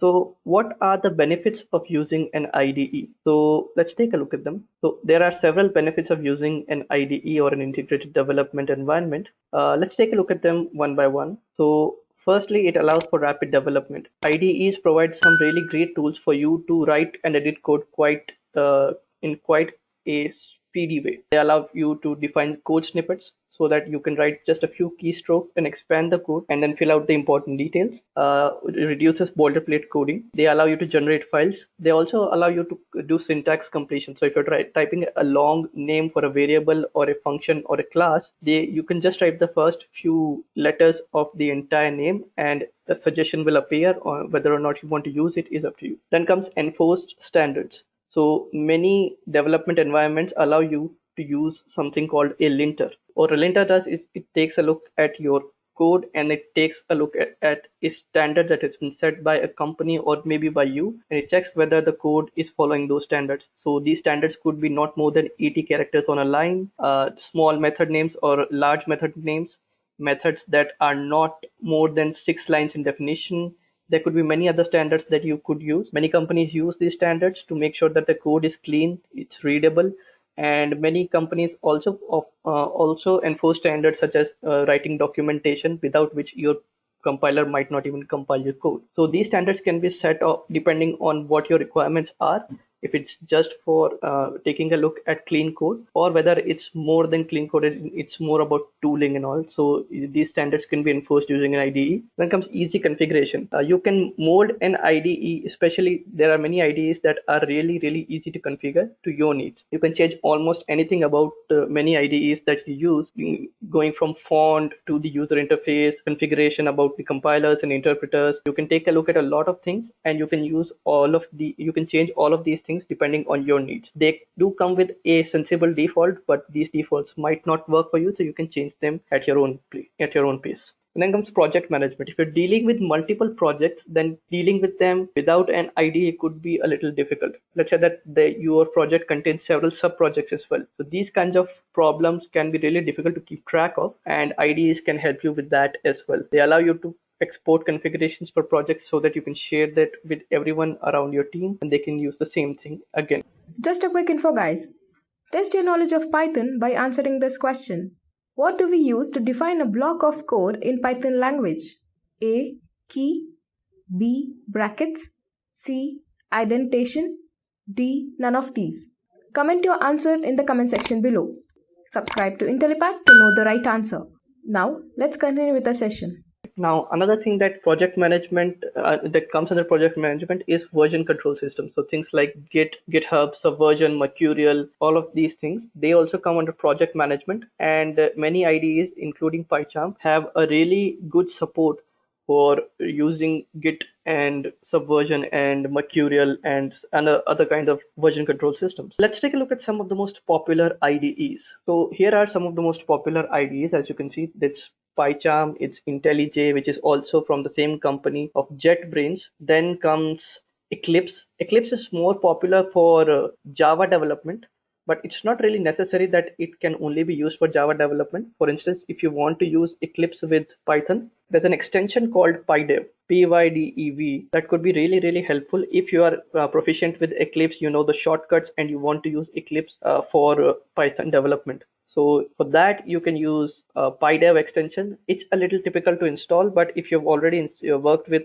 Eclipse before, then you already know how to install it. And once you do, you can use Python with Eclipse. Visual Studio comes with a built-in support for Python. So if you want to use, and if you want to install some additional templates and other things like that, they are also available via the use of plugins. Then comes Komodo IDE. It's also very popular, especially in the Python community. So you can use that as well. Then there's RStudio. It's not for Python, but it's used with R. So it's very useful in that regard. And then as you can see comes PHP Storm.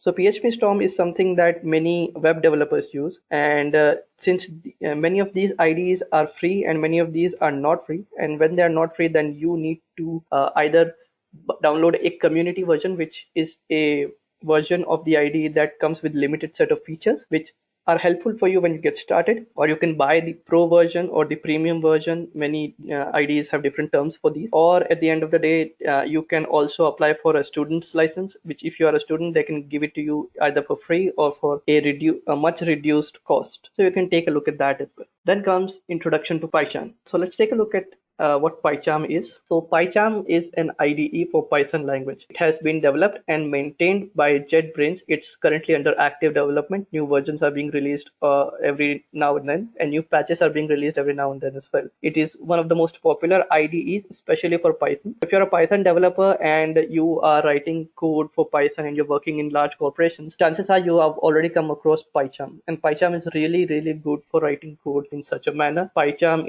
has got some really great features. It's got some really good plugins as well that you can use for your Python code. You can enforce standards. You can do a lot of things. Let's have a demo and we'll see how to use PyCharm. So if you want to use PyCharm, the first thing you have to do is you have to download PyCharm. Now it's very easy. Go to Google, and first thing you have to do is you have to download Python.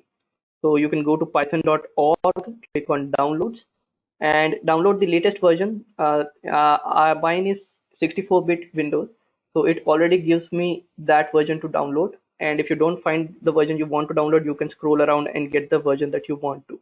Downloading the latest stable version would be the best way to go. After you have installed Python, you can install PyCharm by downloading it. So you can just search for PyCharm, click on the download link that is given to you in your Google search. When the link opens, it will show you multiple options to download. One of them is the professional version and the other one is the community version. So the professional version is quite useful, especially for those who need the premium features that come with PyCharm. And for those of you who don't really need the premium features, just want to try it out, just want to make sure that you get the basics of PyCharm correctly, then you can download it using the community version. The community version is extremely easy to install and really easy to use, and it's free. And the professional version, although it's not free, gives you a free 30 days trial. So you can use that. It's available for both Windows, Mac, and Linux. I'm using Windows, so I have downloaded Community Edition and I have installed it. Installing it is really easy. So let me just open it for you. I've already installed it, so I'm not going to go with the installation again. But if you want to install it, just open the installer and it will work just fine. After you install it, it gives you the option of opening the PyCharm IDE right there. As you open it, it gives you the opportunity to create a project. If you already have a project, and bear in mind that this has to be a PyCharm project. A PyCharm project basically is a folder with a .idea folder in it that contains all the configuration that PyCharm will use. So you don't need to worry about that. You don't have to use these. You don't have to edit those files yourself. But if you don't already have a PyCharm project, then I would suggest you create one using create new project, which is what I will do. Now, this is just the basic setting. If you want to take a look at some advanced settings, you can take a look at here. Now, you can take a look at the environment that you can use. If you are working with scientific computation, you can take a look at Conda. pipenv is for creating a virtual environment using virtualenv or pipenv. I like using pipenv. It allows you to isolate your dependencies. So if you're trying to use some library such as Django or Flask, but you already have it installed, and now for this project you want to use some new version, you can use a virtual environment in which all the libraries you install will stay in that library, and that for that project only. No other project would be able to access those libraries. So you can use that. And you can take a look at the interpreter. I have Python 3.7. I have Python 3.7, and you can also take a look at Anaconda's distribution of Python if you have and you want to use that. So with that selected, if you have an existing interpreter and you don't want to use the current interpreter, you can just click here and browse for it and then use it. But as of now, I'll be using the base interpreter that PyCharm has already detected for me. I need to change the name of the project. I'll call it Intellipaat demo. I have used pip-env because I find it really easy to use, but it's your choice. If you want to use virtualenv, you can use that. If you want to use Conda as your development environment, you can use that as well. It's totally up to you. Click on create, and the first time you use it, it will take a little bit of a time because it's setting up a virtual environment for you, and virtual environment takes some time. So as I had already created say demos like this, it will create a virtual environment for me, and if it already finds a virtual environment, it will just use that virtual environment. As you can see, it's creating the virtual environment, so let's just wait for a few seconds, and when it gets done, we'll get started with the next steps. Now, if it's just a new installation, then it could take a little bit of time for you. If you have already installed it and if you have already used it, then it might not take that much of a time. So don't worry about it. It will just take a few moments. And when it does, it will open everything up and it will start creating something called indexes. So let me just tell you what indexes are. They are basically things that your PyCharm IDE will create so that it's easy for it to scan the entire project and find files. So that, as you can see, it's launching the skeleton generator. Everything can be seen here. It's discovering the module, reloading the generated skeleton. Skeleton is basically the project structure that it has generated for us. Now it's telling us that it's indexing, which is basically it's taking a look at scanned projects and it's taking a look at all the files that we have, so that when we try and scan something or search something for it, will be able to much more speed and accuracy. So now that that is done, we can use Python for whatever we want to use. So as you can see, this is the folder that I have. I can click on this arrow to expand it. As of now, since I used pip, I only have pip file. If I open it, this is what it looks like, and it's giving me an option to install a plugin that will help me to get syntax highlighting and better support for pip files. I don't need to do that right now. I'll show you how to install packages in a moment. But first, let me just create a file and show you how to run it. To create a file, right click on the project that you want to create a file in, go to new, and I want to create a Python file, and since it's giving me that option, I'll just create on Python. This has to be a Python file, not a Python unit test file, not a Python stub.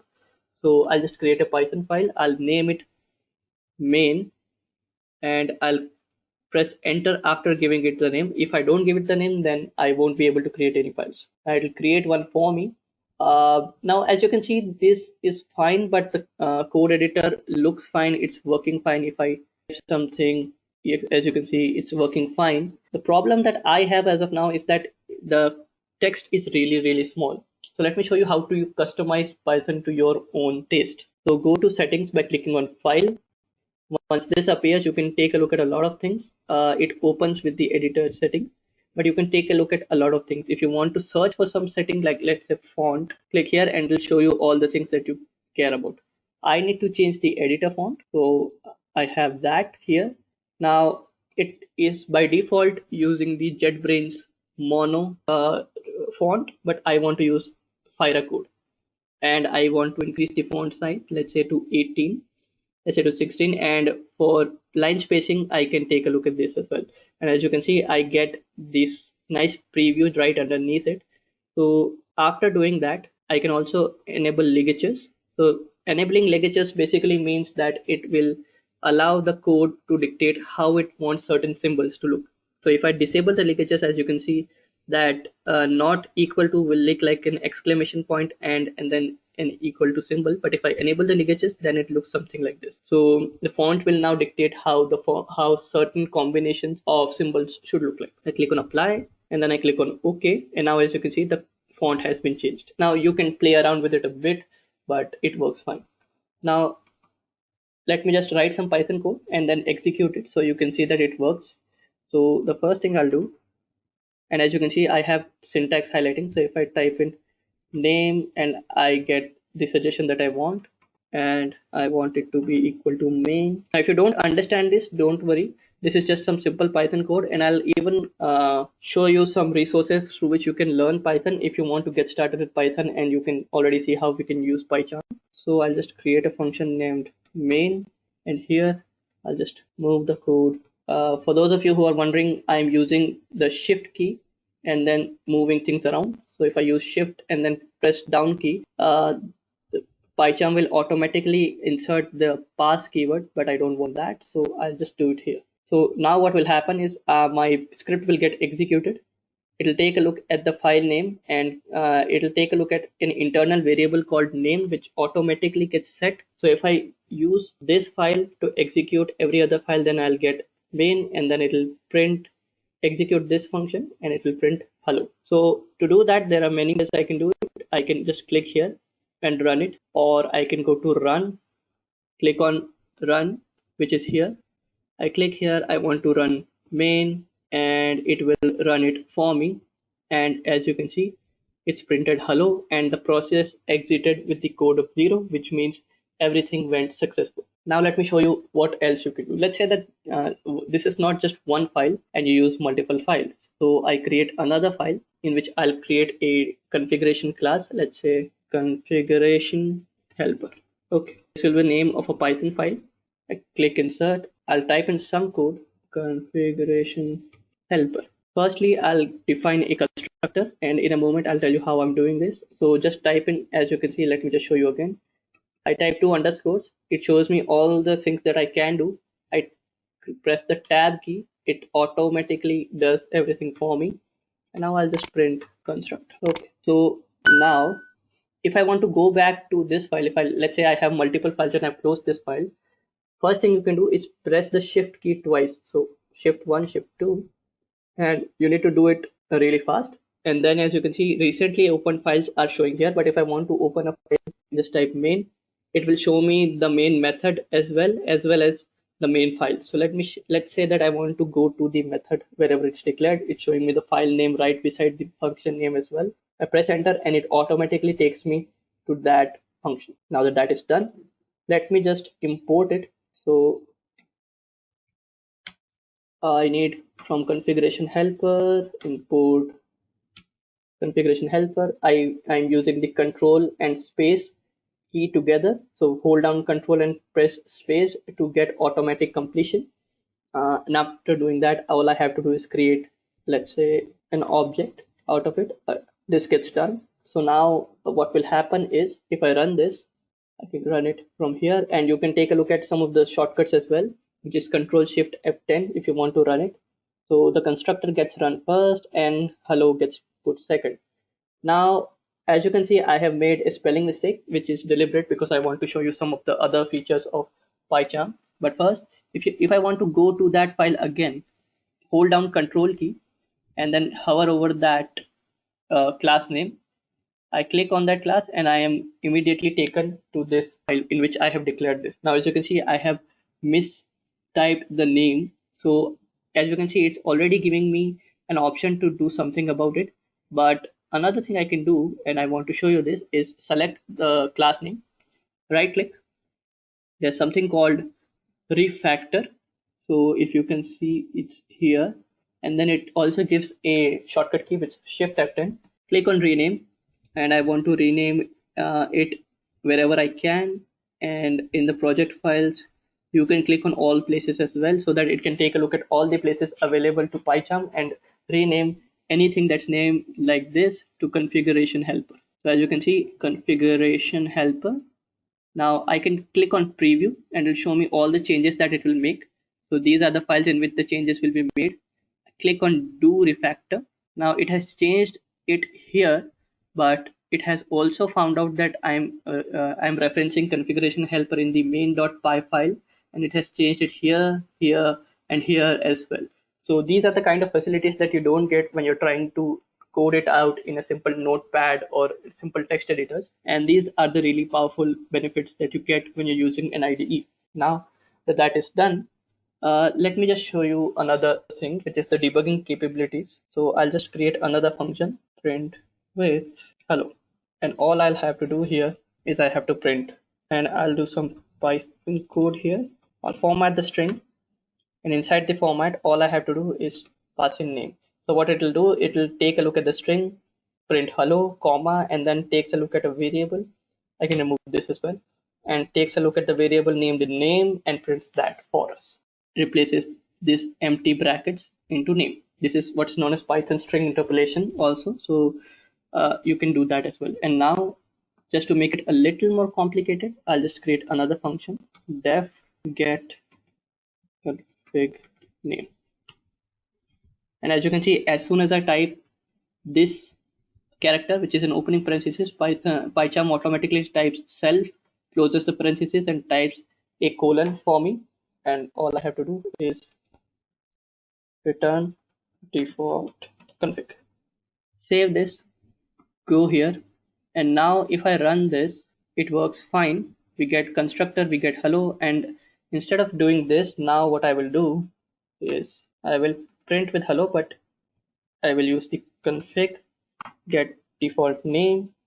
And now if I run this, you will see that the execution will be changed a little. We get constructor hello and this.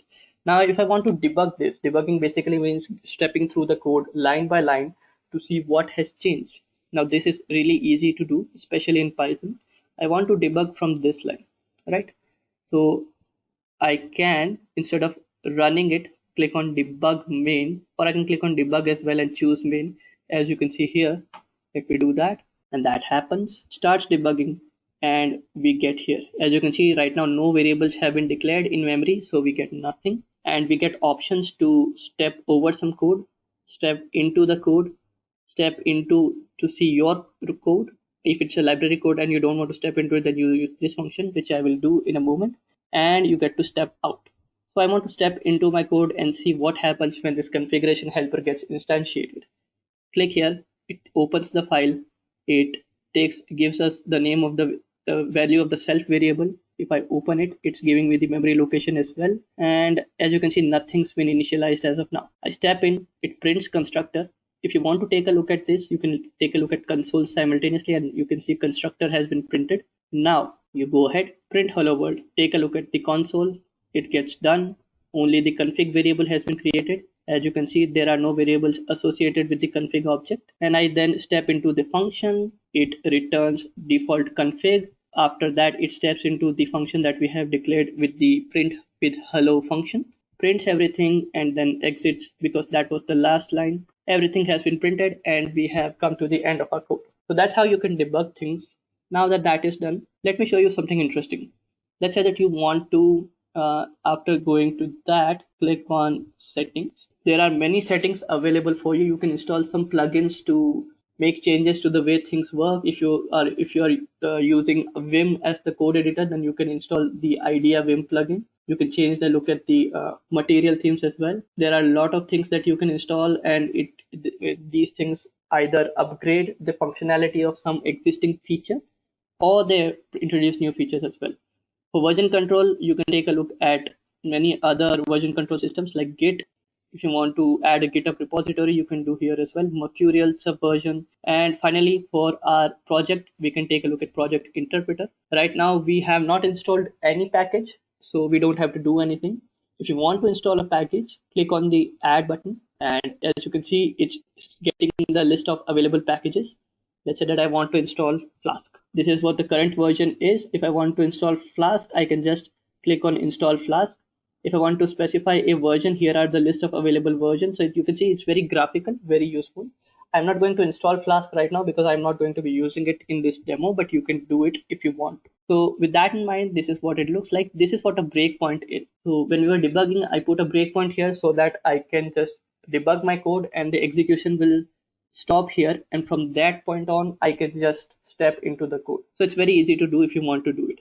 So there are a lot of features that I can go into. This could be a really, really long demo, but to help you get started, I hope this was quite enough and has whetted your appetite. And if the Python code was not something that you understood, don't worry, I'll guide you to the resources that can help you out. But the intention of this demo was to help you get started with PyCharm, to help you understand how you can use the basic features, how you can customize it to your liking. You can change the theme, you can do a lot of things that you want to do, how you can navigate around the code, how you can debug the code. There are a lot of things that you can do.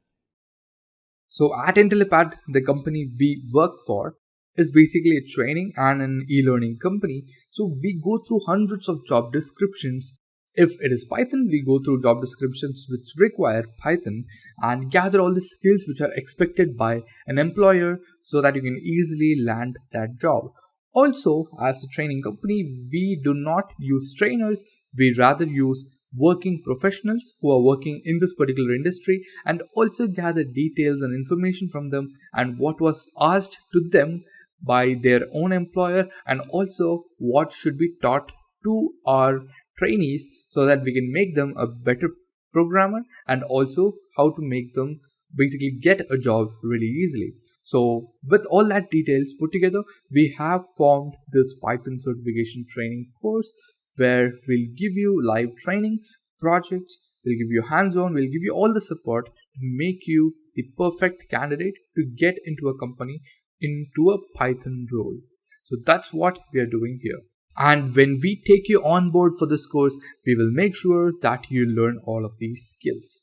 So with this, let's come to a quick introduction to what Seaborn is. Seaborn is a data visualization tool in Python. So as a data visualization library, Seaborn is considered to be one of these amazing tools that's actually built on top of another library called as Matplotlib. So Seaborn is an extension of Matplotlib in a way where it adds more aesthetics, in a way where it adds more ease of use to the already existing Matplotlib, which again, I'm sure if you're at this video, you might have heard of Matplotlib, and there's a good chance you know that it is again a beautiful looking library where you can work with a lot of things and you really don't have to put a lot of effort. So it's nice to work with, it's easy, and if you love data and visualizations, you're gonna thoroughly enjoy the Seaborn tutorial, guys. Well, this is how the pipeline works, right? So this is a very simplified pipeline, so take a look at it. You will find data from multiple sources, be it Excel sheets, be it data from your client's place, be it data on the cloud, be it data anywhere else, right? So data from multiple sources is brought into your company or into your business by a data engineer or so, and then the data scientist sits there and data scientist performs all of these analytics. A data scientist adds algorithms to make sense of this data and then pushes it on to the data analyst team. And you as a data visualization person is a key part of the data analyst team, because in a way with visualization what you're trying to do is you're trying to make more sense of data aesthetically and in fact, and you have the ability to drive detailed analytics in a way where you will not have to put in much effort, but you can see hidden insights and treasures that lie within the data which you might not see as soon as you look through it through the naked eye as well. So with respect to that, Seaborn is an amazing tool to use. So why would one go on to choose Seaborn, right? So Michael Wascom is the creator of Seaborn, and he says and affirms to a lot of Python users and a lot of data analysts across the globe that Seaborn tries to make hard things very easy to use. And see, in the world of programming, this is a very bold statement to say, and it's not just Michael who says this. It's a lot of people, it's hundreds of thousands of developers across the globe who actively contribute to Seaborn because it's an open source library, and at the end of the day it's a common consensus that this is an amazing tool to use. And as soon as we move to the hands-on section at the end of this presentation, you will understand why I'm just saying it's this easy and this fun to use as well. But then at this moment of time, you really have to understand that it's a very powerful visualization tool, and do not be fooled for a second thinking that it is easy so it's not powerful. Absolutely not. That is the huge advantage when you're working with Seaborn. So now, to understand why you have to use Seaborn, you have to compare it with Matplotlib. Only then you will understand what Seaborn brings to the picture, right? So you cannot have a total head-to-head comparison with respect to Matplotlib because Seaborn is actually built on top of Matplotlib. Matplotlib serves as the foundational library on which Seaborn is built upon, and eventually it's an extension of Matplotlib, if I have to put it that way. But then there are certain differences, and at this point of time you have to know this if you're looking towards Seaborn as well. So the first most important thing is that Seaborn has a high level interface through which you can work and write code in, while Matplotlib you really have to think about working with a low level interface. See, the level of interface what we talk about is how easily you can work with the syntax and how easy is it for you to teach or in fact convey to the programming convey to the interpreter on what needs to be done how. If it's easy, if it's readable readable, if it's very similar to common English language, it's a high level interface. If you really have to dig into the details, put in a lot of effort understanding the syntax, put in a considerable amount of time knowing what the syntax does and eventually doing it, well, Matplotlib does that. And if you're beginning to learn Seaborn, this might be a very a big turn off or a disadvantage. But then do not get me wrong here, Matplotlib and both Seaborn are amazing tools to use, but just that with respect to its level of being user friendly, I would say Seaborn wins out here. In fact, even in our hands-on, let's compare what Seaborn and Matplotlib are there, so make sure to stay tuned to that. Just a quick info, guys. Test your knowledge of Python by answering this question. Which of the following is not a keyword in Python language? A. Val. B. Raise. C. Try. D. With. Comment your answer in the comment section below. Subscribe to Intellipaat to know the right answer. Now, let's continue with the session.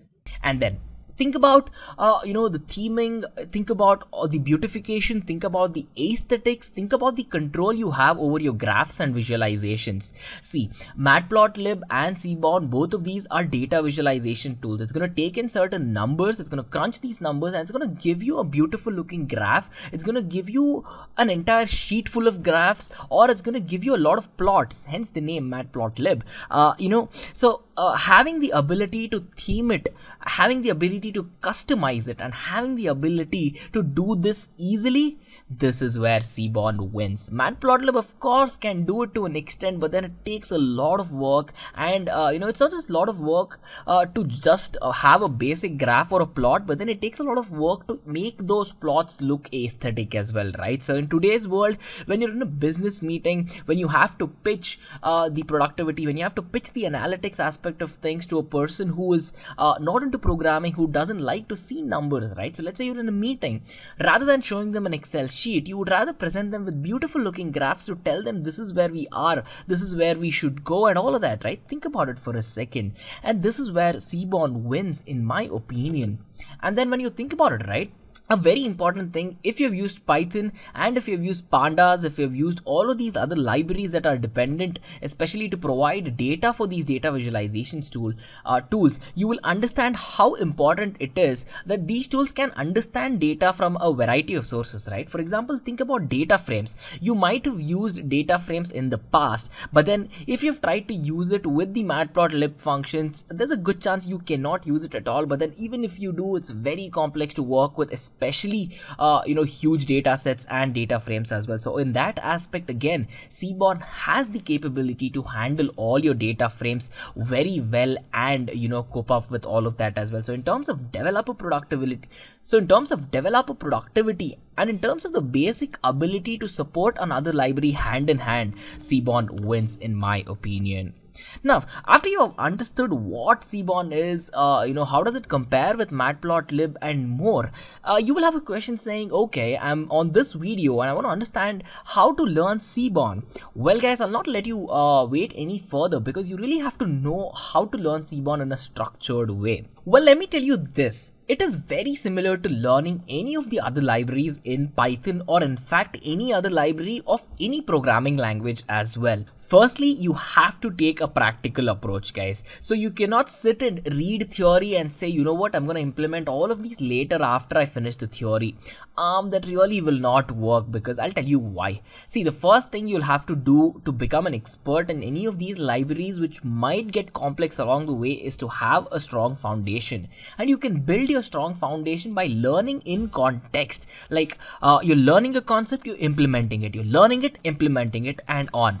So to begin all of these procedure, right, so your step one will be to install all of the dependencies, install Seaborn, and to use Seaborn you have to install other libraries as well. I'm going to walk you through that in a second, but then the step one is this: you have to install all of these, and only then you can work with them side by side, right? So it's pretty common, and you know that by now. Step number 2 is to understand the basics and the paradigms of Seaborn. See, you have to know what makes Seaborn what it is, rather than what makes Seaborn stand apart from, let's say, Matplotlib or any other beautiful visualization tool out there. Because if you're honed in on Seaborn, you need to put your time, you need to put your effort into understanding how it works thoroughly. after you understand how it works, then step number 3 is concentrating on a data set. Take up a data set. Let it be a basic one. You really do not have to start with a very complex data set and overwhelmed and feeling like Seaborn may be a lot for you. And of course that will not be the case, and you will see why, because I have a data set for you guys and we will be working on that. But learning in context by making use of a data set will concrete your learning in terms of practical application along with theoretical learning as well. And of course there's always the last step. In fact, in my opinion, a very, very important step that a lot of people tend to skip is to go around communities, talk to a lot of people who have used Seaborn, make contact, leave them a message, ask them about their journey into Seaborn, see what projects that they're doing, see if you have an idea where you have a lot of data and you want to convert it into visualizations, right? So you can put your ideas into fruition by making use of this. You can implement your projects, you can have your ideas customized, and in fact you can outsource yourself to other people where you can implement their ideas as well, right? Think about it in an experience standpoint, think about it in a monetary standpoint. Again, it's a win-win with Seaborn. Now, you will have a question saying, all right, I am all set. How do I start with this? Well, let me tell you this, guys. To start with Seaborn, right, you have certain dependencies. It's a data visualization tool in a way where you have to provide it with data, right? So to provide data to it, Python has amazing tools, right? Be it numerical computation or any scientific computation, which requires a lot of algorithms and whatnot. You have Numpy, you have SciPy, and then to handle data in a structured way, you have the Pandas library, a beautiful library to work with, which makes Python the beautiful language that is, in my opinion. And of course, since Seaborn is built on top of Matplotlib itself becomes a dependency for Seaborn as well. So to get started with this, it is vital that you understand the basics of all of these libraries, guys. At this point of time, do not worry in case if you do not have the basics of this down yet. You will see that it is pretty simple to work with it. And of course, while working on Seaborn itself, right, you can work on the data aspect of things and eventually start visualizing it side by side too. But then as of now, understand that these are the dependencies and you will have to install all of them as well. So the next question you'll have is, how do I install Seaborn? Well, it's pretty simple, guys. You'll either use the pip installer, the package manager to install Seaborn. It's a very simple command, pip install Seaborn. Or in case if you're using the Anaconda interface, using the conda command is very similar. Instead of pip, you just type in conda, install Seaborn, and it will install everything that's required to run visualization as well, right? So that really doesn't take much effort, and I would suggest you guys pause this video right now, install Seaborn in your machines. It's very simple, and I'm going to show you another way where you really can work with an online Python notebook, a Python workbook where you really do not have to install anything too. I'm going to show you that. Make sure you stick around for just a couple of minutes here. But then before that, right, you have to understand that you have to import all of the dependencies that you've just installed. Just installing it is like, okay, it's on your machine, but then to make Python use all of these, you have to import them into your program. You have to import them into your runtime, right? So that's what we have done on the screen right now. We have imported Seaborn, Matplotlib, Pandas, Numpy, SciPy, and of course any other libraries that you wish to use in your program, or let's say any other libraries that your program itself demands that you use as well, right? So this is a very important step, that you import it and then you begin working with it. But to work with Seaborn, you have certain prerequisites, guys. The first thing is that it is always an added advantage if you understand a bit of computer programming, the basic structure of how a computer programming language works, and the basic structure of even Python will help you a lot, because Seaborn, Matplotlib, Pandas, Numpy, SciPy, right, all of these are libraries for Python. So if you understand Python, then you can use this as a stepping stone to become a better Python developer, or use this to become a data analyst and whatnot. But to go there, you really need to have the basics of Python down, because even though the syntax of Python is extremely easy, as you'll see in a couple of minutes, it is vital, and more than vital, think about it, it's an added advantage, right? If you already know it, you will have a quick head start to eventually go on and work with it. But then yeah, you will require a certain basic idea of how Matplotlib works as well, because plotting a graph is pretty simple, but then you do have to know the syntax on what you're plotting, what type you're plotting, how you can work with the theming, and why the plot shows itself as it does as well, right? So working of basic computer language understanding, Python and Matplotlib can be a good amount of prerequisites. But do not worry, in case if you do not have either one of these or all of these, stick with me till the demo. You will understand how easy a data visualization tool like Seaborn is to use. Now, before we jump right in, you need to understand the features of Seaborn, right? So I've been telling you that Seaborn has been built on top of Matplotlib. In case if you had a question saying, hey, can I replace Seaborn completely with Matplotlib, or can I replace Matplotlib completely with Seaborn and not have anything to do with the other? Well, it's dependent. You can just use Matplotlib and you can still work with it. But to use Seaborn, you really have to know Matplotlib, because since it is built on top of it, well, if you take away the foundation, it really doesn't work, right? Similar principle here. Now, coming to the features of Seaborn, it has a lot of inbuilt themes to work with, beautiful looking visualizations, beautiful looking 2D and 3D graphics are there. You can do a lot of multivariable data analytics as well, right? If it's univariate, it means you're working on one variable.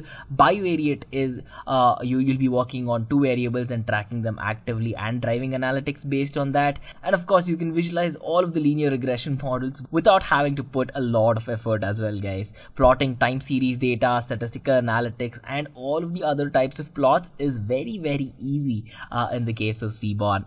And then when we have to talk about NumPys and Panda, right, the last point you're already very familiar with now, right? So it works really well with all the data handling stuff that Python offers for us and the other libraries too.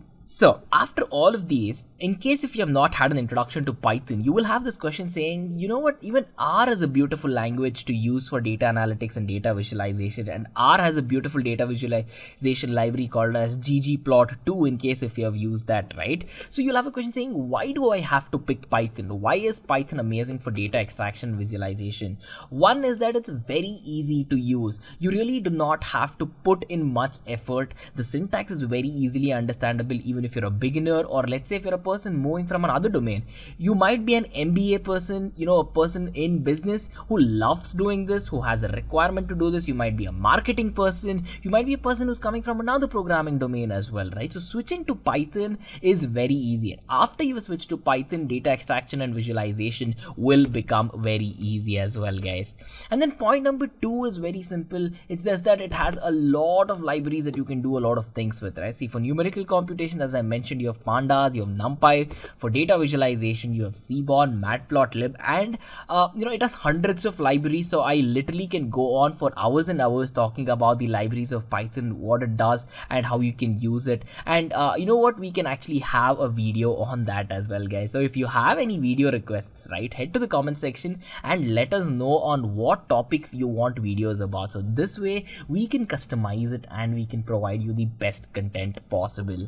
Anyway, coming back, one important thing about Python is that you will have to write a small amount of code to have a huge result. This is the biggest advantage for whenever you make use of Python for data extraction and data visualization, right? So whatever code you write really won't be lengthy, but whatever results you drive out of that code, or whatever the outcome of that code is, right, that will be huge. So that is why Python has become one of the popular languages, in fact one of the most popular languages for data science, data analytics, and data engineering as well, guys.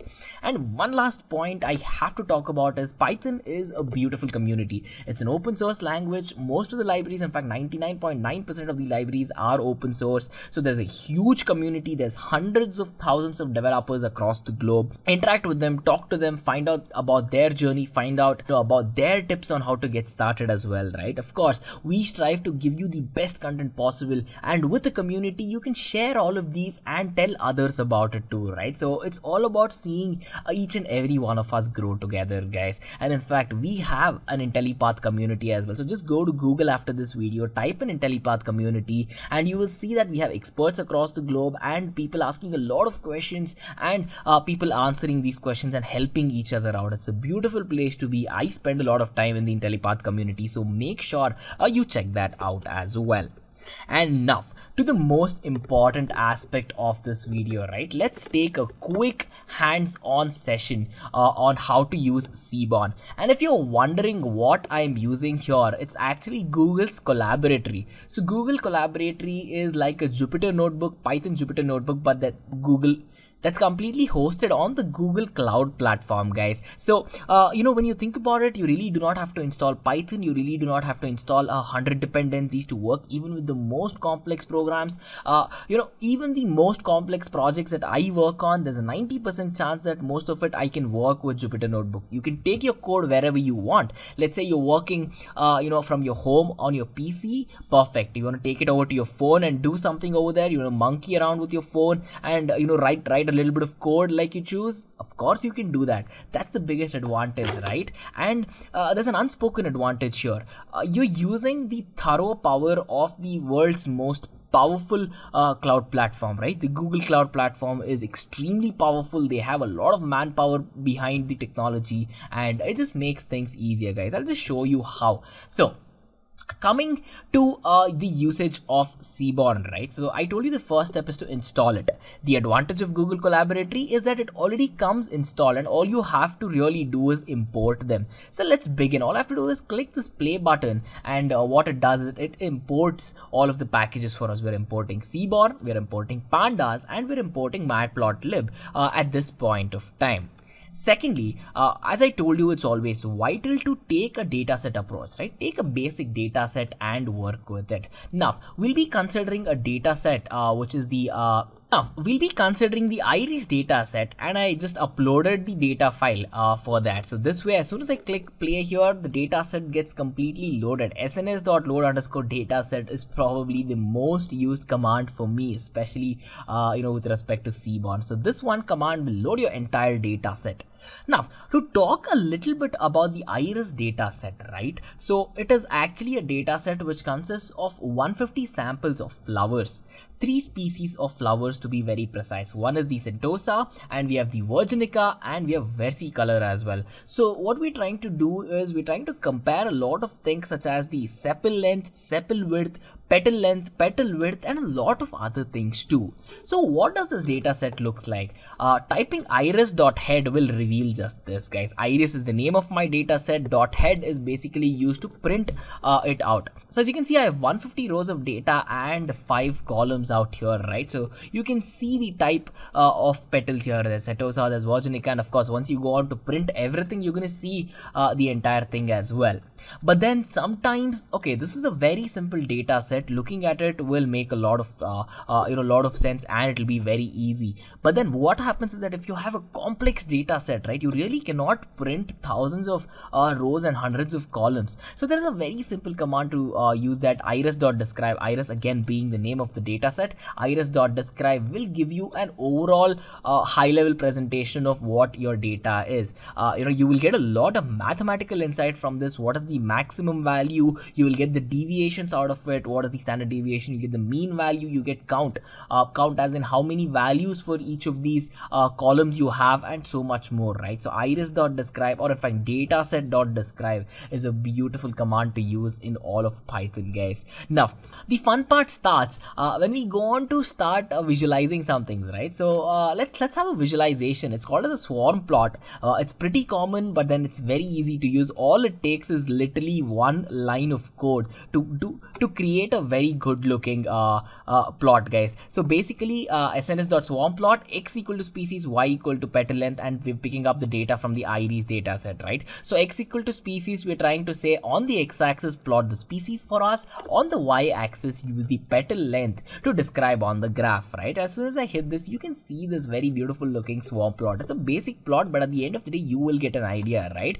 So with each of these species, what is the petal length that's been plotted, and what is the flower that we're trying to match the petal length with, right? As soon as you start marking the x-axis and looking at the corresponding y-axis, you'll understand how many units of data are present there. In fact, how many categories of flowers are present here. 3 categories of flowers. In each category of flower, what is the average petal length, right? You can see the average petal length of versicolor species lies somewhere between 3 and 5, and of virginica, it has a longer petal length. It goes somewhere about 4.5 all the way till 7, right? So it's a beautiful way that you can look at it. And if I scroll up and if I show you this, it's really hard to sort of drive this insight, right? And it took one line of command for us to say, hey, this is the average petal length. You can find a lot more with this, guys. So this is a very simple example, a toned down example, so that even you guys as beginners can pause the video, type this set of code, work with me. So pause as and when you require, and make sure that you can get this as well. So we will make sure to put the data set. It's the common iris data set. You can just Google it and you can download it from the first link that's available as well. Now whenever you think about plotting it, right, it always adds value if you can see a lot of graphs and drive a lot of analytics out of it, right? So whenever I teach data visualization to people, they're always excited to see a lot of colorful things happen on the screen, and pair plots is one of these ways where you can use a lot of graphs to map a very complex data set and dial it down in a very simple way, right? Just look at this, guys. My programming line is very simple. sns.pairplot. Pairplot is a type of plotting that we use in Seaborn. Iris data set, what's the hue we're mapping on species, what's the size of the entities, it's 2.5. And very simply you can see on your screen, right? So I have 12 beautiful looking visualizations, and you can see the color that it's been mapped, right? So all the blues that you see on the screen is setosa, all the orange you see is versicolor, another type of flower, all the other green dots that you see is virginica, right? So you can see for petal width versus sepal length, petal length versus sepal length, sepal width versus sepal length, and sepal length versus sepal length itself, right? So each of these graphs have a common x-axis and a common y-axis, but then the analytics that you can drive on a whole, right, as pairing, especially when you're performing bivariate analysis where you're using 2 variables to drive any sort of analytics, pair plots are amazing to use, guys. So as you can look on the screen, you can do a lot of things with a lot less code, right? So whatever I said about 5-10 minutes back makes a lot of sense now, I hope. Now all of that is good, but what's the basic difference between Matplotlib and Seaborn? The most basic difference is this, guys. I'm going to show it to you, right? Of course, the first step is always to import all of these code. We're going to have to import all the libraries if we have to use it. We had already imported it before in the first line, and it's still going to stay in the same runtime. But then just to keep it a little separate in case if you guys are, writing a program from scratch again, I've just put it out here.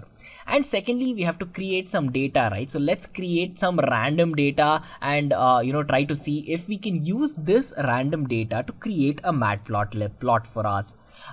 Creating a plot basically in Matplotlib, so we have 6 lines that's been created out of random data here for us, and do not worry about the data as of now, right? Just look at the quality of the graph.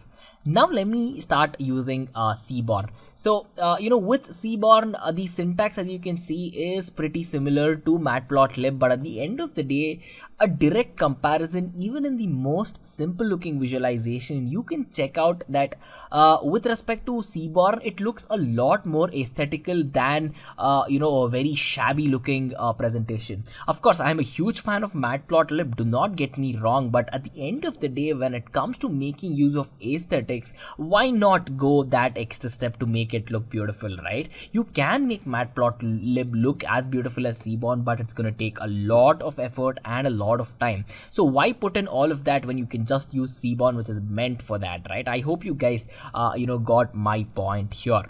And you might be wondering, saying, hey, okay, so what are the other good things that we can do with Seaborn, guys? We can talk over 10-12 hours to understand in depth about all of the data, in depth about all the types of data visualization, theming, customization and whatnot, but my point here is to not overwhelm you guys. So as simple as possible, let me give you a head start in case if you know what histograms is. Again, all we're trying to do is create a random multivariate data for us using a pandas data frame, and we're just trying to plot it one over the other as well, right? So how many lines of code is this, guys? Honestly, this is 4 lines of code, and you have a a very complex looking graph. And here, of course, we're trying random data out, but at the end of the day, if this is driving your business analytics, you really do not have to put in a lot of effort to get meaningful insights. That's my approach here, guys. So apart from all of these, now when you think about it, there's so many other things you can do, right? So there's something called as kernel density estimation, or what we call as KDE as well.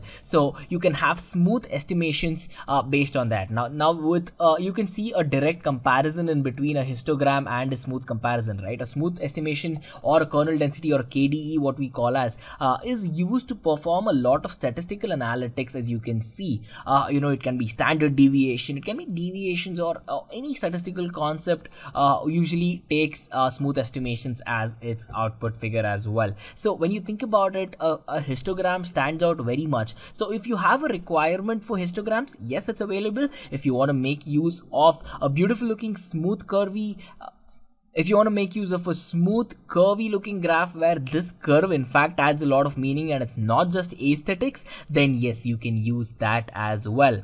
Now you'll have a question saying, okay, so histograms are good, I can make use of kernel density estimations in a way where I can smoothen things up. Can I do both?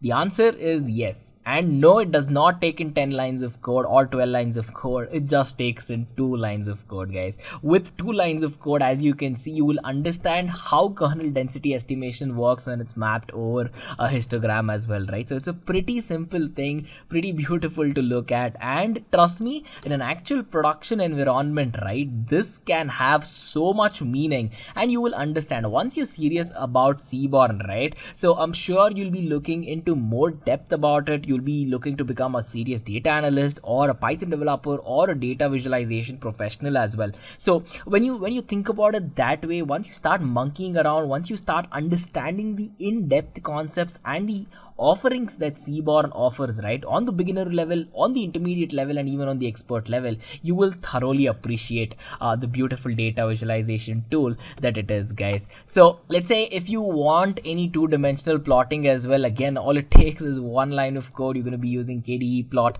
KDE plot is going to give you a basic two-dimensional representation of what your random data looks like, and it's random here because we have considered random data, right? So here you can see that data is equal to PD.data. You have a random multivariate data analytics going on out here, but then if the data is not random, then this graph will make a lot of sense for you guys. But then just for the representation's sake, I have tried to keep it as simple as possible, guys. And then you have something called as joint distribution or joint plots as well. With respect to joint plots, you can actually have multiple distributions on the same screen, right? So this is, let's say, a modified version of what a KDE plot looks like, but then that's dialing it down to a lot simple extent, guys. You can you can have multiple plots. That's basically how it got its name, joint distribution. And with this kind of a data, you can try to look at things which weren't visible to the naked eye previously as well. It's just not this, right? Think about it. Totally how many lines of code have we put down out here? Most of it is importing the data set. In fact, we seeing the data set, describing the data set, and that's about it. As soon as you're done with that, as soon as your data is clean, your data is ready to use, a data visualization guy steps into the picture and does his or her magic as well, guys. So as you can see, a small amount of code, a very big impact, right? So at any point in time, you can pause this particular video, follow along, and we'll make sure that we'll share this particular collaboratory file as well. So this can be handled as a Python Jupyter notebook file that you can use, import it onto your local Python environment and work with it as well, guys. So I hope this Seaborn tutorial was very effective for you guys to get started with Seaborn, and I hope you got to learn a lot from it as well. REST APIs are quite useful, and Python is quite easy to use when we're trying to build REST APIs. So in this session, we'll take a look at how to combine your knowledge of Python and web applications and how to deliver the data that you want to deliver via a web service or a REST API. And in this session, we'll take a look at what REST APIs are, what are APIs, how do you use REST APIs, and then we'll bring a quick demo in which we'll be using the Flask web servers to build a web API using Python. So without further ado, let's start. But before we begin, if you have any questions, then please do ask in the question section. And for those of you who are joining via YouTube, there's a link in the chat box that you can click to join this as a webinar, and then you can ask me questions in real time. so that I can answer them. So let's take a look at the agenda for this session. So in this session, we'll take a look at what are data types. Then we'll take, okay, so this is. So we'll take a look at APIs first. We'll take a look at what are APIs. Let's take a look at what APIs are. So an API stands for an application programming interface. So in case you've ever wondered how two applications interact with each other, or how two applications can connect to each other and then can pass messages, then APIs are the way that we do it. So in case you've ever logged into a website and they give you the option to log in via your Google account or Facebook account, you might be wondering how they do that. Do they get the access to the Facebook's database servers and use those credentials to then log into the Facebook's databases and then authenticate you? That's not really a secure way to do it, but a more secure way to do it is via APIs. So that's why we use APIs to expose certain endpoints or certain procedures that other programs or applications can use to talk to us, to describe to our application what data they want, what applications or what processes they want to perform. This API transaction or API communication also allows for a lot of other kinds of applications like cloud computing applications, in which you are basically offloading a lot of your computations to cloud computing. And this is also something that is done via an API. So APIs are quite prevalent, but a particular type of API is called a REST API. So what are REST APIs? Well, when you take a look at an API, you could be many kinds of APIs, but if you're looking at a web API, then it's most probably a REST API. So REST API is basically a standard. It's an architectural style. It's how you define your URLs so that the person who's trying to get something from your API can describe the best way that he or she can the data that they want. And then our APIs respond to those requests. So these requests work on URL parameters and methods. So to give you a quick introduction, if you've ever worked with HTTP, which is the protocol that the internet uses, there are several methods that you can use. A method is basically just the intention of your request. So for instance, if you wish to get some data, if you wish to get data from a web API, then you use the GET request or the GET method, as is shown in the image below. You use the POST request to submit some data to the web API so that you can save it. The GET request with a ID or a unique identifier gets you a particular record of that. So for instance, if I have a web API that is serving up user information, then I can just tell it to get me all the users or save a user to my database. Or if I give it a particular ID, then my API will check in my database to see if that ID belongs to a particular user. If it does, then I will send back that user. Otherwise, I'll send an empty response.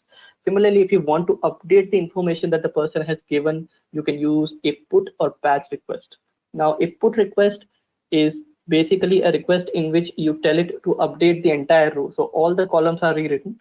And in a patch request, you just update a particular data field. Nowadays, these are used in conjunction. So both of them are used with each other, but there could be other reasons as well.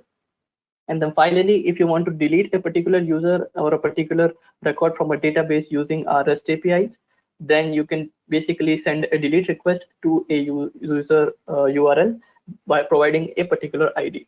Now, one thing you will notice is that I've written /users. So the URL is not going to be like that. It's going to be the localhost URL. You can type http:// and your entire web address to the API, and then /, and then from there, the API's URL will be like the one that you're seeing. So for instance, api.mywebsite.com/API/ and then I send the request to the user's URL. This will get me all the users. Now, APIs can be really, really more complex, and APIs are built around the idea of resources. So resources are basically things in our databases. So it could be users, blog posts, comments, anything like that. And instead of us then using the user's URL, we use the blog post URL.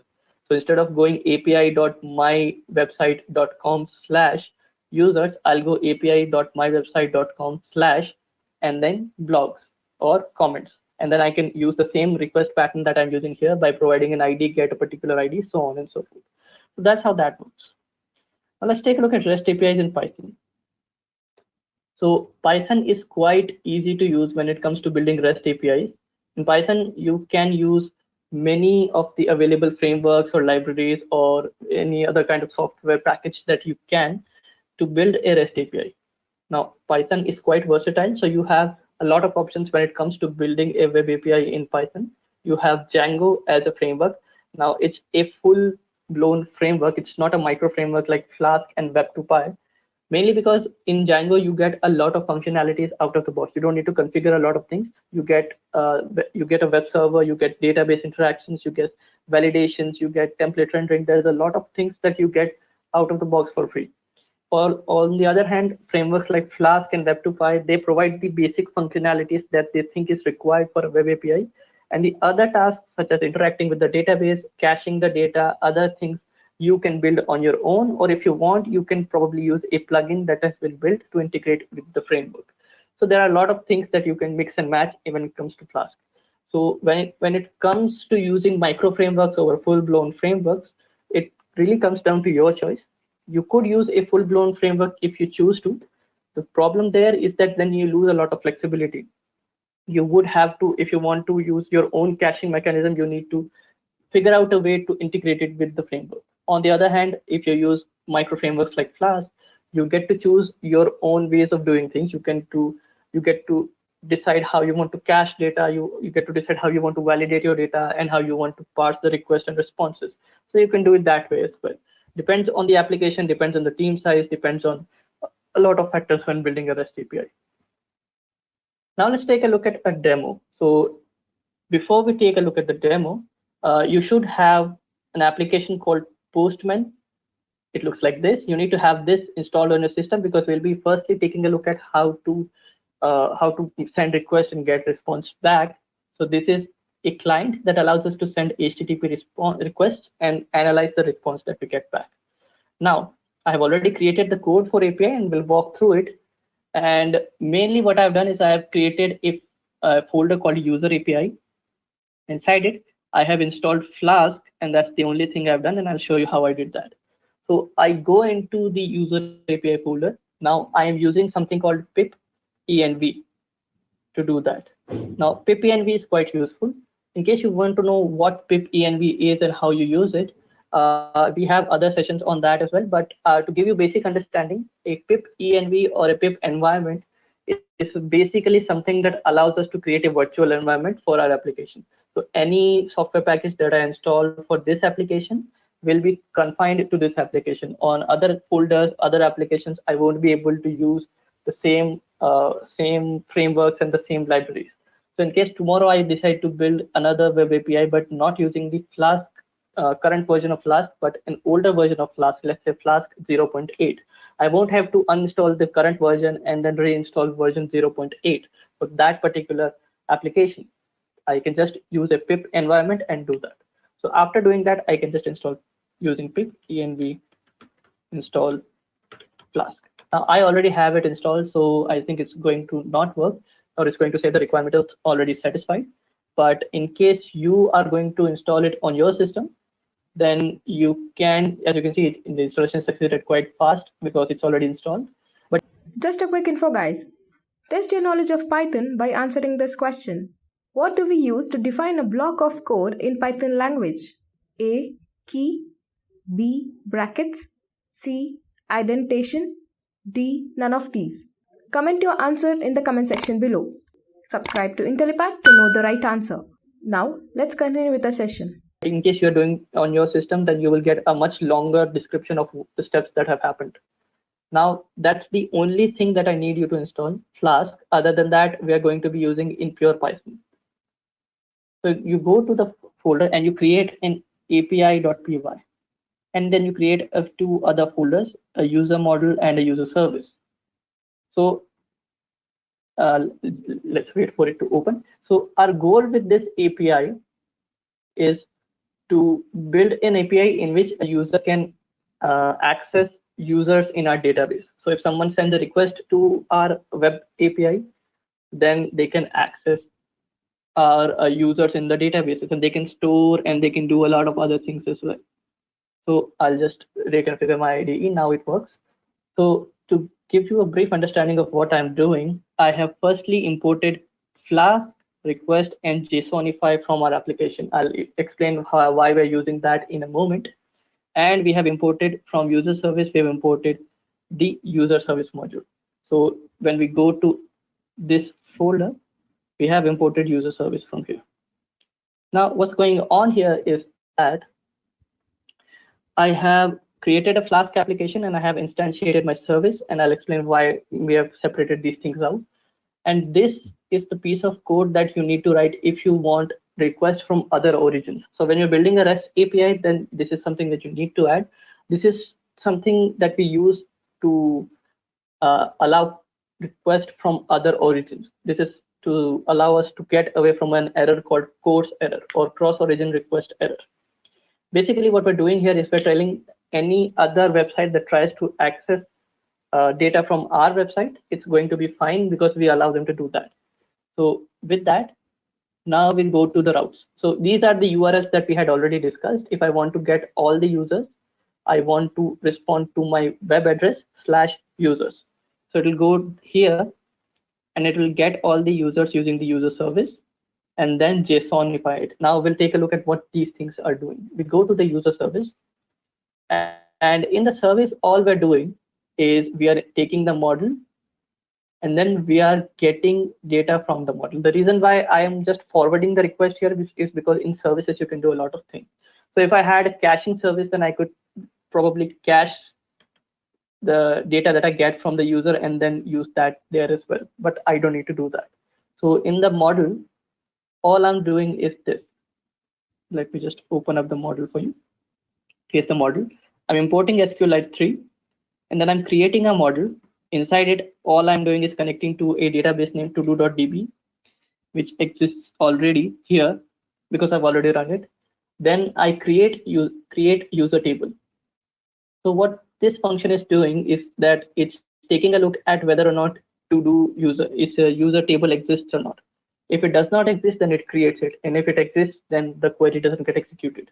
So we take a look at this. We take a look at, we create an ID, which is the unique field and primary key.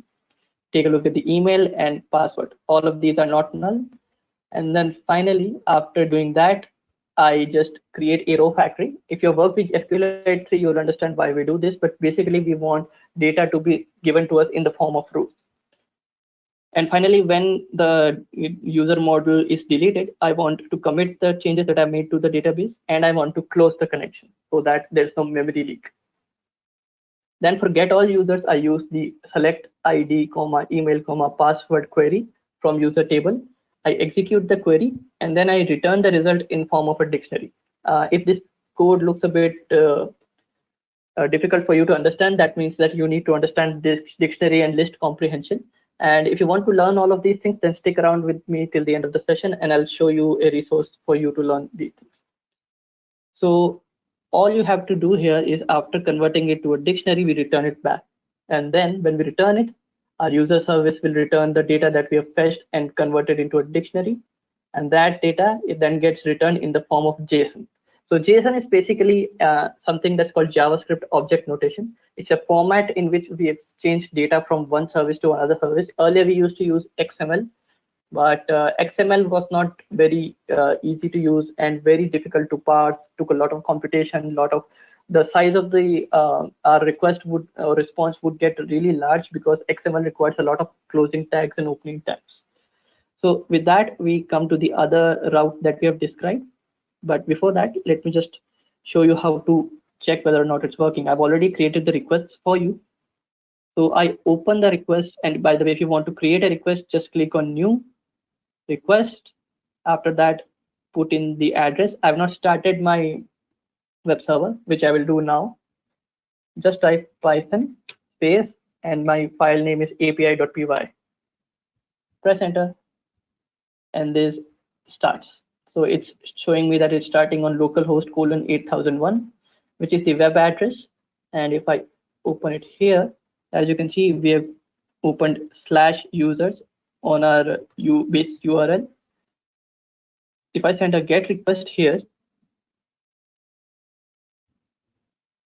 As you can see, we get the username and password that's already stored in our database.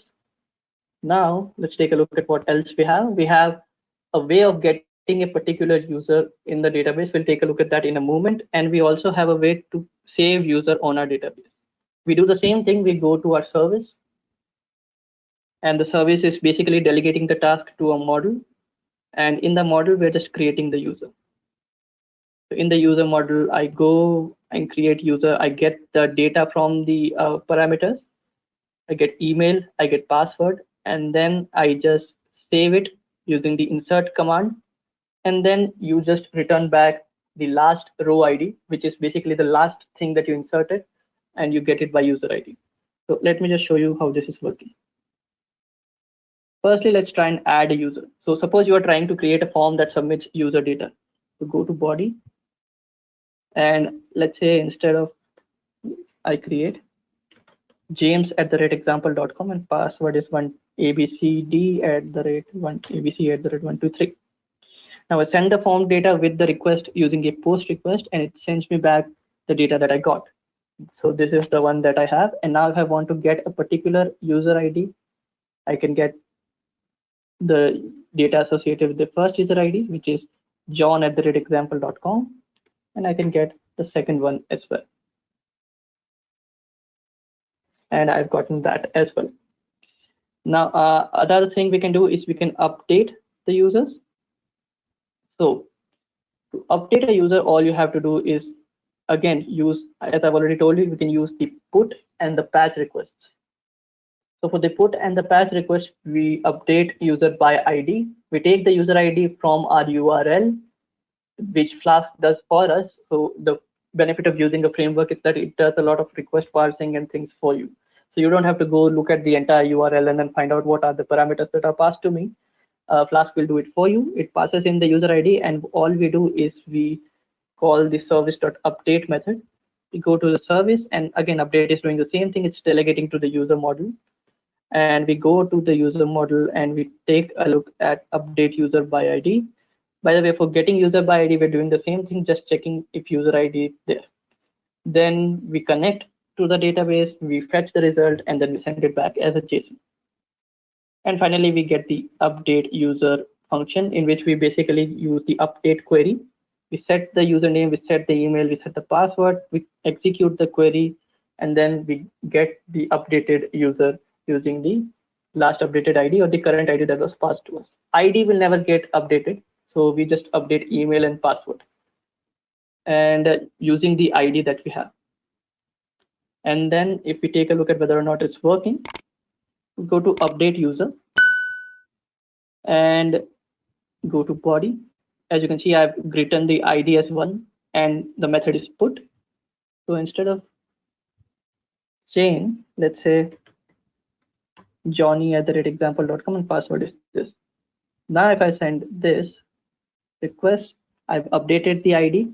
It's now Johnny. And if I now try to get the users, let's try and get all the users first. And we get Johnny and James. So Jane has been updated. And if I get by an ID, I think I've updated it to be the first ID. And as you can see, the changes have been persisted to our database.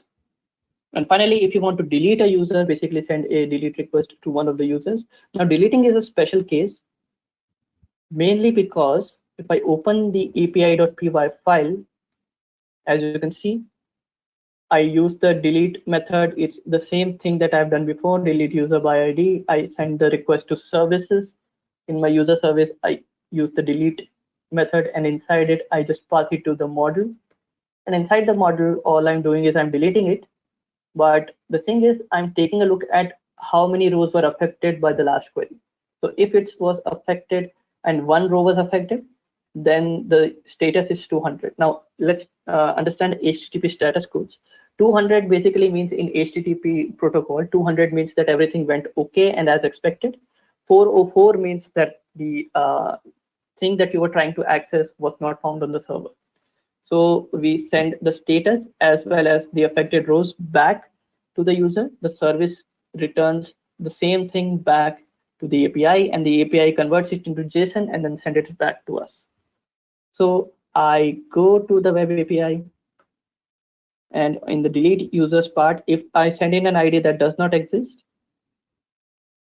I get the response of status code 404 and 0 rows were affected. But if I send in an ID that does exist, I get row count of 1 and status of 200. But if I do it again, then again, since row of ID 1 was deleted, then we don't get that. Now, this is how you use it to check whether or not it's working or not. Now, the main benefit of creating a REST API is that you can now create web applications, you can create Android applications, you can create any kind of application that can access this API. So I've created a really small function here. Here, all I've done is I've gotten data back from the API and then displayed in the table. It's a very simple use case. If you want to take a look at the code, let me just show you. This is what it looks like. Now, again, if you don't know HTML, don't know CSS, just stick with me till the end of the slide and I'll show you. Basically, what I'm doing is I'm creating a table, adding this header here, and then basically getting data from the users and then converting that data into HTML elements and then adding it to our HTML web page. This is what it looks like. Let me try and add another data and then this will be fetched dynamically. So if I add another user and instead of James, I type in John. Save it. Now you get the ID to be 3, name, email, and password. So if I refresh this, as you can see, I get both the usernames and passwords that are available in our database. So that way you can build a REST API quite easily. Now, again, this was a very rudimentary example, mainly because REST APIs are quite deep topic and they take a lot of time to cover. But this should give you a basic understanding how you can use Flask and how you can do it. Now, another question that you might be wondering about is why are we separating things into other files like user model and user services? We could have just created it in the same folder and then called the queries and all. But when you're trying to build a good application, main thing that you need to consider is separating things into smaller pieces and then separating those responsibilities into other classes, functions, modules, etc. So, for instance, the reason why we are using another layer of service instead of just using the model is because if in future, let's say that you get a assignment that says that this API is working, but we want to convert it into JSON, but not in JSON, but we want to convert it into XML and we want to cache it as well. So for caching it, you can just go to the user service, add your caching code here, and it will work just fine. And for sending it back to the user as XML, instead of JSONify, you can use another function.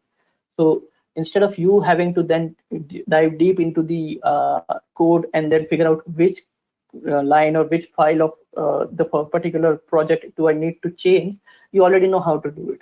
And it's easy to understand as well. We can just take a look at the application and understand the flow of request and response. And finally, we are just running this application in debug. Debug allows us to take a look at errors if we run into any. And we also take a look at port. So the port is 8001. You can change it here. This is exactly why I'm getting my API running on the 8001 port. If I change it there, it will be changed here as well. So at Intellipaat, the company we work for is basically a training and an e-learning company. So we go through hundreds of job descriptions. If it is Python, we go through job descriptions which require Python and gather all the skills which are expected by an employer so that you can easily land that job. Also, as a training company, we do not use trainers, we rather use working professionals who are working in this particular industry and also gather details and information from them and what was asked to them by their own employer and also what should be taught to our trainees so that we can make them a better programmer and also how to make them basically get a job really easily. So with all that details put together, we have formed this Python certification training course where we'll give you live training projects, we'll give you hands-on, we'll give you all the support to make you the perfect candidate to get into a company, into a Python role. So that's what we are doing here. And when we take you on board for this course, we will make sure that you learn all of these skills. Just a quick info, guys. Test your knowledge of Python by answering this question. Which of the following is not a keyword in Python language? A. Val. B. Raise. C. Try. D. With. Comment your answer in the comment section below. Subscribe to Intellipaat to know the right answer. Now, let's continue with the session. So what will we be doing in this session is that we'll be taking a look at the global data for the COVID-19 that's available. It's an open source data, so you can use it whenever you want and however you want to. And we'll be building a model that can tell us the number of confirmed cases and fatalities that are expected to occur the next day. And that will be done by analyzing the trend of the data that we have right now. So with that in mind, let's take a look at what we have next. So let's take a look at the data that we'll be using. Now, the data, as I've already told you, is open source, so you can use it whenever you want to. But basically, we'll be using the global COVID-19 data. So this data contains information about countries, it contains information about regions, it contains information about the population, and it gives you a column named target. Target basically tells us that the data we have is of either the confirmed cases or the number of fatalities. So as you can see in the screenshot that I have right below me, we have cases for Afghanistan, and we have certain columns that are having the values of NAN. NAN stands for not in number or not available. So the problem is that when you have a data set, there are many times when you don't get the data that's completely accurate. There are going to be some missing values. There are going to be some values that are out of order and not in the correct format, and there could be a lot of other things. So that would be the problem. So if you want to get this data set, there you can get it from Kaggle, and that will explain to you how there are competitions going on COVID-19. This data is available on Kaggle right now. You can take a look at the COVID-19 competition, and you'll get the data, you'll get the problem statements and everything, but just the data is enough for you to get started. We'll see the learning path for Python. So for a beginner, you must start with OOPS concept, input-output operations in Python, error handling, looping statements, and libraries of Python. So you need to first master these fields. You need to work on these fields in order to master the basics of Python. Then you have to decide which field you want to master, either data science, machine learning, artificial intelligence, game development, or web development. So accordingly, you can choose the framework that you have to learn, such as for Django. Django is used for web development. For game development, we use Pygame of Python. Then PyTest is used for testing. Then Pandas, Matplotlib for data science. TensorFlow for machine learning and artificial intelligence. So there are hundreds of packages that are individually used for these fields. So you need to master the use of these packages and libraries by implementing it. So you should select a use case or a basic project of your choice so that you can use these frameworks for working on basic projects to clear the concepts. And finally, you should move on to working on real-time projects that will help you to gain hands-on experience, and that will help you to provide experience in working on projects, how an organization implements a project using Python. So this will help you to become an expert or a professional in Python and master the field related to it. So this is the learning path for becoming an expert in Python if you are a beginner. Now I will tell you some of the useful resources that we provide to master Python. So these resources are blog and tutorials, YouTube videos of Intellipaat that you must follow to learn the basics of Python, and along with it you can learn various frameworks such as Pandas, Numpy, scikit-learn, Django, along with their implementation in real time. We also have a large community where you can post your question and clear your doubts and queries. We also provide a comprehensive training on Python. So let me take you to the course page. So this is our Python certification training course. So there are instructor led training and self-paced training. So instructor-led training consists of 42 hours of comprehensive training, 50 hours of project work and exercises. Then it has a flexible schedule and 24/7 lifetime technical support and access. So if you will be having any doubt or queries, it will be cleared by our experts at any point of time.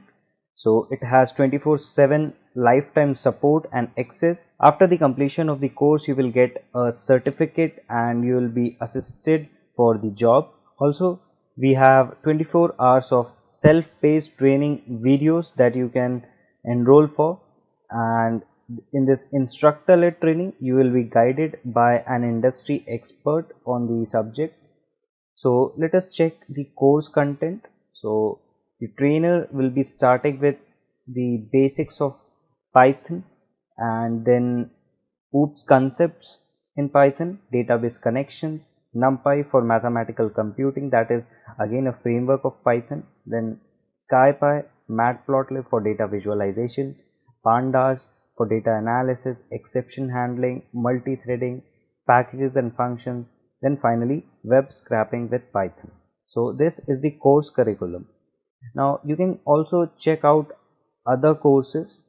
So you can go to the course section. So there are master programs on various technologies on big data, data science, business intelligence, Salesforce, cloud computing, mobile development, digital marketing, and so on. So Intellipaat also provides free courses. So you can go to Intellipaat Academy and check out our free courses that we provide, and these are just the demo courses, and you can watch. Now you can go to the last section of this website and you can go to the blogs that we provide, the interview questions, the tutorials that you can go through. So these are the blogs. We regularly update and post our blogs on various technologies. So there are interview questions. There are interview questions according to various technologies.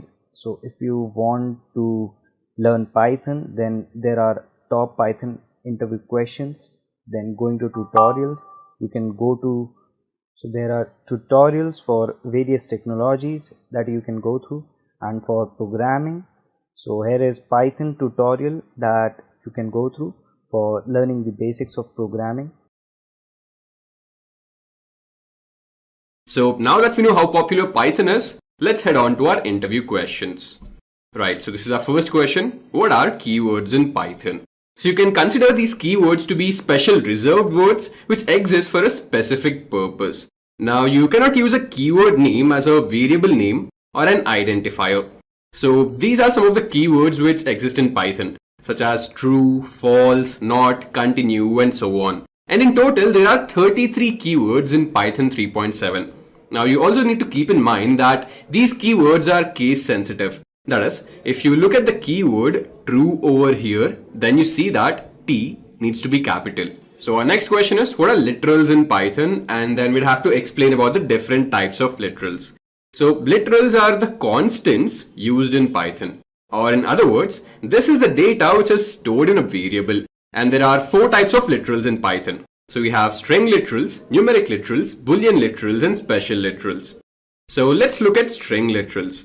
So you can create string literals by just enclosing the text within quotes. So here we have created 2 string literals, John and James. So we see that John is enclosed double quotes and James is enclosed within single quote. So this is how you can create string literals.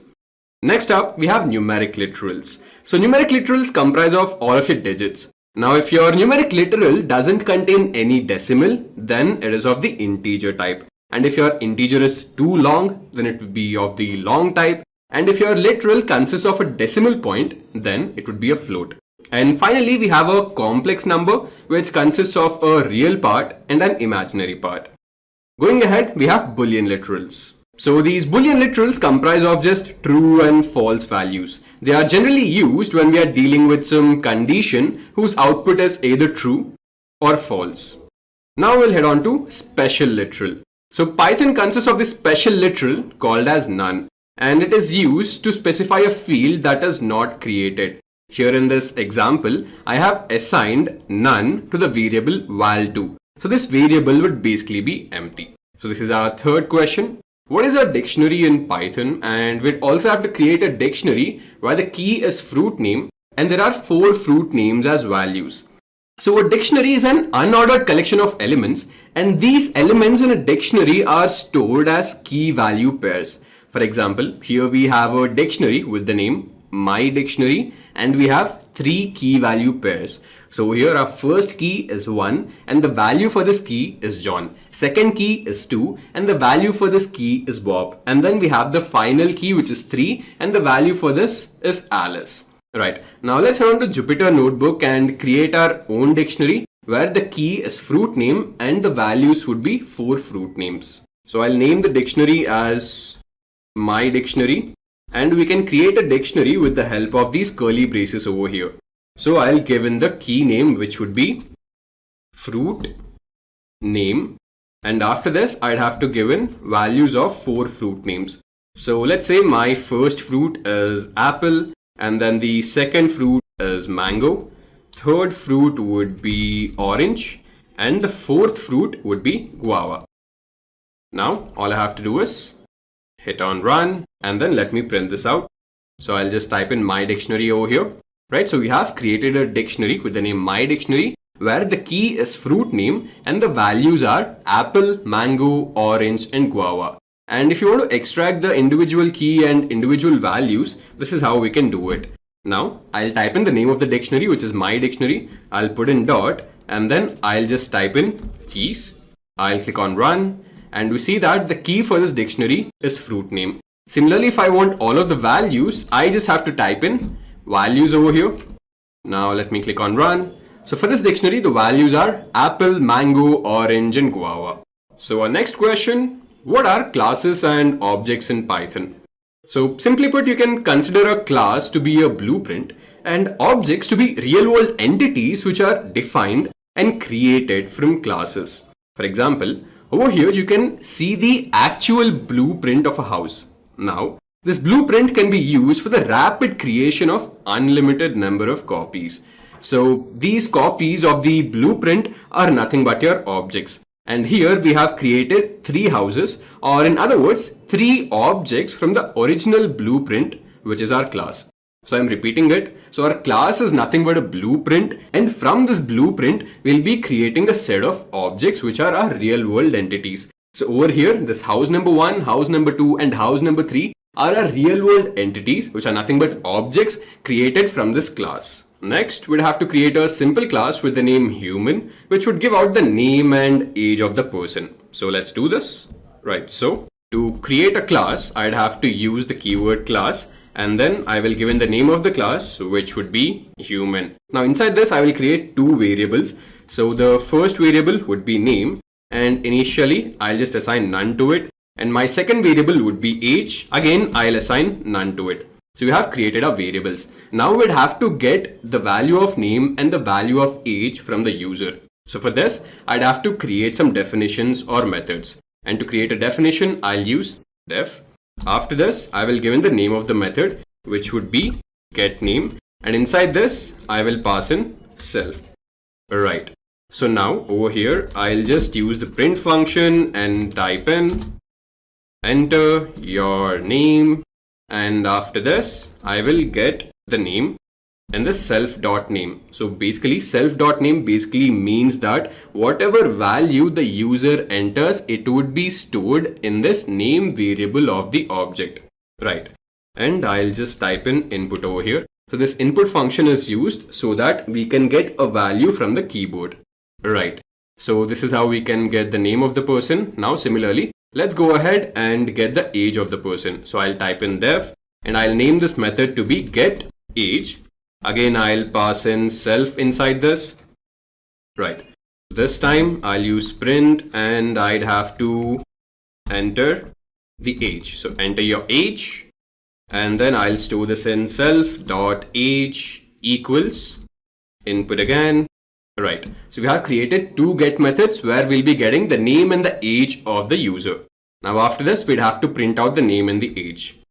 So it'll be def, and I'll create the method to be put name. Again, this will be self and I'll just print out the user's name. So your name is self.name, and then similarly I'll create another method which would be put age, and I'll pass in self inside this. So for this it would be print of your age is. Let me again put in double quotes over here. Right. So your age is, it would be self.age. So we have created our class where we have two variables, name and age, and I've created 4 methods. And out of those, from those 2 methods, I'll be getting the name and age of the person, and the rest of the 2 methods would help me to print the name and age of the person. Right. I'll click on run. So we have created this class. Now once we create our class, which is basically our blueprint, we'd have to create the objects from this class. So let's say I create an object and name that object to be person1. Now this would be our first instance, and I just have to call in human. So I'm creating a person instance of the human class. Now from this person object, I will invoke the get name and get age methods. So person1 dot get name. Let me click on run. I'd have to enter the name of the person. Let's say the name of the person is Sam. Right. So now it's time to get the age of the person. So I'll type in person1 dot get age. I'll click on run. And let's say the age of the person is 28. So now I have successfully fed in the name of the person and the age of the person. Now it's time to print out both of those. So it'll be person1 dot put age and person1 dot put name. So person1 dot put name. Right. So your age is 28 and your name is Sam. Right. So we have successfully created our class which would print out the name of the person and the age of the person. Right. So next question. What do you understand by the init method in Python? And after that, we'd have to give an example of it. So you can just consider the init method to be a sort of constructor in Python. So it is a special method in a Python class which is used to initialize the variables. So now that we've understood what init method is and what it is used for, let's go ahead and work with this init method. So now over here, what I'm going to do is create a student class with the init method in it. So let me do that. Class student, and over here, I'll just create the init method, and these are the parameters of this init method self. So, and after this, it'll take in the name of the person, and after name, it'll take in the age of the person, and after this, it'll take in the branch of the person. Right. Now, what I have to do is just store these values inside the original variables. So that'll be self.name equals name, and then our next variable is age. So self.age equals age, and then we have the final variable which is branch. So it would be self.branch equals branch. So we have created our init method. Now after this, wait, so we actually have to put in def over here because this is actually a method. Right. So we have created our init method, which is basically a constructor. And going ahead, we'll just create another method which would help us to print all of these values. Def print student, and I'll take in self, and all I do over here is print in all of these values. So print of name would be self.name. After this, we have age. So let me change this to be age over here. And this would be self.age. After this, we'll have to print in the branch. So let me just put in branch over here. And this would be self.branch. Right. So we have created the student class which has the constructor. I'll click on run. Now let me create an object of the student class. I'll name the object to be student1, and let me go ahead and create an instance of this. Now, since we have this constructor over here, so I can go ahead and initialize the student object here itself. So I'll give in the name of the student. So let's say the name of the student is Bob, After this, the age of the student is 12. And then which branch is he studying? So let's say this guy is studying engineering. Let me just put in engineering over here. Run. Now student1 dot, I will call in the print student method over here. Right, so we have successfully created this instance student1. Right, so what do you understand by inheritance in Python? And then we'd have to give an example of it. So inheritance refers to the property of one class acquiring the properties of another class. For example, let's say you have inherited your features or properties from your parents. So if you see over this family tree over here, you can understand that traits such as hair color and poor eyesight are passed from one generation to the next generation. So over here, this is generation 1, generation 2 and grandparents. So your parents are inheriting their traits or their features from their grandparents, and you are inheriting your traits from your parents. Now let's go ahead to Jupyter Notebook and work with an example of inheritance. So here what we are doing is we have a base class with the name fruit, and this base class is being inherited by another class, citrus. Now this is our base class fruit, which has a constructor, and this constructor just prints out I am a fruit. Now after this, what we are doing is we are creating another class with the name citrus, and this class inherits from the fruit class, right? So if a class has to inherit another class in Python, we'll just give the name of the base class as a parenthesis inside our new class. Now again, inside the citrus class, we have created another constructor, and inside the constructor of the citrus class, I am using the super method. So with the help of super method, I can invoke the variables and functions from my super class, right? So over here, I want the init method from my super class. So I'll just use the super method, and I'm invoking the init method from this fruit class. Now, apart from this init method from the fruit class, I would also print something else. So over here, I am also printing I'm citrus over here, right? And I'll create an instance of this class citrus, and I'll store it as lemon. Now the result is I'm a fruit, I'm citrus. So this value I'm a fruit is coming from the super class, and this value I'm citrus is coming from our new class or the child class. So this is how we can do single level inheritance in Python. So next, so what is NumPy and how can you create a basic 1D and 2D NumPy array? Well, NumPy is the most widely used Python library for linear algebra, and it is used for performing mathematical and logical operations on arrays. And to import the NumPy library in Python, you just have to use the command import NumPy. So again, let's head to Jupyter Notebook and create a 1D NumPy array and a 2D NumPy array. So I'll start off by typing import NumPy as NP. After this, I'll create my 1D NumPy array. So A equals NP dot array. Now I will give in a list of values. So this is my 1D array A, and then let me just print it out. So this is my 1D array which comprises of the values 1, 2 and 3. Now I'll go ahead and create a 2D array with the name B. So again, the syntax would be the same, np dot array. So it'll basically comprise of a list of lists.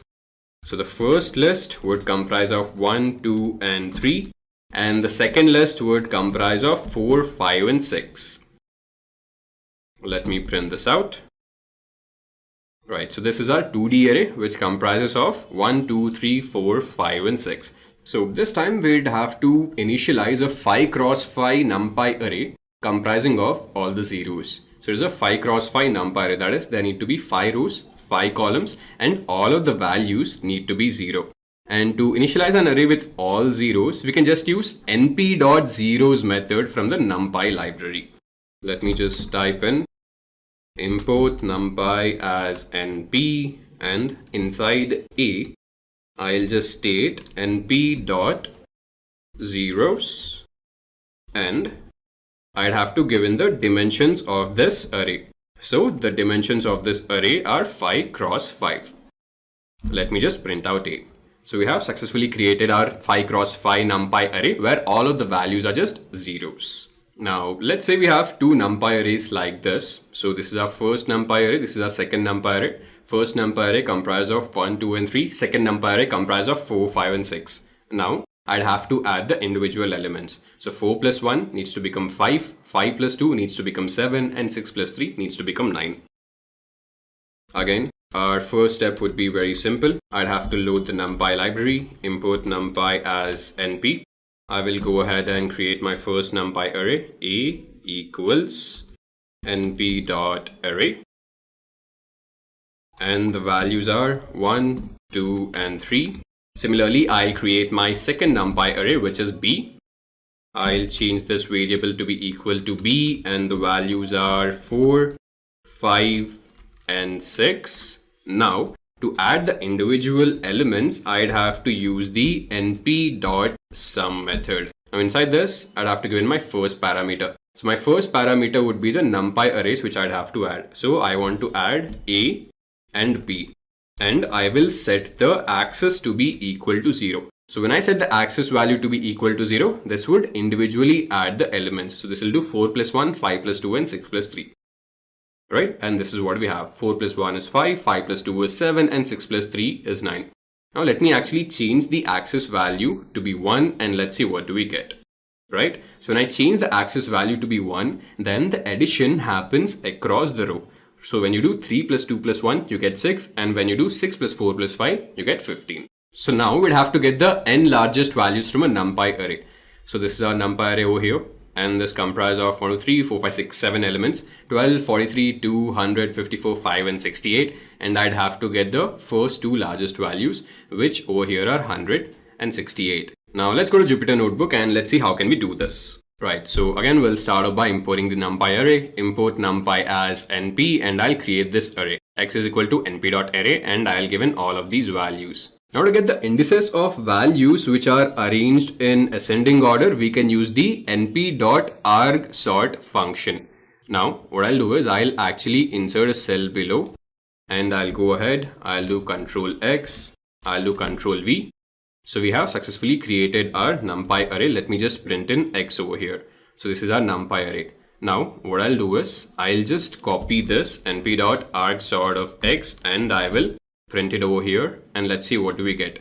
So what we get over here are index values. So 0, 1, 2, right? 0, 1, 2, this is our lowest value.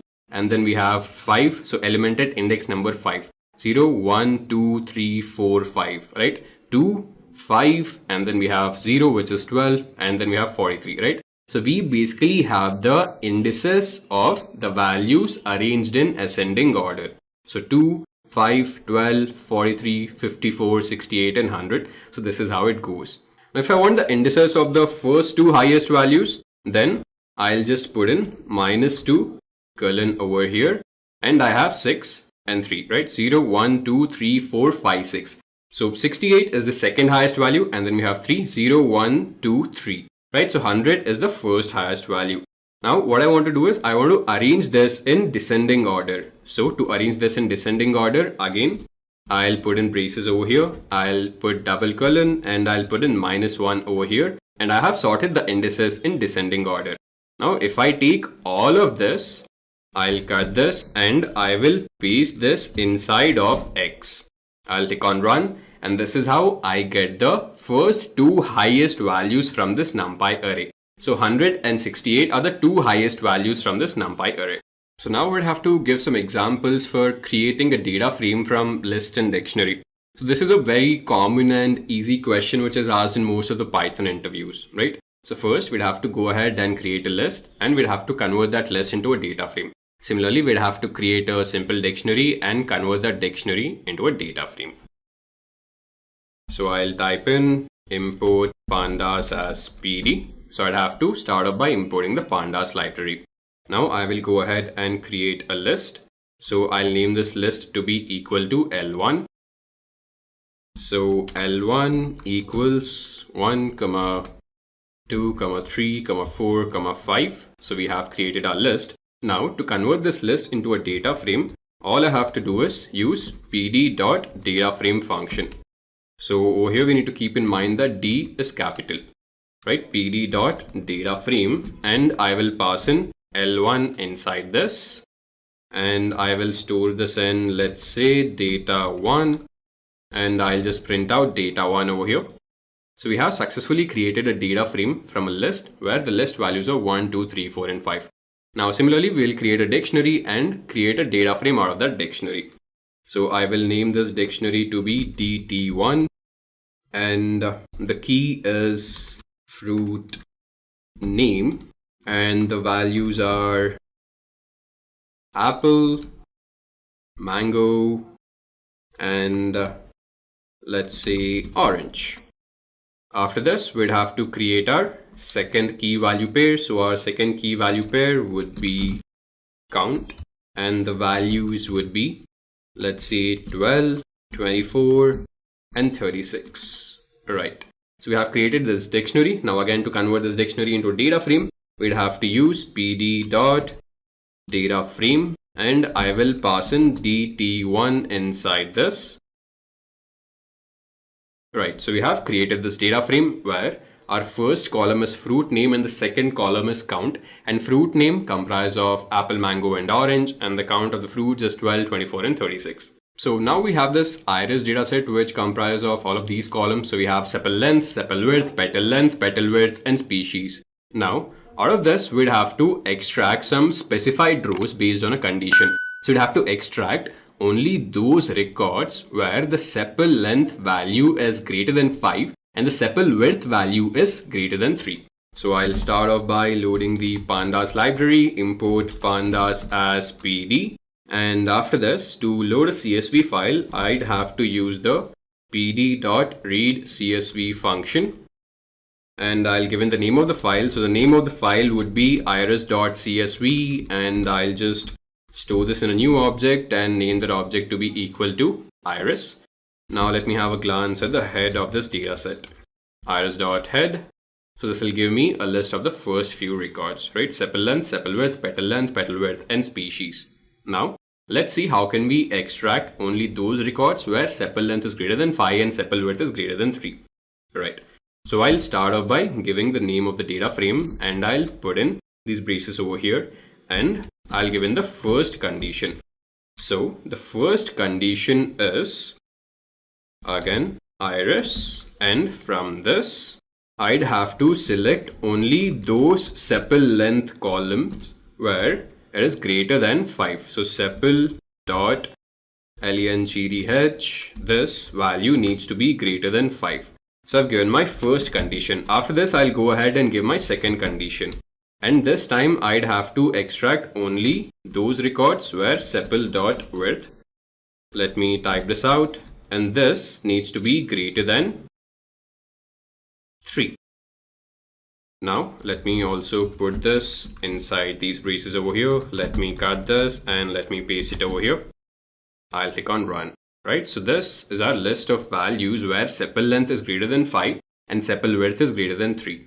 If I scroll down, you'll see only those values where sepal length is greater than 5 and sepal width is greater than 3. So what we do is, we give in the first condition where sepal length is greater than 5. After that, we'll use the AND operator, and then we give the second condition, which is sepal width is greater than 3. Right, so after this, we again have this iris data frame over here, and we'd have to introduce NaN values or null values in the first 10 rows of sepal width column and petal width columns. So if you see this original data frame over here, you see that these two columns comprise of some values. But then again, we'd have to fill the first 10 rows of these two columns with NaN values.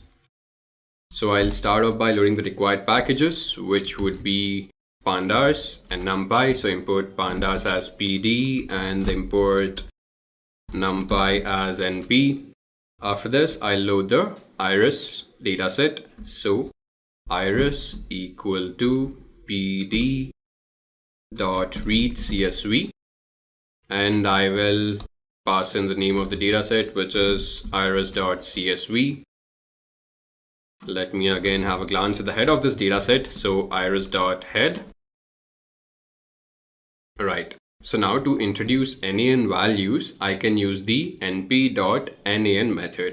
So now what I'll do is I'll actually create a duplicate copy of this object. So iris1, and I will store this data frame into iris1. Now I'll type in iris.ilock, and I would want to make changes in the first 10 rows and the second column and the second column, right? So first 10 rows and the second column. So the index of the second column would be 1. And what I'll do is I will introduce all of the NaN values. So np.nan, let me put an equal to over here. Now let me have a glance at the head of this modified data set. So iris1 dot head, right? So we see that this is our original data frame, and with the help of np.nan, I have introduced NA values from actually the first row. So let me actually change this to be 0 over here. I'll click on run. So now I have NA values for the first 10 records. Similarly, I'll also go ahead and introduce NA values in the petal length column. So over here, I just have to change the index of the column, which would be 2. Let me have a glance at the head, iris.head. Right, so now we'd have to get the number of NaN values present in each column of this enhanced data frame. So this is our data frame over here, which comprises of these columns. So we have age, BMI, HYP, and CHL. And we see that these 3 columns over here comprise of NaN values. And we'd have to find the count of the NaN values present in each of these columns. So I'll start off by loading the pandas data frame. I'll type in import pandas as PD.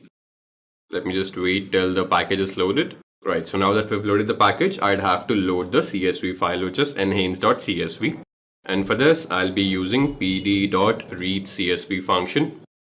And I'll give in the name of the file, which is enhance.csv. And I'll store this in a new object and name that object to be enhance. Now, if I want to get the count of number of NaN values, this is what I'd have to do. Enhance dot, so I have this NA function, and after this I will just print it out. Let's see what do we get, right? So we just get a bunch of true or false labels. So wherever there is an NaN value present, we have a true label. So over here in the BMI column, the first record, this is an NaN value. This again is an NaN value. So wherever you see true values, it basically represents all those NaN values. And if I want the sum of all of these NaN values, I just have to type in sum, and now I click on run.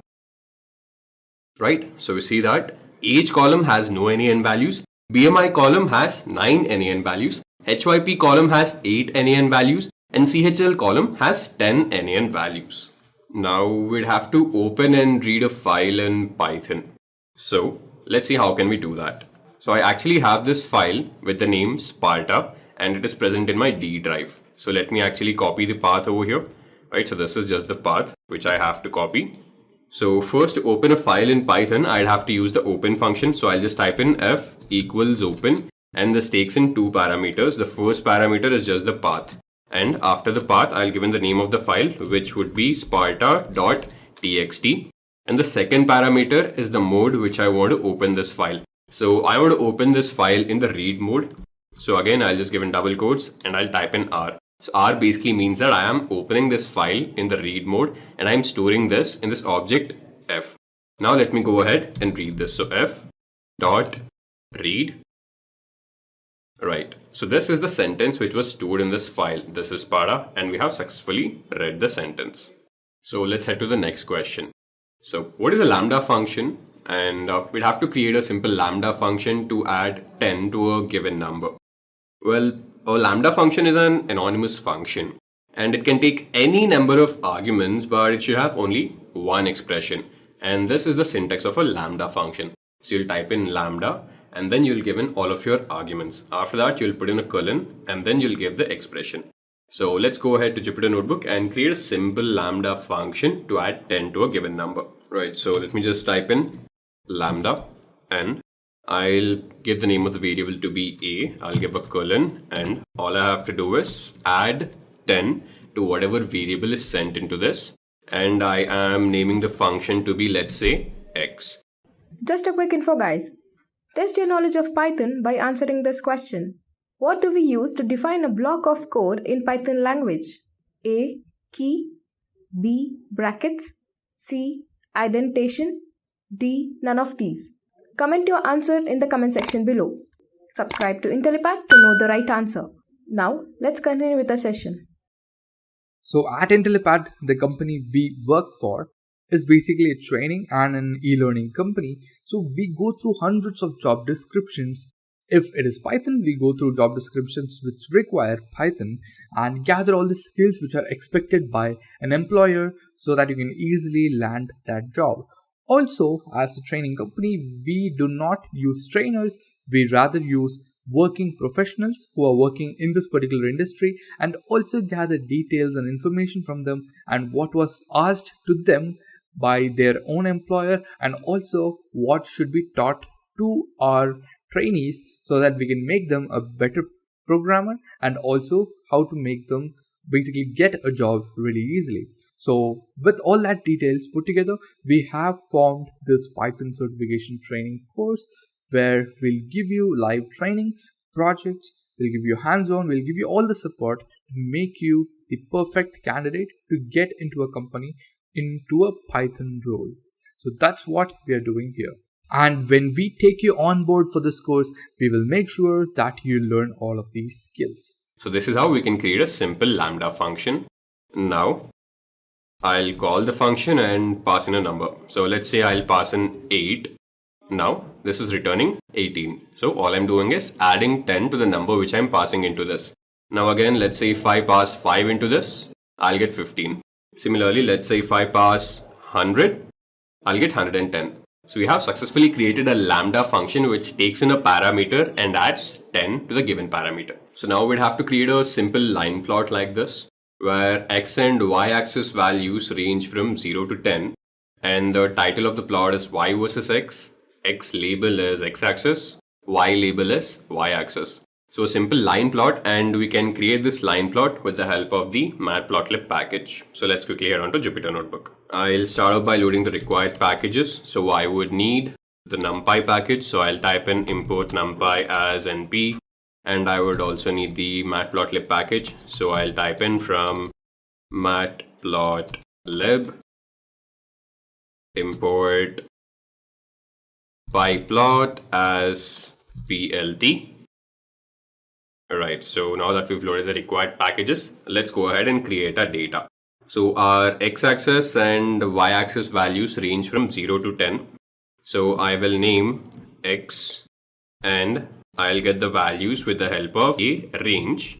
And since the values go from 0 to 10, 0, 10, and the step factor is 1. So let me just print out x over here and let's see what do we get. Right, so these are all of the values which I have over here. So 0, 1, 2, 3, 4, 5, 6, 7, 8, 9. Right, now similarly, let me also go ahead and create the y values. It'll be the same thing over here. It's just that instead of storing the values in x, I'll be storing them in y. So I have my x and y values to be ready. All I have to do is use these data points and create the line plot.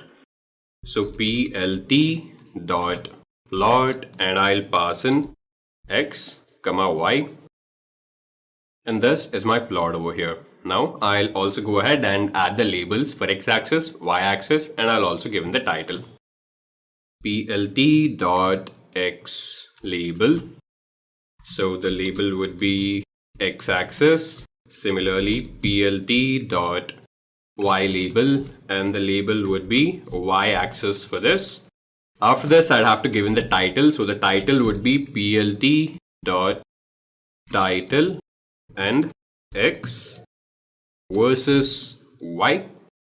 Right, so we have created our line plot where the label of x-axis is x-axis, the label of y-axis is y-axis, and the title of the plot is x versus y.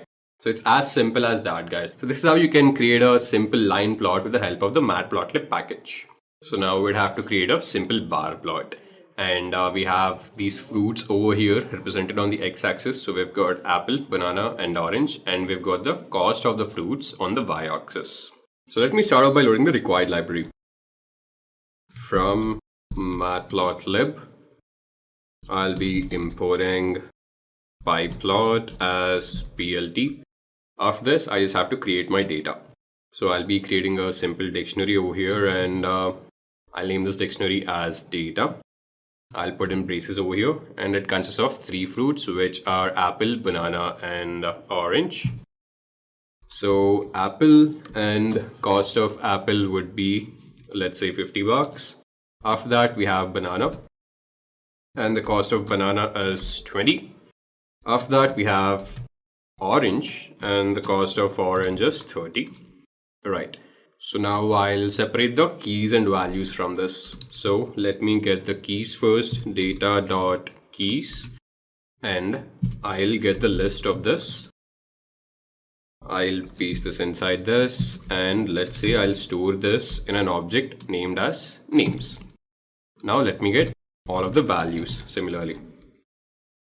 Values, and I'll be getting data.values. So I have the names, I have the values. Now all I have to do is make a bar plot. And to make a bar plot, I'll be using plt.bar, and I'd have to pass in the names as well as the values. Right, so we have successfully created a bar plot, and on the x-axis we have the names, and on the y-axis we have the cost. Next question. So what do you understand by a module in Python? So when we write everything in a single page, it becomes difficult to track. And not just this, let's say if you want to make a change at a certain place in the project, then it would affect the entire project and may prove to be disastrous. And this is where we'll be using the concept of modules. So instead of writing one big software in one page, we would have to break it down into parts. So a module basically helps us to organize our Python code. Now let's say you want to write a program to create a calculator. Now instead of writing all of the features in the same file, you can create separate modules for addition, subtraction, multiplication, and division. Now if you want to perform addition, you can invoke the addition module. Similarly, if you want to perform multiplication, you can invoke the multiplication module. So for every single purpose, you can have a separate module so that your work becomes easier. So now we'd have to randomize the items of a list in place in Python. So let's say we have a list which comprises of these elements. So let's say the first element is Mary, and then we have had a little lamb. Now I'd have to randomly shuffle all of these elements inside the list. And to randomize the items of a list, we can use the shuffle function. And the shuffle function is part of the random library. So I'll type in from random import shuffle. So I have loaded the function. Now let me go ahead and create the list. Mary had a little lamb. Right. Now I will just pass in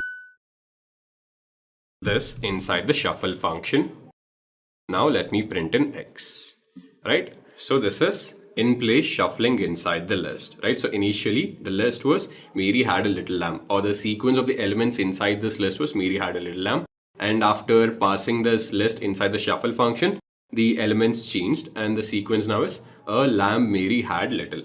So now we'd have to write a program to get the length of the string ophthalmology without using the len function. And to get the length of the string, we can just use the for loop. So what we'll do is we'll start a for loop, and it will iterate through all of the characters in this string, and we'll get the count of the number of characters present in the string. So let me name the string. So it is OPHTHALMOLOGY. So let's hope this is actually the spelling of ophthalmology. Right, now let me initialize a counter and set the value of counter to be equal to 0. After this, I'll start the for loop. So for I in A, what would basically happen is count equals count plus 1, and finally I'll print out the value of count. So what is happening over here is initially i's value is 0, and it will loop through all of the characters of the string which is present in A. And so let's say the loop starts over here. Initially i's value is 0 and it will enter O. Now the count increments by 1. Again it will head to the next character, the count again would increment by 1. It will head to the next character and the count would increment by 1. So till the end of the string, it will keep counting the number of characters present.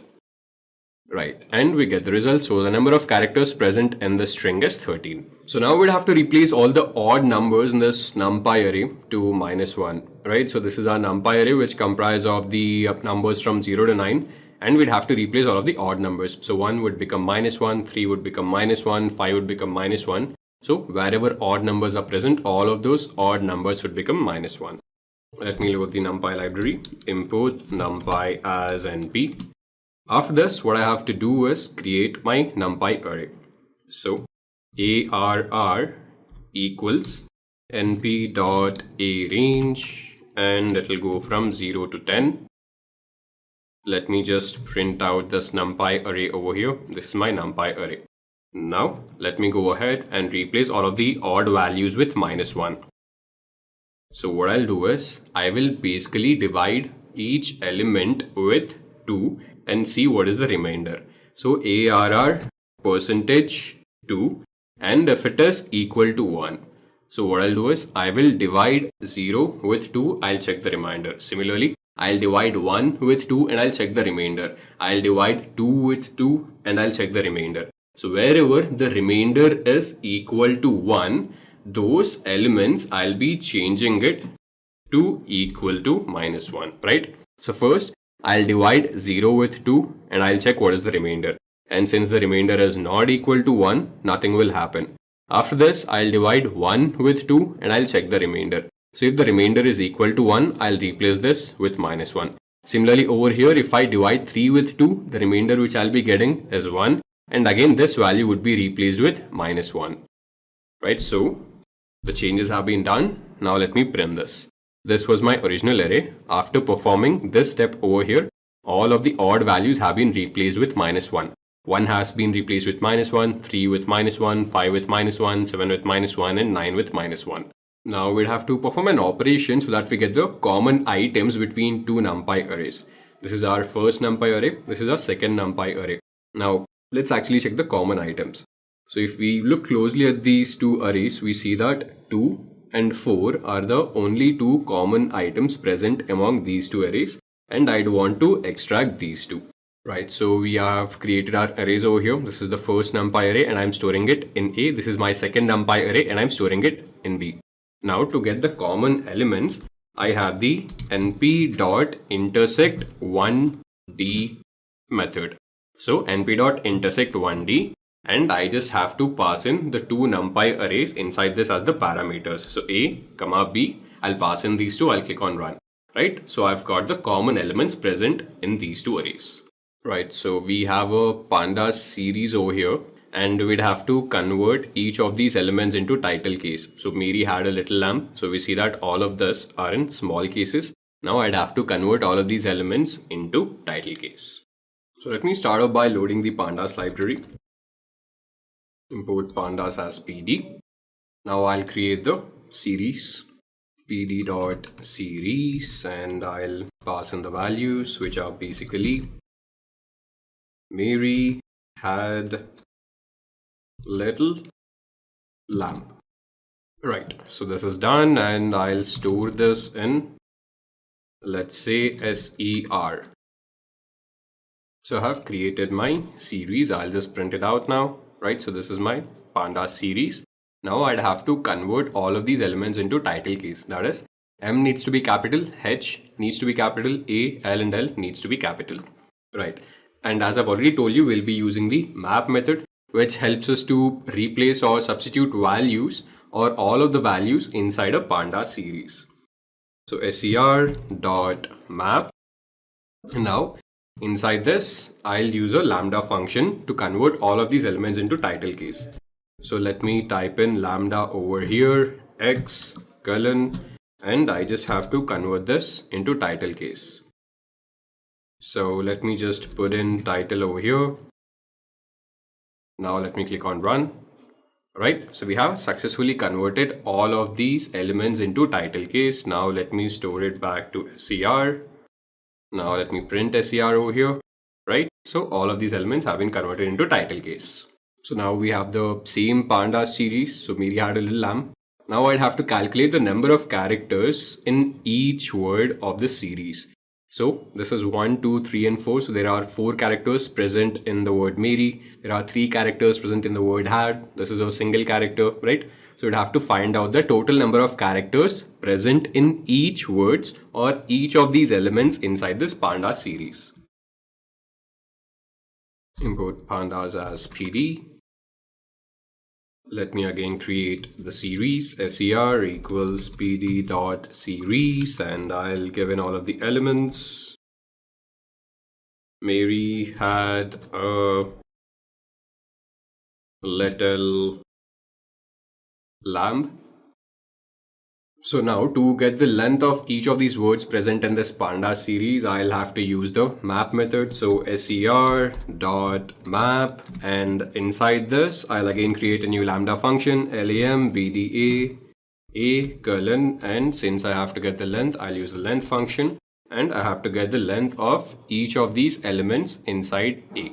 Right, so we see that the length of the word Mary is of 4 characters. In had there are 3 characters, A is a single character, and in little there are 6 characters, and in the word lamb there are 4 characters. Time for next question.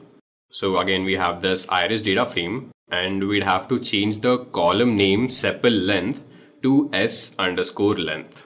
Let me load the package. Import pandas as pd, and I'll also load the file. So pd dot read csv, and the name of the file is iris.csv, and I'll store it back into iris. Let me have a glance at the head of this data frame. So it'll be iris.head. So we have all of these columns over here, and I'd have to change the name of the sepal.length column to s length. So to rename the columns of a data frame, I have the pandas.rename method. So first I'd have to give in the name of the data frame, which is iris, and then I will invoke the rename method. Now I'd have to give in all of the column names which I'd want to change. So I'll type in columns over here. I'll create a dictionary, and my key would be the name of the column which I'd want to change. So I would want to change the name sepal length to be equal to s underscore length. So it'll be s underscore length. So this is how it goes. So iris dot rename, and the original column name is sepal dot length, and I'd have to change it to s underscore length, and I'll store it in a new object and name that object to be equal to iris1. Now let me just print out the head of this. So iris1 dot head. So now we'd have to build a linear regression model on top of this Boston data frame, where the independent variable is this RM column over here, and the dependent variable is this MEDV column over here, and the train and test split needs to be equal to 80-20. So this question is basically related to machine learning with Python, where we are implementing a linear regression model on top of this data set to understand how does this MEDV column vary with respect to this RM column. Or in other words, MEDV column is our dependent variable and RM column is our independent variable, and we are trying to understand how does MEDV change with respect to RM. So let me start off by loading the pandas library. Import pandas as pd. Right, now we'll go ahead and also load up our Boston dataset. So pd.read_csv helps me to load up the dataset, and the name of the dataset is boston.csv, and I'm loading this file in this object Boston, and then I'll have a glance at the head of this. So these are all of the columns which are present in this data frame. So I've got Crim, Zn, Indus, Cas, Nox, RM, and so on. And MEDV is my target and my feature is RM, or in other words, MEDV is my dependent variable and RM is my independent variable. Now I'll separate the feature and the target, right? So pd.dataframe, and so from this entire Boston data frame, I am selecting only the RM column and I am storing it into the X object. Similarly, from the entire Boston data frame, I am selecting only this MEDV column and I am storing it into this Y object. So X would have the feature values and Y would have the target value. So now I've extracted the feature and the target. Now it's time to divide this dataset into training and testing set. So the train test split needs to be 80-20, or in other words, 80% of all of the records would be present in the training set and 20% of all of the records would be present in the testing set. And to do this, I'd need the train test split from sklearn.model selection. So I'll type from sklearn.model selection import train test split, and this method takes in these parameters. So first I'd have to pass in the features and then I'd have to pass in the target. So x comma y, and then I'd have to give in the test size. So the test size is 0.20. So this again means that the test set would comprise 20% records and the train set would comprise of the 80% of the records. And the values would be stored in xtrain, xtest, ytrain and ytest. So xtrain would comprise of all of the training values or all of the training records for the features. And xtest is basically the test set for the features. Ytrain is the train set for the target and ytest is the test set for the target. So we have our training and testing sets ready. Let me click on run over here. Alright, now it's finally time to build the model on top of the train set. So from sklearn.linear model, I will import the linear regression and I'll create an instance of this. So I'll name that instance to be regressor and I will fit this model on top of xtrain and ytrain, or in other words, I'm fitting the model on top of the train set. Alright, so now that we fit the model, it's finally time to predict the values on top of the test set. And to predict the values, I'll use regressor.predict, and the parameter which I'm passing inside this is x underscore test, and I'll store this in y underscore pred. Now, once we predicted the values, I have to find out the root mean square error. So I'll import metrics from sklearn, and this is how I'll get the root mean squared error. So metrics dot mean squared error, and this takes in two parameters, ytest and ypred. So ytest comprises of all of the actual values and ypred comprises of all of the predicted values, and I will pass these two inside mean squared error. Now when I do this, I'll get only the mean squared error, but I want the root mean squared error. So I'll use np.square root. So I would also have to import the numpy library over here. I'll type in import numpy as np. Now I'll click on run. So now we've arrived at our final interview question, and we'd have to build a decision tree classifier on top of this iris data frame, where the dependent variable is the species column and the independent variables are the rest of the columns. So sepal length, sepal width, petal length and petal width would be the independent variables, and your species column is your dependent variable, and the train test split is 70-30. So I'll start by loading the requisite packages, which are numpy and pandas. So import numpy as np and import pandas as pd. Then after this, I'll load my data set. So pd.read_csv. I'll pass in the file name iris.csv and I'll store this in the iris object.